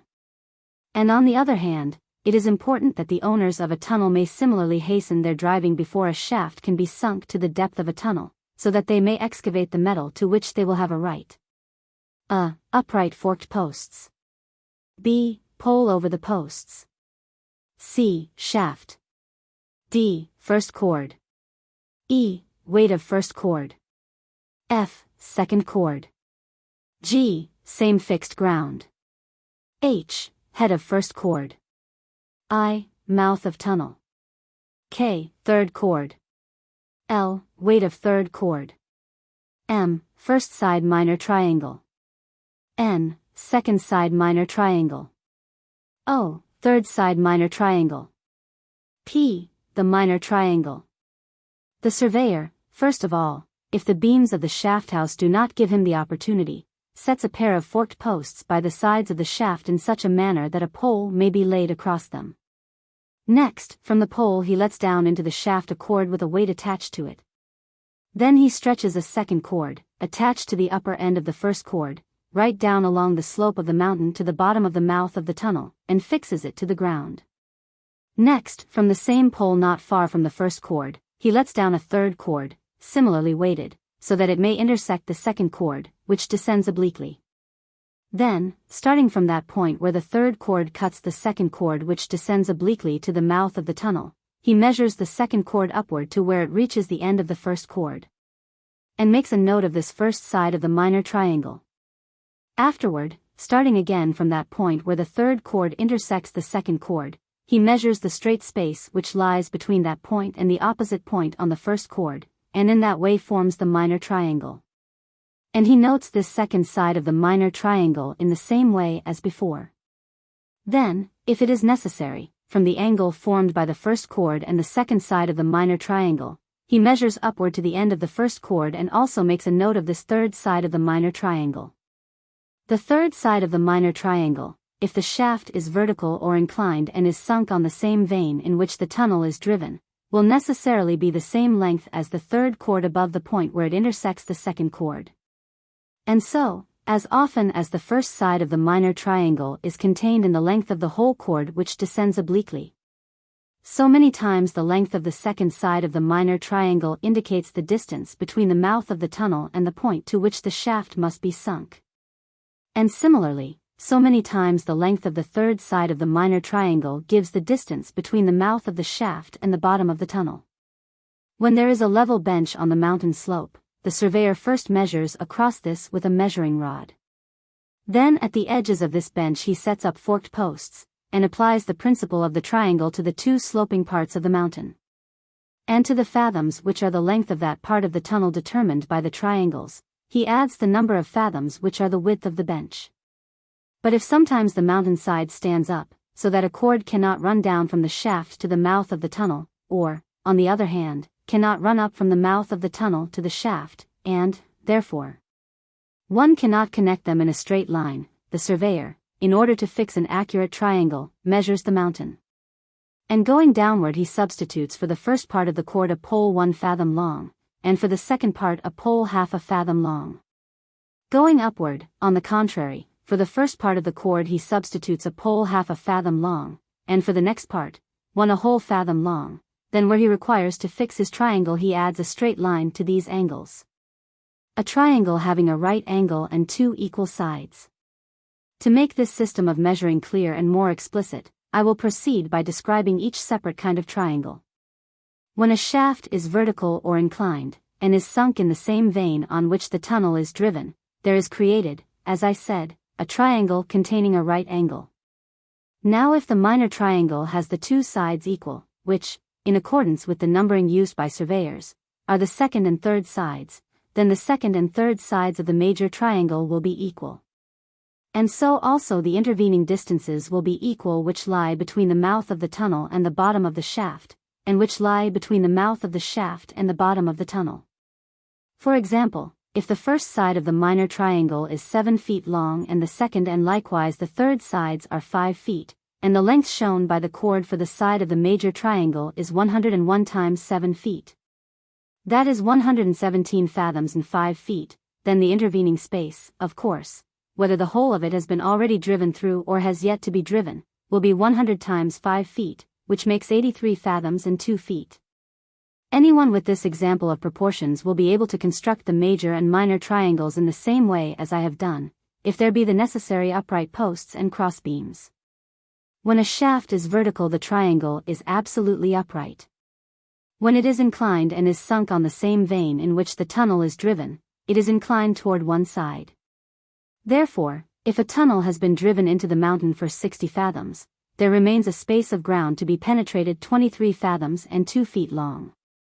For 5 feet of the second side of the major triangle, which lies above the mouth of the shaft and corresponds with the first side of the minor triangle, must not be added. Therefore, if the shaft has been sunk in the middle of the head mere, a tunnel 60 fathoms long will reach to the boundary of the mere only when the tunnel has been extended a further 2 fathoms and 2 feet.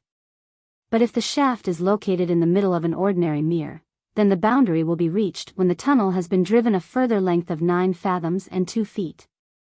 Since a tunnel, for every 100 fathoms of length, rises in grade 1 fathom, or at all events, ought to rise as it proceeds toward the shaft, 1 more fathom must always be taken from the depth allowed to the shaft, and 1 added to the length allowed to the tunnel.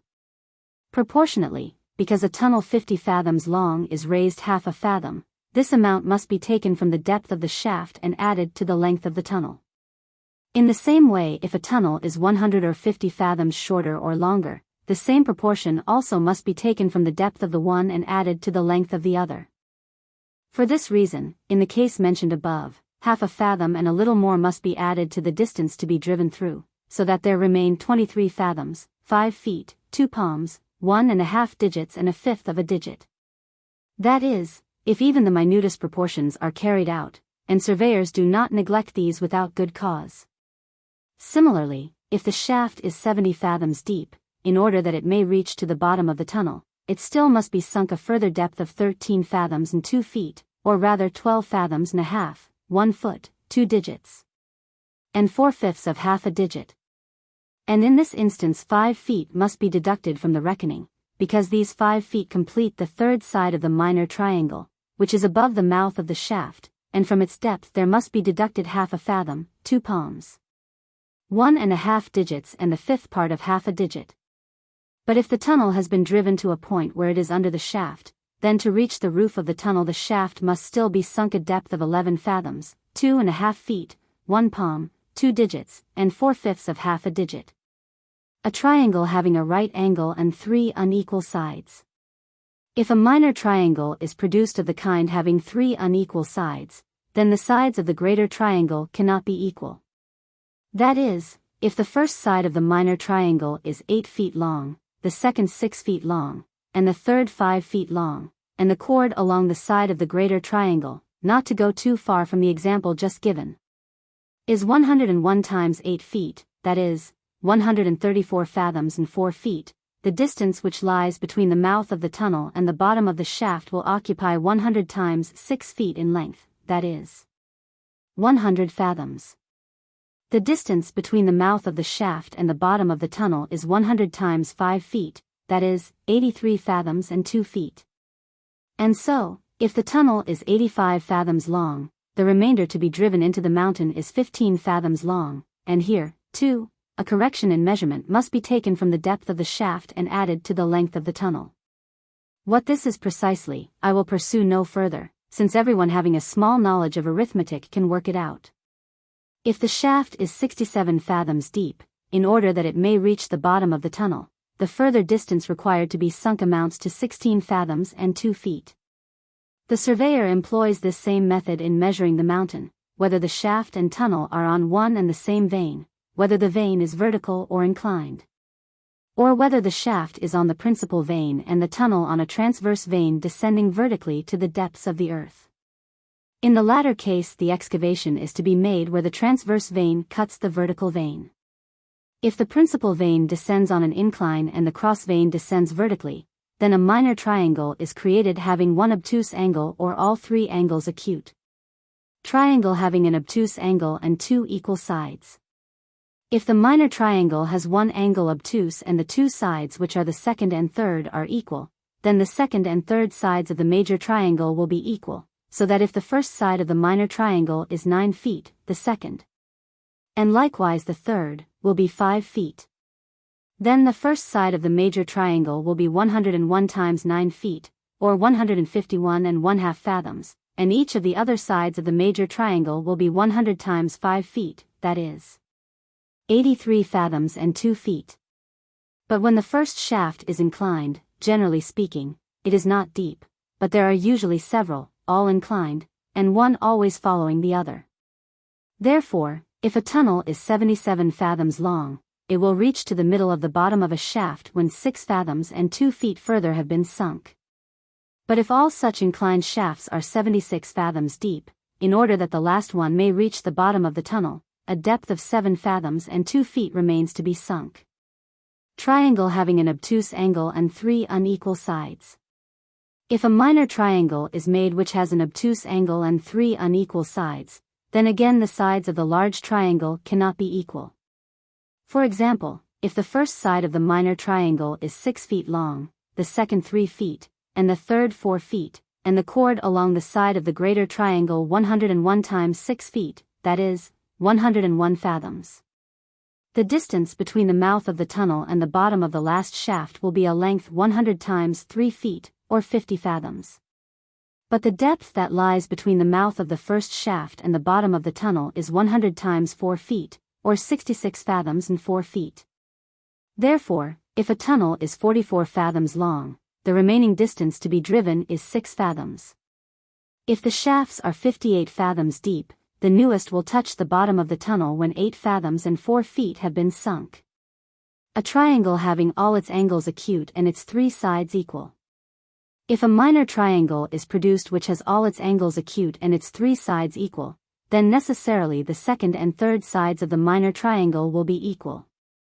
And likewise the sides of the major triangle frequently referred to will be equal. Thus if each side of the minor triangle is 6 feet long, and the chord measurement for the side of the major triangle is 101 times 6 feet, that is, 101 fathoms, then both the distances to be dug will be 100 fathoms. And thus if the tunnel is 90 fathoms long, it will reach the middle of the bottom of the last shaft when 10 fathoms further have been driven. If the shafts are 95 fathoms deep, the last will reach the bottom of the tunnel when it is sunk a further depth of 5 fathoms. Triangle having all its angles acute and 2 sides equal, A, B, unequal side C. If a triangle is made which has all its angles acute, but only 2 sides equal, namely, the first and third, then the second and third sides are not equal, therefore the distances to be dug cannot be equal. For example, if the first side of the minor triangle is 6 feet long, and the second is 4 feet, and the third is 6 feet, and the chord measurement for the side of the major triangle is 101 times 6 feet, that is 101 fathoms, then the distance between the mouth of the tunnel and the bottom of the last shaft will be 66 fathoms and 4 feet. But the distance from the mouth of the first shaft to the bottom of the tunnel is 100 fathoms. So if the tunnel is 60 fathoms long, the remaining distance to be driven into the mountain is 6 fathoms and 4 feet.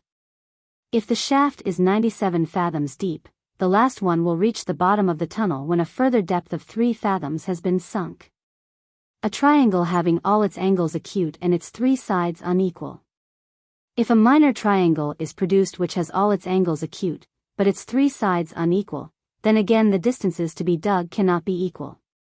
For example, if the first side of the minor triangle is 7 feet long, the second side is 4 feet, and the third side is 6 feet. And the chord measurement for the side of the major triangle is 101 times 7 feet or 117 fathoms and 4 feet. The distance between the mouth of the tunnel and the bottom of the last shaft will be 400 feet or 66 fathoms, and the depth between the mouth of the first shaft and the bottom of the tunnel will be 100 fathoms. Therefore, if a tunnel is 50 fathoms long, it will reach the middle of the bottom of the newest shaft when it has been driven 16 fathoms and 4 feet further. But if the shafts are then 92 fathoms deep, the last shaft will reach the bottom of the tunnel when it has been sunk a further 8 fathoms. This is the method of the surveyor in measuring the mountain, if the principal vein descends inclined into the depths of the earth or the transverse vein is vertical. But if they are both inclined, the surveyor uses the same method, or he measures the slope of the mountain separately from the slope of the shaft.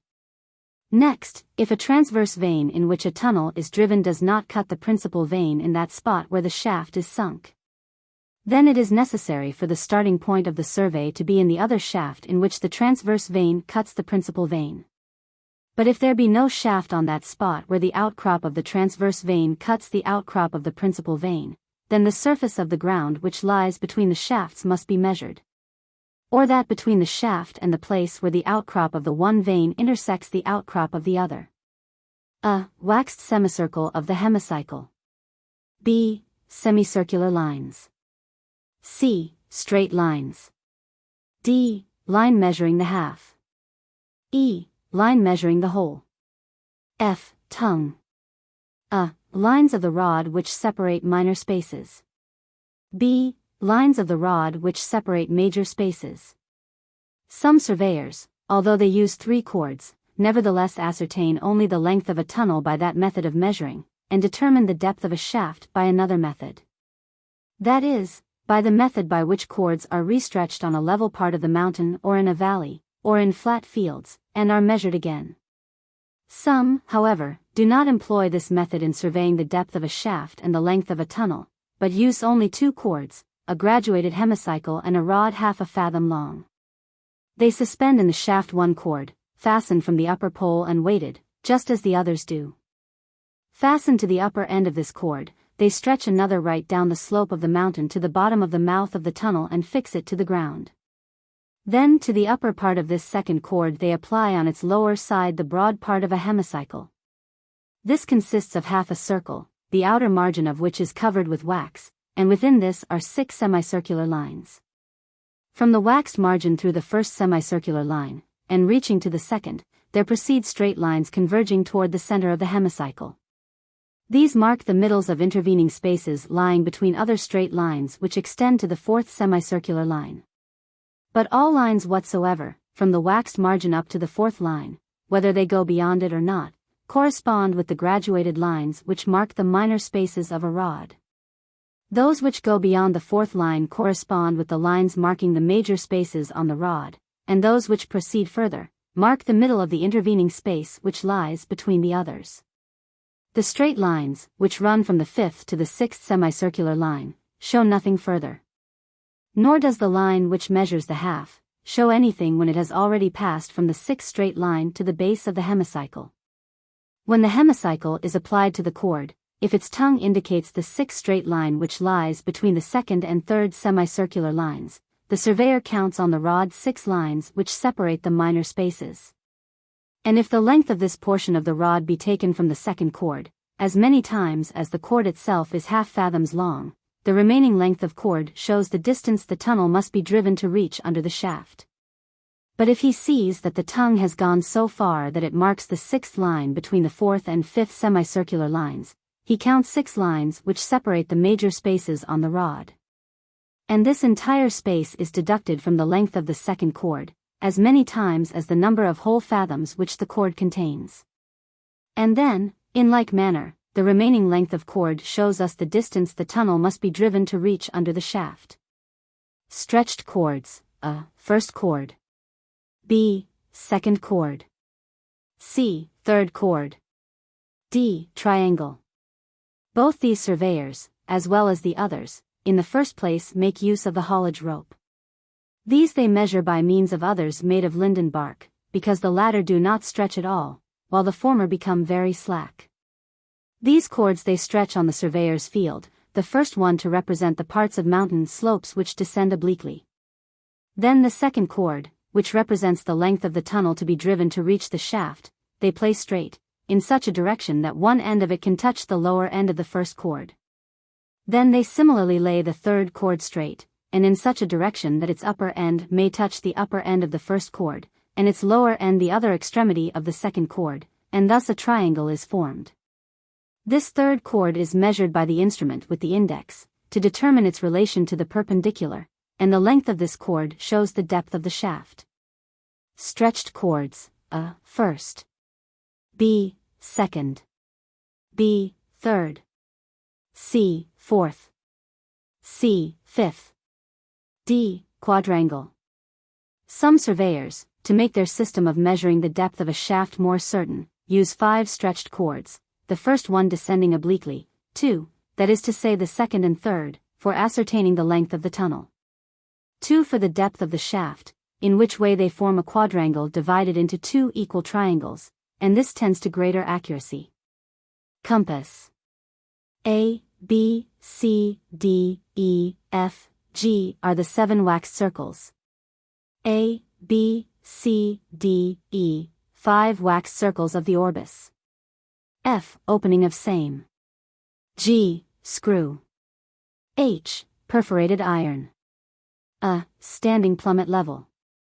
B, tongue. C, level and tongue. These systems of measuring the depth of a shaft and the length of a tunnel are accurate when the vein and also the shaft or shafts go down to the tunnel vertically or inclined, in an uninterrupted course. The same is true when a tunnel runs straight onto a shaft. But when each of them bends now in this, now in that direction, if they have not been completely driven and sunk, no living man is clever enough to judge how far they are deflected from a straight course. But if the whole of either one of the two has been excavated its full distance, then we can estimate more easily the length of one, or the depth of the other. And so the location of the tunnel, which is below a newly started shaft, is determined by a method of surveying which I will describe. First of all, a tripod is fixed at the mouth of the tunnel, and likewise at the mouth of the shaft which has been started, or at the place where the shaft will be started. The tripod is made of 3 stakes fixed to the ground, a small rectangular board being placed upon the stakes and fixed to them, and on this is set a compass. Then from the lower tripod a weighted cord is let down perpendicularly to the earth, close to which cord a stake is fixed in the ground. To this stake another cord is tied and drawn straight into the tunnel to a point as far as it can go without being bent by the hanging wall or the footwall of the vein.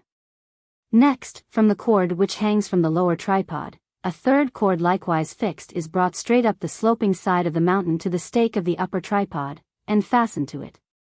In order that the measuring of the depth of the shaft may be more certain, the third cord should touch one and the same side of the cord hanging from the lower tripod which is touched by the second cord, the one which is drawn into the tunnel. All this having been correctly carried out, the surveyor, when at length the cord which has been drawn straight into the tunnel is about to be bent by the hanging wall or footwall, places a plank in the bottom of the tunnel and on it sets the orbis. An instrument which has an indicator peculiar to itself. This instrument, although it also has wax circles, differs from the other, which I have described in the. But by both these instruments, as well as by a rule and a square, he determines whether the stretched cords reach straight to the extreme end of the tunnel, or whether they sometimes reach straight and are sometimes bent by the footwall or hanging wall. Each instrument is divided into parts, but the compass into 24 parts, the orbis into 16 parts, for first of all it is divided into 4 principal parts, and then each of these is again divided into 4. Both have waxed circles, but the compass has 7 circles, and the orbis only 5 circles. These waxed circles the surveyor marks, whichever instrument he uses, and by the succession of these same marks he notes any change in the direction in which the cord extends. The orbis has an opening running from its outer edge as far as the center, into which opening he puts an iron screw, to which he binds the second cord, and by screwing it into the plank, fixes it so that the orbis may be immovable. He takes care to prevent the second cord, and afterward the others which are put up, from being pulled off the screw, by employing a heavy iron, into an opening of which he fixes the head of the screw. In the case of the compass, since it has no opening, he merely places it by the side of the screw. That the instrument does not incline forward or backward, and in that way the measurement become a greater length than it should be, he sets upon the instrument a standing plummet level, the tongue of which, if the instrument is level, indicates no numbers, but the point from which the numbers start. When the surveyor has carefully observed each separate angle of the tunnel and has measured such parts as he ought to measure, then he lays them out in the same way on the surveyor's field in the open air. And again no less carefully observes each separate angle and measures them.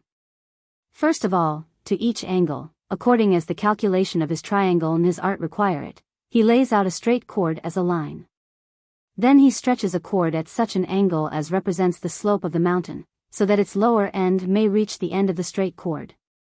Then he stretches a third cord similarly straight and at such an angle, that with its upper end it may reach the upper end of the second cord, and with its lower end the last end of the first cord.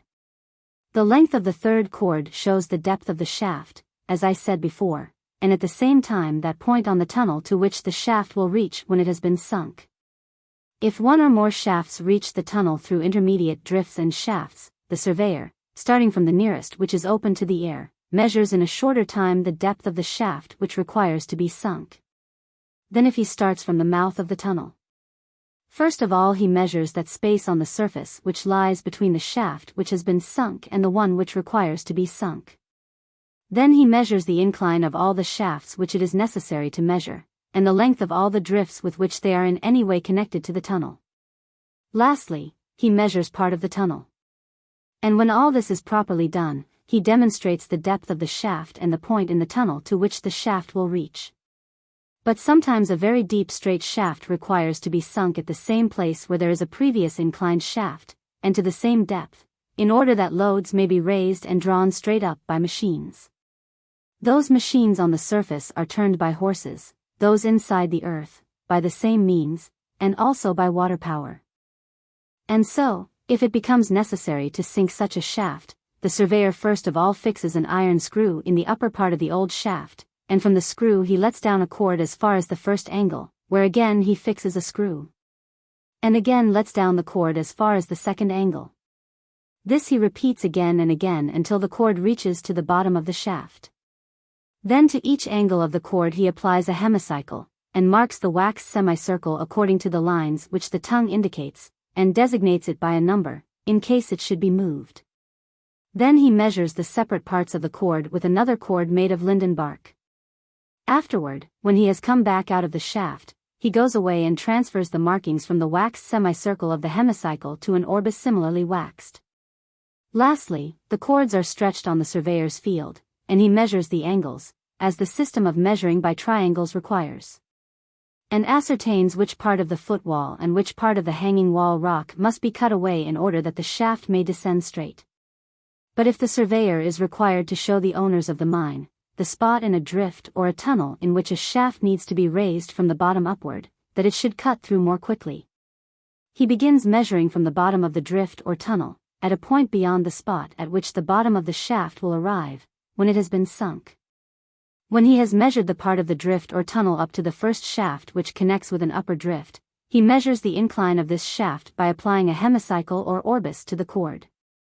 Then in a like manner he measures the upper drift and the inclined shaft which is sunk therein toward which a raise is being dug.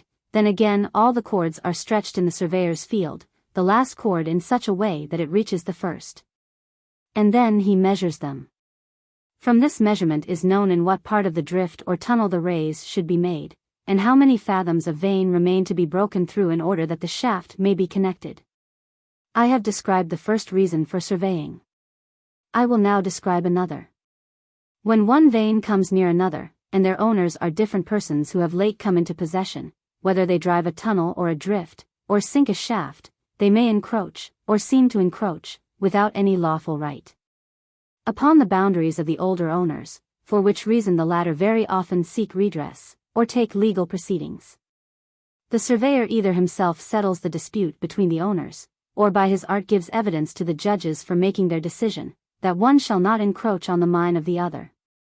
Thus, first of all he measures the mines of each party with a basket rope and cords of linden bark, and having applied to the cords an orbis or a compass, he notes the directions in which they extend. Then he stretches the cords on the surveyor's field. And starting from that point whose owners are in possession of the old mere toward the other, whether it is in the hanging or footwall of the vein, he stretches a cross cord in a straight line, according to the sixth division of the compass. That is, at a right angle to the vein, for a distance of 3½ fathoms, and assigns to the older owners that which belongs to them. But if both ends of one vein are being dug out in two tunnels, or drifts from opposite directions, the surveyor first of all considers the lower tunnel or drift and afterward the upper one, and judges how much each of them has risen little by little. On each side strong men take in their hands a stretched cord and hold it so that there is no point where it is not strained tight. On each side the surveyor supports the cord with a rod half a fathom long, and stays the rod at the end with a short stick as often as he thinks it necessary. But some fasten cords to the rods to make them steadier. Indicator of a suspended plummet level. The surveyor attaches a suspended plummet level to the middle of the cord to enable him to calculate more accurately on both sides, and from this he ascertains whether one tunnel has risen more than another, or in like manner one drift more than another. Afterward he measures the incline of the shafts on both sides, so that he can estimate their position on each side. Then he easily sees how many fathoms remain in the space which must be broken through. But the grade of each tunnel, as I said, should rise 1 fathom in the distance of 100 fathoms. The Swiss surveyors, when they wish to measure tunnels driven into the highest mountains, also use a rod half a fathom long, but composed of 3 parts, which screw together, so that they may be shortened. They use a cord made of linden bark to which are fastened slips of paper showing the number of fathoms. A. Needle of the instrument. B. Its tongue. C, D, E. Holes in the tongue. They also employ an instrument peculiar to them, which has a needle. But in place of the wax circles they carry in their hands a chart on which they inscribe the readings of the instrument. The instrument is placed on the back part of the rod so that the tongue, and the extended cord which runs through the 3 holes in the tongue, demonstrates the direction, and they note the number of fathoms. The tongue shows whether the cord inclines forward or backward. The tongue does not hang, as in the case of the suspended plummet level, but is fixed to the instrument in a half-lying position. They measure the tunnels for the purpose of knowing how many fathoms they have been increased in elevation, how many fathoms the lower is distant from the upper one, how many fathoms of interval is not yet pierced between the miners who on opposite sides are digging on the same vein, or cross-stringers, or 2 veins which are approaching one another. But I return to our mines. If the surveyor desires to fix the boundaries of the mere within the tunnels or drifts, and mark to them with a sign cut in the rock, in the same way that the Burgmeister has marked these boundaries above ground, he first of all ascertains, by measuring in the manner which I have explained above, which part of the tunnel or drift lies beneath the surface boundary mark, stretching the cords along the drifts to a point beyond that spot in the rock where he judges the mark should be cut. Then, after the same cords have been laid out on the surveyor's field, he starts from that upper cord at a point which shows the boundary mark, and stretches another cross cord straight downward according to the 6th division of the compass, that is at a right angle. Then that part of the lowest cord which lies beyond the part to which the cross cord runs being removed, it shows at what point the boundary mark should be cut into the rock of the tunnel or drift. The cutting is made in the presence of the two jurors and the manager and the foreman of each mine. For as the burgmeister in the presence of these same persons sets the boundary stones on the surface, so the surveyor cuts in the rock a sign which for this reason is called the boundary rock. If he fixes the boundary mark of a mere in which a shaft has recently begun to be sunk on a vein, first of all he measures and notes the incline of that shaft by the compass or by another way with the applied cords.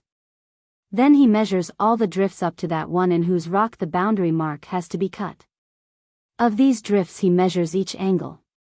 Then the cords, being laid out on the surveyor's field, in a similar way he stretches a cross cord, as I said, and cuts the sign on the rock. But if the underground boundary rock has to be cut in a drift which lies beneath the first drift, the surveyor starts from the mark in the first drift, notes the different angles, one by one, takes his measurements. And in the lower drift stretches a cord beyond that place where he judges the mark ought to be cut. And then, as I said before, lays out the cords on the surveyor's field. Even if a vein runs differently in the lower drift from the upper one, in which the first boundary mark has been cut in the rock, still, in the lower drift the mark must be cut in the rock vertically beneath.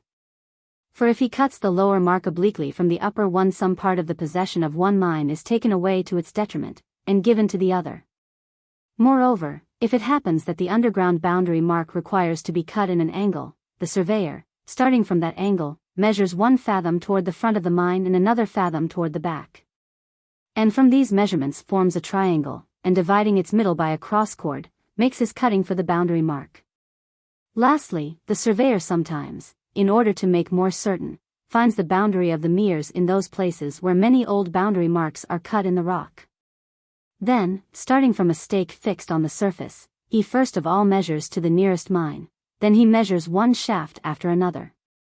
Then he fixes a stake on the surveyor's field, and making a beginning from it stretches the same cords in the same way and measures them, and again fixes in the ground a stake which for him will signify the end of his measuring. Afterward he again measures underground from that spot at which he left off, as many shafts and drifts as he can remember. Then he returns to the surveyor's field, and starting again from the second stake, makes his measurements. And he does this as far as the drift in which the boundary mark must be cut in the rock.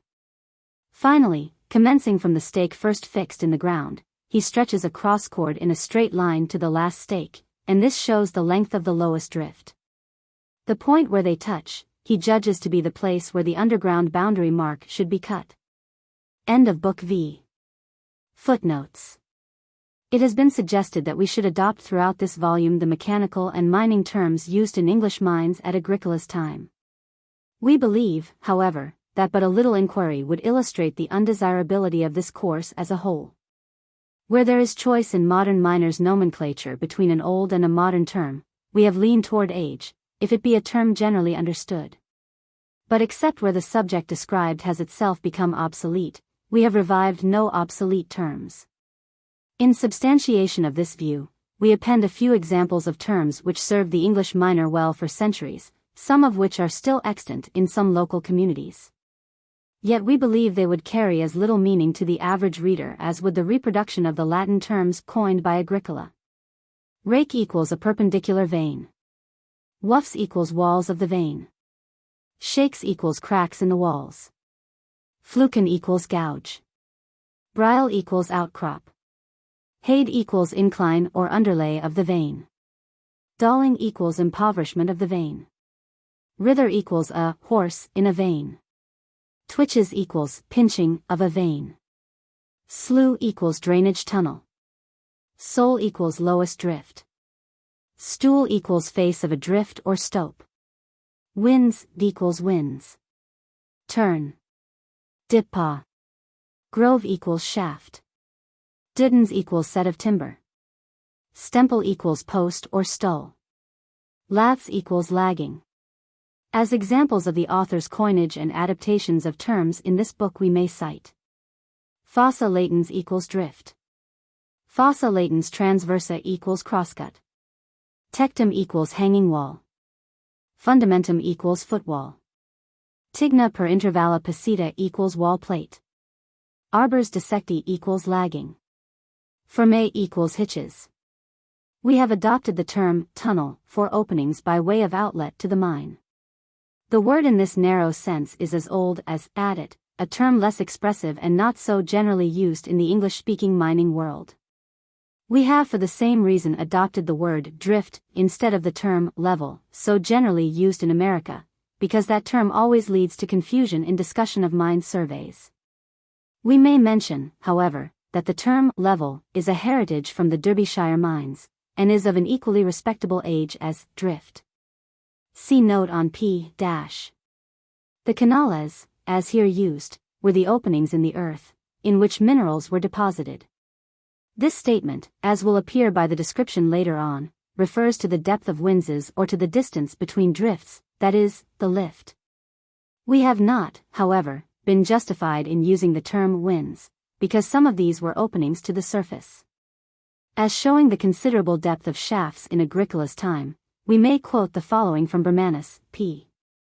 442, the depths of our shafts forced us to invent hauling machines suitable for them.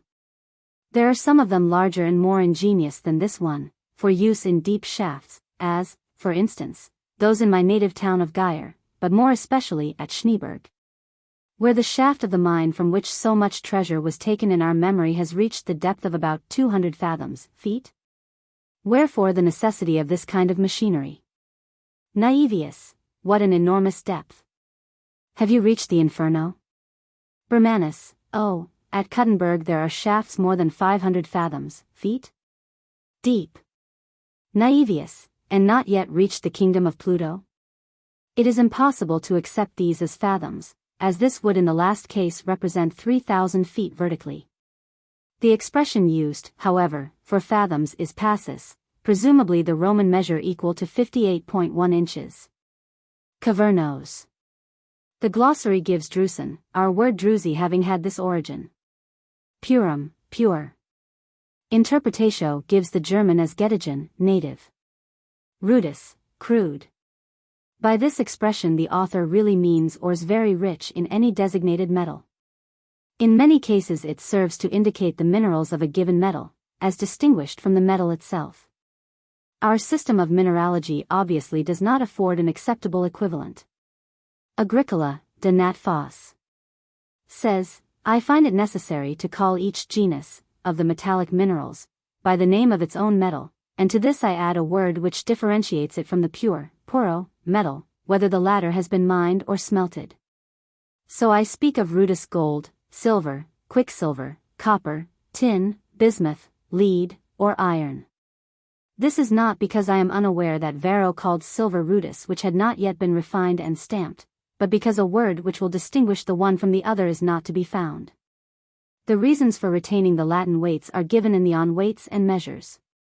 A centimpondium weighs 70.6 pounds, avoirdupois, an uncia 412.2 troy grains, therefore, this value is equal to 72 ounces 18 pennyweights per short ton. Agricola mentions many minerals in De Re Metallica, but without such description as would make possible a hazard at their identity. From his De Natura Fossilium, however, and from other mineralogies of the 16th century, some can be fully identified and others surmised. While we consider it desirable to set out the probable composition of these minerals, on account of the space required, the reasons upon which our opinion has been based cannot be given in detail, as that would require extensive quotations. In a general way, we have throughout the text studiously evaded the use of modern mineralogical terms, unless the term used today is of Agricola's age, and have adopted either Old English terms of pre-chemistry times or more loose terms used by common miners. Obviously modern mineralogic terms imply a precision of knowledge not existing at that period. It must not be assumed that the following is by any means a complete list of the minerals described by Agricola, but they include most of those referred to in this chapter. His system of mineralogy we have set out in, and it requires no further comment here. The grouping given below is simply for convenience and does not follow Agricola's method. Where possible, we tabulate in columns the Latin term used in De Re Metallica, the German equivalent given by the author in either the Interpretatio or the glossary. Our view of the probable modern equivalent based on investigation of his other works and other ancient mineralogies, and lastly the terms we have adopted in the text. The German spelling is that given in the original. As an indication of Agricola's position as a mineralogist, we mark with an asterisk the minerals which were first specifically described by him. We also give some notes on matters of importance bearing on the nomenclature used in RE METALLICA. Historical notes on the chief metals will be found elsewhere, generally with the discussion of smelting methods.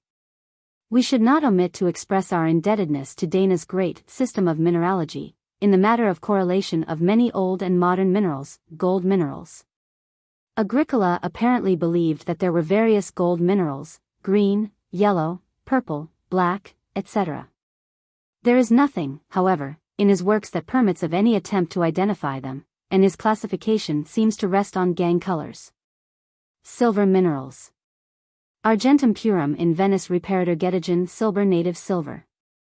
Argentum rude Getagen silver erz rudis silver. Or pure silver minerals. Argentum rude plumbae coloris glass erz argentite, Ag2S, silver glance. Argentum rude rubrum rot gold erz barargerite, Ag3SBS3, red silver. Argentum rude rubrum translucidum durchsichtig rod golden erzbraustite, Ag3S3, ruby silver. Argentum rude albumweiss rod golden erz, Dan es ist frisch wie oftmals rod golden erz pfleget Zuzian white silver. Argentum rude Jeckeris color Getagen leberfarbig erzpart bromerite, AGBR, liver-colored silver. Argentum rude luteum Getagen Gielerts yellow silver. Argentum rude cineratium Getagen grau erzpart surargurite, AgCl, horn silver, part stephanite, Ag5SBS4, gray silver. Argentum rude nigrum Getagen Schwarz erz black silver. Argentum rude purpureum Getagen braun erz purple silver. The last six may be in part also alteration products from all silver minerals. The reasons for indefiniteness in determination usually lie in the failure of ancient authors to give sufficient or characteristic descriptions. In many cases Agricola is sufficiently definite as to assure certainty, as the following description of what we consider to be silver glance, from De Natura Fossilium, p. 360, will indicate. Lead-colored rudis silver is called by the Germans from the word glass, Glasserz, not from lead. Indeed, it has the color of the latter or of galena, plumbago, but not of glass, nor is it transparent like glass, which one might indeed expect had the name been correctly derived. This mineral is occasionally so like galena in color, although it is darker, that one who is not experienced in minerals is unable to distinguish between the two at sight, but in substance they differ greatly from one another. Nature has made this kind of silver out of a little earth and much silver. Whereas galena consists of stone and lead containing some silver. But the distinction between them can be easily determined, for galena may be ground to powder in a mortar with a pestle, but this treatment flattens out this kind of rudis silver. Also galena, when struck by a mallet or bitten or hacked with a knife, splits and breaks to pieces, whereas this silver is malleable under the hammer, may be dented by the teeth, and cut with a knife. Copper minerals. AES purum fossil Getagen kupfernative copper. AES rude plumbae coloris kupferglas erzcalcicite, Cu2S, copper glance.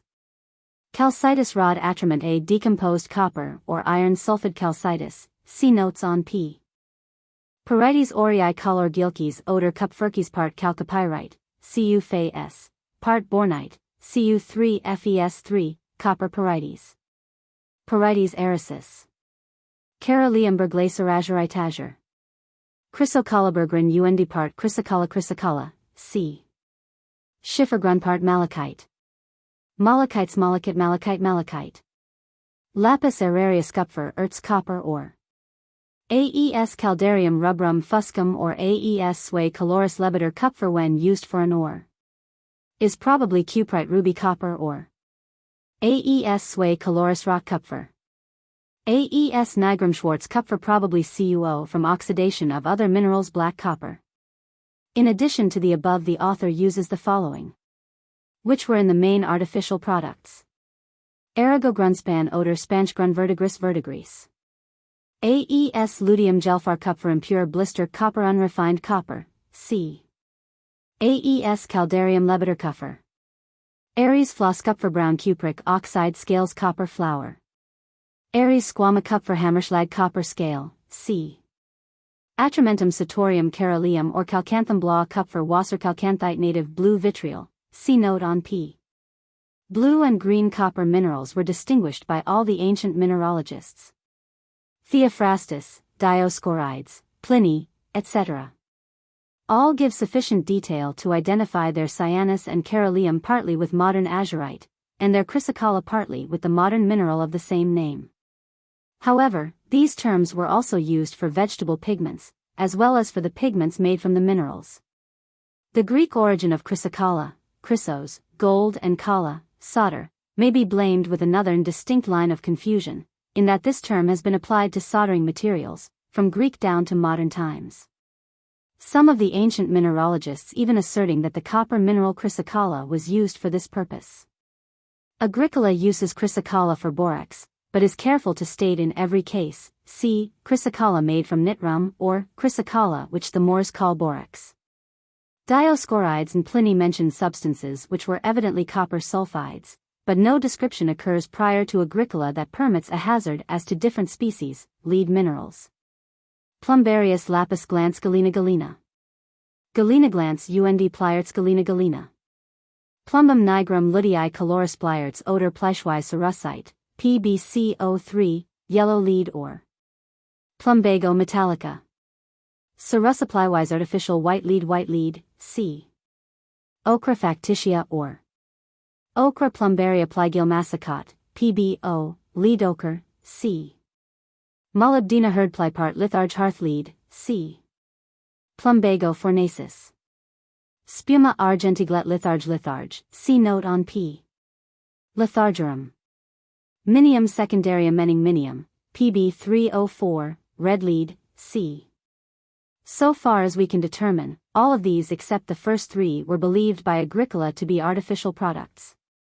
Of the first three, galena is certain enough, but while he obviously was familiar with the alteration lead products, his descriptions are inadequate and much confused with the artificial oxides. Great confusion arises in the ancient mineralogies over the terms molybdena, plumbago, plumbum, galena, and spuma argenti, all of which, from Roman mineralogists down to a century after Agricola, were used for lead in some form. Further discussion of such confusion will be found in Agricola in Bermanus and De Natura Facilium, devotes pages to endeavoring to reconcile the ancient usages of these terms. And all the confusion existing in Agricola's time was thrice confounded and the names molybdena and plumbago were assigned to non-lead minerals. Tin. Agricola knew only one tin mineral, lapilli nigri ex cabus conflator plumbum candidum, i.e., little black stones from which tin is smelted, and he gives the German equivalent as zwitter, tin stone. He describes them as being of different colors, but probably due to external causes, antimony. Interpretatio, spiesglas. The stibi or stibium of Agricola was no doubt the sulfid, and he follows Dioscorides in dividing it into male and female species. This distinction, however, is impossible to apply from the inadequate descriptions given. The mineral and metal known to Agricola and his predecessors was almost always the sulfid, and we have not felt justified in using the term antimony alone, as that implies the refined product, therefore. We have adopted either the Latin term or the Old English term, grey antimony. The smelted antimony of commerce sold under the latter term was the sulfid. For further notes cp. Bismuth. Plumbum cinereum, interpretatio, bismuth. Agricola states that this mineral occasionally occurs native, but more often as a mineral of another color, de nat phos, and he also describes its commonest form as black or gray. This, considering his localities, would indicate the sulfid, although he assigns no special name to it. Although bismuth is mentioned before Agricola in the Nutzlike Bergbüchlein, he was the first to describe it, cp. Quicksilver. Apart from native quicksilver, Agricola adequately describes cinnabar only. The term used by him for the mineral is minium nativum, interpretatio, bergzinnober or cinnabaris. He makes the curious statement, de nat phos. That rudous quicksilver also occurs liver-colored and blackish, probably gang colors. Cp. Arsenical minerals. Metallic arsenic was unknown, although it has been maintained that a substance mentioned by Albertus Magnus, De Rebus Metallicis, was the metallic form. Agricola, who was familiar with all Albertus's writings, makes no mention of it, and it appears to us that the statement of Albertus referred only to the oxide from sublimation. Our word arsenic obviously takes root in the Greek for orpiment, which was also used by Pliny, XXXIV, 56, as arenicum, and later was modified to arsenicum by the alchemists, who applied it to the oxide. Agricola gives the following in Bermanus, page 448, who has been previously discussing realgar and orpiment. Ancon, Avicenna also has a white variety. Bermanus, I cannot at all believe in a mineral of a white color. Perhaps he was thinking of an artificial product. There are two which the alchemists make, one yellow and the other white, and they are accounted the most powerful poisons today, and are called only by the name arsenicum. In De Natura Facilium, page 219, is described the making of the white variety by sublimating orpiment, and also it is noted that realgar can be made from orpiment by heating the latter for 5 hours in a sealed crucible. In De Re Metallica, he refers to ora pigmentum facticum, and no doubt means the realgar made from orpiment. The 4 minerals of arsenic base mentioned by Agricola were ora pigmentum orpiment, as 2s3 orpiment. Sandaracharosgil realgar, as S realgar. Arsenicum arsenic artificial arsenical oxide white arsenic. Lapis subbrittalis atc. Splendens mispukal arsenopyrite, Fe as S, mispikal. We are somewhat uncertain as to the identification of the last. The yellow and red sulfides, however, were well known to the ancients, and are described by Aristotle, Theophrastus, 71 and 89, Dioscorides, v. 81, Pliny, 33, 22, etc. And Strabo, 12, 3, 40, mentions a mine of them near Pompeiopolis, where, because of its poisonous character, none but slaves were employed. The ancients believed that the yellow sulfid contained gold, hence the name ora pigmentum, and Pliny describes the attempt of the Emperor Caligula to extract the gold from it and states that he did obtain a small amount, but unprofitably. So late a mineralogist as Hill, 1750, held this view, which seemed to be general. Both realgar and orpiment were important for pigments, medicinal purposes, and poisons among the ancients. In addition to the above, some arsenic cobalt minerals are included under cadmia, iron minerals. Ferrum purum Gedegen Eisen native iron. Terra ferri Eisen earths various soft and hard iron ores. Probably mostly hematite ironstone. Ferri vena Eisen earths. Galeni genus tertium omnis metalli inanissimi Eisen glance. Schistus Glaskopf oder Blutstein. Ferri vena Jekerus color labor earths. Ferrigo rustpart limonite iron rust. Magni Siegelstein oder magnetite lodestone. Ochre nativa berg Giel limonite yellow ochre or ironstone. Hematite splitstein part hematite bloodstone or part jasperironstone. Schistose glass Kopfa part limonite ironstone. Parites kiss parites. Parites argenti coloriswasser oder weißer kiss marcasite white iron parites. Myci gel atrament part copiapite myci, see note on p. Sarigra und Schwarz atrament partly a decomposed iron paritesuri, see note on p. Melanteria Schwarz und grau atrament melanterite, native vitriol, melanteria, see note on p. The classification of iron ores on the basis of exterior characteristics, chiefly hardness and brilliancy, does not justify a more narrow rendering than ironstone. Agricola, de Nat Foss, Book V. gives elaborate descriptions of various iron ores, but the descriptions under any special name would cover many actual minerals. The subject of parites is a most confused one. The term originates from the Greek word for fire, and referred in Greek and Roman times to almost any stone that would strike sparks. By Agricola it was a generic term in somewhat the same sense that it is still used in mineralogy, as, for instance, iron pyrite, copper pyrite, etc. So much was this the case later on, that Henkel, the leading mineralogist of the 18th century, entitled his large volume Pyridologia, and in it embraces practically all the sulfid minerals then known. The term marcasite, of medieval Arabic origin, seems to have had some vogue prior and subsequent to Agricola. He, however, puts it on one side as merely a synonym for pyrite, nor can it be satisfactorily defined in much better terms. Agricola apparently did not recognize the iron base of pyrites, for he says, de nat phos. Sometimes, however, pyrites do not contain any gold, silver, copper, or lead, and yet it is not a pure stone, but a compound, and consists of stone and a substance which is somewhat metallic, which is a species of its own. Many varieties were known to him and described, partly by their other metal association, but chiefly by their color, cadmia. The minerals embraced under this term by the old mineralogists form one of the most difficult chapters in the history of mineralogy. These complexities reached their height with Agricola, for at this time various new minerals classed under this heading had come under debate. All these minerals were later found to be forms of zinc, cobalt, or arsenic, and some of these minerals were in use long prior to Agricola. From Greek and Roman times down to long after Agricola, brass was made by cementing zinc or with copper. Aristotle and Strabo mention an earth used to color copper, but give no details. It is difficult to say what zinc mineral the cadmium of Dioscorides, v. 46, and Pliny, XXXIV, 2, really was. It was possibly only furnace calamine, or perhaps blende, for it was associated with copper. They amply describe cadmia produced in copper furnaces, and pomphylax, zinc oxide.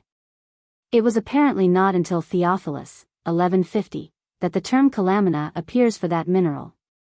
Precisely when the term zinc and the knowledge of the metal first appeared in Europe is a matter of some doubt. It has been attributed to Paracelsus, a contemporary of Agricola, see note on p. But we do not believe that author's work in question was printed until long after. The quotations from Agricola given below, in which zincum is mentioned in an obscure way, do not appear in the first editions of these works, but only in the revised edition of 1559. In other words, Agricola himself only learned of a substance under this name a short period before his death in 1555.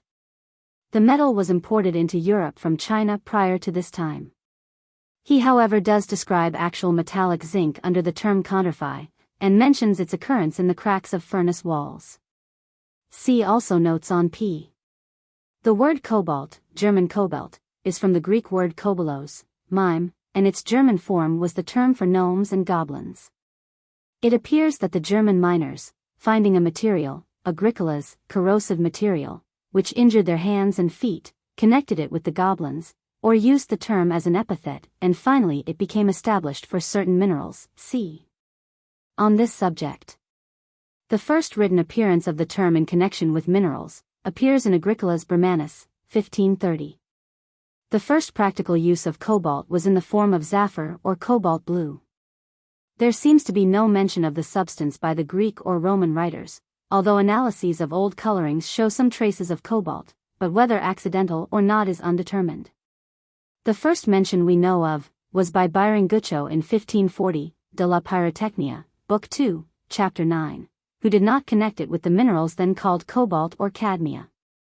Zafira is another mineral substance, like a metal of middle weight, which will not melt alone, but accompanied by vitreous substances it melts into an azure color so that those who color glass, or paint vases or glazed earthenware make use of it. Not only does it serve for the above-mentioned operations, but if one uses too great a quantity of it, it will be black and all other colors, according to the quantity used. Agricola, although he does not use the word zafir, does refer to a substance of this kind, and in any event also missed the relation between zafir and cobalt, as he seems to think, de nat phos. That zafir came from bismuth, a belief that existed until long after his time. The cobalt of the Erzgebirge was of course, intimately associated with this mineral. He says, the slag of bismuth, mixed together with metalliferous substances, which when melted make a kind of glass, will tint glass and earthenware vessels blue. Zafir is the roasted mineral ground with sand, while smalt, a term used more frequently, is the fused mixture with sand. The following are the substances mentioned by Agricola, which, we believe, relate to cobalt and zinc minerals. Some of them are arsenical compounds. Other arsenical minerals we give above. Cadmia fossilis gamiae. Lapis calaminaris calamine. Cadmia metallica cobalt cadmia metallica. Cadmia fornacis mittlera und abra offenbrechefernae secretions or furnace calamine furnace secretions. Bituminosa cadmia cobalt de Bergwacht, Mansfeld copper. Schists, bituminosa cadmia, C. Galena inmes blend sphalerite, ZNS, blend. Cobaltum cineratium smalite, CoAce 2, cadmia metallica. Cobaltum nigrum abolite. Cobaltum ferricolor cobaltite, Coas S. Zincum zinc. Liquor candidus ex fornis. Etc. Conterfi zinc C. Atramentum satorium, candidum, petissimum reparator gozalarii goslarite, ZN So 4, native white vitriol. Spodos subterranea cinerea Gieler Zecken Rauch either natural or artificial zinc oxides. No doubt containing arsenical oxides gray spodos. Spodos subterranea Nigerschwarzer Zecken Rauch, auf dem. Altenberg nennt man in Kiss black spodos. Spodos subterranea Voridus grauer Zecken Rauch green spodos. Pomphylix Zuttenrock Pomphylix, C. As seen from the following quotations from Agricola, on cadmia and cobalt. There was infinite confusion as to the zinc, cobalt, and arsenic minerals. Nor do we think any good purpose is served by adding to the already lengthy discussion of these passages, the obscurity of which is natural to the state of knowledge. But we reproduce them as giving a fairly clear idea of the amount of confusion then existing. It is, however, desirable to bear in mind that the mines familiar to Agricola abounded in complex mixtures of cobalt, nickel, arsenic, bismuth, zinc, and antimony. Agricola frequently mentions the garlic odor from cadmia metallica, which, together with the corrosive qualities mentioned below, would obviously be due to arsenic. Bermanus, page 459. This kind of parites miners call cobaltum, if it be allowed to me to use our German name. The Greeks call it cadmia. The juices, however, out of which parites and silver are formed, appear to solidify into one body, and thus is produced what they call cobaltum. There are some who consider this the same as parites, because it is almost the same. There are some who distinguish it as a species, which pleases me, for it has the distinctive property of being extremely corrosive, so that it consumes the hands and feet of the workmen, unless they are well protected. Which I do not believe that parites can do. 3 kinds are found, and distinguished more by the color than by other properties. They are black, abolite, gray, smalite, and iron color, cobalt glance. Moreover, it contains more silver than does parites. Bermanus, page 431. It, a sort of parites, is so like the color of galena that not without cause might anybody have doubt in deciding whether it be parites or galena. Perhaps this kind is neither parites nor galena, but has a genus of its own. For it has not the color of parites, nor the hardness. It is almost the color of galena, but of entirely different components. From it there is made gold and silver, and a great quantity is dug out from Reichenstein, which is in Silesia, as was lately reported to me. Much more is found at Rorosei, which they call zincum. Which species differs from parites, for the latter contains more silver than gold, the former only gold, or hardly any silver. De natura fossilium. Cadmia fossilis has an odor like garlic. Page 367. We now proceed with cadmia, not the cadmia fornacis, furnace accretions, of which I spoke in the last book, nor the cadmia fossilis, calamine, devoid of metal, which is used to color copper, whose nature I explained in Book V. But the metallic mineral, fossilis metallica, which Pliny states to be an ore from which copper is made. The ancients have left no record that another metal could be smelted from it. Yet it is a fact that not only copper but also silver may be smelted from it, and indeed occasionally both copper and silver together. Sometimes, as is the case with parites, it is entirely devoid of metal. It is frequently found in copper mines, but more frequently still in silver mines. And there are likewise veins of cadmia itself. There are several species of the cadmia fossilis just as there were of cadmia fornacum. For one kind has the form of grapes and another of broken tiles, a third seems to consist of layers. But the cadmia fossilis has much stronger properties than that which is produced in the furnaces. Indeed, it often possesses such highly corrosive power that it corrodes the hands and feet of the miners. It, therefore, differs from pyrites in color and properties. For pyrites, if it does not contain vitriol, is generally either of a gold or silver color, rarely of any other. Cadmia is either black or brown or gray, or else reddish like copper when melted in the furnace. For this cadmia is put in a suitable vessel, in the same way as quicksilver, so that the heat of the fire will cause it to sublimate. And from it is made a black or brown or gray body which the alchemists call sublimated cadmia, cadmium sublimatum. This possesses corrosive properties of the highest degree.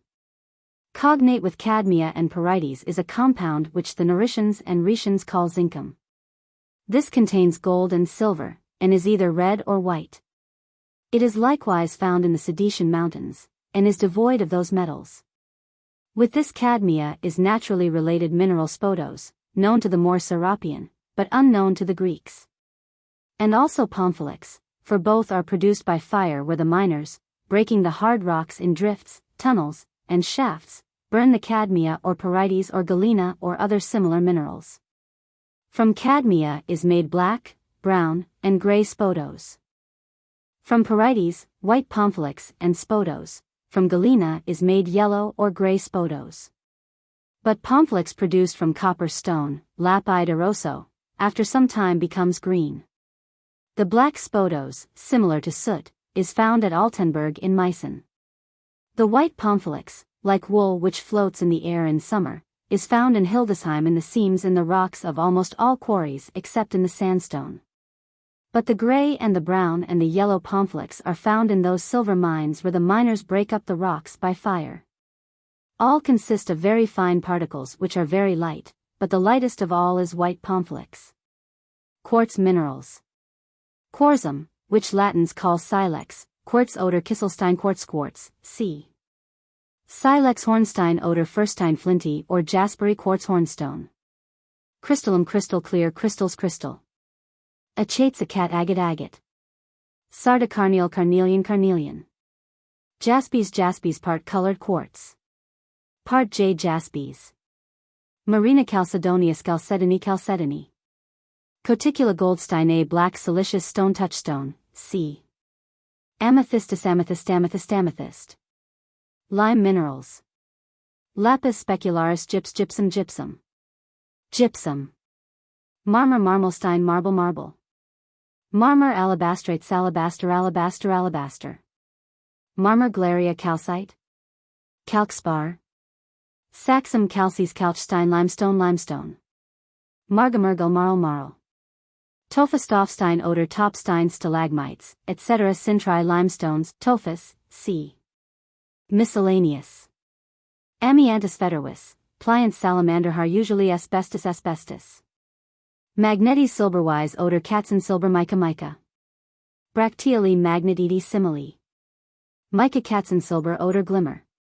Silex xeo ictiferi facile ignis elicitor. Excubus figuris feldspar. Medulla saxorum steinmark kaolinite porcelain clay. Fluors, lapides gemarum simili, flus fluorspar, c. Marmor and metallese rupertum spatbarite heavy spar. Apart from the above, many other minerals are mentioned in other chapters, and some information is given with regard to them in the footnotes.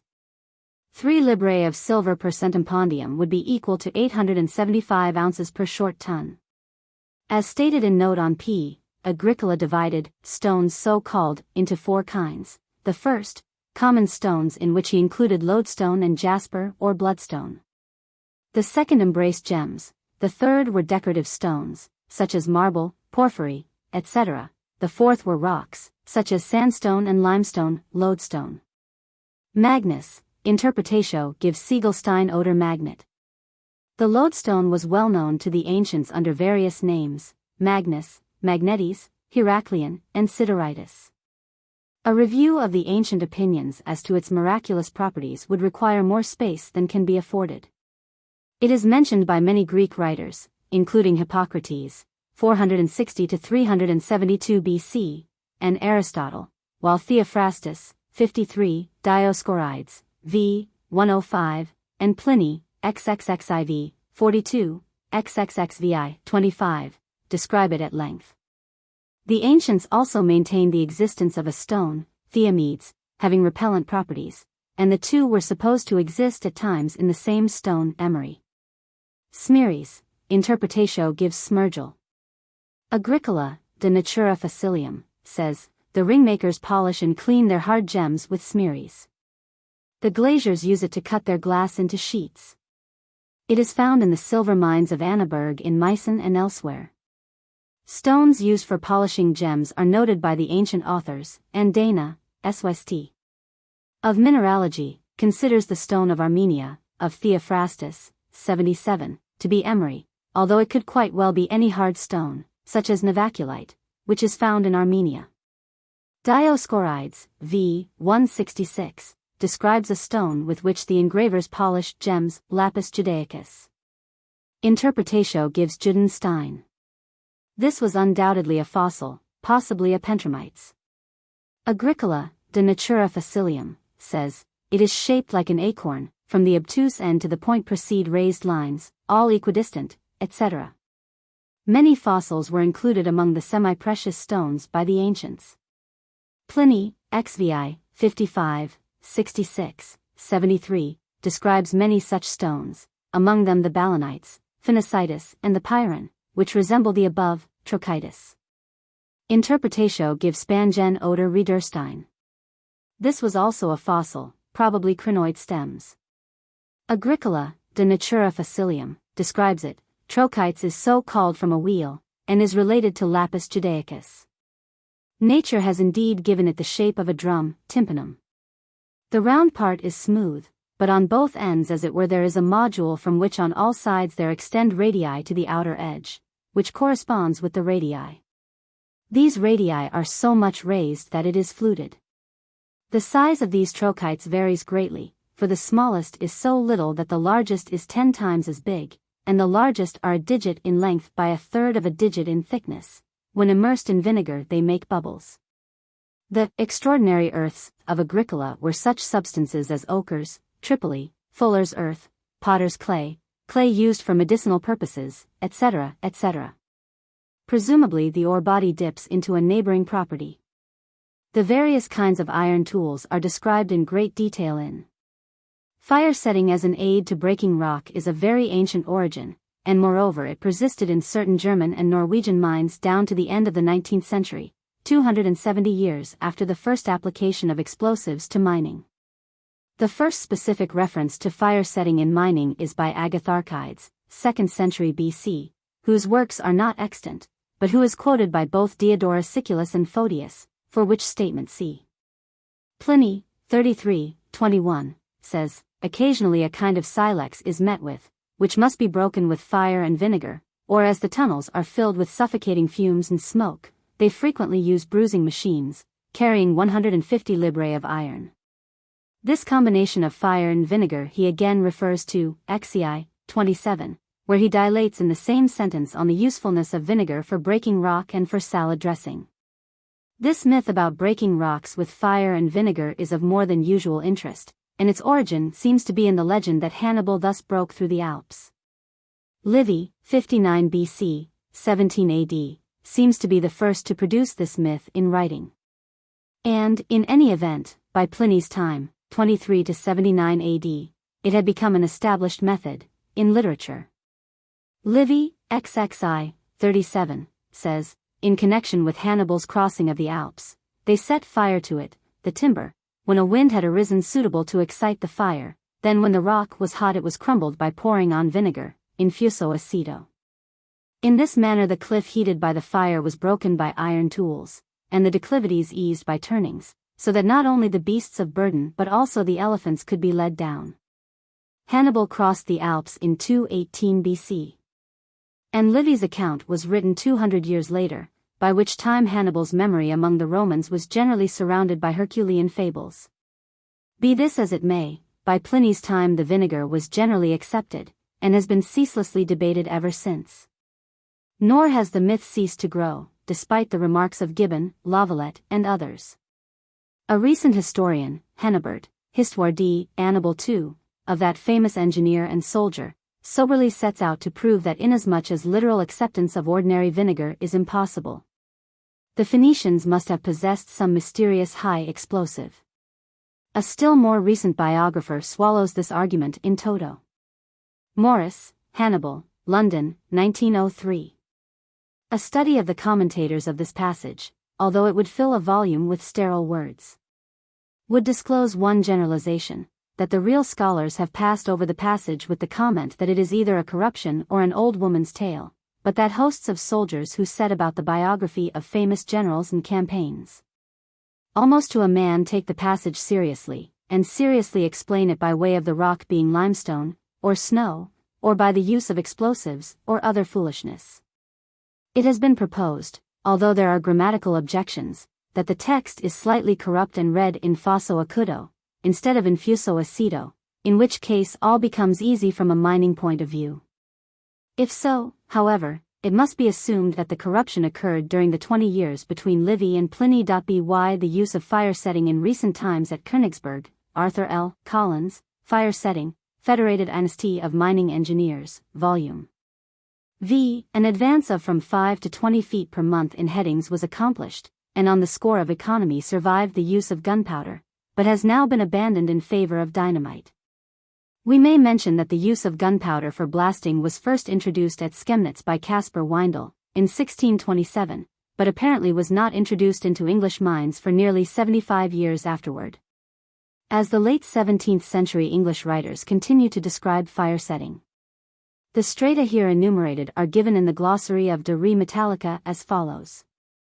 Corium terridii erd Oderleim. Saxum rubrum rot Geberge. Alterum item rubrum roterkel. Argilla cinerea thone. Tertium saxum drahul. Cineris vena asha. Quartum saxum niest. Quintum saxum schwalen. Sextum saxum oberockstein. Septimum saxum zechstein. Octavum saxum unterrockstein. Nonum saxum blitterstein. Decimum saxum oberschulen. Undecimum saxum mittelstein. Duodecimum saxum unterschwellen. Decimum tertium saxum dock. Decimum quartum saxum Norweg. Decimum quintum saxum Lotwerg. Decimum sextum saxum cam. Lapis erisis fissilis Skypher. The description is no doubt that of the Mansfeld cupriferous slates. It is of some additional interest as the first attempt at stratigraphic distinctions, although this must not be taken too literally, for we have rendered the different numbered saxum in this connection as stratum. The German terms given by Agricola above, can many of them be identified in the miners' terms today for the various strata at Mansfeld. Over the Kupferschiefer the names today are Kamscale, Dock, Fall, Zechstein, Rochwack, Rauchstein, Asha. The relative thickness of these beds is much the same as given by Agricola. The stringers in the 8th stratum of stone, which fuse in the fire of the second order, were possibly calcite. The Rauchstein of the modern section is distinguished by stringers of calcite, which give it at times a brecciated appearance.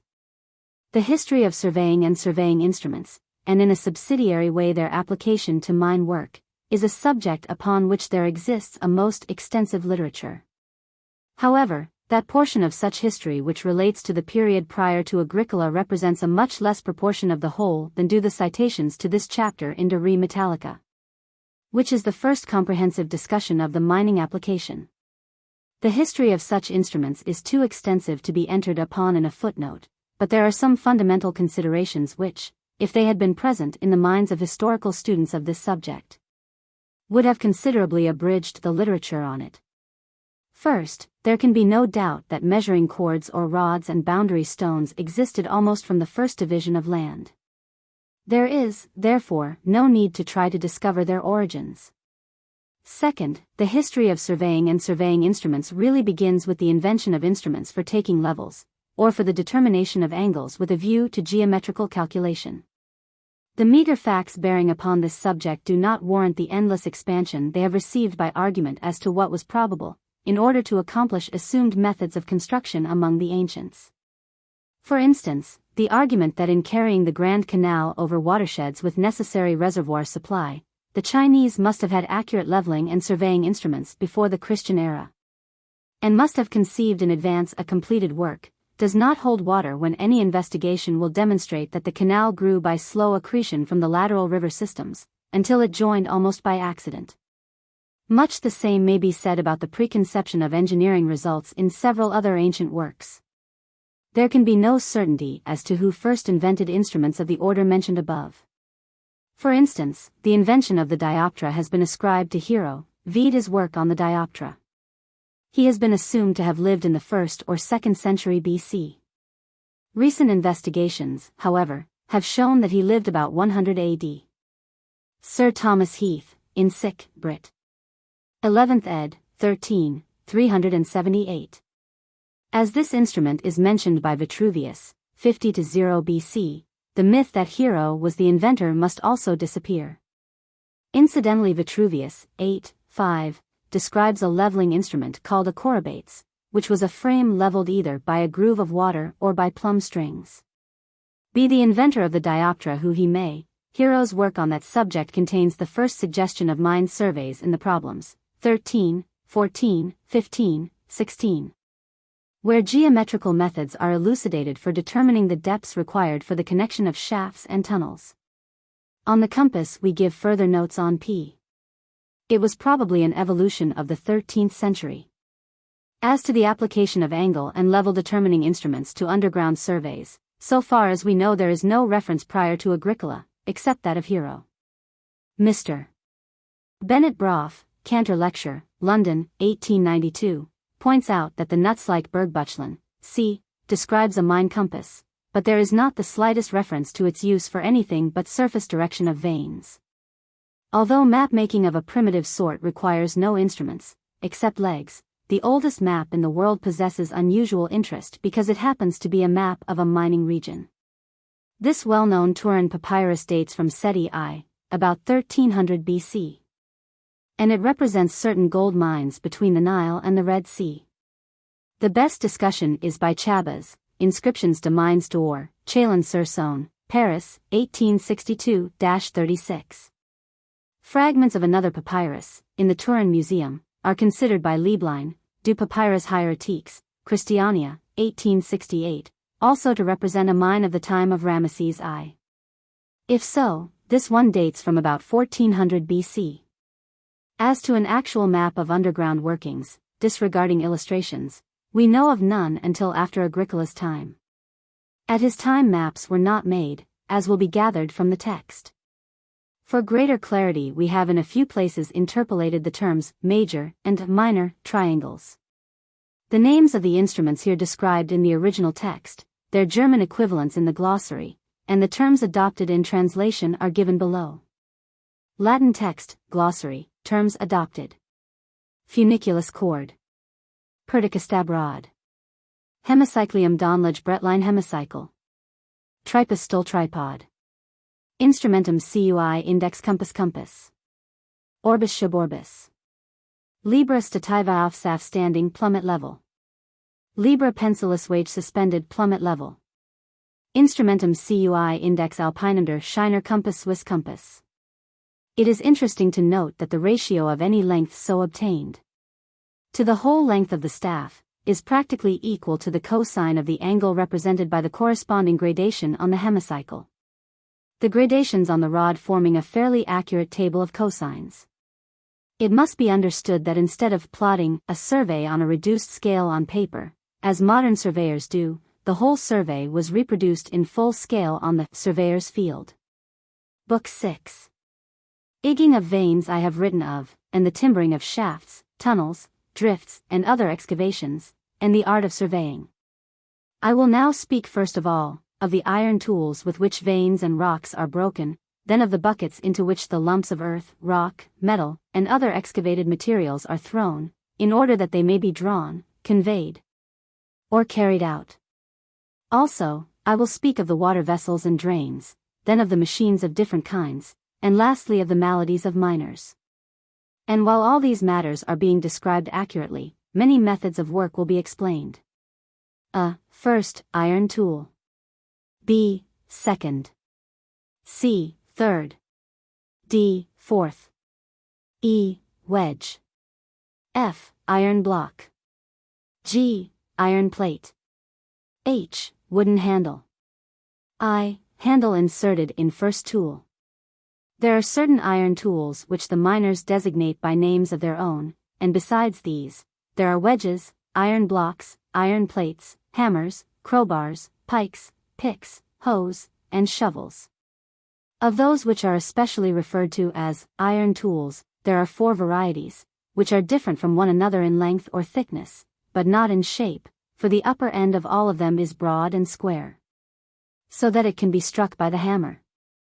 The lower end is pointed so as to split the hard rocks and veins with its point. All of these have eyes except the fourth. The first, which is in daily use among miners, is 3/4 of a foot long, a digit and a half wide, and a digit thick. The second is of the same width as the first, and the same thickness, but 1 1/2 feet long, and is used to shatter the hardest veins in such a way that they crack open. The third is the same length as the second, but is a little wider and thicker. With this one they dig the bottoms of those shafts which slowly accumulate water. The fourth is nearly 3 palms and 1 digit long, 2 digits thick, and in the upper end it is 3 digits wide, in the middle it is 1 palm wide, and at the lower end it is pointed like the others. With this they cut out the harder veins. The eye in the first tool is 1 palm distant from the upper end, in the second and third it is 7 digits distant. Each swells out around the eye on both sides, and into it they fit a wooden handle, which they hold with one hand, while they strike the iron tool with a hammer, after placing it against the rock. These tools are made larger or smaller as necessary. The smiths, as far as possible, sharpen again all that become dull. A wedge is usually 3 palms and 2 digits long and 6 digits wide. At the upper end, for a distance of a palm, it is 3 digits thick, and beyond that point it becomes thinner by degrees, until finally it is quite sharp. The iron block is 6 digits in length and width. At the upper end it is 2 digits thick, and at the bottom a digit and a half. The iron plate is the same length and width as the iron block, but it is very thin. All of these, as I explained in the last book, are used when the hardest kind of veins are hewn out. Wedges, blocks, and plates are likewise made larger or smaller. A. Smallest of the smaller hammers. B. Intermediate. C. Largest. D. Small kind of the larger hammer. E. Large kind. F. Wooden handle. G. Handle fixed in the smallest hammer. Hammers are of 2 kinds, the smaller ones the miners hold in one hand, and the larger ones they hold with both hands. The former, because of their size and use, are of 3 sorts. With the smallest, that is to say, the lightest, they strike the second, iron tool, with the intermediate one the first, iron tool, and with the largest the third, iron tool. This one is 2 digits wide and thick. Of the larger sort of hammers there are 2 kinds. With the smaller they strike the fourth, iron tool, with the larger they drive the wedges into the cracks. The former are 3, and the latter 5 digits wide and thick, and a foot long. All swell out in their middle, in which there is an eye for a handle, but in most cases the handles are somewhat light, in order that the workman may be able to strike more powerful blows by the hammer's full weight being thus concentrated. A. Round crowbar. B. Flat crowbar. C. Pike. The iron crowbars are likewise of 2 kinds, and each kind is pointed at one end. One is rounded, and with this they pierce to a shaft full of water when a tunnel reaches to it. The other is flat, and with this they knock out of the stopes onto the floor, the rocks which have been softened by the fire, and which cannot be dislodged by the pike. A miner's pike, like a sailor's, is a long rod having an iron head. A. Pick. B. Hoe. C. Shovel. The miner's pick differs from a peasant's pick in that the latter is wide at the bottom and sharp, but the former is pointed. It is used to dig out ore which is not hard, such as earth. Likewise a hoe and shovel are in no way different from the common articles. With the one they scrape up earth and sand, with the other they throw it into vessels. Now earth, rock, mineral substances and other things dug out with the pick or hewn out with the iron tools, are hauled out of the shaft in buckets or baskets or hide buckets.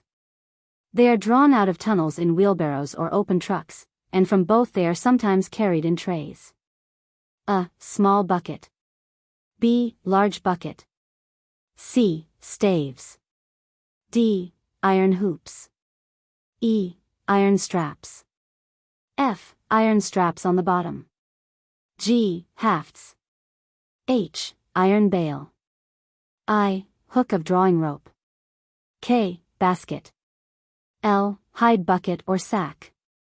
Buckets are of two kinds, which differ in size, but not in material or shape. The smaller for the most part hold only about 1 metrita. The larger are generally capable of carrying 1/6 of a congius, neither is of unchangeable capacity, but they often vary. Each is made of staves circled with hoops, one of which binds the top and the other the bottom. The hoops are sometimes made of hazel and oak, but these are easily broken by dashing against the shaft, while those made of iron are more durable. In the larger buckets the staves are thicker and wider, as also are both hoops, and in order that the buckets may be more firm and strong, they have 8 iron straps, somewhat broad, 4 of which run from the upper hoop downwards, and 4 from the lower hoop upwards, as if to meet each other. The bottom of each bucket, both inside and outside, is furnished with 2 or 3 straps of iron, which run from one side of the lower hoop to the other, but the straps which are on the outside are fixed crosswise. Each bucket has 2 iron hafts which project above the edge, and it has an iron semicircular bale whose lower ends are fixed directly into the hafts, that the bucket may be handled more easily. Each kind of bucket is much deeper than it is wide, and each is wider at the top, in order that the material which is dug out may be the more easily poured in and poured out again. Into the smaller buckets strong boys, and into larger ones men, fill earth from the bottom of the shaft with hose, or the other material dug up is shoveled into them or filled in with their hands, for which reason these men are called shovelers. Afterward they fix the hook of the drawing rope into the bale. Then the buckets are drawn up by machines, the smaller ones, because of their lighter weight, by machines turned by men, and the larger ones, being heavier, by the machines turned by horses. Some, in place of these buckets, substitute baskets which hold just as much, or even more, since they are lighter than the buckets. Some use sacks made of oxhide instead of buckets, and the drawing rope hook is fastened to their iron bale. Usually 3 of these filled with excavated material are drawn up at the same time as 3 are being lowered and 3 are being filled by boys. The latter are generally used at Schneeberg and the former at Freiburg. A. Small wheelbarrow. B. Long planks thereof. C. End boards. D. Small wheel. E. Larger barrow. F. Front end board thereof. That which we call a cesium is a vehicle with 1 wheel, not with 2, such as horses draw. When filled with excavated material it is pushed by a workman out of tunnels or sheds. It is made as follows: 2 planks are chosen about 5 feet long, 1 foot wide, and 2 digits thick. Of each of these the lower side is cut away at the front for a length of 1 foot, and at the back for a length of 2 feet, while the middle is left whole. Then in the front parts are bored circular holes, in order that the ends of an axle may revolve in them. The intermediate parts of the planks are perforated twice near the bottom, so as to receive the heads of 2 little cleats on which the planks are fixed. And they are also perforated in the middle, so as to receive the heads of 2 end boards, while keys fixed in these projecting heads strengthen the whole structure.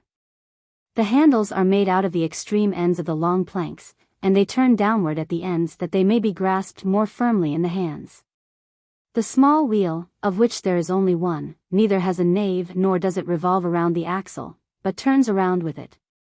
From the felloe, which the Greeks called psi delta epsilon, 2 transverse spokes fixed into it pass through the middle of the axle toward the opposite felloe.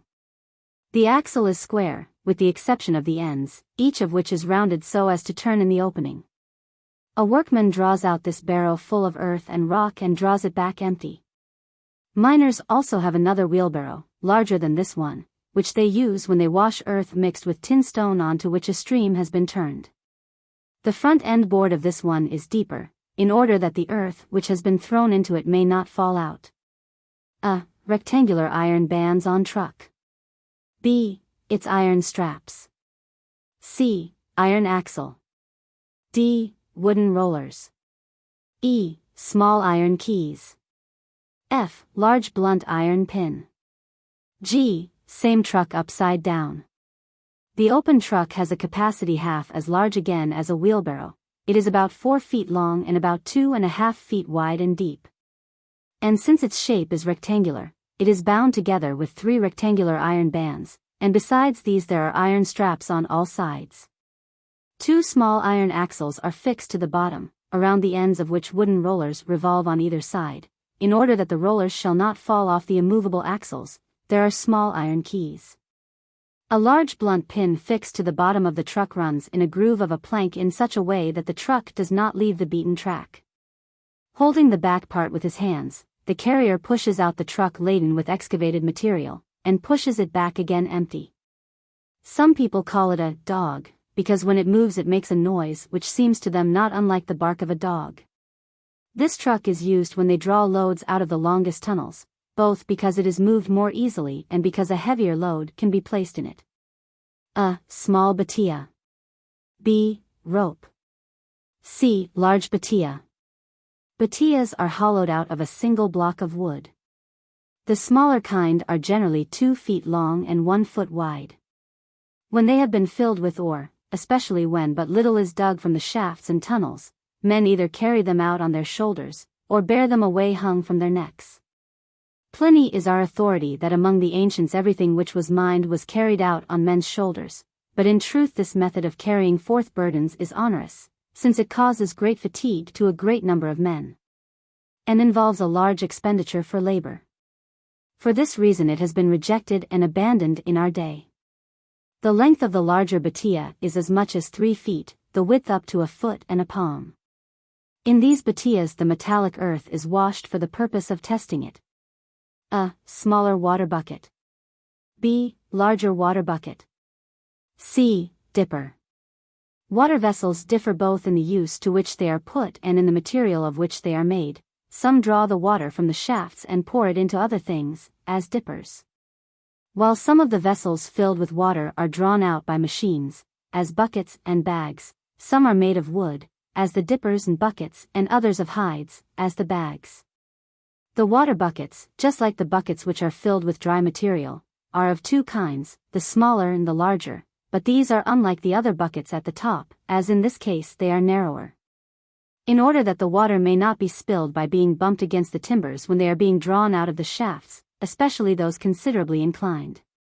The water is poured into these buckets by dippers, which are small wooden buckets, but unlike the water buckets, they are neither narrow at the top nor bound with iron hoops, but with hazel, because there is no necessity for either.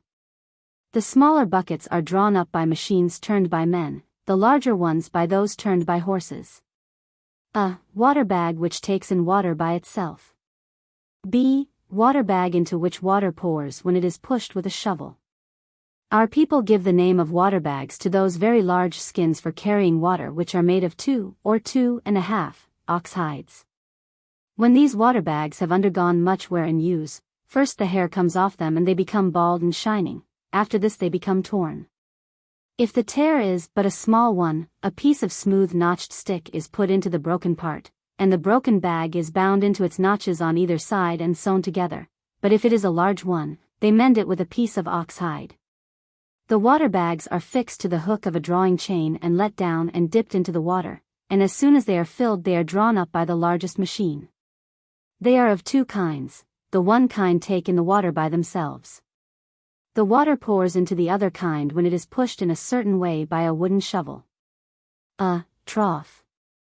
B. Hopper. When the water has been drawn out from the shafts, it is run off in troughs, or into a hopper, through which it runs into the trough. Likewise the water which flows along the sides of the tunnels is carried off in drains.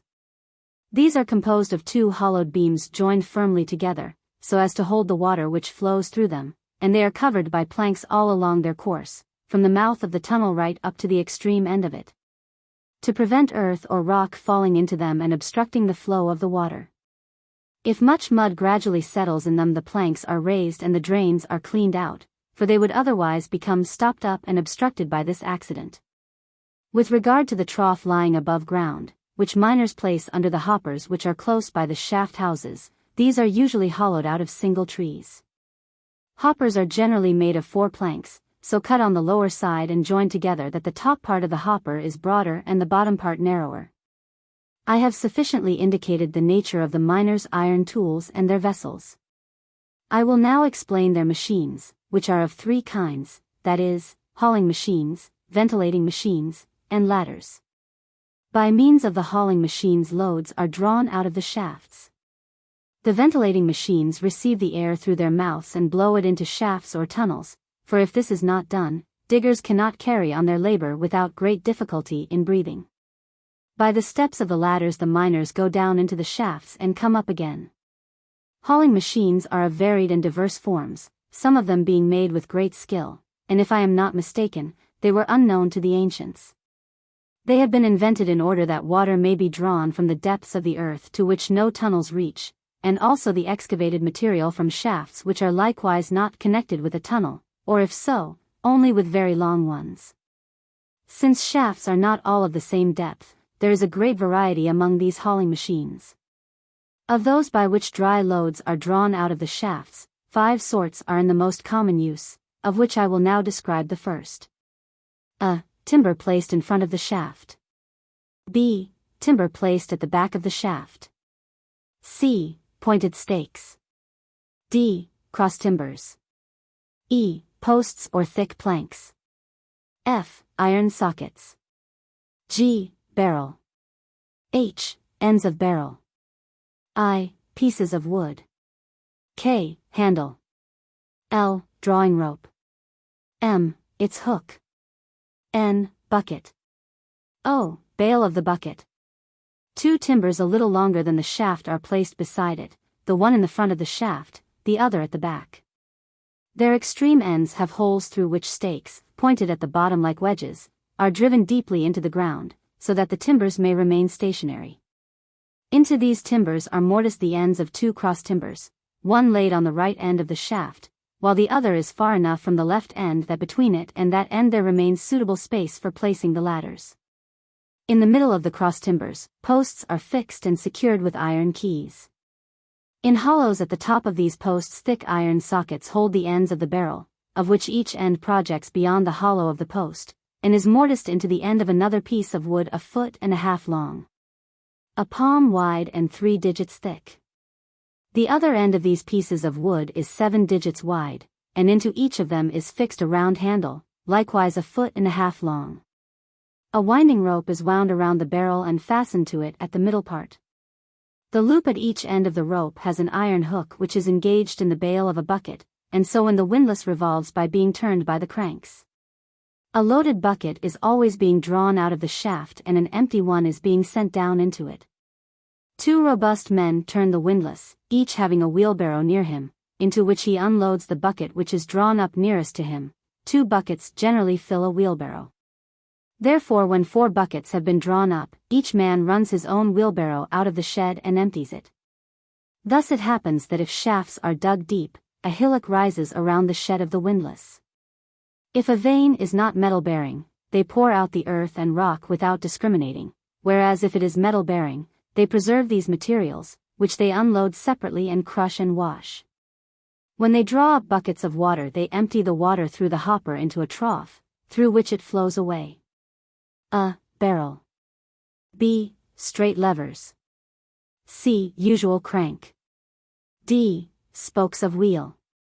E. Rim of the same wheel.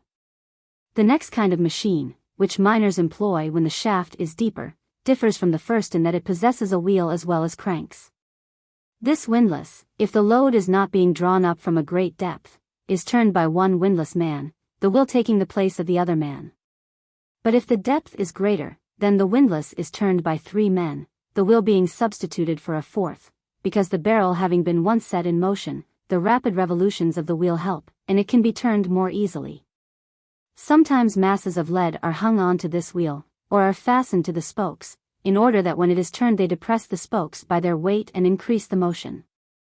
Some persons for the same reason fasten into the barrel 2, 3, or 4 iron rods, and weight their ends with lumps of lead. The windlass wheel differs from the wheel of a carriage and from the one which is turned by water power, for it lacks the buckets of a water wheel and it lacks the nave of a carriage wheel. In the place of the nave it has a thick barrel, in which are mortised the lower ends of the spokes, just as their upper ends are mortised into the rim. When 3 windlass men turn this machine, 4 straight levers are fixed to the one end of the barrel, and to the other the crank which is usual in mines, and which is composed of 2 limbs, of which the rounded horizontal one is grasped by the hands. The rectangular limb, which is at right angles to the horizontal one, has mortised in its lower end the round handle, and in the upper end the end of the barrel. This crank is worked by 1 man, the levers by 2 men, of whom one pulls while the other pushes. All windlass workers, whatsoever kind of a machine they may turn, are necessarily robust that they can sustain such great toil. A. Upright axle. B. Block. C. Roof beam. D. Wheel. E. Toothed drum. F. Horizontal axle. G. Drum composed of rundles. H. Drawing rope. I. Pole. K. Upright posts. L. Cleats on the wheel. The third kind of machine is less fatiguing for the workman, while it raises larger loads. Even though it is slower, like all other machines which have drums, yet it reaches greater depths, even to a depth of 180 feet. It consists of an upright axle with iron journals at its extremities, which turn in 2 iron sockets, the lower of which is fixed in a block set in the ground and the upper one in the roof beam. This axle has at its lower end a wheel made of thick planks joined firmly together, and at its upper end a toothed drum. This toothed drum turns another drum made of rundles, which is on a horizontal axle. A winding rope is wound around this latter axle, which turns in iron bearings set in the beams. So that they may not fall, the 2 workmen grasp with their hands a pole fixed to 2 upright posts, and then pushing the cleats of the lower wheel backward with their feet, they revolve the machine. As often as they have drawn up and emptied 1 bucket full of excavated material, they turn the machine in the opposite direction and draw out another. A. Upright beams. B. Sills laid flat upon the ground. C. Posts. D. Area. E. Sills set at the bottom of the hole. F. Axle. G. Double cross beams. H. Drum. I. Winding ropes. K. Bucket. L. Small pieces of wood hanging from double cross beams. M. Short wooden block. N. Chain. O. Pole bar. P. Grappling hook. Some members mentioned in the text are not shown. The 4th machine raises burdens 1.5 as large again as the 2 machines first explained. When it is made, 16 beams are erected each 40 feet long, 1 foot thick and 1 foot wide, joined at the top with clamps and widely separated at the bottom. The lower ends of all of them are mortised into separate sills laid flat upon the ground. These sills are 5 feet long, 1.5 feet wide, and 1 foot thick.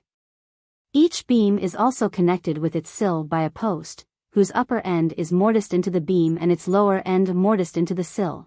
These posts are 4 feet long, 1 foot thick, and 1 foot wide.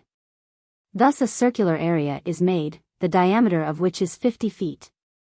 In the middle of this area a hole is sunk to a depth of 10 feet, and rammed down tight, and in order to give it sufficient firmness, it is strengthened with contiguous small timbers, through which pins are driven. For by them the earth around the hole is held so that it cannot fall in. In the bottom of the hole is planted a sill, 3 or 4 feet long and 1.5 feet thick and wide. In order that it may remain fixed, it is set into the small timbers. In the middle of it is a steel socket in which the pivot of the axle turns. In like manner a timber is mortised into 2 of the large beams, at the top beneath the clamps. This has an iron bearing in which the other iron journal of the axle revolves. Every axle used in mining, to speak of them once for all, has 2 iron journals, rounded off on all sides, one fixed with keys in the center of each end. That part of this journal which is fixed to the end of the axle is as broad as the end itself and a digit thick. That which projects beyond the axle is round and a palm thick, or thicker if necessity requires. The ends of each miner's axle are encircled and bound by an iron band to hold the journal more securely. The axle of this machine, except at the ends, is square, and is 40 feet long, a foot and a half thick and wide. Mortised and clamped into the axle above the lower end are the ends of 4 inclined beams. Their outer ends support 2 double cross beams similarly mortised into them. The inclined beams are 18 feet long, 3 palms thick, and 5 wide. The 2 cross beams are fixed to the axle and held together by wooden keys so that they will not separate, and they are 24 feet long. Next, there is a drum which is made of 3 wheels, of which the middle one is 7 feet distant from the upper one and from the lower one. The wheels have 4 spokes which are supported by the same number of inclined braces, the lower ends of which are joined together round the axle by a clamp. One end of each spoke is mortised into the axle and the other into the rim.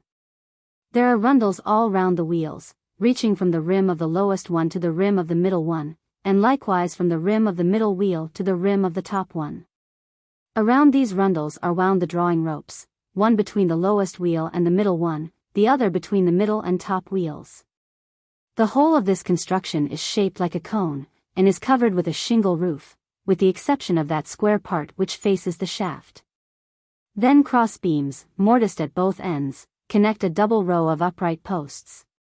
All of these are 18 feet long, but the posts are 1 foot thick and 1 foot wide, and the cross beams are 3 palms thick and wide. There are 16 posts and 8 cross beams, and upon these cross beams are laid 2 timbers a foot wide and 3 palms thick, hollowed out to a width of half a foot and to a depth of 5 digits. The one is laid upon the upper cross beams and the other upon the lower. Each is long enough to reach nearly from the drum of the whim to the shaft. Near the same drum each timber has a small round wooden roller 6 digits thick, whose ends are covered with iron bands and revolve in iron rings. Each timber also has a wooden pulley, which together with its iron axle revolves in holes in the timber. These pulleys are hollowed out all round, in order that the drawing rope may not slip out of them, and thus each rope is drawn tight and turns over its own roller and its own pulley. The iron hook of each rope is engaged with the bail of the bucket. Further, with regard to the double cross beams which are mortised to the lower part of the main axle, to each end of them there is mortised a small piece of wood 4 feet long. These appear to hang from the double cross beams, and a short wooden block is fixed to the lower part of them, on which a driver sits. Each of these blocks has an iron clavis which holds a chain, and that in turn a pole bar. In this way it is possible for 2 horses to draw this whim, now this way and now that. Turn by turn one bucket is drawn out of the shaft full and another is let down into it empty, if, indeed, the shaft is very deep for horses turn the whim.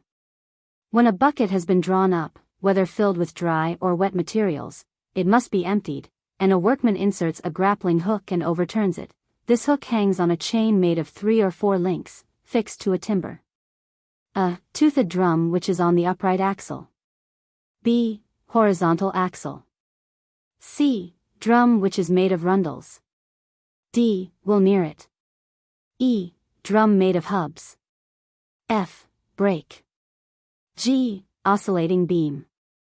H. Short beam. I. Hook. The 5th machine is partly like the whim, and partly like the 3rd rag and chain pump, which draws water by balls when turned by horsepower, as I will explain a little later. Like this pump, it is turned by horsepower and has 2 axles, namely, an upright one, about whose lower end, which descends into an underground chamber, there is a toothed drum, and a horizontal one, around which there is a drum made of rundles. It has indeed 2 drums around its horizontal axle, similar to those of the big machine, but smaller, because it draws buckets from a shaft almost 240 feet deep. One drum is made of hubs to which cleats are fixed, and the other is made of rundles, and near the latter is a wheel 2 feet deep, measured on all sides around the axle, and 1 foot wide. And against this impinges a brake, which holds the whim when occasion demands that it be stopped. This is necessary when the hide buckets are emptied after being drawn up full of rock fragments or earth, or as often as water is poured out of buckets similarly drawn up. For this machine not only raises dry loads, but also wet ones, just like the other 4 machines which I have already described. By this also, timbers fastened onto its winding chain are let down into a shaft. The brake is made of a piece of wood 1 foot thick and half a foot long, projecting from a timber that is suspended by a chain from one end of a beam which oscillates on an iron pin, this in turn being supported in the claws of an upright post. And from the other end of this oscillating beam a long timber is suspended by a chain, and from this long timber again a short beam is suspended. A workman sits on the short beam when the machine needs to be stopped, and lowers it. He then inserts a plank or small stick so that the two timbers are held down and cannot be raised. In this way the brake is raised, and seizing the drum, presses it so tightly that sparks often fly from it. The suspended timber to which the short beam is attached has several holes in which the chain is fixed, so that it may be raised as much as is convenient. Above this there are boards to prevent the water from dripping down and wetting it, for if it becomes wet the brake will not grip the machine so well. Near the other drum is a pin from which hangs a chain, in the last link of which there is an iron hook 3 feet long. A ring is fixed to the bottom of the bucket, and this hook, being inserted into it, holds the bucket back so that the water may be poured out or the fragments of rock emptied. A. Sledge with box placed on it. B. Sledge with sacks placed on it. C. Stick. D. Dogs with pack saddles. E. Pigskin sacks tied to a rope. The miners either carry, draw, or roll down the mountains the ore which is hauled out of the shafts by these 5 machines or taken out of the tunnels. In the winter time our people place a box on a sledge and draw it down the low mountains with a horse. And in this season they also fill sacks made of hide and load them on dogs, or place 2 or 3 of them on a small sledge which is higher in the forepart and lower at the back. Sitting on these sacks, not without risk of his life, the bold driver guides the sledge as it rushes down the mountain into the valleys with a stick, which he carries in his hand. When it is rushing down too quickly he arrests it with the stick, or with the same stick brings it back to the track when it is turning aside from its proper course. Some of the Noritians collect ore during the winter into sacks made of bristly pigskins, and drag them down from the highest mountains, which neither horses, mules nor asses can climb. Strong dogs, that are trained to bear pack saddles, carry these sacks when empty into the mountains. When they are filled with ore, bound with thongs, and fastened to a rope, a man, winding the rope round his arm or breast, drags them down through the snow to a place where horses, mules, or asses bearing pack saddles can climb. There the ore is removed from the pigskin sacks and put into other sacks made of double or triple twilled linen thread, and these placed on the pack saddles of the beasts are borne down to the works where the ores are washed or smelted. A. Horses with pack saddles. B. Long box placed on the slope of the cliff. C. Cleats thereof. D. Wheelbarrow. E. Two-wheeled cart. F. Trunks of trees. G. Wagon. H. Or being unloaded from the wagon. I. Bars. K. Master of the works marking the number of carts on a stick. L. Boxes into which are thrown the ore which has to be divided. If, indeed, the horses, mules, or asses are able to climb the mountains, linen sacks filled with ore are placed on their saddles, and they carry these down the narrow mountain paths, which are passable neither by wagons nor sledges, into the valleys lying below the steeper portions of the mountains. But on the declivity of cliffs which beasts cannot climb, are placed long open boxes made of planks, with transverse cleats to hold them together. Into these boxes is thrown the ore which has been brought in wheelbarrows, and when it has run down to the level it is gathered into sacks. And the beasts either carry it away on their backs or drag it away after it has been thrown into sledges or wagons. When the drivers bring ore down steep mountain slopes they use two-wheeled carts, and they drag behind them on the ground the trunks of 2 trees, for these by their weight hold back the heavily laden carts, which contain ore in their boxes, and check their descent, and but for these the driver would often be obliged to bind chains to the wheels. When these men bring down ore from mountains which do not have such declivities, they use wagons whose beds are twice as long as those of the carts. The planks of these are so put together that, when the ore is unloaded by the drivers, they can be raised and taken apart, for they are only held together by bars. The drivers employed by the owners of the ore bring down 30 or 60 wagon loads, and the master of the works marks on a stick the number of loads for each driver. But some ore, especially tin, after being taken from the mines, is divided into 8 parts, or into 9, if the owners of the mine give 9th parts to the owners of the tunnel. This is occasionally done by measuring with a bucket, but more frequently planks are put together on a spot where, with the addition of the level ground as a base, it forms a hollow box. Each owner provides for removing, washing, and smelting that portion which has fallen to him. Illustration P. Into the buckets, drawn by these 5 machines, the boys or men throw the earth and broken rock with shovels, or they fill them with their hands, hence they get their name of shovelers. As I have said, the same machines raise not only dry loads, but also wet ones, or water. But before I explain the varied and diverse kinds of machines by which miners are wont to draw water alone, I will explain how heavy bodies, such as axles, iron chains, pipes, and heavy timbers, should be lowered into deep vertical shafts. A. Windlass. B. Straight levers. C. Upright beams. D. Rope. E. Pulley. F. Timbers to be lowered. A windlass is erected whose barrel has on each end 4 straight levers. It is fixed into upright beams and around it is wound a rope, one end of which is fastened to the barrel and the other to those heavy bodies which are slowly lowered down by workmen. And if these halt at any part of the shaft they are drawn up a little way.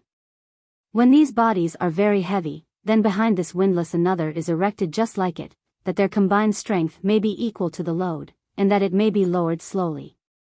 Sometimes for the same reason, a pulley is fastened with cords to the roof beam, and the rope descends and ascends over it. Water is either hoisted or pumped out of shafts. It is hoisted up after being poured into buckets or water bags. The water bags are generally brought up by a machine whose water wheels have double paddles, while the buckets are brought up by the 5 machines already described. Although in certain localities the 4th machine also hauls up water bags of moderate size. Water is drawn up also by chains of dippers, or by suction pumps, or by rag and chain pumps. When there is but a small quantity, it is either brought up in buckets or drawn up by chains of dippers or suction pumps, and when there is much water it is either drawn up in hide bags or by rag and chain pumps. A. Iron frame. B. Lowest axle. C. Flywheel. D. Smaller drum made of rundles. E. Second axle. F. Smaller toothed wheel. G. Larger drum made of rundles. H. Upper axle. I. Larger toothed wheel. K. Bearings. L. Pillow. M. Framework. N. Oak timber. O. Support of iron bearing. P. Roller. Q. Upper drum. R. Clamps. S. Chain. T. Links. V. Dippers. X. Crank. Y. Lower drum or balance weight. First of all, I will describe the machines which draw water by chains of dippers, of which there are 3 kinds. For the first, a frame is made entirely of iron bars. It is 2.5 feet high, likewise 2.5 feet long, and in addition 1/6 and 1/4 of a digit long, 1/4 and 1/24 of a foot wide. In it there are 3 little horizontal iron axles, which revolve in bearings or wide pillows of steel, and also 4 iron wheels, of which 2 are made with rundles and the same number are toothed. Outside the frame, around the lowest axle, is a wooden flywheel, so that it can be more readily turned, and inside the frame is a smaller drum which is made of 8 rundles, 1/6 and 1/24 of a foot long. Around the second axle, which does not project beyond the frame, and is therefore only 2.5 feet and 1/12 and 1/3 part of a digit long, there is on the one side, a smaller toothed wheel, which has 48 teeth. And on the other side a larger drum, which is surrounded by 12 rundles 1/4 of a foot long. Around the third axle, which is 1 inch and 1/3 thick, is a larger toothed wheel projecting 1 foot from the axle in all directions, which has 72 teeth. The teeth of each wheel are fixed in with screws, whose threads are screwed into threads in the wheel, so that those teeth which are broken can be replaced by others. Both the teeth and rundles are steel. The upper axle projects beyond the frame, and is so skillfully mortised into the body of another axle that it has the appearance of being one. This axle proceeds through a frame made of beams which stands around the shaft, into an iron fork set in a stout oak timber, and turns on a roller made of pure steel. Around this axle is a drum of the kind possessed by those machines which draw water by rag and chain. This drum has triple curved iron clamps, to which the links of an iron chain hook themselves, so that a great weight cannot tear them away. These links are not whole like the links of other chains, but each one being curved in the upper part on each side catches the one which comes next, whereby it presents the appearance of a double chain. At the point where one catches the other, dippers made of iron or brass plates and holding half a congeus are bound to them with thongs. Thus, if there are 100 links there will be the same number of dippers pouring out water.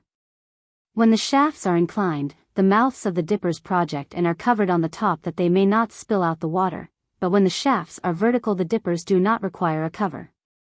By fitting the end of the lowest small axle into the crank, the man who works the crank turns the axle, and at the same time the drum whose rundles turn the toothed wheel of the second axle. By this wheel is driven the one that is made of rundles, which again turns the toothed wheel of the upper small axle and thus the drum to which the clamps are fixed. In this way the chain, together with the empty dippers, is slowly let down, close to the footwall side of the vane, into the sump to the bottom of the balance drum, which turns on a little iron axle, both ends of which are set in a thick iron bearing. The chain is rolled round the drum and the dippers fill with water. The chain being drawn up close to the hanging wall side, carries the dippers filled with water above the drum of the upper axle. Thus there are always 3 of the dippers inverted and pouring water into a lip, from which it flows away into the drain of the tunnel. This machine is less useful, because it cannot be constructed without great expense, and it carries off but little water and is somewhat slow, as also are other machines which possess a great number of drums. A. Wheel which is turned by treading. B. Axle. C. Double chain. D. Link of double chain. E. Dippers. F. Simple clamps. G. Clamp with triple curves. The next machine of this kind, described in a few words by Vitruvius, more rapidly brings up dippers, holding a congeus. For this reason, it is more useful than the first one for drawing water out of shafts, into which much water is continually flowing. This machine has no iron frame nor drums, but has around its axle a wooden wheel which is turned by treading. The axle, since it has no drum, does not last very long. In other respects this pump resembles the first kind, except that it differs from it by having a double chain. Clamps should be fixed to the axle of this machine, just as to the drum of the other one. Some of these are made simple and others with triple curves, but each kind has 4 barbs. A. Wheel whose paddles are turned by the force of the stream. B. Axle. C. Drum of axle, to which clamps are fixed. D. Chain. E. Link. F. Dippers. G. Balance drum. The third machine, which far excels the 2 just described, is made when a running stream can be diverted to a mine. The impetus of the stream striking the paddles revolves a water wheel in place of the wheel turned by treading.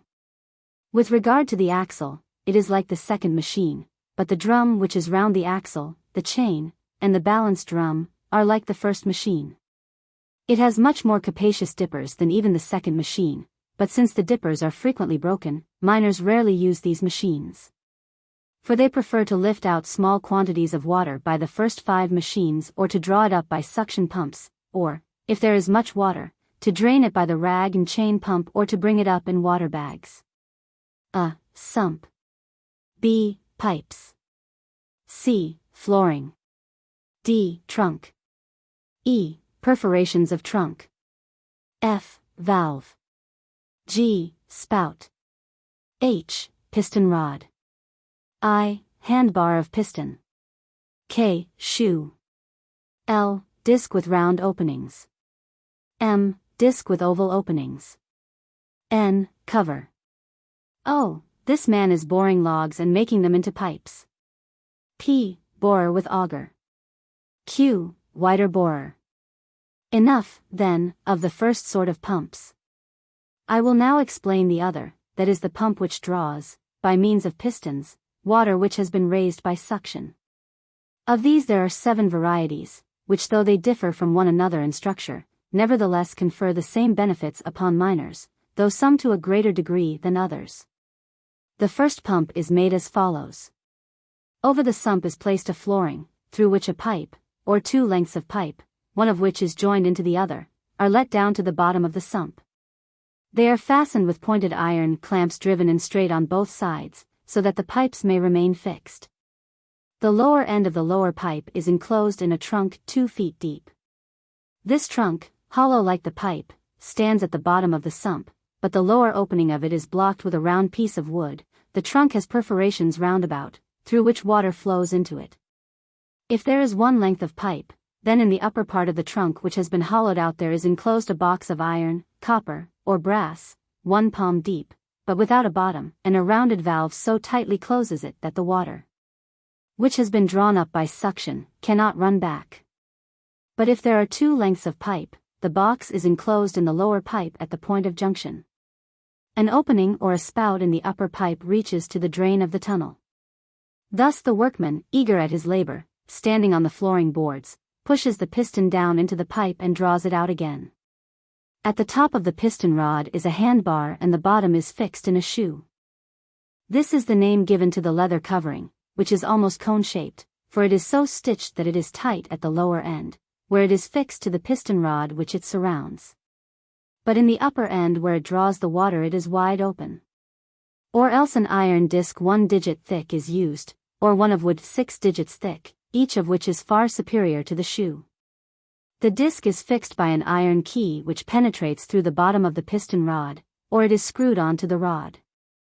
It is round, with its upper part protected by a cover, and has 5 or 6 openings, either round or oval, which taken together present a star-like appearance. The disc has the same diameter as the inside of the pipe, so that it can be just drawn up and down in it. When the workman draws the piston up, the water which has passed in at the openings of the disc, whose cover is then closed, is raised to the hole or little spout, through which it flows away. Then the valve of the box opens, and the water which has passed into the trunk is drawn up by the suction and rises into the pipe, but when the workman pushes down the piston, the valve closes and allows the disc again to draw in the water. A. Erect timber.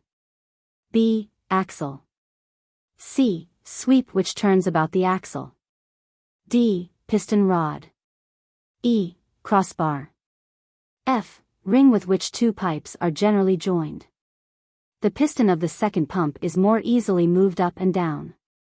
When this pump is made, 2 beams are placed over the sump, one near the right side of it, and the other near the left.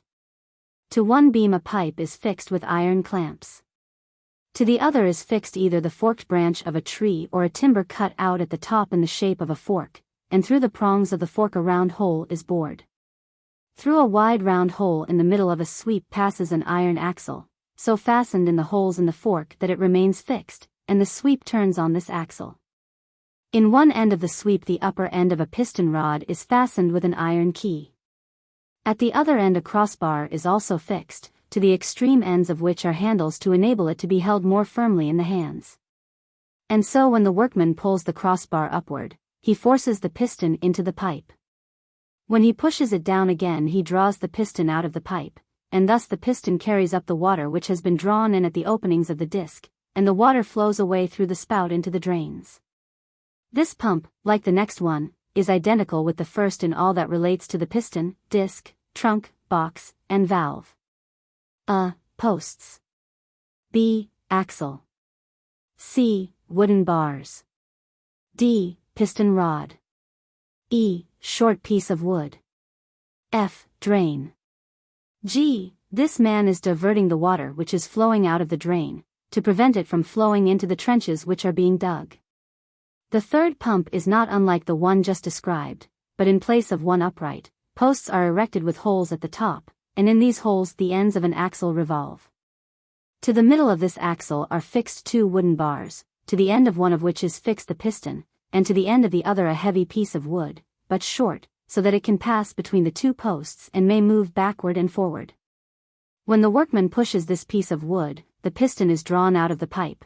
When it returns by its own weight, the piston is pushed in. In this way, the water which the pipe contains is drawn through the openings in the disc and emptied by the piston through the spout into the drain. There are some who place a handbar underneath in place of the short piece of wood. This pump, as also the last before described, is less generally used among miners than the others. A. Box. B. Lower part of box. C. Upper part of same. D. Clamps. E. Pipes below the box. F. Column pipe fixed above the box. G. Iron axle. H. Piston rods. I. Washers to protect the bearings. K. Leathers. L. Eyes in the axle. M. Rods whose ends are weighted with lumps of lead. N. Crank.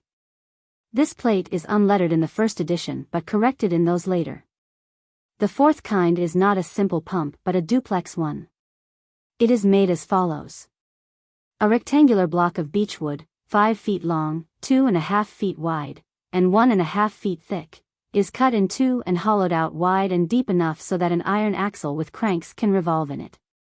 The axle is placed between the two halves of this box, and the first part of the axle, which is in contact with the wood, is round and the straight end forms a journal. Then the axle is bent down the depth of a foot and again bent so as to continue straight, and at this point a round piston rod hangs from it. Next it is bent up as far as it was bent down. Then it continues a little way straight again, and then it is bent up a foot and again continues straight, at which point a second round piston rod is hung from it. Afterward it is bent down the same distance as it was bent up the last time. The other end of it, which also acts as a journal, is straight. This part which protrudes through the wood is protected by two iron washers in the shape of discs, to which are fastened two leather washers of the same shape and size, in order to prevent the water which is drawn into the box from gushing out. These discs are around the axle, one of them is inside the box and the other outside. Beyond this, the end of the axle is square and has two eyes, in which are fixed two iron rods, and to their ends are weighted lumps of lead, so that the axle may have a greater propensity to revolve. This axle can easily be turned when its end has been mortised in a crank. The upper part of the box is the shallower one, and the lower part the deeper. The upper part is bored out once straight down through the middle, the diameter of the opening being the same as the outside diameter of the column pipe. The lower box has, side by side, two apertures also bored straight down. These are for two pipes, the space of whose openings therefore is twice as great as that of the upper part. This lower part of the box is placed upon the two pipes, which are fitted into it at their upper ends, and the lower ends of these pipes penetrate into trunks which stand in the sump. These trunks have perforations through which the water flows into them. The iron axle is placed in the inside of the box, then the two iron piston rods which hang from it are let down through the two pipes to the depth of a foot. Each piston has a screw at its lower end which holds a thick iron plate, shaped like a disc and full of openings, covered with a leather, and similarly to the other pump it has a round valve in a little box. Then the upper part of the box is placed upon the lower one and properly fitted to it on every side, and where they join they are bound by wide thick iron plates, and held with small wide iron wedges, which are driven in and are fastened with clamps. The first length of column pipe is fixed into the upper part of the box, and another length of pipe extends it, and a third again extends this one, and so on, another extending on another, until the uppermost one reaches the drain of the tunnel. When the crank worker turns the axle, the pistons in turn draw the water through their discs. Since this is done quickly, and since the area of openings of the two pipes over which the box is set, is twice as large as the opening of the column pipe which rises from the box, and since the pistons do not lift the water far up, the impetus of the water from the lower pipes forces it to rise and flow out of the column pipe into the drain of the tunnel. Since a wooden box frequently cracks open, it is better to make it of lead or copper or brass. A. Tappets of piston rods. B. Cams of the barrel. C. Square upper parts of piston rods. D. Lower rounded parts of piston rods. E. Cross beams. F. Pipes. G. Apertures of pipes. H. Trough. Fifth kind of pump, CP. The fifth kind of pump is still less simple, for it is composed of 2 or 3 pumps whose pistons are raised by a machine turned by men. For each piston rod has a tappet which is raised, each in succession, by 2 cams on a barrel. 2 or 4 strong men turn it. When the pistons descend into the pipes, their discs draw the water. When they are raised, these force the water out through the pipes. The upper part of each of these piston rods, which is half a foot square, is held in a slot in a cross beam. The lower part, which drops down into the pipes, is made of another piece of wood and is round. Each of these 3 pumps is composed of 2 lengths of pipe fixed to the shaft timbers. This machine draws the water higher, as much as 24 feet. If the diameter of the pipes is large, only 2 pumps are made. If smaller, 3, so that by either method the volume of water is the same. This also must be understood regarding the other machines and their pipes. Since these pumps are composed of 2 lengths of pipe, the little iron box having the iron valve which I described before, is not enclosed in a trunk, but is in the lower length of pipe, at that point where it joins the upper one. Thus the rounded part of the piston rod is only as long as the upper length of pipe, but I will presently explain this more clearly.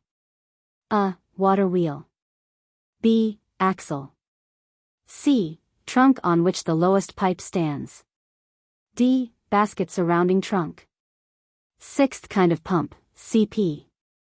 The 6th kind of pump would be just the same as the 5th were it not that it has an axle instead of a barrel, turned not by men but by a water wheel, which is revolved by the force of water striking its buckets. Since water power far exceeds human strength, this machine draws water through its pipes by discs out of a shaft more than 100 feet deep. The bottom of the lowest pipe, set in the sump, not only of this pump but also of the others, is generally enclosed in a basket made of wickerwork, to prevent wood shavings and other things being sucked in. CP. A. Shaft. B. Bottom pump. C. First tank. D. Second pump. E. Second tank. F. Third pump. G. Trough. H. The iron set in the axle. I. First pump rod. K. Second pump rod.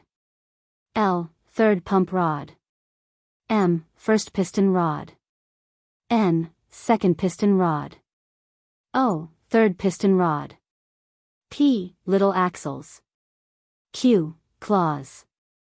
The 7th kind of pump, invented 10 years ago, which is the most ingenious, durable, and useful of all, can be made without much expense. It is composed of several pumps, which do not, like those last described, go down into the shaft together, but of which one is below the other, for if there are 3, as is generally the case, the lower one lifts the water of the sump and pours it out into the first tank. The second pump lifts again from that tank into a second tank, and the third pump lifts it into the drain of the tunnel. A wheel 15 feet high raises the piston rods of all these pumps at the same time and causes them to drop together. The wheel is made to revolve by paddles, turned by the force of a stream which has been diverted to the mountain. The spokes of the water wheel are mortised in an axle 6 feet long and 1 foot thick, each end of which is surrounded by an iron band, but in one end there is fixed an iron journal. To the other end is attached an iron like this journal in its posterior part, which is a digit thick and as wide as the end of the axle itself. Then the iron extends horizontally, being rounded and about 3 digits in diameter, for the length of a foot, and serves as a journal. Thence, it bends to a height of a foot in a curve, like the horn of the moon, after which it again extends straight out for 1 foot. Thus it comes about that this last straight portion, as it revolves in an orbit, becomes alternately a foot higher and a foot lower than the first straight part. From this round iron crank there hangs the first flat pump rod, for the crank is fixed in a perforation in the upper end of this flat pump rod, just as the iron key of the first set of claws is fixed into the lower end.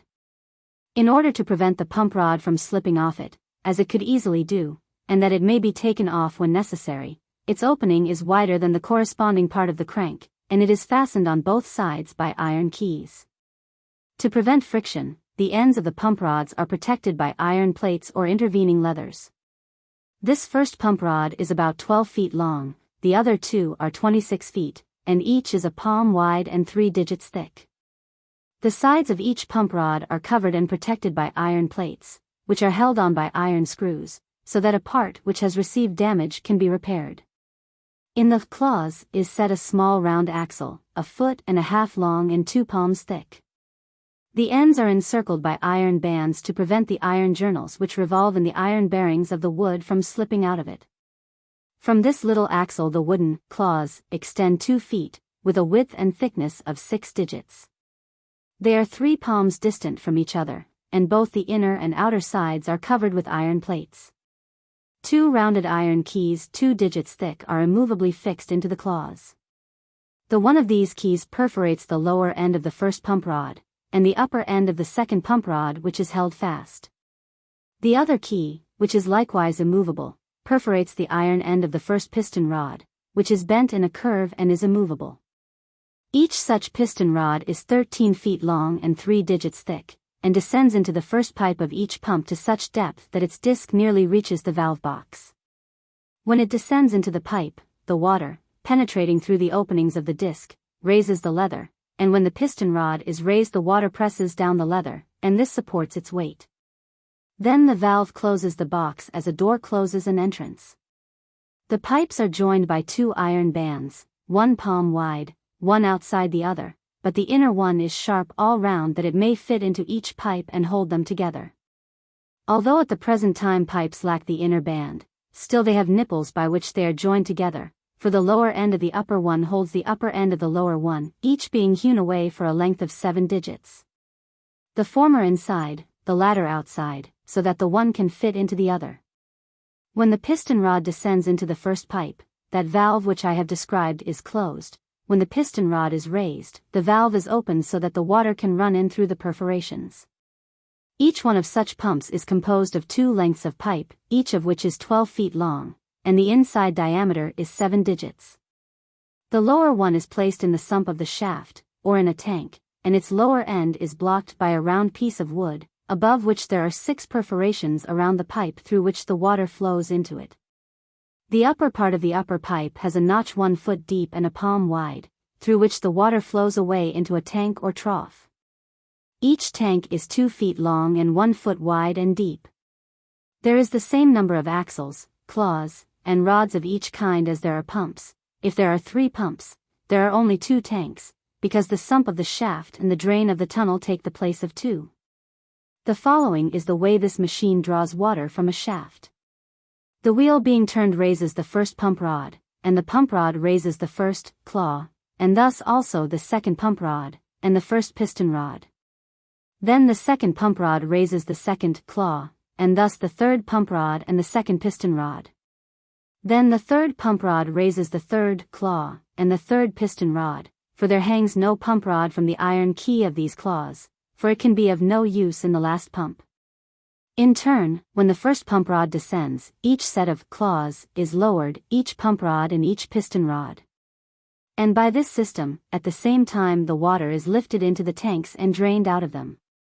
From the sump at the bottom of the shaft it is drained out, and it is poured into the trough of the tunnel. Further, around the main axle there may be placed 2 water wheels, if the river supplies enough water to turn them, and from the back part of each round iron crank, 1 or 2 pump rods can be hung, each of which can move the piston rods of 3 pumps.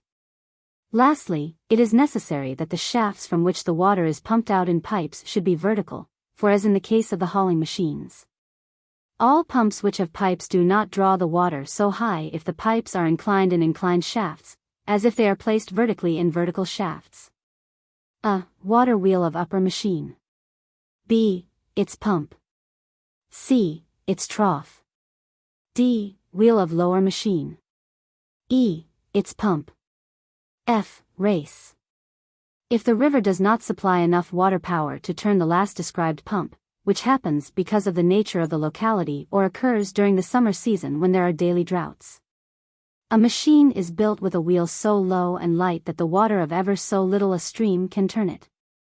This water, falling into a race, runs therefrom on to a second high and heavy wheel of a lower machine, whose pump lifts the water out of a deep shaft. Since, however, the water of so small a stream cannot alone revolve the lower water wheel, the axle of the latter is turned at the start with a crank worked by 2 men. But as soon as it has poured out into a pool the water which has been drawn up by the pumps, the upper wheel draws up this water by its own pump, and pours it into the race, from which it flows on to the lower water wheel and strikes its buckets. So both this water from the mine, as well as the water of the stream, being turned down the races on to that subterranean wheel of the lower machine, turns it, and water is pumped out of the deeper part of the shaft by means of 2 or 3 pumps. A. Upper axle. B. Wheel whose buckets the force of the stream strikes. C. Toothed drum. D. Second axle. E. Drum composed of rundles. F. Curved round irons. G. Rows of pumps. If the stream supplies enough water straightway to turn a higher and heavier water wheel, then a toothed drum is fixed to the other end of the axle, and this turns the drum made of rundles on another axle set below it. To each end of this lower axle there is fitted a crank of round iron curved like the horns of the moon, of the kind employed in machines of this description. This machine, since it has rows of pumps on each side, draws great quantities of water. A. Wheel. B. Axle. C. Journals.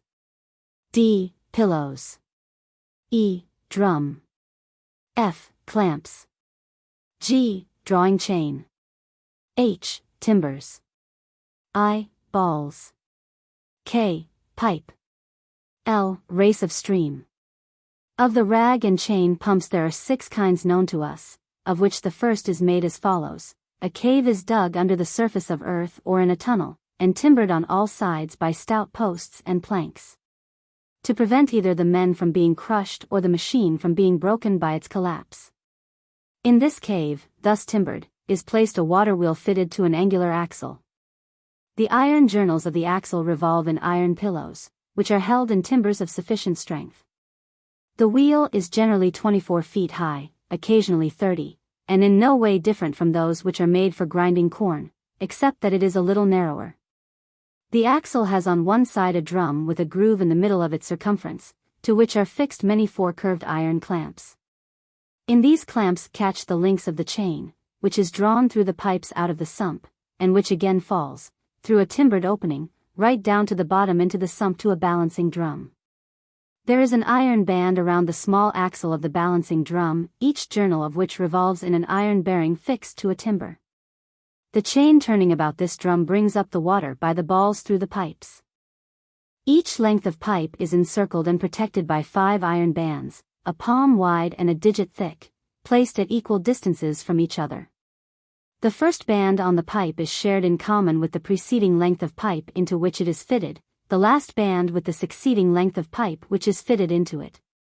Each length of pipe, except the first, is beveled on the outer circumference of the upper end to a distance of 7 digits and for a depth of 3 digits, in order that it may be inserted into the length of pipe which goes before it. Each, except the last, is reamed out on the inside of the lower end to a like distance, but to the depth of a palm, that it may be able to take the end of the pipe which follows. And each length of pipe is fixed with iron clamps to the timbers of the shaft, that it may remain stationary. Through this continuous series of pipes, the water is drawn by the balls of the chain up out of the sump as far as the tunnel, where it flows but into the drains through an aperture in the highest pipe. The balls which lift the water are connected by the iron links of the chain, and are 6 feet distant from one another. They are made of the hair of a horse's tail sewn into a covering to prevent it from being pulled out by the iron clamps on the drum. The balls are of such size that one can be held in each hand. If this machine is set up on the surface of the earth, the stream which turns the water wheel is led away through open-air ditches. If in a tunnel, the water is led away through the subterranean drains. The buckets of the water wheel, when struck by the impact of the stream, move forward and turn the wheel, together with the drum, whereby the chain is wound up and the balls expel the water through the pipes. If the wheel of this machine is 24 feet in diameter, it draws water from a shaft 210 feet deep. If 30 feet in diameter, it will draw water from a shaft 240 feet deep. But such work requires a stream with greater water power. The next pump has 2 drums, 2 rows of pipes and 2 drawing chains whose balls lift out the water, otherwise they are like the last pump. This pump is usually built when an excessive amount of water flows into the sump. These 2 pumps are turned by water power. Indeed, water draws water. The following is the way of indicating the increase or decrease of the water in an underground sump, whether it is pumped by this rag and chain pump or by the first pump, or the third, or some other. From a beam which is as high above the shaft as the sump is deep, is hung a cord, to one end of which there is fastened a stone, the other end being attached to a plank. The plank is lowered down by an iron wire fastened to the other end. When the stone is at the mouth of the shaft, the plank is right down the shaft in the sump, in which water it floats. This plank is so heavy that it can drag down the wire and its iron clasp and hook, together with the cord, and thus pull the stone upwards. Thus, as the water decreases, the plank descends and the stone is raised.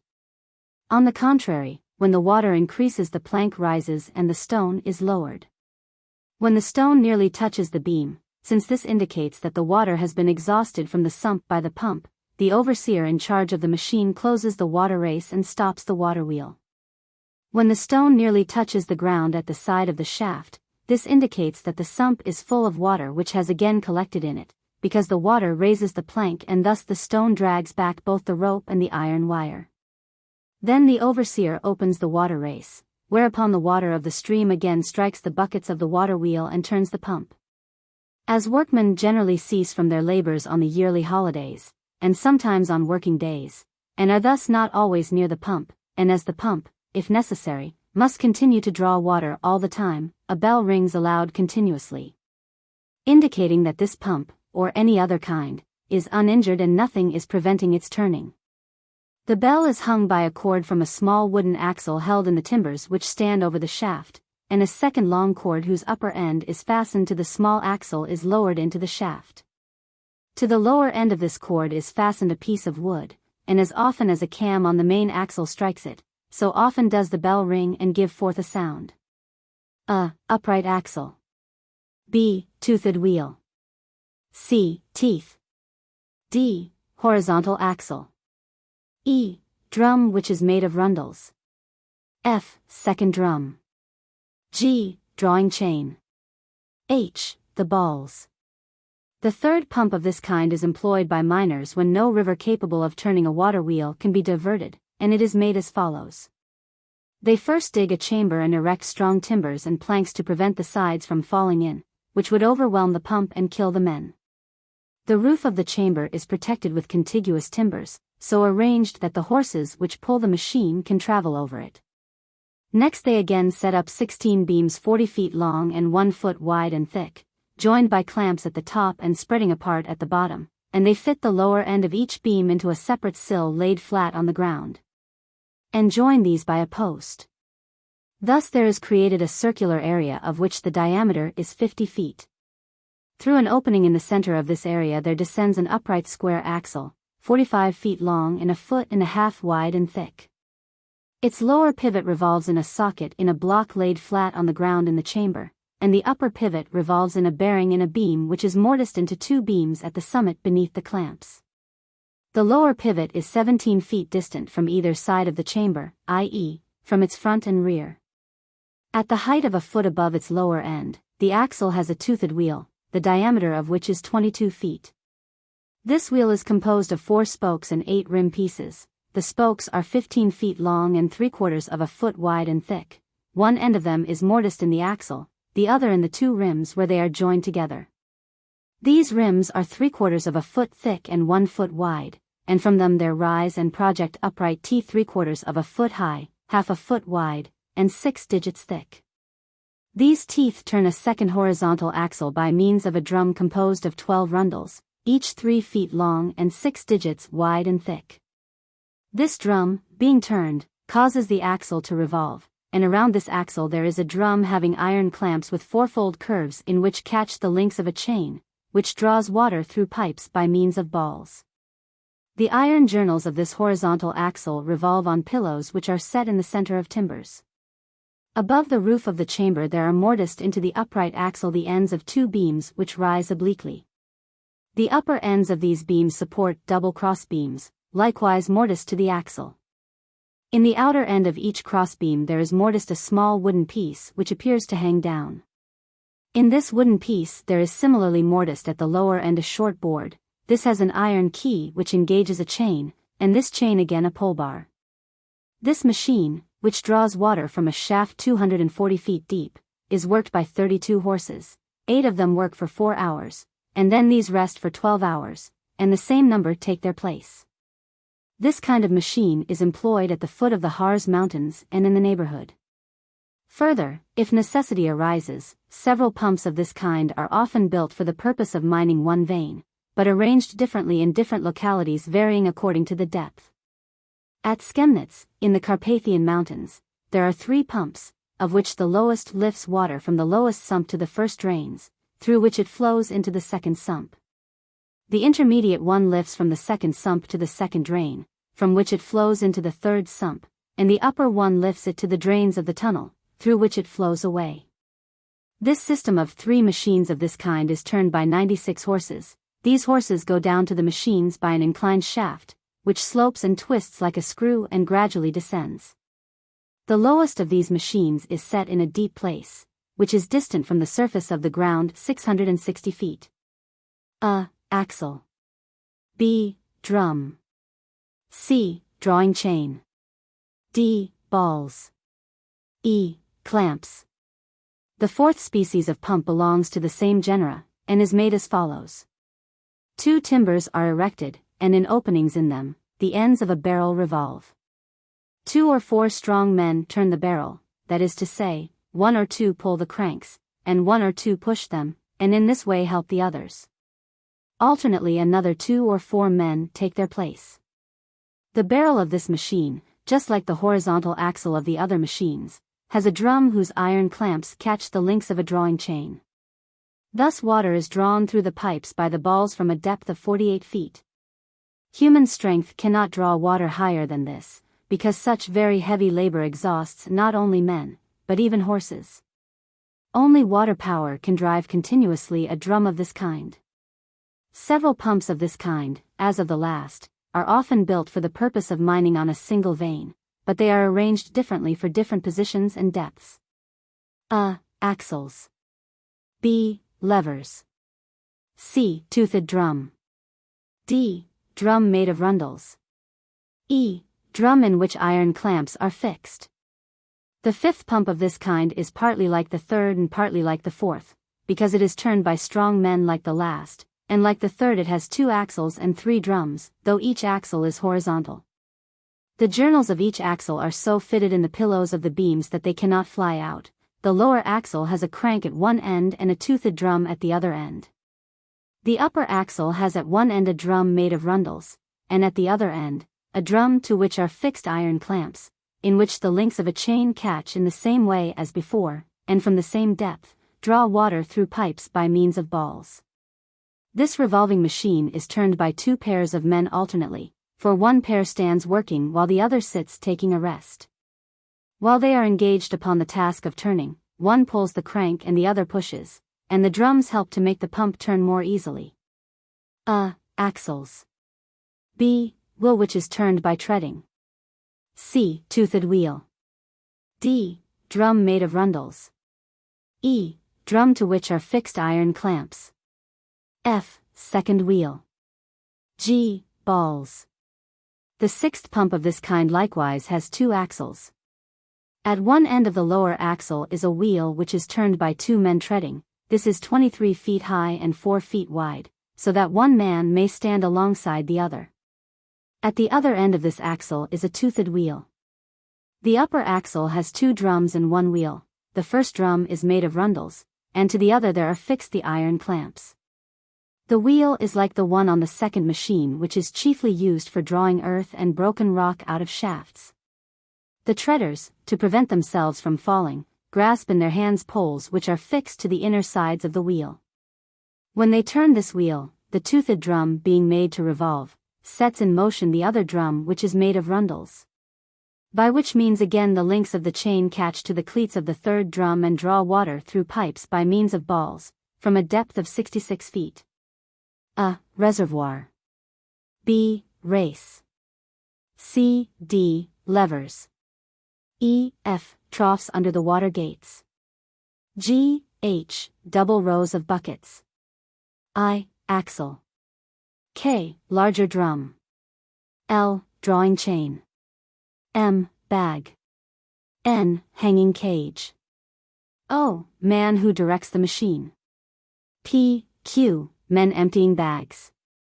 But the largest machine of all those which draw water is the one which follows. First of all, a reservoir is made in a timbered chamber. This reservoir is 18 feet long and 12 feet wide and high. Into this reservoir a stream is diverted through a water race or through the tunnel. It has 2 entrances and the same number of gates.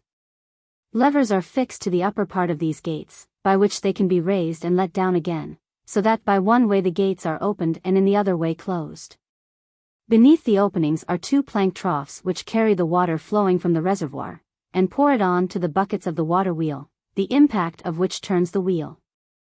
The shorter trough carries the water, which strikes the buckets that turn the wheel toward the reservoir, and the longer trough carries the water which strikes those buckets that turn the wheel in the opposite direction. The casing or covering of the wheel is made of joined boards to which strips are affixed on the inner side. The wheel itself is 36 feet in diameter, and is mortised to an axle, and it has, as I have already said, 2 rows of buckets, of which one is set the opposite way to the other, so that the wheel may be turned toward the reservoir or in the opposite direction. The axle is square and is 35 feet long and 2 feet thick and wide. Beyond the wheel, at a distance of 6 feet, the axle has 4 hubs, 1 foot wide and thick, each one of which is 4 feet distant from the next. To these hubs are fixed by iron nails as many pieces of wood as are necessary to cover the hubs, and, in order that the wood pieces may fit tight, they are broader on the outside and narrower on the inside. In this way a drum is made, around which is wound a chain to whose ends are hooked leather bags. The reason why a drum of this kind is made, is that the axle may be kept in good condition, because this drum when it becomes worn away by use can be repaired easily. Further along the axle, not far from the end, is another drum 1 foot broad, projecting 2 feet on all sides around the axle. And to this, when occasion demands, a brake is applied forcibly and holds back the machine. This kind of brake I have explained before. Near the axle, in place of a hopper, there is a floor with a considerable slope, having in front of the shaft a width of 15 feet and the same at the back. At each side of it there is a stout post carrying an iron chain which has a large hook. 5 men operate this machine. 1 lets down the doors which close the reservoir gates, or by drawing down the levers, opens the water races. This man, who is the director of this machine, stands in a hanging cage beside the reservoir. When one bag has been drawn out nearly as far as the sloping floor, he closes the water gate in order that the wheel may be stopped. When the bag has been emptied he opens the other water gate, in order that the other set of buckets may receive the water and drive the wheel in the opposite direction. If he cannot close the water gate quickly enough, and the water continues to flow, he calls out to his comrade and bids him raise the brake upon the drum and stop the wheel. 2 men alternately empty the bags, one standing on that part of the floor which is in front of the shaft, and the other on that part which is at the back. When the bag has been nearly drawn up, of which fact a certain link of the chain gives warning, the man who stands on the one part of the floor, catches a large iron hook in one link of the chain, and pulls out all the subsequent part of the chain toward the floor, where the bag is emptied by the other man. The object of this hook is to prevent the chain, by its own weight, from pulling down the other empty bag, and thus pulling the whole chain from its axle and dropping it down the shaft. His comrade in the work, seeing that the bag filled with water has been nearly drawn out, calls to the director of the machine and bids him close the water of the tower so that there will be time to empty the bag. This being emptied, the director of the machine first of all slightly opens the other water gate of the tower to allow the end of the chain, together with the empty bag, to be started into the shaft again, and then opens entirely the water gates. When that part of the chain which has been pulled on to the floor has been wound up again, and has been let down over the shaft from the drum, he takes out the large hook which was fastened into a link of the chain. The 5th man stands in a sort of crosscut beside the sump, that he may not be hurt, if it should happen that a link is broken and part of the chain or anything else should fall down. He guides the bag with a wooden shovel, and fills it with water if it fails to take in the water spontaneously. In these days, they sew an iron band into the top of each bag that it may constantly remain open, and when lowered into the sump may fill itself with water, and there is no need for a man to act as governor of the bags. Further, in these days, of those men who stand on the floor, the one empties the bags, and the other closes the gates of the reservoir and opens them again, and the same man usually fixes the large hook in the link of the chain. In this way, 3 men only are employed in working this machine, or even, since sometimes the one who empties the bag presses the brake which is raised against the other drum and thus stops the wheel, 2 men take upon themselves the whole labor. But enough of haulage machines, I will now speak of ventilating machines. If a shaft is very deep and no tunnel reaches to it, or no drift from another shaft connects with it, or when a tunnel is of great length and no shaft reaches to it, then the air does not replenish itself. In such a case it weighs heavily on the miners, causing them to breathe with difficulty, and sometimes they are even suffocated, and burning lamps are also extinguished. There is, therefore, a necessity for machines which the Greeks call pi nu epsilon upsilon mu alpha tau iota kappa iota and the Latin spirit alesh, though they do not give forth any sound, which enable the miners to breathe easily and carry on their work. A. Sills. B. Pointed stakes. C. Cross beams. D. Upright planks. E. Hollows. F. Winds. G. Covering disc. H. Shafts. I. Machine without a covering. These devices are of 3 genera. The first receives and diverts into the shaft the blowing of the wind, and this genus is divided into 3 species, of which the first is as follows. Over the shaft, to which no tunnel connects, are placed 3 sills a little longer than the shaft, the first over the front, the second over the middle, and the third over the back of the shaft. Their ends have openings, through which pegs, sharpened at the bottom, are driven deeply into the ground so as to hold them immovable, in the same way that the sills of the windlass are fixed. Each of these sills is mortised into each of 3 cross beams, of which one is at the right side of the shaft, the second at the left, and the third in the middle. To the second sill and the second cross beam, each of which is placed over the middle of the shaft, planks are fixed which are joined in such a manner that the one which precedes always fits into the groove of the one which follows. In this way 4 angles and the same number of intervening hollows are created, which collect the winds that blow from all directions. The planks are roofed above with a cover made in a circular shape, and are open below, in order that the wind may not be diverted upward and escape, but may be carried downward. And thereby the winds of necessity blow into the shafts through these 4 openings.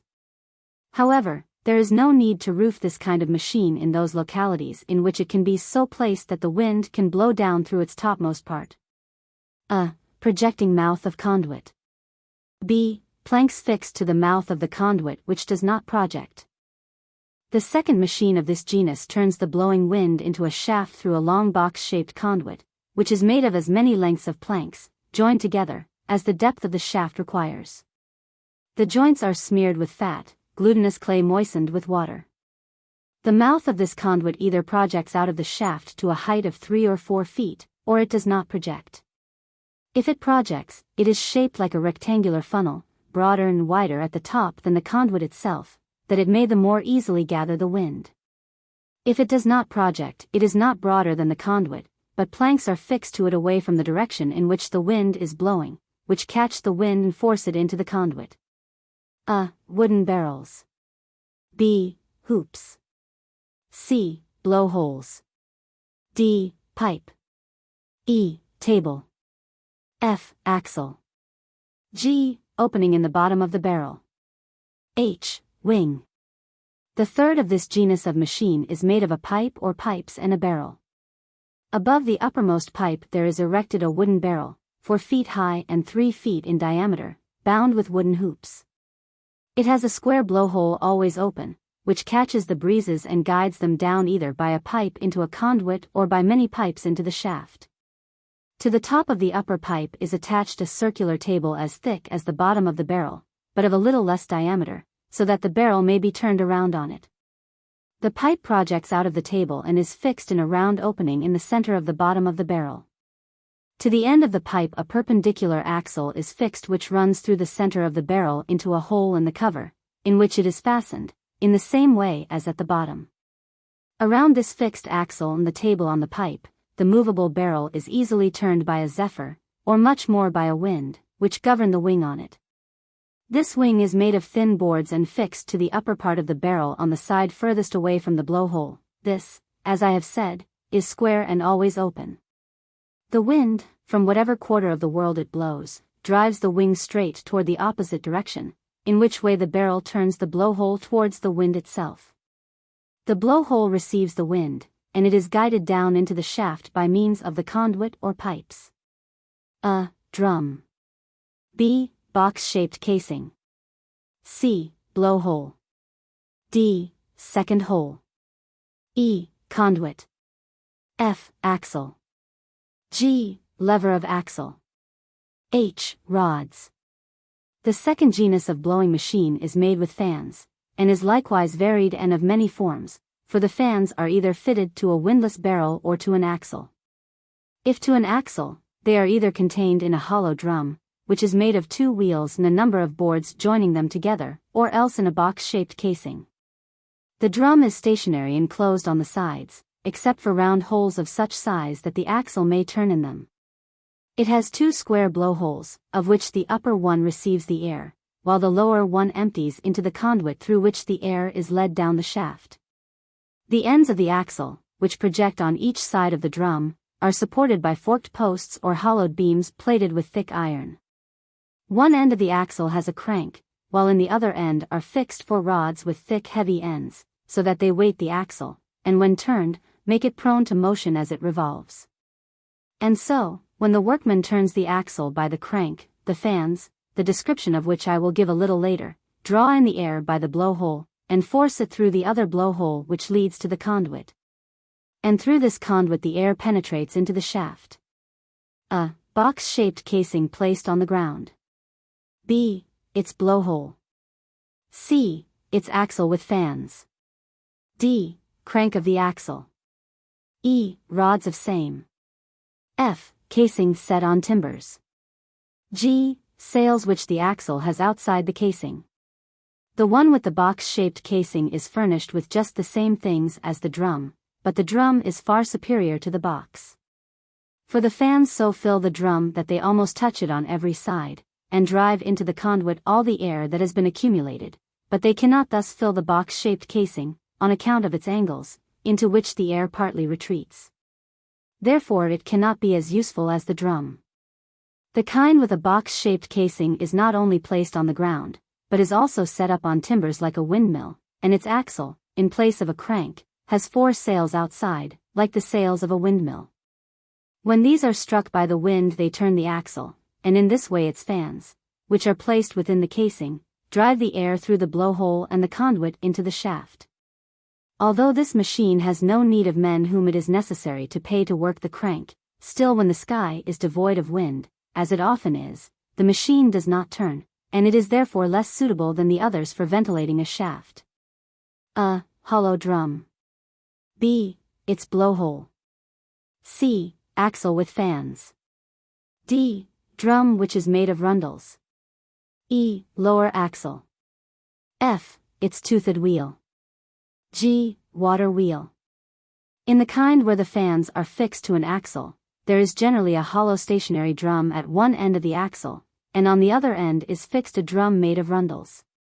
This rundle drum is turned by the toothed wheel of a lower axle, which is itself turned by a wheel whose buckets receive the impetus of water. If the locality supplies an abundance of water, this machine is most useful, because to turn the crank does not need men who require pay, and because it forces air without cessation through the conduit into the shaft. A. First kind of fan. B. Second kind of fan. C. Third kind of fan. D. Quadrangular part of axle. E. Round part of same. F. Crank. Of the fans which are fixed onto an axle contained in a drum or box, there are 3 sorts. The first sort is made of thin boards of such length and width as the height and width of the drum or box require. The second sort is made of boards of the same width, but shorter, to which are bound long thin blades of poplar or some other flexible wood. The third sort has boards like the last, to which are bound double and triple rows of goose feathers. This last is less used than the second, which in turn is less used than the first. The boards of the fan are mortised into the quadrangular parts of the barrel axle. A. Smaller part of shaft. B. Square conduit. C. Bellows. D. Larger part of shaft. Blowing machines of the third genus, which are no less varied and of no fewer forms than those of the second genus, are made with bellows, for by its blasts the shafts and tunnels are not only furnished with air through conduits or pipes, but they can also be cleared by suction of their heavy and pestilential vapors. In the latter case, when the bellows is opened it draws the vapors from the conduits through its blowhole and sucks these vapors into itself. In the former case, when it is compressed, it drives the air through its nozzle into the conduits or pipes. They are compressed either by a man, or by a horse or by water power. If by a man, the lower board of a large bellows is fixed to the timbers above the conduit which projects out of the shaft, and so placed that when the blast is blown through the conduit, its nozzle is set in the conduit. When it is desired to suck out heavy or pestilential vapors, the blowhole of the bellows is fitted all round the mouth of the conduit. Fixed to the upper bellows board is a lever which couples with another running downward from a little axle, into which it is mortised so that it may remain immovable. The iron journals of this little axle revolve in openings of upright posts. And so when the workman pulls down the lever the upper board of the bellows is raised, and at the same time the flap of the blowhole is dragged open by the force of the wind. If the nozzle of the bellows is enclosed in the conduit it draws pure air into itself, but if its blowhole is fitted all round the mouth of the conduit it exhausts the heavy and pestilential vapors out of the conduit and thus from the shaft. Even if it is 120 feet deep. A stone placed on the upper board of the bellows depresses it and then the flap of the blowhole is closed. The bellows, by the first method, blows fresh air into the conduit through its nozzle, and by the second method blows out through the nozzle the heavy and pestilential vapors which have been collected. In this latter case fresh air enters through the larger part of the shaft, and the miners getting the benefit of it can sustain their toil. A certain smaller part of the shaft which forms a kind of estuary, requires to be partitioned off from the other larger part by uninterrupted lagging, which reaches from the top of the shaft to the bottom. Through this part the long but narrow conduit reaches down nearly to the bottom of the shaft. A. Tunnel. B. Pipe. C. Nozzle of double bellows. When no shaft has been sunk to such depth as to meet a tunnel driven far into a mountain, these machines should be built in such a manner that the workman can move them about. Close by the drains of the tunnel through which the water flows away, wooden pipes should be placed and joined tightly together in such a manner that they can hold the air. These should reach from the mouth of the tunnel to its furthest end. At the mouth of the tunnel the bellows should be so placed that through its nozzle it can blow its accumulated blasts into the pipes or the conduit. Since one blast always drives forward another, they penetrate into the tunnel and change the air, whereby the miners are enabled to continue their work. A. Machine first described. B. This workman, treading with his feet, is compressing the bellows. C. Bellows without nozzles. D. Hole by which heavy vapors or blasts are blown out. E. Conduits. F. Tunnel. G. Second machine described. H. Wooden wheel. I. Its steps. K. Bars. L. Hole in same wheel. M. Pole. N. Third machine described. O. Upright axle. P. Its toothed drum. Q. Horizontal axle.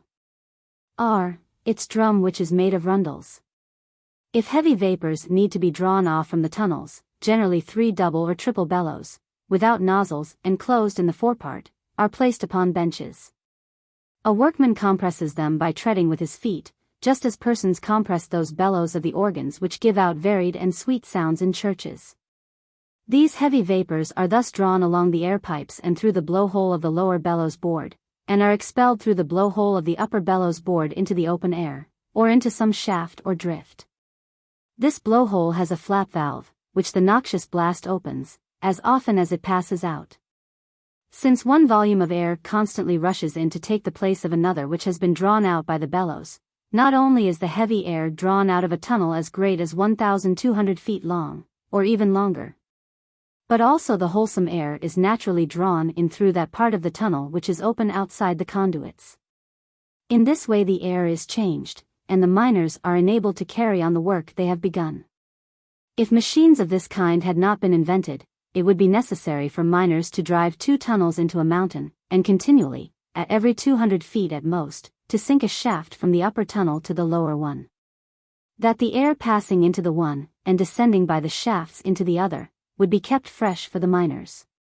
This could not be done without great expense. There are 2 different machines for operating, by means of horses, the above described bellows.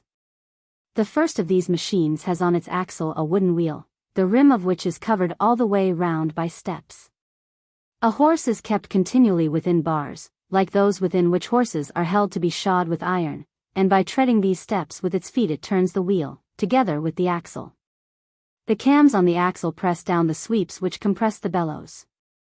The way the instrument is made which raises the bellows again, and also the benches on which the bellows rest, I will explain more clearly in.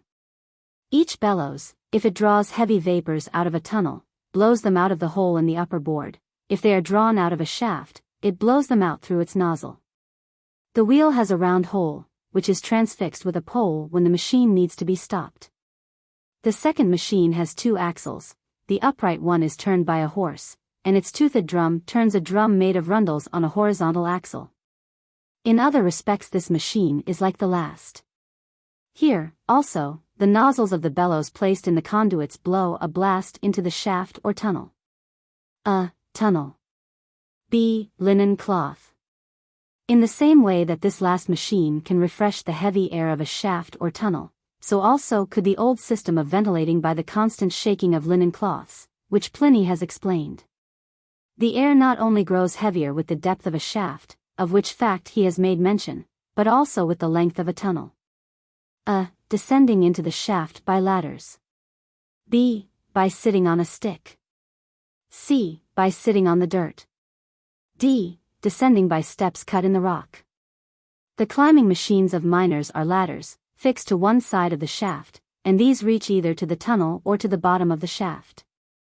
I need not describe how they are made, because they are used everywhere, and need not so much skill in their construction as care in fixing them. However, miners go down into mines not only by the steps of ladders, but they are also lowered into them while sitting on a stick or a wicker basket, fastened to the rope of one of the 3 drawing machines which I described at first. Further, when the shafts are much inclined, miners and other workmen sit in the dirt which surrounds their loins and slide down in the same way that boys do in wintertime when the water on some hillside has congealed with the cold. And to prevent themselves from falling, one arm is wound about a rope, the upper end of which is fastened to a beam at the mouth of the shaft, and the lower end to a stake fixed in the bottom of the shaft. In these 3 ways miners descend into the shafts. A 4th way may be mentioned which is employed when men and horses go down to the underground machines and come up again, that is by inclined shafts which are twisted like a screw and have steps cut in the rock, as I have already described. It remains for me to speak of the ailments and accidents of miners, and of the methods by which they can guard against these, for we should always devote more care to maintaining our health, that we may freely perform our bodily functions, than to making profits. Of the illnesses, some affect the joints, others attack the lungs, some the eyes, and finally some are fatal to men. Where water in shafts is abundant and very cold, it frequently injures the limbs, for cold is harmful to the sinews. To meet this, miners should make themselves sufficiently high boots of rawhide, which protect their legs from the cold water. The man who does not follow this advice will suffer much ill health, especially when he reaches old age. On the other hand, some mines are so dry that they are entirely devoid of water, and this dryness causes the workmen even greater harm, for the dust which is stirred and beaten up by digging penetrates into the windpipe and lungs, and produces difficulty in breathing, and the disease which the Greeks call sigma-theta-mu alpha. If the dust has corrosive qualities, it eats away the lungs, and implants consumption in the body. Hence in the mines of the Carpathian Mountains women are found who have married 7 husbands, all of whom this terrible consumption has carried off to a premature death. At Altenburg in Meissen there is found in the mines black pompholyx, which eats wounds and ulcers to the bone. This also corrodes iron, for which reason the keys of their sheds are made of wood. Further, there is a certain kind of cadmia which eats away the feet of the workmen when they have become wet, and similarly their hands, and injures their lungs and eyes. Therefore, for their digging they should make for themselves not only boots of rawhide, but gloves long enough to reach to the elbow, and they should fasten loose veils over their faces.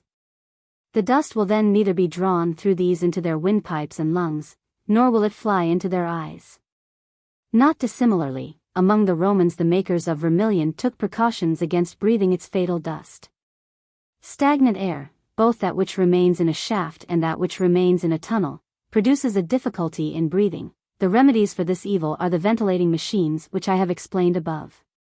There is another illness even more destructive, which soon brings death to men who work in those shafts or levels or tunnels in which the hard rock is broken by fire. Here the air is infected with poison, since large and small veins and seams in the rocks exhale some subtle poison from the minerals, which is driven out by the fire, and this poison itself is raised with the smoke not unlike pamphlix, which clings to the upper part of the walls in the works in which ore is smelted.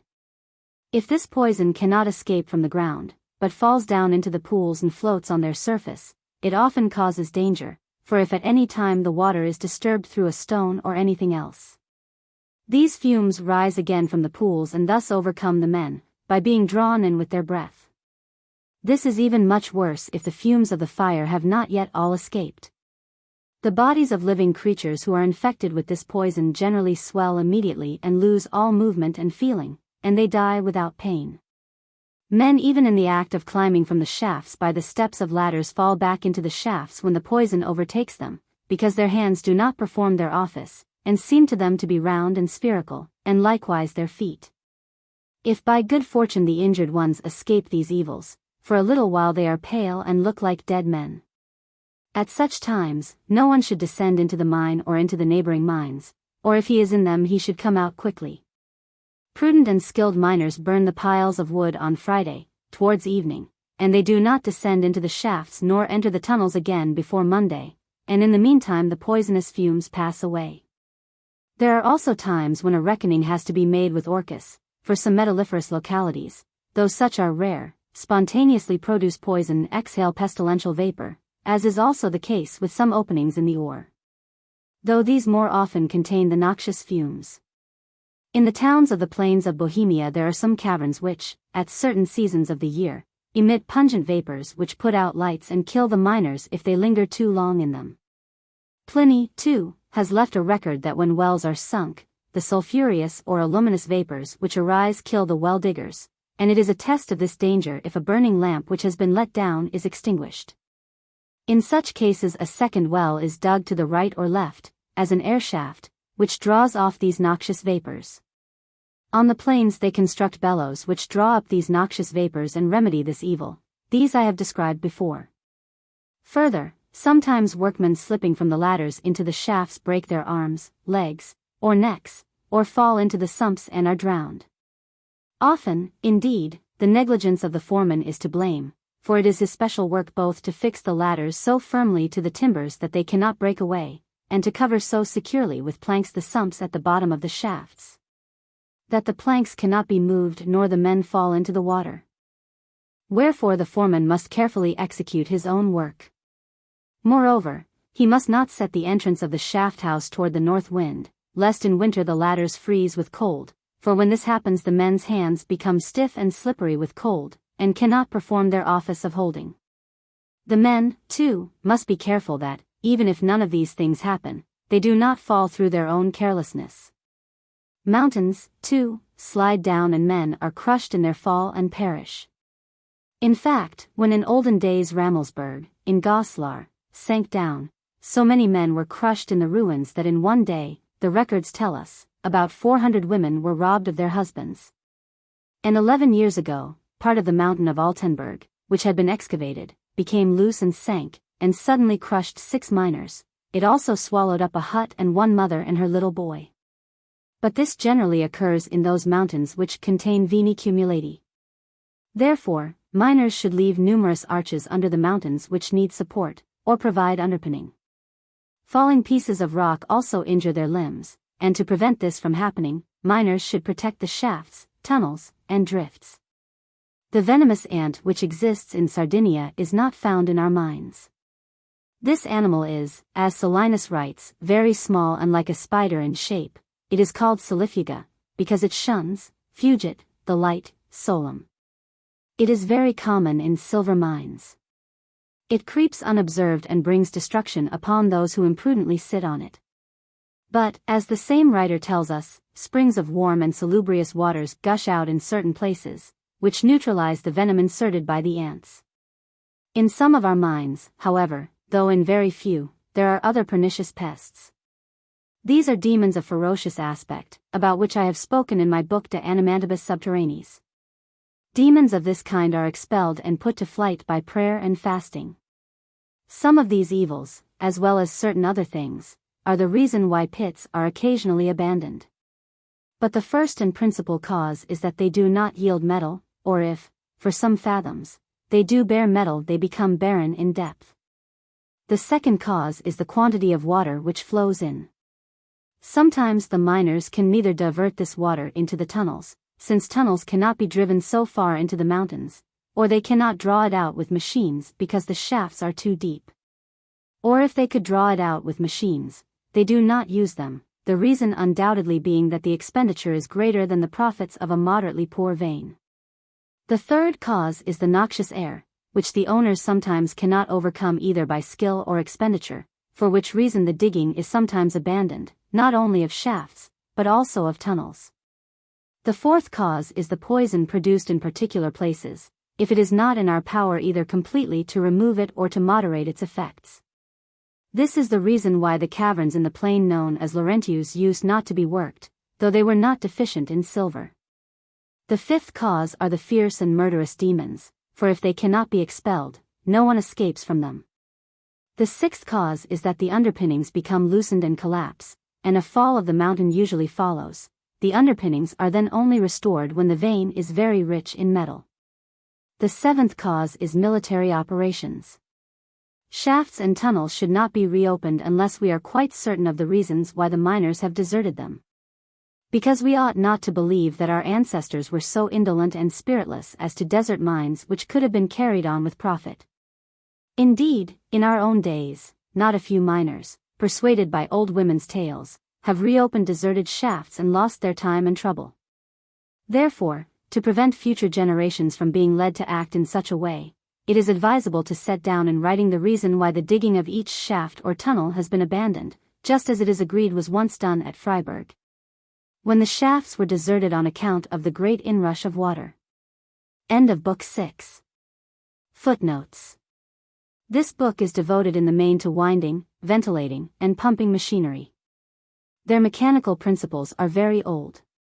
The block and pulley, the windlass, the use of water wheels, the transmission of power through shafts and gear wheels, chain pumps, piston pumps with valves, were all known to the Greeks and Romans, and possibly earlier.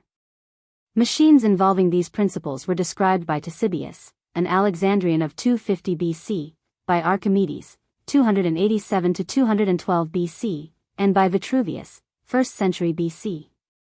As to how far these machines were applied to mining by the ancients we have but little evidence, and this largely in connection with handling water. Diodorus Siculus, 1st century BC, referring to the Spanish mines, says, Book V. Sometimes at great depths they meet great rivers underground, but by art give check to the violence of the streams, for by cutting trenches they divert the current, and being sure to gain what they aim at when they have begun, they never leave off till they have finished it. And they admirably pump out the water with those instruments called Egyptian pumps, invented by Archimedes, the Syracusan, when he was in Egypt. By these, with constant pumping by turns they throw up the water to the mouth of the pit and thus drain the mine, for this engine is so ingeniously contrived that a vast quantity of water is strangely and with little labor cast out. Strabo, 63 BC. Minus 24 AD, 3, 2, 9, also referring to Spanish mines, quoting from Posidonius, about 100 BC. Says, he compares with these, the Athenians, the activity and diligence of the Turdetani, who are in the habit of cutting tortuous and deep tunnels, and draining the streams which they frequently encounter by means of Egyptian screws. Hamilton's Tran, Volume 1, The Egyptian screw was Archimedes' screw, and was thus called because much used by the Egyptians for irrigation.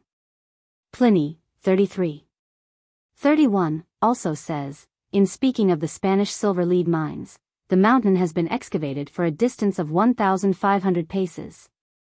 And along this distance there are water carriers standing by torchlight night and day steadily bailing the water, thus making quite a river. The reopening of the mines at Rio Tinto in the middle of the 18th century disclosed old Roman stopes, in which were found several water wheels. These were about 15 feet in diameter, lifting the water by the reverse arrangement to an overshot water wheel. A wooden Archimedean screw was also found in the neighborhood. Nash, The Rio Tinto Mine, Its History and Romance, London, 1904. Until early in the 18th century, water formed the limiting factor in the depth of mines. To the great devotion to this water problem we owe the invention of the steam engine. In 1705 Newcomen, no doubt inspired by Savory's unsuccessful attempt, invented his engine, and installed the first one on a colliery at Wolverhampton, in Staffordshire. With its success, a new era was opened to the miner, to be yet further extended by Watt's improvements 60 years later. It should be a matter of satisfaction to mining engineers that not only was the steam engine the handiwork of their profession, but that another mining engineer, Stephenson, in his effort to further the advance of his calling, invented the locomotive. While these particular tools serve the same purpose as the gad and the moil, the latter are not fitted with handles, and we have, therefore, not felt justified in adopting these terms, but have given a literal rendering of the Latin. The Latin and Old German terms for these tools were: first iron tool equals ferramentumpermum equals Bergeisen. Second equals secundum equals Rutzeisen. Third equals tertium equals Sumpfeisen. Fourth equals quartum equals Fimmel. Wedge equals cuneus equals Kiel. Iron block equals lamina equals Platz. Iron plate equals Bractea equals Fader. The German words obviously had local value and do not bear translation literally. 1 metrita, a Greek measure, equaled about 9 English gallons, and a congius contained about 6 pints. Ingestores. This is a case of Agricola coining a name for workmen from the work, the term being derived from ingero, to pour or to throw in, used in the previous clause, hence the reason. CP. Cesium. A two-wheeled cart.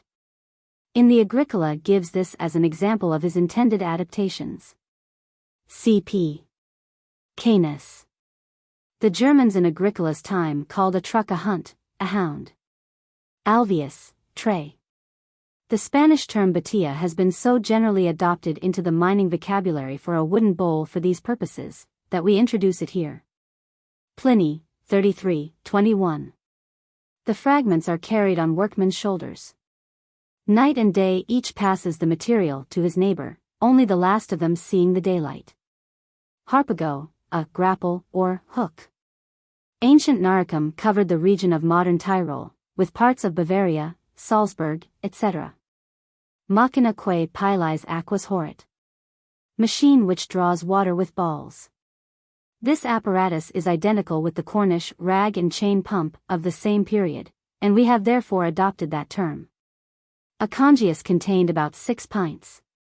Vitruvius, x. 9. But if the water is to be supplied to still higher places, a double chain of iron is made to revolve on the axis of the wheel, long enough to reach to the lower level. This is furnished with brazen buckets, each holding about a congius. Then by turning the wheel, the chain also turns upon the axis and brings the buckets to the top thereof, on passing which they are inverted and pour into the conduits the water they have raised. This description certainly does not correspond in every particular with the illustration. There is a certain deficiency in the hydraulics of this machine. The dimensions given in this description for the various members do not tally. Melibotian, the Hars.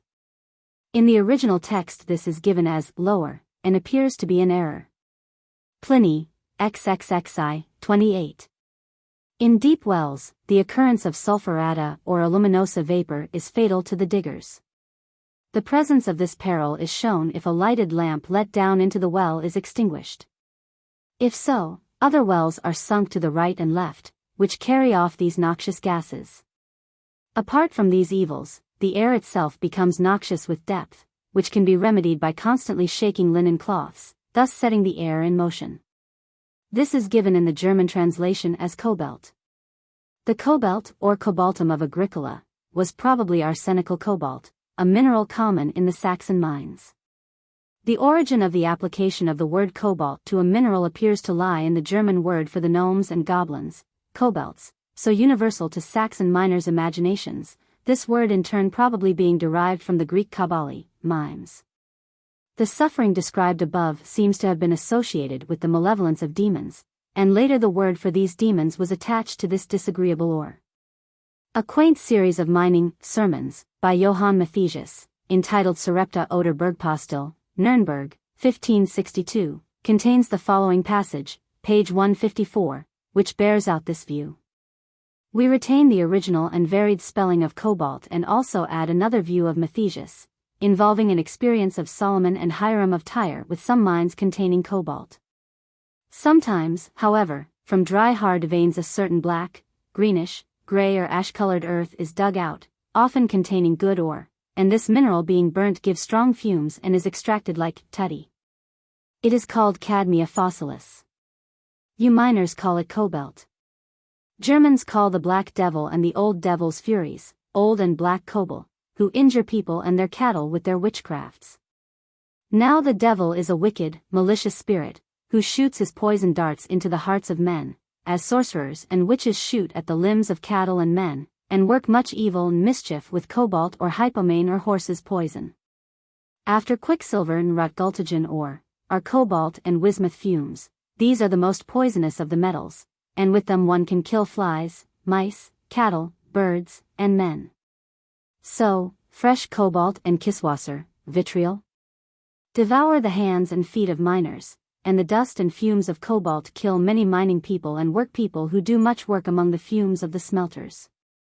Whether or not the devil and his hellish crew gave their name to cobalt, or cobalt, nevertheless, cobalt is a poisonous and injurious metal even if it contains silver. I find in I Kings 9, the word Kabul. When Solomon presented 20 towns in Galilee to the king of Tyre, Hiram visited them first, and would not have them, and said the land was well named Kabul as Joshua had christened it. It is certain from Joshua that these 20 towns lay in the kingdom of Azar, not far from our Sarepta, and that there had been iron and copper mines there, as Moses says in another place. Inasmuch, then, as these 20 places were mining towns, and cobalt is a metal, it appears quite likely that the mineral took its name from the land of Kabul. History and circumstances bear out the theory that Hiram was an excellent and experienced miner, who obtained much gold from Ophir, with which he honored Solomon. Therefore, the great king wished to show his gratitude to his good neighbor by honoring a miner with mining towns. But because the king of Tyre was skilled in mines, he first inspected the new mines, and saw that they only produced poor metal and much wild cobalt ore. Therefore he preferred to find his gold by digging the gold and silver in India rather than by getting it by the cobalt veins and ore. For truly, cobalt ores are injurious, and are usually so embedded in other ore that they rob them in the fire and consume, mad tet und frist, much lead before the silver is extracted, and when this happens it is especially spazig. Therefore Hiram made a good reckoning as to the mines and would not undertake all the expense of working and smelting, and so returned Solomon the 20 towns. Pliny, 33:40.